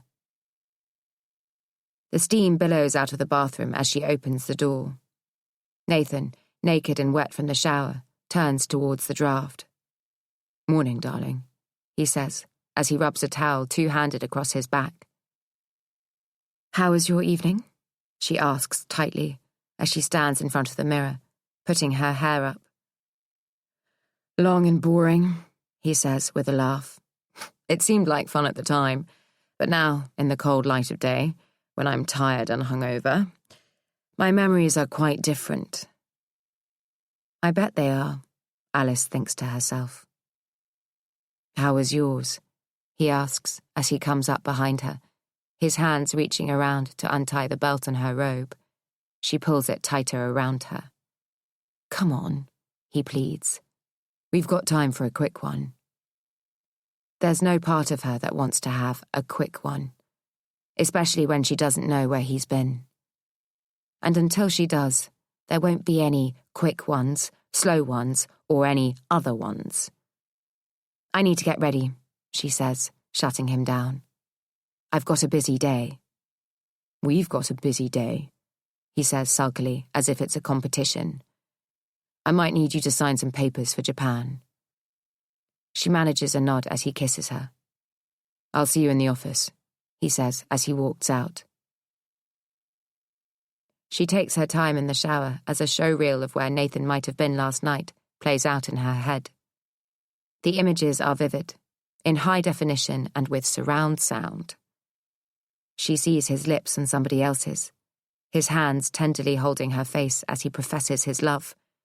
The unidentified woman calls his name out as his hands move lower, but Alice blocks out that image, preferring to focus on forming the woman's face, as if doing so will provide irrefutable evidence of the encounter.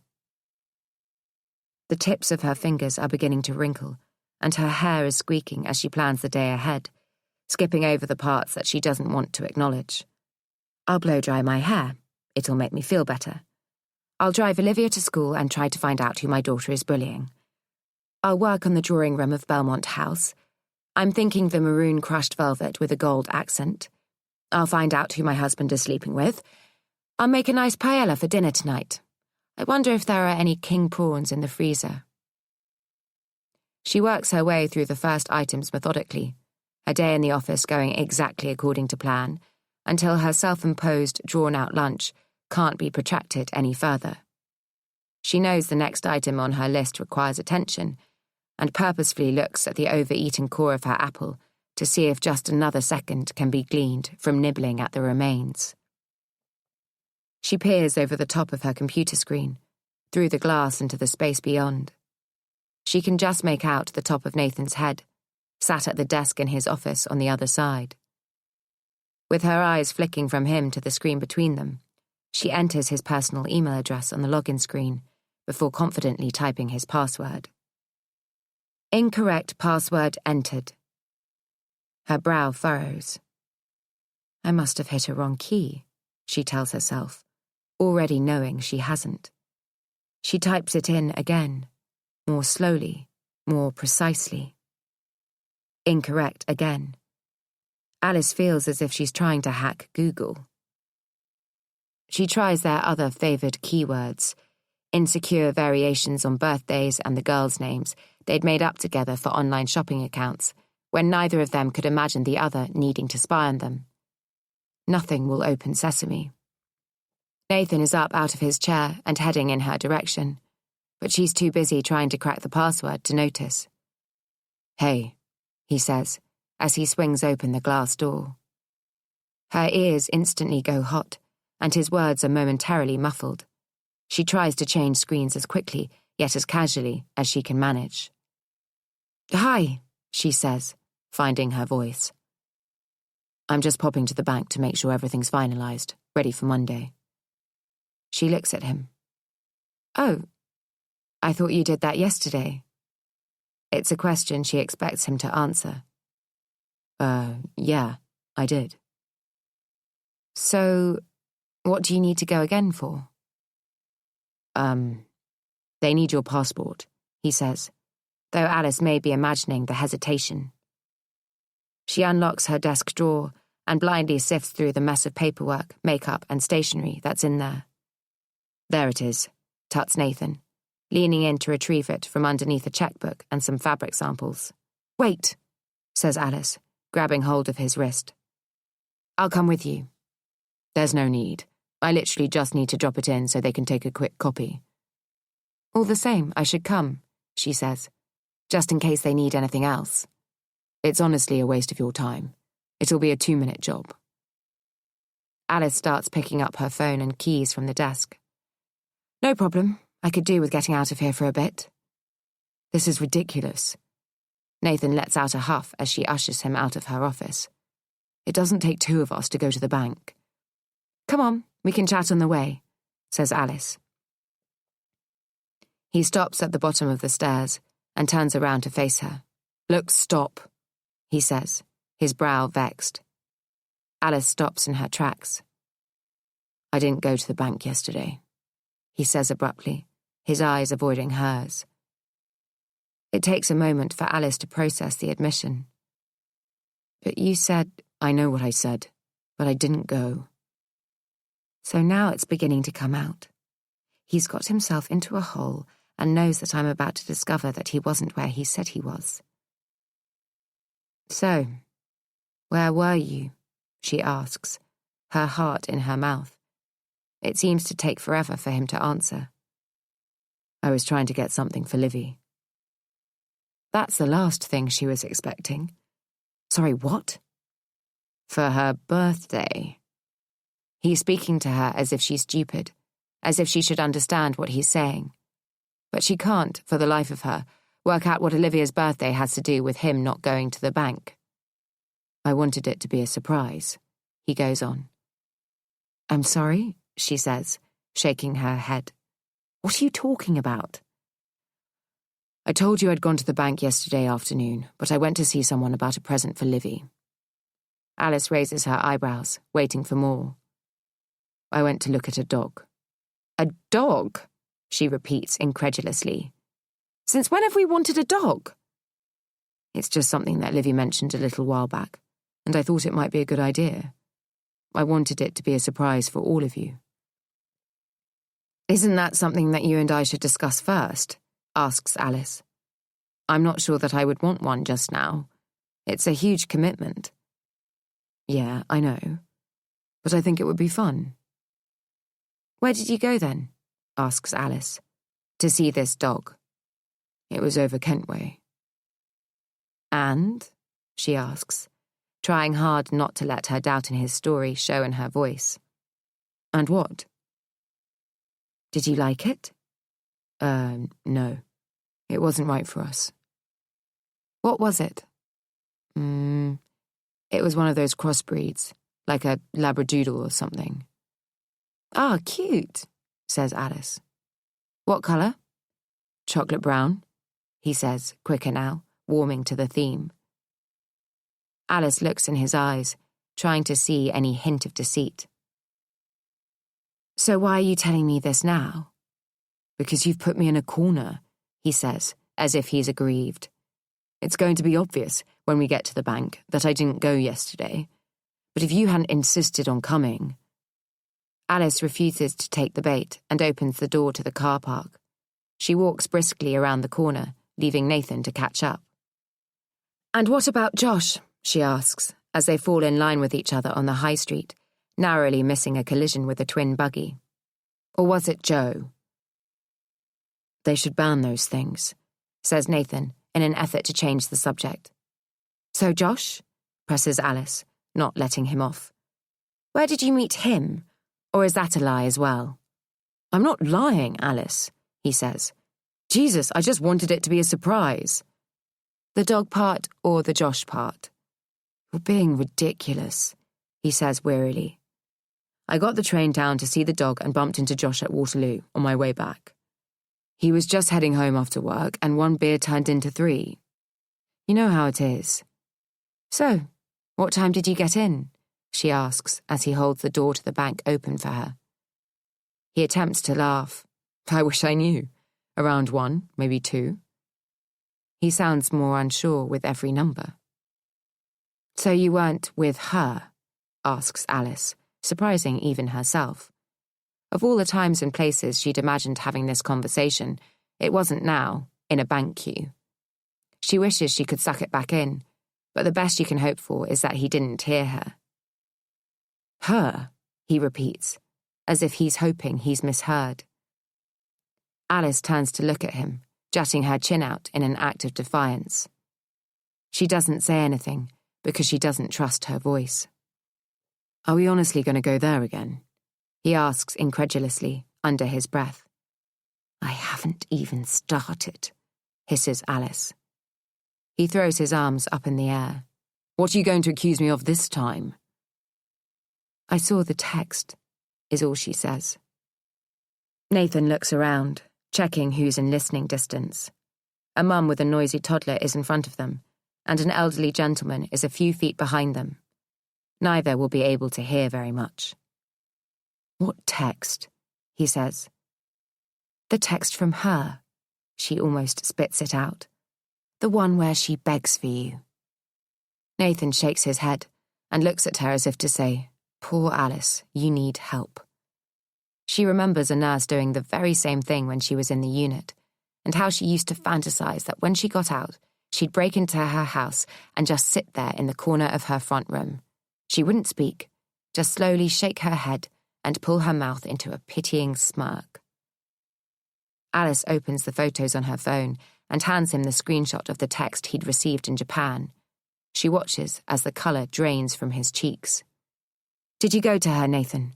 Did you give her what she needed?" She'd never seen him speechless before. He always has just the right words for every situation, but not for this one, it seems. "I didn't want to tell you," he starts, and Alice can already feel the tightening at the back of her throat that signals tears are imminent. "I can't do this here," she says, turning and striding out of the bank. Nathan catches up with her outside and forcibly pushes her into an alley, out of sight of shoppers. "Listen to me," he says authoritatively. "I don't know who she is." Alice laughs and cries simultaneously. "Are you serious? You're honestly expecting me to believe that?" "I didn't want to tell you because I didn't want to worry you. I've had 3 or 4 similar texts, all from the same number, but I don't know who it is." Alice wipes her nose with the back of her hand. "I can't believe this is the tack you're going to take.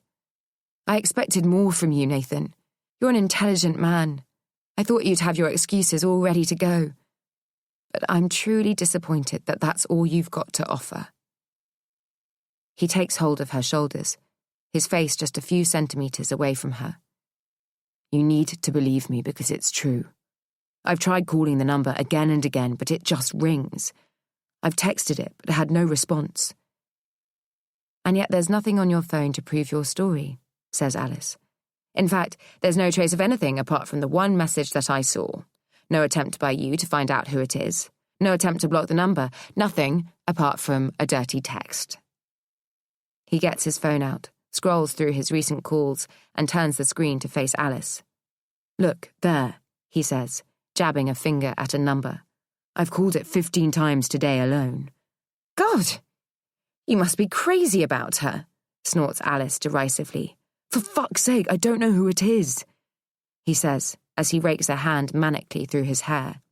Here, take it, try it yourself. If we're having some mad, passionate affair, you'd assume she'd pick up as soon as she sees it's me. Alice nods numbly.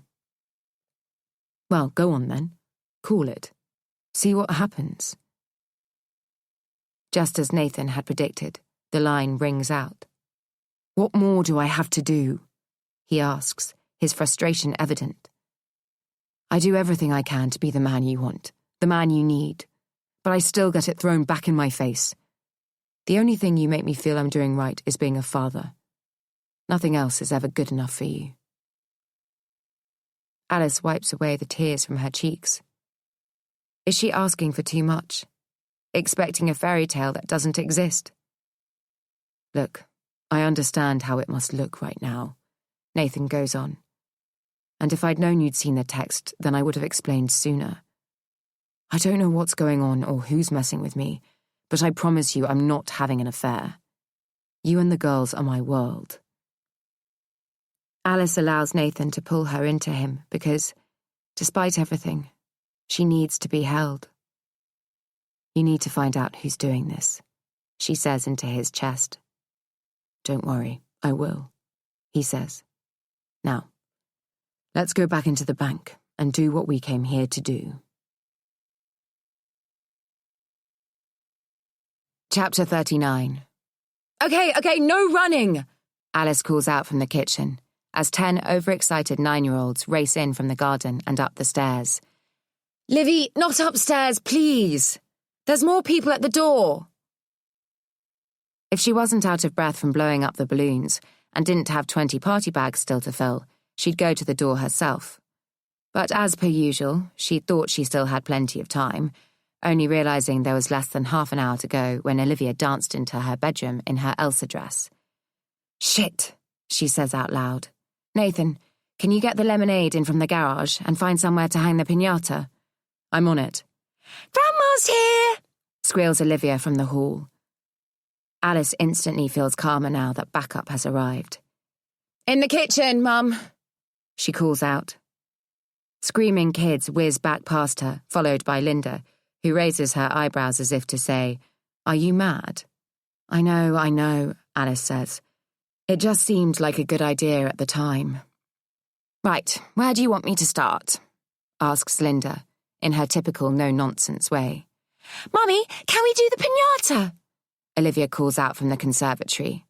No, not just yet, Livy. You've still got 1 or 2 friends who aren't here. Mum, can you just put the sausage rolls in the oven? Alice asks Linda, feeling her fringe sticking to her forehead, and a few bowls of crisps out on the table. It'll give them something to nibble on. Hi, Linda, says Nathan as he comes in from the adjoining room, leaning in to kiss her on the cheek. You okay? Alice watches her mum smile and make all the right noises, but it seems forced, as if she's dealing with a bothersome cold caller who she'd like to tell to sod off, but feels obliged to continue listening to, at least until they'd got to the end of their script. Does she feel obliged when speaking to Nathan? Alice wonders. Has it always been that way? I'm good, she says. What's going on with you? But she's already turned her back on him to put a baking tray into the oven. We're completing on Japan tomorrow, he says, going up behind Alice and wrapping his arms around her. You should be very proud of your daughter. She's going to be an international property tycoon. Linda laughs, but Alice is sure there's a bitterness to it. I'm always proud of my daughter, Nathan. So it's all going ahead then? She directs the question at Alice. 4 o'clock tomorrow. I can't decide if I feel sick with fear or excitement. It's a big commitment, says Linda. It's a lot on your shoulders. I'll be right there beside her, says Nathan. Alice shrugs him off, and a tense silence hangs in the air, only broken when Olivia bursts in from the conservatory, crying. Look what Phoebe did to me! She wails, holding her arm out. Alice throws Nathan a look that says, "If that bitch of a girl has made my daughter cry at her own birthday party, I'm going to kill her." He glares back at her, silently saying, "Okay, calm down. I've got this." "Look, there! She scratched me! Ow!" cries Olivia, though no real tears are yet to materialise. Alice gives her arm a rub and a magic kiss. "Okay, girls, can we please be kind to each other?" says Nathan, going through to the conservatory and ushering the sea of blue polyester floating and spinning in front of him out into the garden. "If you carry on twirling, Phoebe, you're going to make yourself sick." Alice hopes she might, though not on the polished wood floor. "Is that the little girl you think's bullying Olivia?" asks Linda, as the two girls link pinkies and vow to be friends again. Alice rolls her eyes. "I honestly don't know what's going on. One minute they're at each other's throats, and the next they're making up again. I didn't realise I'd told you." "You didn't," says Linda. "I was talking to Beth when you were away."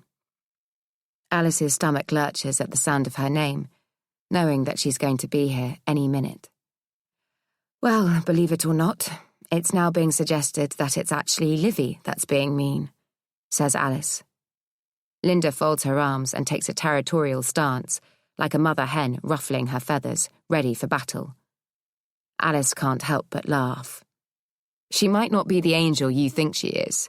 "Absolute rubbish," says Linda, "and I'll take on anyone who says otherwise." The doorbell rings, and Alice immediately feels breathless. "Mum, would you mind?" she says, tilting her head towards the front door. Despite Beth insisting that she has to get off, Alice can hear her mum insisting, even louder, that she must come in.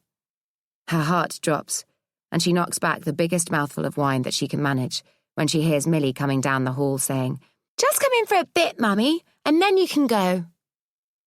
"Hi," says Beth, looking as if she's quite literally on the back foot. "Hello," says Alice tightly. With the people that matter to her all in one place, the magnitude of the secret they share weighs heavy on her shoulders. She's not ready for it to be revealed, here and now, and shoots Beth a warning look, which, if her old friend knows her at all, she'll take notice of. "Welcome to the mayhem and mess," says Linda warmly, totally oblivious to the palpable tension between the other two women. "What can I get you to drink? And Millie, darling, what would you like?" Alice looks to her mum, her breath catching in her throat. What would she say if she knew the little girl she was offering the crisp bowl to was Sophia's half-sister? And would Nathan be secretly pleased if he knew Tom had toppled from his place on the pedestal in such spectacular fashion? "But you might not be so squeaky clean yourself," she says to him silently, still unsure whether to believe his story about the unknown number. She wants to, but knows that if she does, she's in danger of being as gullible as Beth was in trusting Tom. The admission that gullibility might be all that Beth is guilty of jolts her. Alice can't help but look at her, as if seeing her properly for the first time since her revelation. There's a very real vulnerability in her eyes, a pain not unlike her own. The result of them both having had the lives they thought they had, ripped out from beneath them. It isn't Beth's fault that Tom did what he did. How was she to know that he was married, with a child? Alice hadn't seen that lying, duplicitous side to Tom either. Or maybe she had, but she just didn't realise it at the time. Even now that she's had time to digest it, she still can't believe that he was cheating on her, on both of them, playing them for fools. They were both victims, who could do worse than support each other through this unimaginable ordeal. "Go on, Millie, go and join in. I'll stay here with the grown-ups," Beth encourages. And it's not her fault either, thinks Alice, as she steps forward and offers Millie her hand. "Shall we go and see what all the noise is about?" she says to the little girl dressed as Disney's Anna. Millie nods enthusiastically and waves a quick goodbye to her mum. Alice leads Millie out to the garden, where Nathan is struggling to blindfold a boy who is dressed as a mini Jack Sparrow. She refrains from saying that it might be easier if he just pulls his bandana down over his eyes. Before they've even counted to 3, the boy is hacking at the colourful donkey suspended from a tree, as if he's making his way through a dense jungle with a machete. "Whoa, steady on, Captain," says Nathan. "Hey, Millie, you want to go in a minute? If you're as good at this as you are at Minecraft, the donkey doesn't stand a chance." Alice looks on, marvelling at how at ease he is with the kids. Not just his own, but everyone else's as well. Despite everything, she would never be able to show enough gratitude for the way he took Sophia on, without question. For adopting a child that was never his, until he made her feel as if she was. Alice heads back into the kitchen and tops up her wine, taking a grateful sip before turning to Beth. "Could I have a word?" she says, whilst nodding her head in the direction of the front room, away from the noise. Beth forces a smile and follows Alice.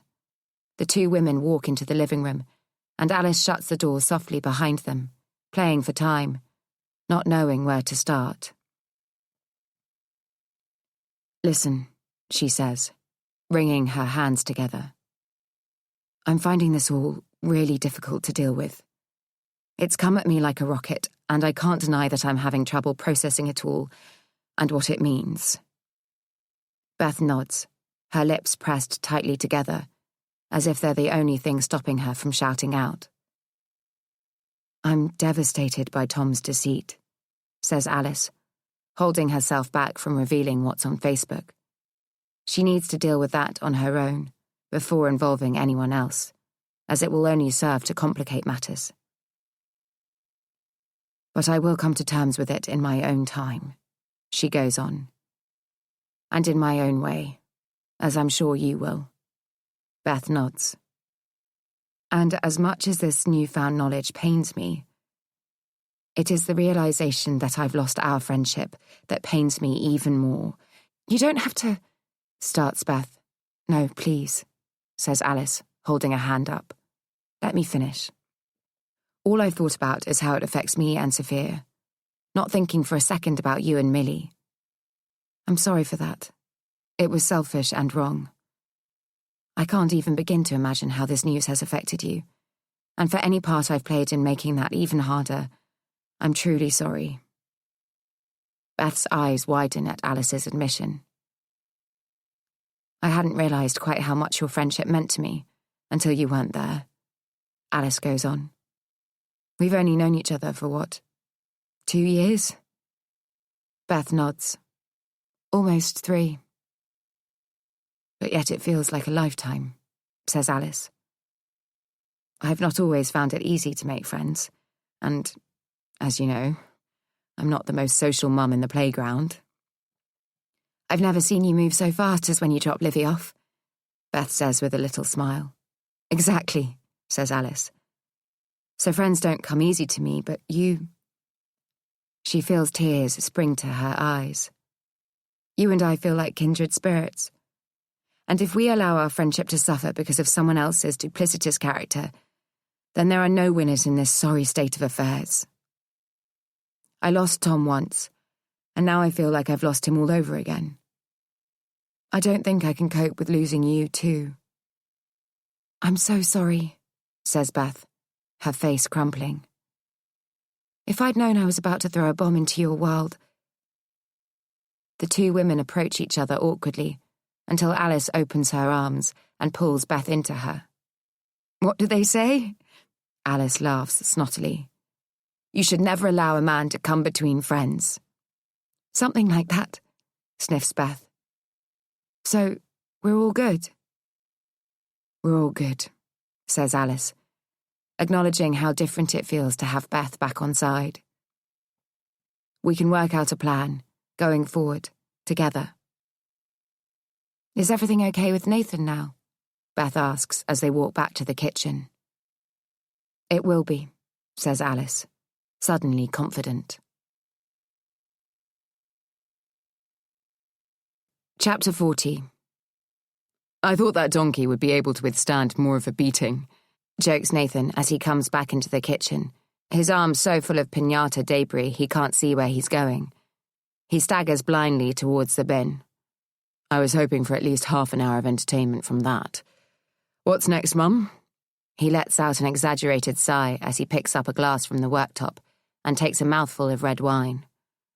God, this kid's entertainer malarkey is hard work. No sooner are they on one thing than they want to know what's coming next. Nate, Alice interjects, feeling infinitely stronger. This is Beth. Ah, the infamous Beth, he says, looking down to wipe his hands on a tea towel. I was beginning to think you were a figment of Alice's imagination, or a hunky rugby player she's been seeing on the side. He looks up, ready with one of his wide grins that would beguile even the most unwelcome of guests. Pleased to finally meet. The rest of his sentence is cut off as his glass flies from his hand and smashes onto the island, splintering into 1,000 tiny pieces. Ah! Shouts Alice, jumping back from the missile. Oh, goodness, calls out Linda. There's a splash of red liquid on her white skirt, but her eyes are on Olivia's birthday cake, sat on the worktop with 9 candles, soaked in red wine and pockmarked with shards of glass. It's only Beth and Nathan who don't make a sound, seemingly frozen in time, like someone has pressed the pause button on them. Okay, stay away, kids, says Alice, throwing an arm out across the conservatory door, where several pairs of eyes are craning to see what's happened.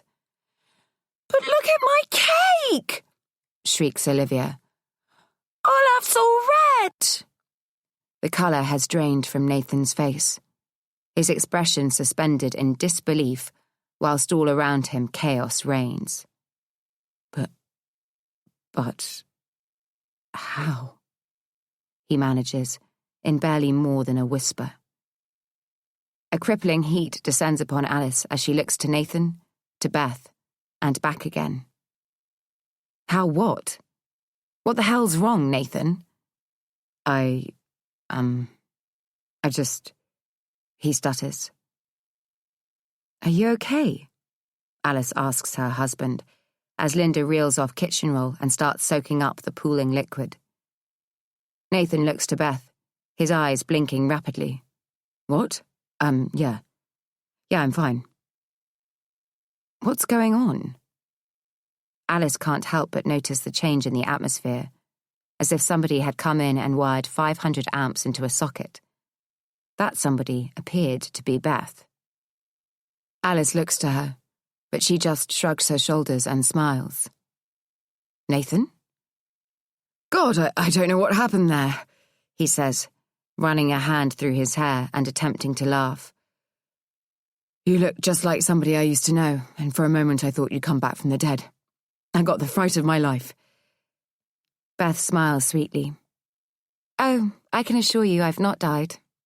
Unless, of course, I'm in some parallel universe, living another life, and I've come back to haunt you. Nathan laughs awkwardly. Yes, maybe. Whilst Alice and Linda clear up the mess, Nathan and Beth stand rooted to the spot. Alice's sense of unease refuses to budge. The look on Nathan's face was unlike anything she'd ever seen before, as if he really had seen a ghost. Yet Beth is the epitome of calm, as if she has everything under control. Alice knows the thought she's trying so desperately hard to stop infiltrating her mind. It can't be. It isn't possible. She'll settle for any other explanation than that, because if she gives that room to breathe, it will suck all the breath from her. I'll just go and change, says Nathan. I'd better go and see if I can get Livy a new cake as well. He leaps over the pool on the floor, where Linda is on her hands and knees, cleaning it up. What's got him all of a fluster? She asks. Alice looks to Beth, hoping for an answer, but she just smiles and says, Here, Linda, let me help. Excuse me for just 1 second, says Alice, as she follows Nathan up the stairs. Jesus, he says, as he looks down at his splattered chinos in their bedroom mirror. I don't suppose that's going to come out. Are you going to tell me what that was all about? Asks Alice, trying to stay calm, whilst underwater, her legs are kicking furiously to keep her afloat. He turns on a kilowatt smile. Honestly, nothing. That woman, your friend. Her name's Beth, hisses Alice. Why do you find that so hard to say? Beth, he says, slowly and deliberately. Looks just like a girl I used to know. An ex-girlfriend, presses Alice. Nathan's head drops. Yes, actually she was. Back when I was in my early 20s. So what happened? We were together for a few months. Had a great time, but then... His voice trails off. Alice waits. She's not going to help him out. Then we split up, and about a year or so later, I heard she died in a car crash. He looks up at Alice imploringly, but she feels nothing. Funny, you've not mentioned that before. It's not something that's ever come up, he says. The woman downstairs just looks so much like her. That's all. Beth, Alice says, her voice strained. Yes, Beth, he repeats. It gave me quite a fright. So much so that it made you drop the glass you were holding? Well, yes. Alice watches as he takes his trousers off and finds another pair in his immaculately organised wardrobe. So, you and Beth don't know each other? Alice can't believe that she's pursuing this line of questioning. That she could honestly think that her second husband is also having an affair with her best friend. Because that's what she's thinking, if she'll just allow herself to admit it. What? No, of course not. You've never seen her before in your life? Well, I don't know, maybe. If she's perhaps been at school when I've been there. I don't know. You'd better go and get your daughter a new birthday cake, Alice says, her eyes narrowed. Yes, he says, raising his eyebrows and attempting to laugh. Honestly, you couldn't make it up, could you? No, Nathan, you couldn't, thinks Alice. Chapter 41. Okay, so are we all here? Asks Alice, commanding the attention of the team as they gather in her office the following morning. They nod their heads in unison. As you know, we're completing on Japan this afternoon, so it's going to get pretty hectic around here over the next few weeks, and I just want to double-check you're all on board and ready. Mumblings of agreement reverberate around the office, and Lottie lets out a squeaky whoop of excitement and then covers her mouth, as if it was entirely involuntary. Alice smiles, thankful for the humour it injects into the otherwise tense proceedings. You may well get excited, Lottie, because you and I are going out to Japan at the end of next week to see the site. Alice watches with glee as Lottie's mouth drops open. When was that decided? Stutters Nathan. About the same time that I decided to take back control of my life, Alice thinks. Which, if she hazarded a guess, happened somewhere between 6 and 7 o'clock last night, right around the time that Beth had given her a kiss on the cheek and whispered, "Let's never allow a man to get between us again." After Nathan had gone to bed early with a migraine, apparently brought on by the party, Alice had poured herself a large glass of red wine and sat at the dining table, with the lights dimmed. She'd imagined herself sitting there for hours, as her brain frantically tried to work out what was going on. But as she waited for the normal, irrational thoughts to start mocking her, her mind became perfectly calm. Suddenly, the muddied puddles were replaced with crystal-clear pools that she could see her reflection in, looking like the person she wanted to be, happy and content, without the artificial support props of alcohol and antidepressants.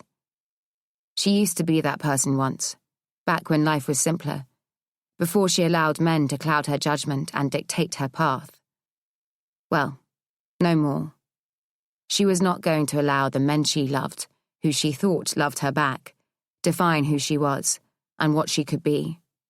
This was her life, and she was going to take it by the horns and own it.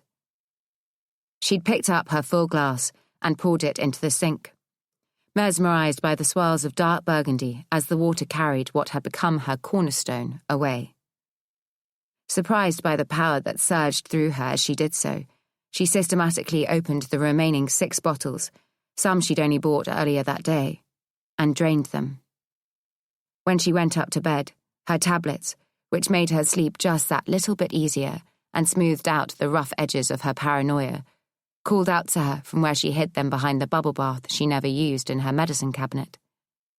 She allowed them to goad her for a little while, as she alternated between looking at them, thinking she needed them, to looking at herself in the mirror, and knowing she didn't. She credits both those decisions with how in control she feels this morning, and the team seem buoyed by this new sense of confidence and authority. Everybody, it seems, apart from Nathan, who is still sitting there in a haze of confusion. I'm also going to organise some meetings with fabric houses and furniture makers, Alice goes on. See if we can make some new contacts, build new relationships. We're going to need people on side once we get started. Oh my God, I am so up for this, says Lottie, beaming from ear to ear. Alice returns her smile. Okay, let's get to work. The team gather their things and head back to their desks. Only Nathan remains, which Alice isn't remotely surprised about. Since when are you making executive decisions like that without consulting with me? Alice doesn't look up from her computer screen. Since I remembered that I own this company. And what's that supposed to mean? He asks, standing in front of her with his hands burrowed deep into his trouser pockets. Are we going to harp on about Tom again? The prodigal son who so thanklessly put his inheritance into setting up AT Designs? Alice looks at him with a smile, immune to the barbed snipe. He can say what he likes about Tom now. She doesn't care. But she will not let it be implied that without him, she wouldn't be where she is today. For the first time, she allows herself to wonder if she might have even gone further without the men in her life, both seemingly intent on holding her back. Tom may have put the start-up money in, says Alice calmly. But I have worked my arse off to get this company to where it is today. We wouldn't have the house, the cars, even the expensive shoes you're standing in, if it wasn't for me. Nobody has put more into AT Designs than I have. And if that threatens you, Nathan, then I suggest you start thinking about what else you might like to do. Alice thinks she sees a flash of vitriol darken his features, but his expression quickly changes to one of bemusement, which riles her even more.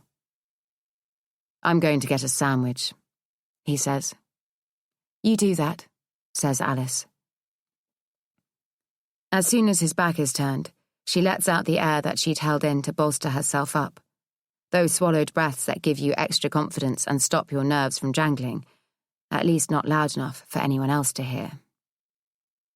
She watches as he disappears from view, picks up her phone, and scrolls through until she finds the number for Liz, her old solicitor, the one who dealt with Tom's estate, and the one who advised her to get a prenup before marrying Nathan. Alice, how are you? Liz asks warmly. Her voice immediately takes Alice to those dark days after Tom died. If it had been this time last month, she would have allowed herself to be transported back there, to wallow in the mire. But not today. I'm well, she says. How are you? Busy, but when are we not? She gives a little laugh. What's going on with you? It's been a while. What is it? 6 years? About that, yes. And how is Sophia and little Olivia?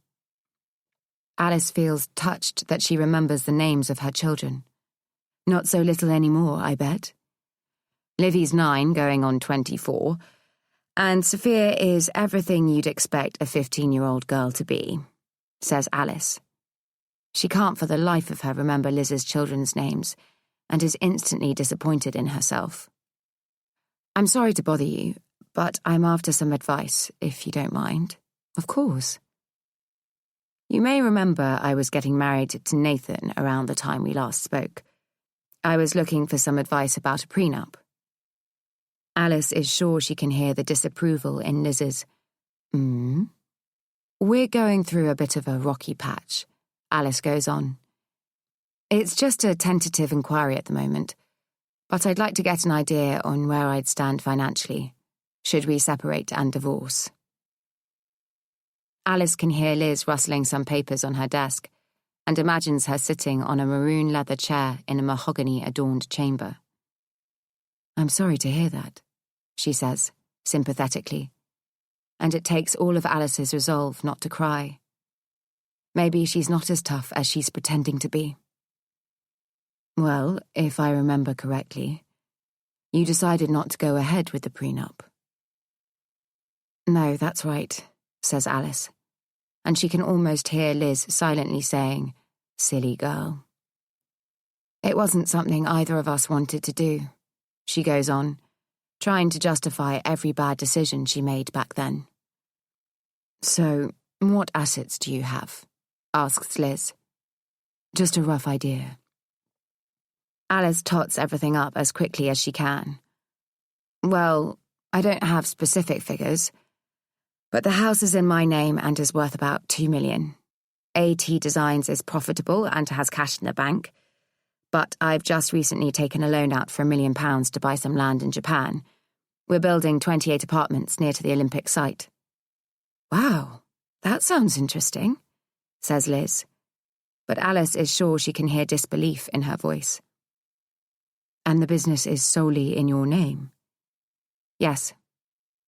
So, can you remind me what Nathan brought to the marital table? Alice goes quiet, trying to find something worthwhile to say, but sensing the unfavourable answer, Liz puts her out of her misery.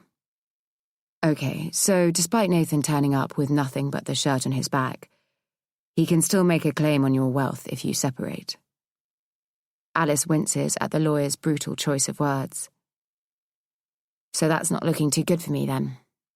It would have been wise to secure your future a little, says Liz, whilst you still had the chance.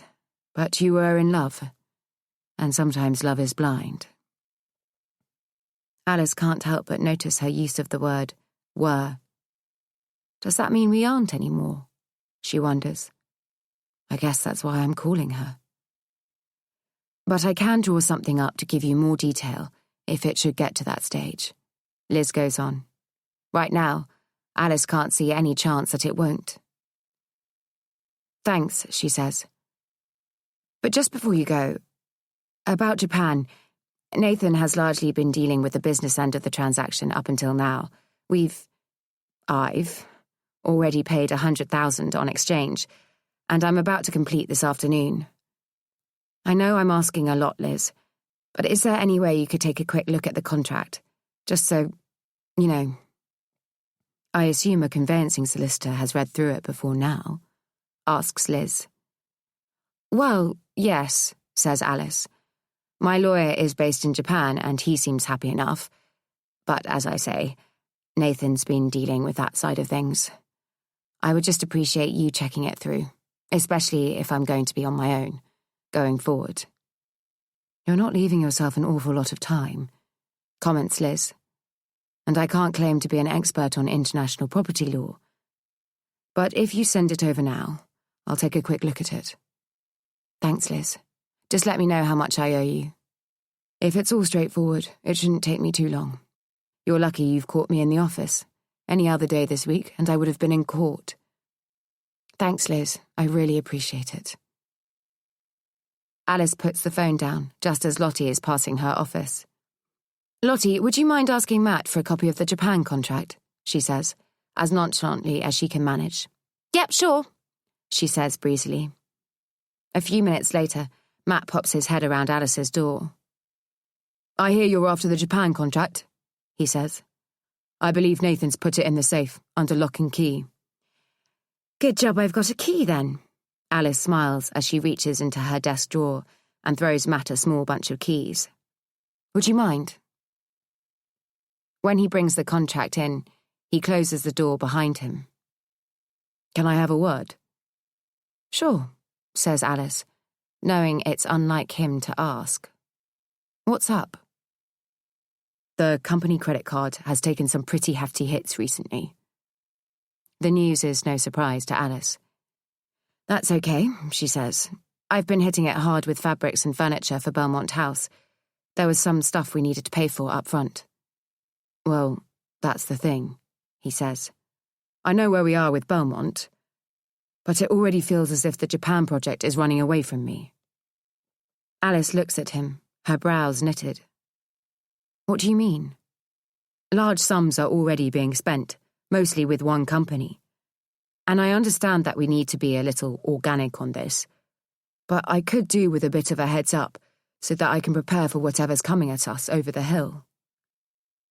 There must be some mistake, says Alice. I've not spent money on anything over there yet. Perhaps a couple of hotel bills and the odd lawyer's bill. But that's it. Matt scratches at his head. That's not going to have busted through our 20 grand limit. 20 grand? Exclaims Alice. We couldn't possibly have spent that kind of money. We have, and most of it has gone to a company called Visions. Do you know who they are? Alice shakes her head. Have you spoken to Nathan? Matt nods. I mentioned it when the balance reached 10,000, and a couple of times since, but he said everything was fine and that the payments were all accounted for. But now we're at our limit.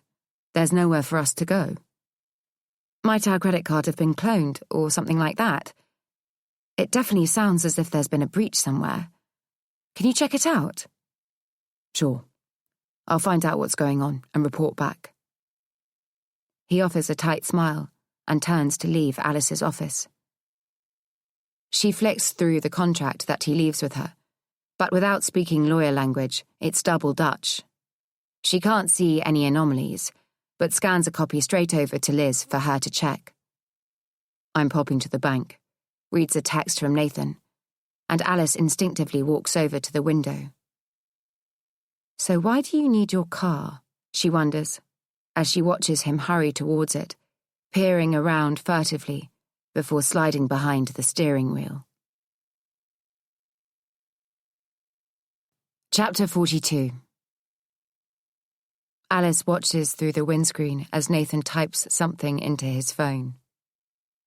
There's an uncomfortable sensation rising up from her toes, and as much as she tries to shrug it off, she just can't shake it. As he reverses out of the parking space, Alice grabs her keys and bolts down the stairs. She wants to know, once and for all, what the hell he's up to. She keeps her distance as his car maneuvers its way through the mid-morning traffic, heading out of town. He's only gone a couple of miles when he slows down and indicates left into the Holiday Inn car park. Despite herself, Alice still wants there to be a perfectly reasonable explanation for why he's taken time out of his working day to go to a hotel.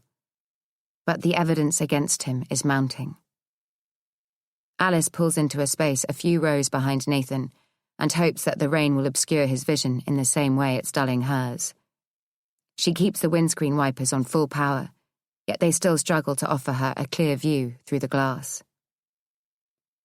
10 minutes slowly pass, with Nathan still in his car.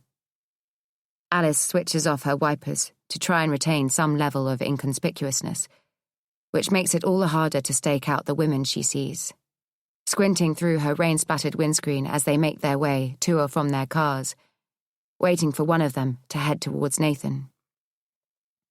A dark car reverses into the space beside Nathan's, but Alice can't see the make or model. It doesn't seem to matter, as 5 minutes passes without movement. Alice is on the verge of leaving when she sees the car's door open and a woman get out. There's a flash of long dark hair, but it all happens too fast as the woman quickly gets into the passenger seat of Nathan's car. Alice is rooted to the spot in shock and anger, fighting off the overpowering temptation to run over there and pull her out by her hair. Her hand is on the door handle, her pride pushing her out. She wants to kill him, and then her. But just as she's about to listen to her heart, her head steps in, and attempts to take charge. Breathe, it tells her. Stop and breathe. The two vital organs vie for control, pushing and pulling, like an internal tug-of-war. She slams her hands on the steering wheel and cries out, "You lying bastard!"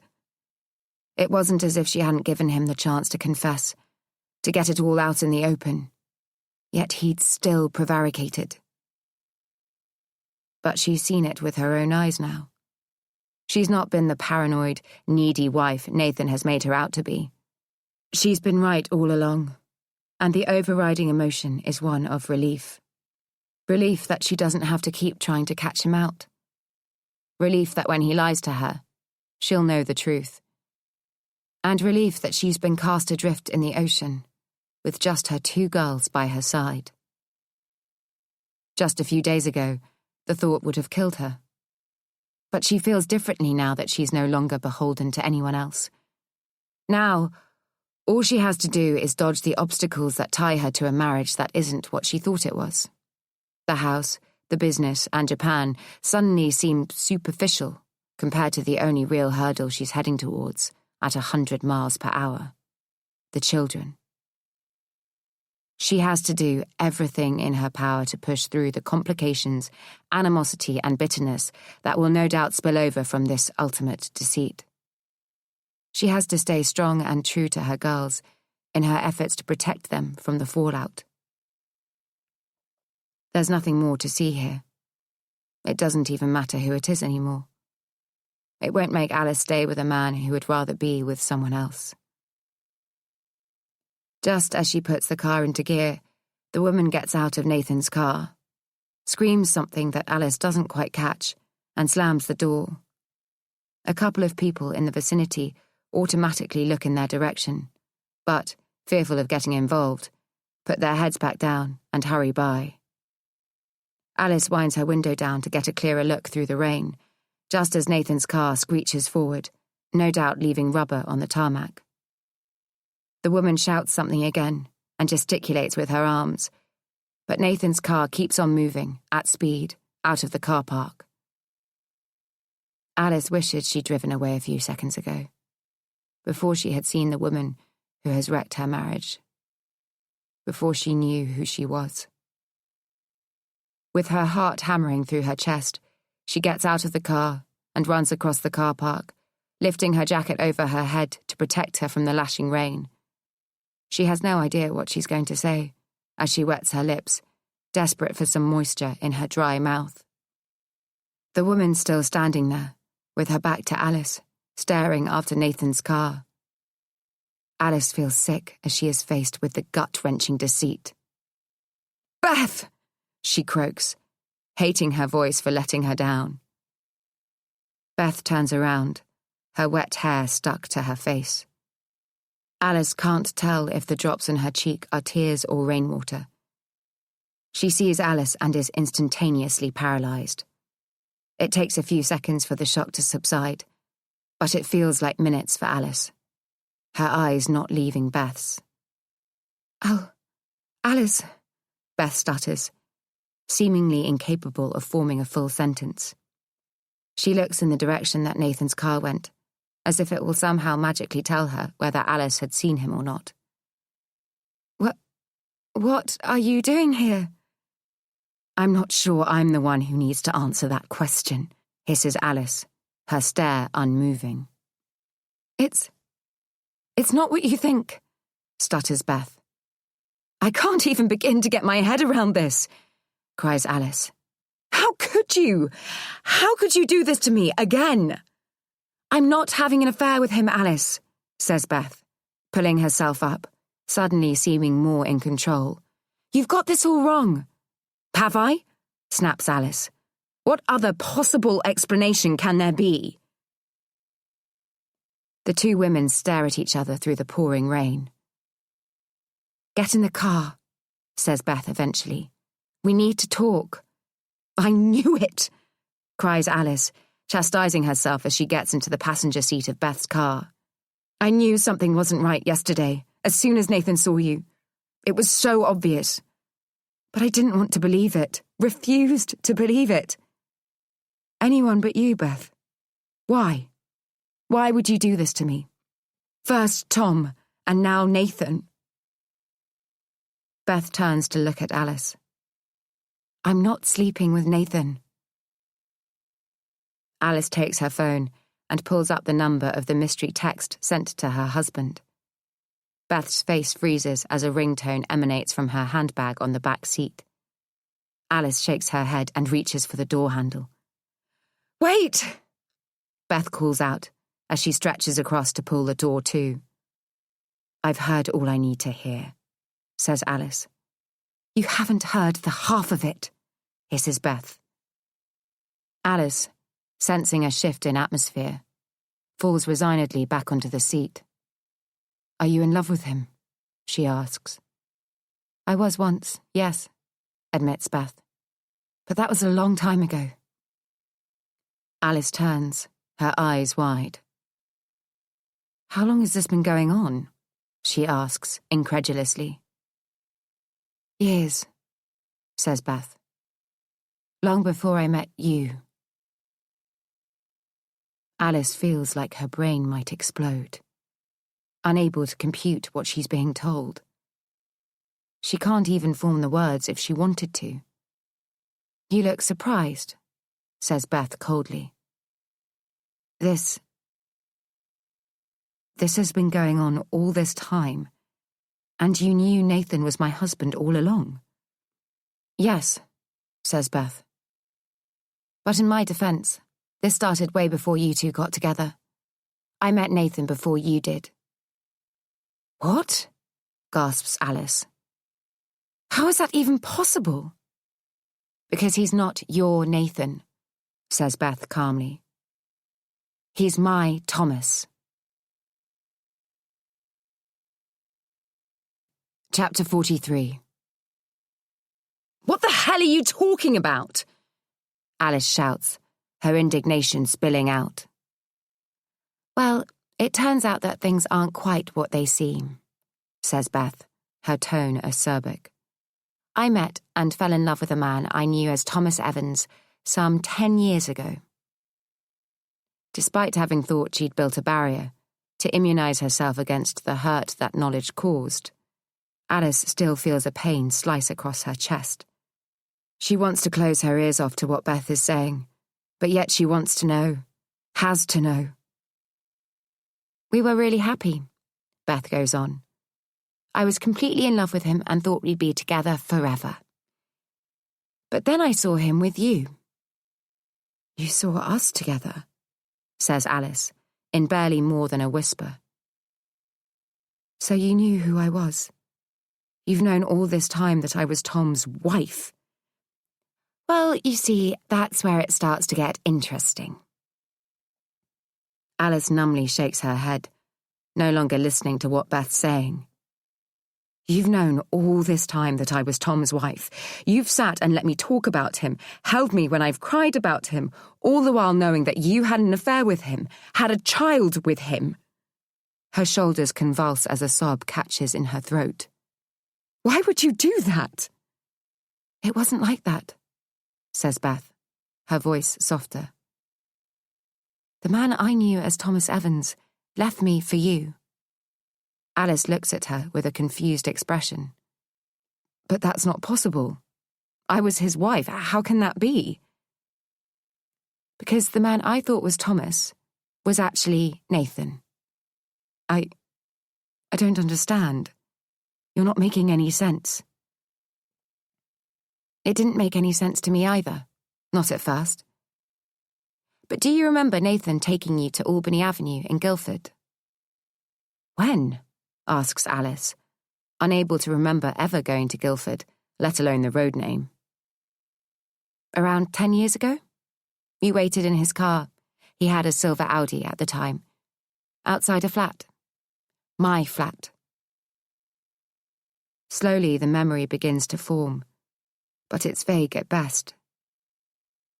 Didn't he move from there to Battersea? Muses Alice, her voice sounding as hazy as the recollection. I think he grabbed the last few things whilst I waited outside. That was my flat, says Beth. No, says Alice, more confidently. He was sharing the place with a guy who was a lift engineer or something. I remember it now. Ben or Blake, his name was. It definitely began with a B. You're right. Beth. That was my place. And that was the day Nathan left me for you. Alice shakes her head vehemently. Come on, Alice, you saw me. I know you did. You looked straight at me as you went past in the car. You must have known what you were doing, or at the very least, known what he was doing. Did he tell you about me? Did you hatch the plan together? It turned out pretty nicely for you, didn't it? I honestly don't know what you're talking about. I'd never seen you before you pitched up at school with Millie. Beth lets out a disbelieving snort. When Nathan and I met, he told me he was a wine dealer. He also told me that his mother was in a care home with dementia, made me believe that I'd been burgled, and even abducted my dog before rescuing him back for me. Why would he do that? Asks Alice. Beth shrugs her shoulders. For the money, in the short term. He stole some jewellery and personal possessions that might have fetched a few £100s, although their sentimental value was a lot higher. And I paid a ransom, for want of a better word, to get my dog back, which would have gone straight into his pocket. Alice looks at her, bewildered. But Nathan likes to play the long game. So in creating those distressing situations, not only did he earn financially from them, but he earned my trust, made me think he was my saviour. Alice remembers Nathan making her feel exactly the same way. A wolf in sheep's clothing. And when the time was right, he pounced, says Beth, with tears in her eyes. When he knew he had my trust, when he knew I felt secure, he stole £150,000 of my family's money. Alice's eyes widen, unblinking as she stares at Beth. But why would Nathan need your money? He had more than enough of his own when I met him. He didn't have a pot to piss in, says Beth scathingly. Everything he came to you with was ours. He took every penny that my mother had, and didn't the pair of you have a grand old time spending it? I bet you couldn't quite believe your luck, could you?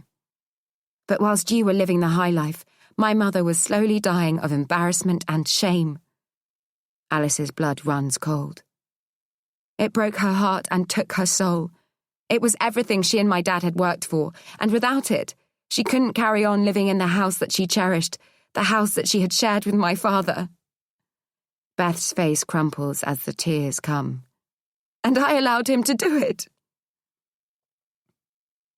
A part of Alice wants to reach out to her old friend, but she stops herself. The trust that they'd once shared, shattered. So she sold the house, and less than 2 weeks later died in her sleep, her pride unable to survive the move. Beth blows her nose on a tissue. I'm sorry, but... begins Alice, wondering how any of this has anything to do with her. But Beth cuts her off. She didn't speak to me again after what happened. And above all else, I'll never forgive him for that. She looks at Alice. So, what did you do with all our money? Did he pay off the house? Did he plough it all into AT Designs? Or did the pair of you just have a fine time spending it? Either way, you've not done too badly out of my family's life's work, have you? I think you've got the wrong man, says Alice. And you've certainly got the wrong woman. I was more than capable of standing on my own 2 feet when I met Nathan. Financially, if not emotionally. Tom received a significant inheritance after the death of his parents, and it was largely put into the company, which in turn paid off the mortgage. I was totally self-sufficient by the time I met Nathan. I didn't take anything from him, nor did he offer. The house is mine, the company is mine, the site in Japan will be mine. So, you're telling me that he brought nothing to this marriage? Nothing of any financial value? Alice shakes her head. Not a penny. And yet now I'm told he's entitled to half of everything I own. You've spoken to a solicitor? Asks Beth in surprise. Yes, earlier today, admits Alice. I've asked for some advice on where I stand if we separate. Something's not been right for a while. But seeing his reaction to you at Olivia's party yesterday, I knew for definite. I guess you must have really surprised him. Beth smiles wryly. He wouldn't have been expecting me, that's for sure. Now I know why you went out of your way to avoid him, says Alice. I'd not thought about it before, but last night I remembered all the times you could have bumped into each other, yet every time you'd somehow manipulated yourself out of it. You must have both felt like you were sitting on a time bomb, working out ways to avoid each other whenever I was around. But yesterday, you made a conscious decision to do what you did. Why now, Beth? You don't get it, do you? Says Beth. That day, when I saw you both outside my flat in Guildford, was also the last time I saw him, until yesterday. Alice feels winded. What? He disappeared off the face of the earth, and it was only a good few years later that I saw a picture in the paper of you receiving a design award. I didn't think I'd ever be able to recognize the woman in the car that day, but I knew it was you the minute I saw it. So I used you to track him down. That admission, more than anything else, cuts Alice the deepest. Now I'm here to claim back what's mine. You want money? Asks Alice, her voice tight. That's what this is all about. I want what's rightfully mine, what he stole from my family. And you've waited this long to get it? I needed to take my time, work out the best way to do it, pounce at the most opportune moment, just like he did with me. I had to be sure he had the money to give. So, how are you going to go about getting it back? Beth looks down into her lap and wipes away the tear that is threatening to fall. By blackmailing him? Alice lets out a derisory laugh. With what? I had hoped that making him look like he was having an affair would do the trick. That by the time he found out it was me, he'd be so close to losing you that he'd do anything to make me stop. So, the texts, starts Alice. Beth nods. And all the other things. The hotel bill, the earring, the flowers, the tyres. That was all you, asks Alice, disbelievingly. But why? Why would you do that to us? To me? Because I hated you for having the life that I was supposed to be having. You had it all. The perfect job, the perfect children, supposedly the perfect husband. I just wanted you to hurt as much as I had been hurt. But I went too far. Olivia didn't deserve to be brought into this. Alice cocks her head to one side as a new fire sparks within her. She'll take whatever Beth throws at her, but not if she's going to bring her children into it. They're off limits. Olivia? She questions. Beth looks anywhere but at Alice. I made a formal complaint to the school about her, she says quietly. Oh my God! Alice exclaims. I'm sorry, says Beth, barely audible. Alice goes to get out of the car before Beth leans across and grapples with the door. Please, wait, she says. Alice leans her head back resignedly onto the headrest and closes her eyes. So what is Nathan going to do now? She asks, now that he knows it's you. He's told me he'll have the money ready by tomorrow. Alice laughs sarcastically. We'll have less money then than we've got now. Japan completes this afternoon. Are you still going ahead with that? After everything I've told you? Doing the Japan deal isn't dependent on Nathan, says Alice matter-of-factly. It depends on me, whether I want to do it or not. And right now, I don't see any reason why I shouldn't. In fact, what you've said only makes me want to do it more. Is Nathan doing it with you? Asks Beth. Financially, you mean? Beth nods. No, this is all on me. I've taken a loan out for it." "Good," says Beth. "Don't let him anywhere near it."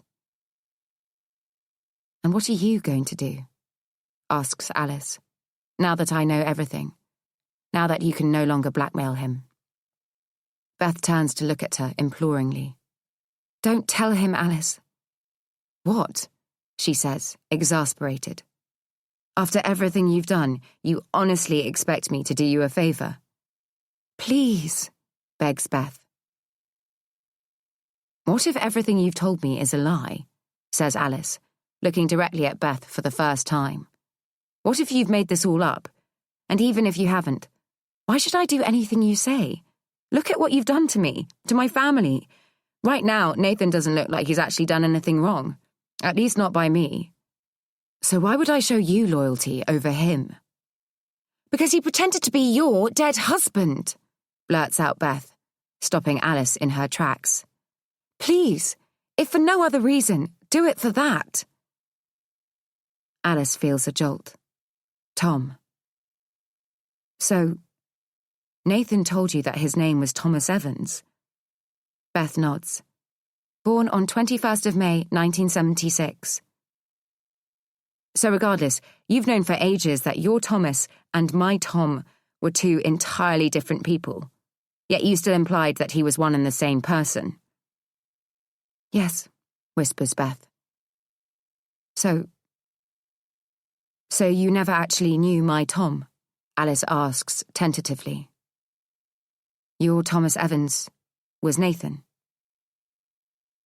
Beth nods. A rush of relief floods through Alice, reigniting every tiny flame that she'd bequeathed to Tom over the past 10 years. "So Tom was the man I thought he was?" she asks, with tears streaming down her cheeks. "He was never the man you made me think he was?" "No." Alice lambasts herself for ever believing otherwise. She knew her Tom hadn't been capable of what Beth was accusing him of. She steels herself before asking the next question, unsure of the answer she wants to hear, unsure of what her best friend is truly capable of. "He's on Facebook," she starts. "My Tom is on Facebook living a new life." She can't bear to look at Beth, knowing that her expression will tell her all she needs to know. "I'm so sorry," Beth chokes. "I wanted you to think that he might still be out there, that he'd left you because he wanted to, just like Nathan had left me."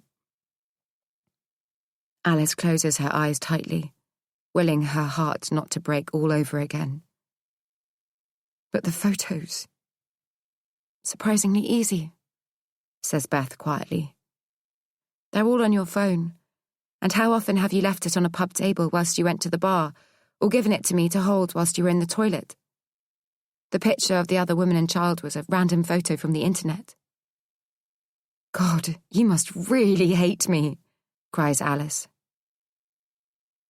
"I thought you were part of it," says Beth after a long pause. "I saw the house and the cars, and just assumed that it was my mother's money that was paying for it all." Alice feels numb and wearily pulls on the door handle. "What are you going to do?" asks Beth as Alice goes to step out. "Are you going to tell Nathan you know everything?" She doesn't even have the energy to reply. Chapter 44. Alice feels like there's a tennis ball lodged in her throat, blocking her airways, as she makes her way up the stairs to the office. "Whoa, I didn't think you were going to make it back in time," says Nathan, moving in to kiss her. "Where were you?" She stares at him, not knowing what she's looking for, but there's nothing to suggest he's the man who's defrauded her best friend and her mother. Nothing to explain why he'd used Tom's name before he'd even met Alice. And nothing to suggest he knows he's about to be rumbled. His calmness almost floors her. She moves past him without a word. "We've got 15 minutes until we complete," says Nathan, as he follows her into her office. Great, she murmurs. You okay? He asks. You look tense. Nervous, she manages. That's not a bad thing, he says. You wouldn't be human if you weren't. She smiles tightly. Get the champagne on ice, Lottie, is the last thing she hears Nathan say as she closes her door behind him. Her phone rings, displaying Liz's number. She'd forgotten all about her. Liz, hi. Hello, Alice. Have you got a minute? I just wanted to come back to you on this contract. Yep, sure. Anything I need to be worried about? Well, only that there's a clause that I've just had checked out. I thought it might just have been a discrepancy caused by translating the contract from Japanese to English. But I checked with a colleague, and it's a pretty important one. I hope it's not too late. No, but we're close, says Alice. Completion's scheduled for about 15 minutes' time. Well, it looks to me as if there's a covenant on the land. Yes, my lawyer in Japan mentioned something about that, says Alice. He'd flagged it up to Nathan, who assured me that all was well. But it means that nothing more than a temporary structure can be built on the land you're buying. A shed, carport, something along those lines, perhaps, but certainly not a permanent apartment complex. Well, that doesn't make sense, says Alice tightly. We've got planning for 28 apartments. I can't see how that can be the case, says Liz. Because as I say, the land you're buying is within the urbanization control area, and as such, no brick buildings are permitted. Alice feels as if the blood flowing around her body has reached a dead end. But surely Nathan would have flagged that up to me, she says, rubbing at her forehead with the palm of her hand. Why would he have let me go ahead with the purchase if nothing can be built on it? I don't know, says Liz tentatively. Or maybe Nathan already knows there's a problem, thinks Alice. But why would he advise me to go ahead with it? She says aloud. It'll risk the business, our salaries, our home, all of it. It doesn't make any sense. I'm only reporting what we've found, says Liz. Who's the vendor? Asks Alice abruptly. She hears Liz turning over papers at her end. A company called Excelsior. I really think you need to get to the bottom of this before you agree to completion. It would be ill-advised to go ahead on what I'm seeing here. The name means nothing to Alice. Okay, thanks for your help, she says, and puts the phone down. She starts typing an email to Mr. Yamamoto, heading it up, private and confidential. Dear Mr. Yamamoto, it has come to my attention that there are 1 or 2 discrepancies in the contract for the purchase of Embassy Docks Tokyo that I would like you to comment on, ahead of completion. Therefore, I would like to postpone completion until such time that I am confident that all is as it should be. Please inform the vendor's solicitors of this decision immediately, and let them know that we will revert to them in due course. I would like to remind you to exercise discretion in this matter, and remain aware that I am the sole purchaser, and so should therefore be your only point of contact. Yours sincerely, Alice Davies. Alice grabs her handbag from her desk and heads out through the open plan office. I'll be back in 5 minutes, she calls out, to no one in particular. Hey, where are you going? Says Nathan frantically. Alice? She races up the high street and is out of breath by the time she arrives at the bank. On seeing her, the manager grabs a cup of water from the cooler and offers it to her. Mrs. Davies, are you okay? I need to stop the transaction, she says breathlessly. We're not completing. 5 minutes later, she's waiting in the manager's office as he prints off confirmation that the transfer has been halted. If her fears are unfounded, then she may have just lost out on the deal of the century. A no-brainer, as Nathan would say. But if her instinct is right... Beth's words ring loudly in her ears. Don't let him anywhere near it. Her chest falls and rises heavily. Every fibre in her body fighting against the growing possibility of Nathan being more corrupt and cruel than she could even begin to imagine. Her phone rings and, Seeing it's Nathan, she hesitates, as if it's going to stop him from saying what she thinks he's going to say. Knowing that if he does, it means that everything Beth has said is true. Jesus, Alice, barks Nathan down the line. What the hell are you playing at? What's up? She says, as calmly as she can, though even she can hear the quiver in her voice. Don't say it. Please don't say it. Why have you stalled completion? He says. And with those 5 words, Alice's world comes crashing down around her. She hangs up, and with shaking hands calls Beth. You won't be getting any money back from Nathan, Alice says. Chapter 45. The deceit is crippling, like an unknown force rippling through her body, slowly shutting down her vital organs, one by one. Beth drives the car in silence, the pair of them contemplating their next move, whilst Alice's phone rings off the hook. How can you be so sure that Nathan's the vendor? Asks Beth eventually. Because the vendor is the only other person who would have been told that completion's delayed, she says. And you were buying it for £1 million? Asks Beth incredulously. How much do you think Nathan bought it for? It's worthless, says Alice, as she bangs the dashboard with a closed fist. He'd have got it for a song because nothing can be built on it. It's no man's land. Shit, says Beth. He was going to do it all over again. Alice leans back on the headrest as a text from Matt pings through on her phone. Good news.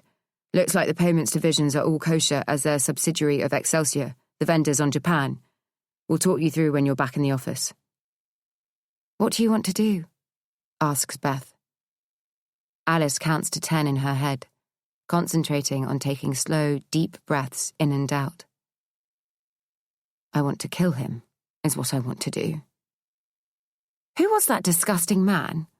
Asks Beth, sounding as if a light bulb has gone on in her head that no one else can see. Alice waits for her to offer more.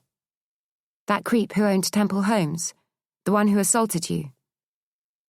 Alice shakes her head, not knowing what he's got to do with anything.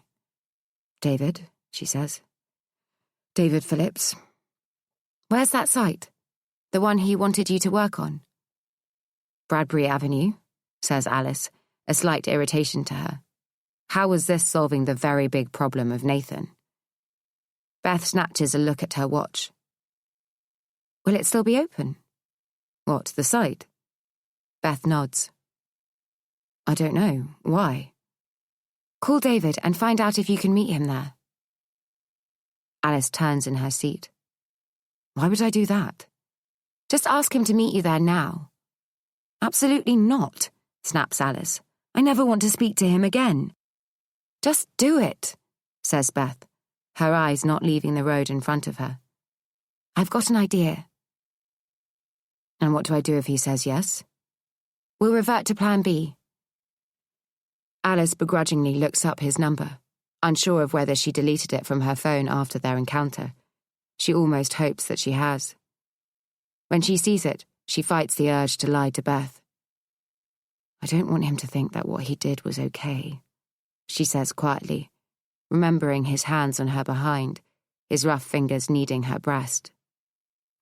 Believe you me, he won't get away with it, says Beth. If you please just do as I say. Are you honestly asking me to trust you? Says Alice, her voice high-pitched and laden with irony. Yes, says Beth firmly, and for some reason Alice believes her. David, she enthuses superficially. It's Alice. How are you? Oh, Alice, he replies. Well, this is a surprise. I thought after... It was a misunderstanding, she says, and not something that should interfere with business. Well, I'm pleased you feel that way. I have to say, I was somewhat surprised by your overreaction. Alice bites her lip, desperately trying to stay calm. Listen, I was wondering if I could take a look at the site after all, just to get a clearer picture of your vision for the interior. That is, if you'd still like me to. Of course, he booms. It's still very much a building site, so we have to be careful. But I'll gladly show you around. When are you free? I was thinking in maybe half an hour or so, around 6, if that works for you. I'm afraid the site is closed for the day now, he says. Alice looks to Beth, who spins her finger, intimating for her to wrap the conversation up. Ah, that's a shame, as I'm literally coming past it. Never mind, perhaps another time. Well, if you're passing, I suppose you could pop in. It's all supposedly locked up, health and safety and all that. He laughs throatily.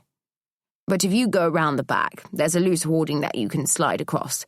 Don't tell anyone I told you, though, or they'll come down on me like a ton of bricks. I've already been paid a visit because kids treat it like a playground. And if anything happens to one of them, apparently it'll be on my head. How ridiculous is that? Crazy, says Alice, desperate to get off the phone as Beth gives her the thumbs up. Perhaps we could meet for dinner to discuss the way forward. I'd hate for you to miss out on this opportunity, just because... Alice cuts him off, unable to listen to this odious little man any longer. Fine, I'll give you a call tomorrow, she says, before putting the phone down and turning to Beth. Now what? Just ask Nathan to meet you there, says Beth authoritatively. But what for? Beth turns to look at her, and they share a momentary understanding, an unspoken agreement that everything will be all right. Where the hell are you? Barks Nathan through the loudspeaker. What's going on? We've got to complete on Japan. Alice feels bizarrely detached, as if she's landed in a movie of someone else's life. Did you hear me? He goes on. Time's running out. Who for, Nathan? What do you mean, who for? Us, you, AT Designs. He sounds slightly hysterical. If we don't do it now, we're going to miss this opportunity. I've worked so hard for this, Alice. You have, she agrees, though on the opposing side to her, it seems. Meet me at the Temple Homes development on Bradbury Avenue. What? Why? We got the go-ahead on the job I pitched for. This isn't the right time, Alice. We need to get Japan done first. Alice looks at Beth, her eyes wide, her thoughts frantic. Just get him there, hisses Beth under her breath. The only chance of getting this done is if you meet me at Bradbury Avenue. Jesus, I'm on my way, he says gruffly. Wait here, says Beth, as they park up in one of the adjacent roads to the Temple Homes site. What? No, says Alice, as she wrestles to undo her seatbelt. I'm coming with you. Just give me 5 minutes with him, says Beth, leaning back into the car. He needs to know what he stands to lose if he doesn't give me the money back. Alice leans her head back onto the headrest and laughs falsely. Do you honestly believe that he's going to pay you back? She asks. If he knows he's about to lose everything, you, the girls, do you think he cares enough? Says Alice impatiently.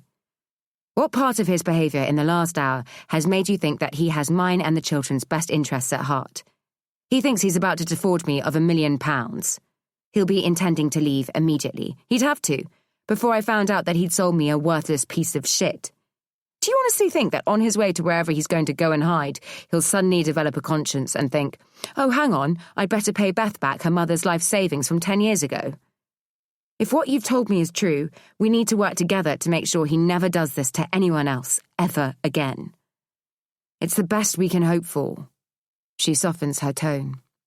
I've done what you've asked me to do. Now let me go and speak to him. Beth considers this for a moment, as if sizing up the options. I'll give you 5 minutes, then I'm coming in. Alice walks around the back of the boarded-up site until she comes to a loose panel that she can just about squeeze through. She looks up at the 4-story building, its slab floors and ceilings being held in place by metal stilts. A dormant crane stands against the open-sided structure. She climbs the concrete staircases up to the top floor and looks down to where Beth's car is parked. Nathan's BMW speeds down another adjacent street before coming to an abrupt stop as he bumps it up onto the pavement. Everything about him looks chaotic, whilst Alice feels strangely calm. He finds the same loose panel as she did and jumps over the pipework laid out along the muddy trenches. "Alice!" he calls out. "I'm up here," she replies, the whipping wind carrying her voice. "What the hell is going on?" he says when he reaches her, a little out of breath. "Why have you dragged me out here? We haven't got time for this. You need to authorize the bank and Yamamoto and get Japan done." "I'm not completing on Japan," she says, her voice wobbling. He starts to come towards her. "You have to, darling. We'll lose £100,000 if we don't." "Is that not enough for you, Nathan? Wouldn't you have been wise just to take the deposit money and run?" "What?" he says, as his eyes slide from side to side. "What do you mean?" "But you wanted to hold out for the big one, didn't you?" Alice goes on. "You got greedy. What were you going to do with the money, Nathan? Do you have another life all lined up, ready to walk into? Were you going to use the money to charm your next victim, like you did me?" "Darling, you're not well," he says, opening his arms out to her. "I know you're back on the tablets. You're drinking too much. You're allowing things to get to you and mess with your head. You need help." Without even thinking, she steps forward and slaps him hard across the face. He holds his burning cheek with his hand and looks at her in shock. The mask finally slips. "You're going to go through with Japan," he hisses. "Get on the phone now and authorize completion." She stands there, jaw set, but her heart is beating so fast she's sure she can feel it banging against her ribcage. "I'm not doing it, Nathan." He lunges at her and pins her against a concrete pillar. "You don't have a choice," he says, his breathing heavy. "Just get on the phone and do it." "No," she croaks, shaking her head as much as she's able to. He hits the wall above her head with his fist. "Fucking do it now!" Alice recoils as his knuckles pass within millimeters of her face. She feels unable to breathe, her lungs burning, as she struggles to keep calm. Nathan grabs her roughly by her cheeks, and she's sure she's stopped breathing altogether. "Nathan!" calls out Beth from the top of the stairs. His head spins around. "You?" he questions, as if unable to believe what he's seeing.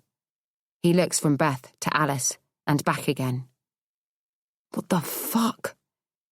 "Is it true, Nathan?" asks Alice, his grip on her face weakening. "Did you steal Beth's money?" His eyes are wide, his pupils dilated.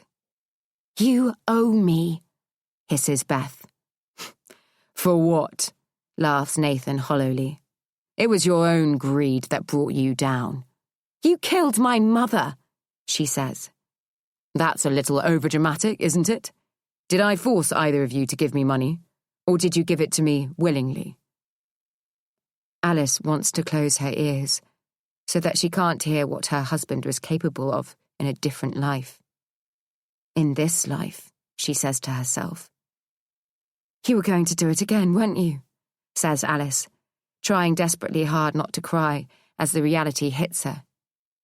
"You were prepared to walk away from our marriage and children for money." "I've done my time," he spits. "There isn't another man on this earth who would have put up with what I've had to. Constantly having to reassure you, convince you that nothing was going to happen to me, that I wasn't going to leave you like your beloved Tom did. You sucked me dry, Alice." "Don't you dare put yourself in the same sentence as him," she screams, hitting Nathan's chest with all the strength that she can muster. "He will never be the man he was. He was cut from a different cloth. You don't even come close." He grabs hold of her wrists and leans in so that his face is just millimeters from hers. Cut from a different cloth, you say? I very much doubt that. I think we're a lot more similar than you think. Leave her alone, says Beth, stepping forward. Or what? He snarls. Beth raises her arm to hit him, but Nathan catches it and twists it up and around her back. His face is distorted, and beads of sweat are dotted on his forehead as he moves towards the edge of the building, taking Beth with him. Get on the phone, he says to Alice. Authorize the deal. Why are you doing this? She asks. When did you become this person I don't recognize? You made me like this, he spits. You, her, him. Him? Alice questions. Darling Tom, he says snidely. The golden child who could do no wrong. Alice shakes her head in confusion, whilst Beth winces as he tightens his grip on her. You're not making any sense, says Alice. What has Tom got to do with any of this? He took what was mine, says Nathan. You both did. Alice looks to Beth, her expression as puzzled as her own. You think that AT Designs is all yours? He shouts at Alice. Well, it isn't. Whatever Tom put in, half of it was mine. So all this time you've been bleating about it being Tom's company, how his interests have got to be protected, how you've got to do right by him. Nathan, you're not making any sense, stutters Alice, feeling as if she's being suffocated by his words. What do you mean? What are you saying? £1 million for Japan is what I'm due. It's rightfully mine. It's what I should have had all along. Why? Asks Alice. Because Tom and I are cut from the same cloth. Alice shakes her head. You couldn't be further from the man he was if you tried. You're nothing alike. Nathan throws his head back and laughs. And yet, so similar, don't you think? He waits for Alice to take the bait, but she looks at him, dumbfounded. Come on, he exclaims. Didn't it ever occur to you how similar we are? How our profiles match in certain lights? How our mannerisms mirror each other? Alice can't separate her lucid thoughts from the living nightmare she finds herself in. She thinks back to seeing Nathan walk into the garden of the psychiatric unit, feels his warm eyes taking in his surroundings before they settle on her. They'd seemed gentle, familiar. Had she been drawn to him because there was a comforting resemblance to the man she'd just lost? Had the way he sometimes ran his hand through his hair reminded her of someone else? Had his slightly lopsided grin subconsciously infiltrated her brain, masquerading as someone else's? Had she fallen for him because he seemed so much like Tom? What are you saying? Falters Alice. I'm Tom's brother, says Nathan bluntly. Chapter 46. The floor feels like it's falling away as Alice's legs buckle beneath her. She lands heavily and tries to focus, but everything around her is spinning. Alice! She hears a woman cry, but it sounds muffled and a long way away. She turns towards the direction she thinks it came from, though she can only see the blurred outline of two bodies close together. You can't be, she croaks, her mouth feeling like it's filled with cotton wool. That's impossible. Well, you're looking at the impossible, he says. You're Daniel, she asks, unable to process the question, let alone the answer. Oh, so he did talk about me, says Nathan acerbically. Alice can barely speak. The words that are circling in her head are banging against the sides of her skull. When did you know? She asks. Why didn't you tell me who you were when you found out who I was? Oh, darling, I've always known who you were, he says patronizingly. As soon as Tom died, I came looking for you. No, says Alice, shaking her head, refusing to believe what he's saying. She thinks back to that day in the unit. He was there to see someone else. He was there by chance. No, you're lying. You came to see someone else. I came there to see you, he says. I knew you'd be desperate by then, and you were. You would have clung to anyone who showed you sympathy. Alice is still shaking her head vehemently. That was the easy bit, Nathan goes on. If I'd known I'd have to wait all this time to get the money, well... But why? Alice manages. Nathan's face clouds over. Did you honestly think it was fair that the inheritance from my parents, our parents, should all go to Tom? The Evans family had split into two uneven factions before Alice and Tom had even met.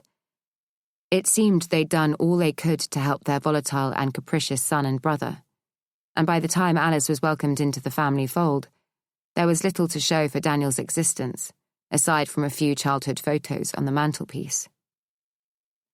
Alice remembers them being the ironic backdrop as her and Tom, along with his heartbroken parents, sat in their dining room, stunned by the news that their youngest son had been convicted of fraud and sentenced to 4 years in prison. His mother's face was crumpled with grief, as if she'd lost the only child she'd ever had, and his father's stiff upper lip was close to collapsing. I don't want that boy's name mentioned ever again, he'd said. He's been trouble ever since he was 16, and there's no part of me that's surprised to find him in the position he is now. It's as if this was always going to be his path. Well, long may he walk it, but he'll be doing it on his own. He'd put his arm around his wife, and she fell into him, her agony unlike anything Alice had ever seen. You can't just freeze him out, Tom had said softly. He'll always be your son. He's no son of mine, his dad had said. They disowned you, Alice says to the man she no longer knows. Her eyes regain their focus as she stares at him. There is no part of him that she recognizes as her husband. They wanted nothing more to do with you. But Tom would have put them up to that. I know he would. No, you're wrong, says Alice. He tried to do the exact opposite, but your parents wouldn't hear of it. I only have your word to take for that. So, when you came out of prison, you assumed Tom's name and date of birth. Even as she's saying it, it sounds too absurd to be true. Well, I couldn't exactly use my real name, he says, half laughing. As a convicted fraudster, I was going to find it hard going. Tom, or Thomas as my parents used to call him, was, apparently, a good upstanding citizen. And as I knew more about him than anyone else, he seemed the obvious choice. Beth looks at Alice, wide-eyed, as his admission takes hold. So you planned all this from the outset, says Beth, her voice shaking. You were always looking to defraud me. It wasn't just an opportunistic one-off. Nathan laughs heartily. What? You think I fell in love with you first and robbed you second? But starts Beth.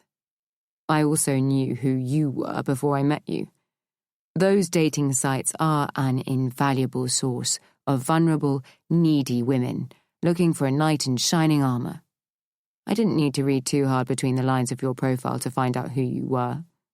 By the time we met, I knew your full name, what you did for a living, who your father was, and where your mother lived.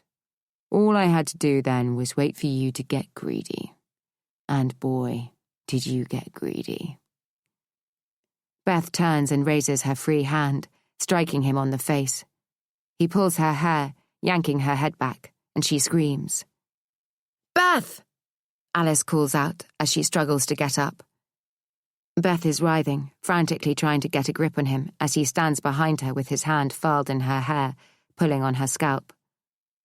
Alice runs unsteadily to where they're standing, perilously close to the edge. Get away from her! She screams, raising her arms. But just before she gets there, Beth kicks up with her foot, her heeled boot landing square in Nathan's crotch.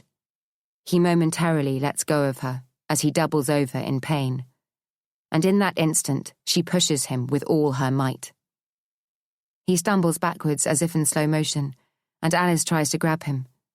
But instead of taking her hand, he reaches for Beth's. Beth squeezes her eyes shut as she's pulled towards the sheer drop, and in that split second, Alice has to decide who she's going to save. She lunges at Beth with everything she's got, tackling her side on. The force sends both Beth and Nathan upwards, seemingly flying through the air, their arms flailing. Alice reaches out and feels a hand grip onto hers.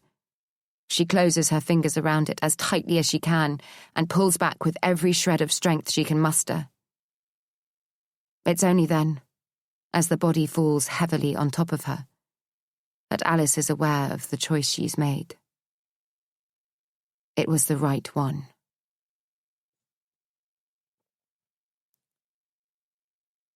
Epilogue. I clamped my eyes shut as the floor fell away beneath my feet. The air whipped through my hair, and I steeled myself for the cold, hard ground that was coming up to meet me. I forgot to breathe. It seems that when you think it's going to be the last breath you take, you want to hold on to it for just that little bit longer. Alice could only save one of us. And, after everything I've put her through, it didn't deserve to be me. But it seems that a true friend will always be there, to catch you when you fall.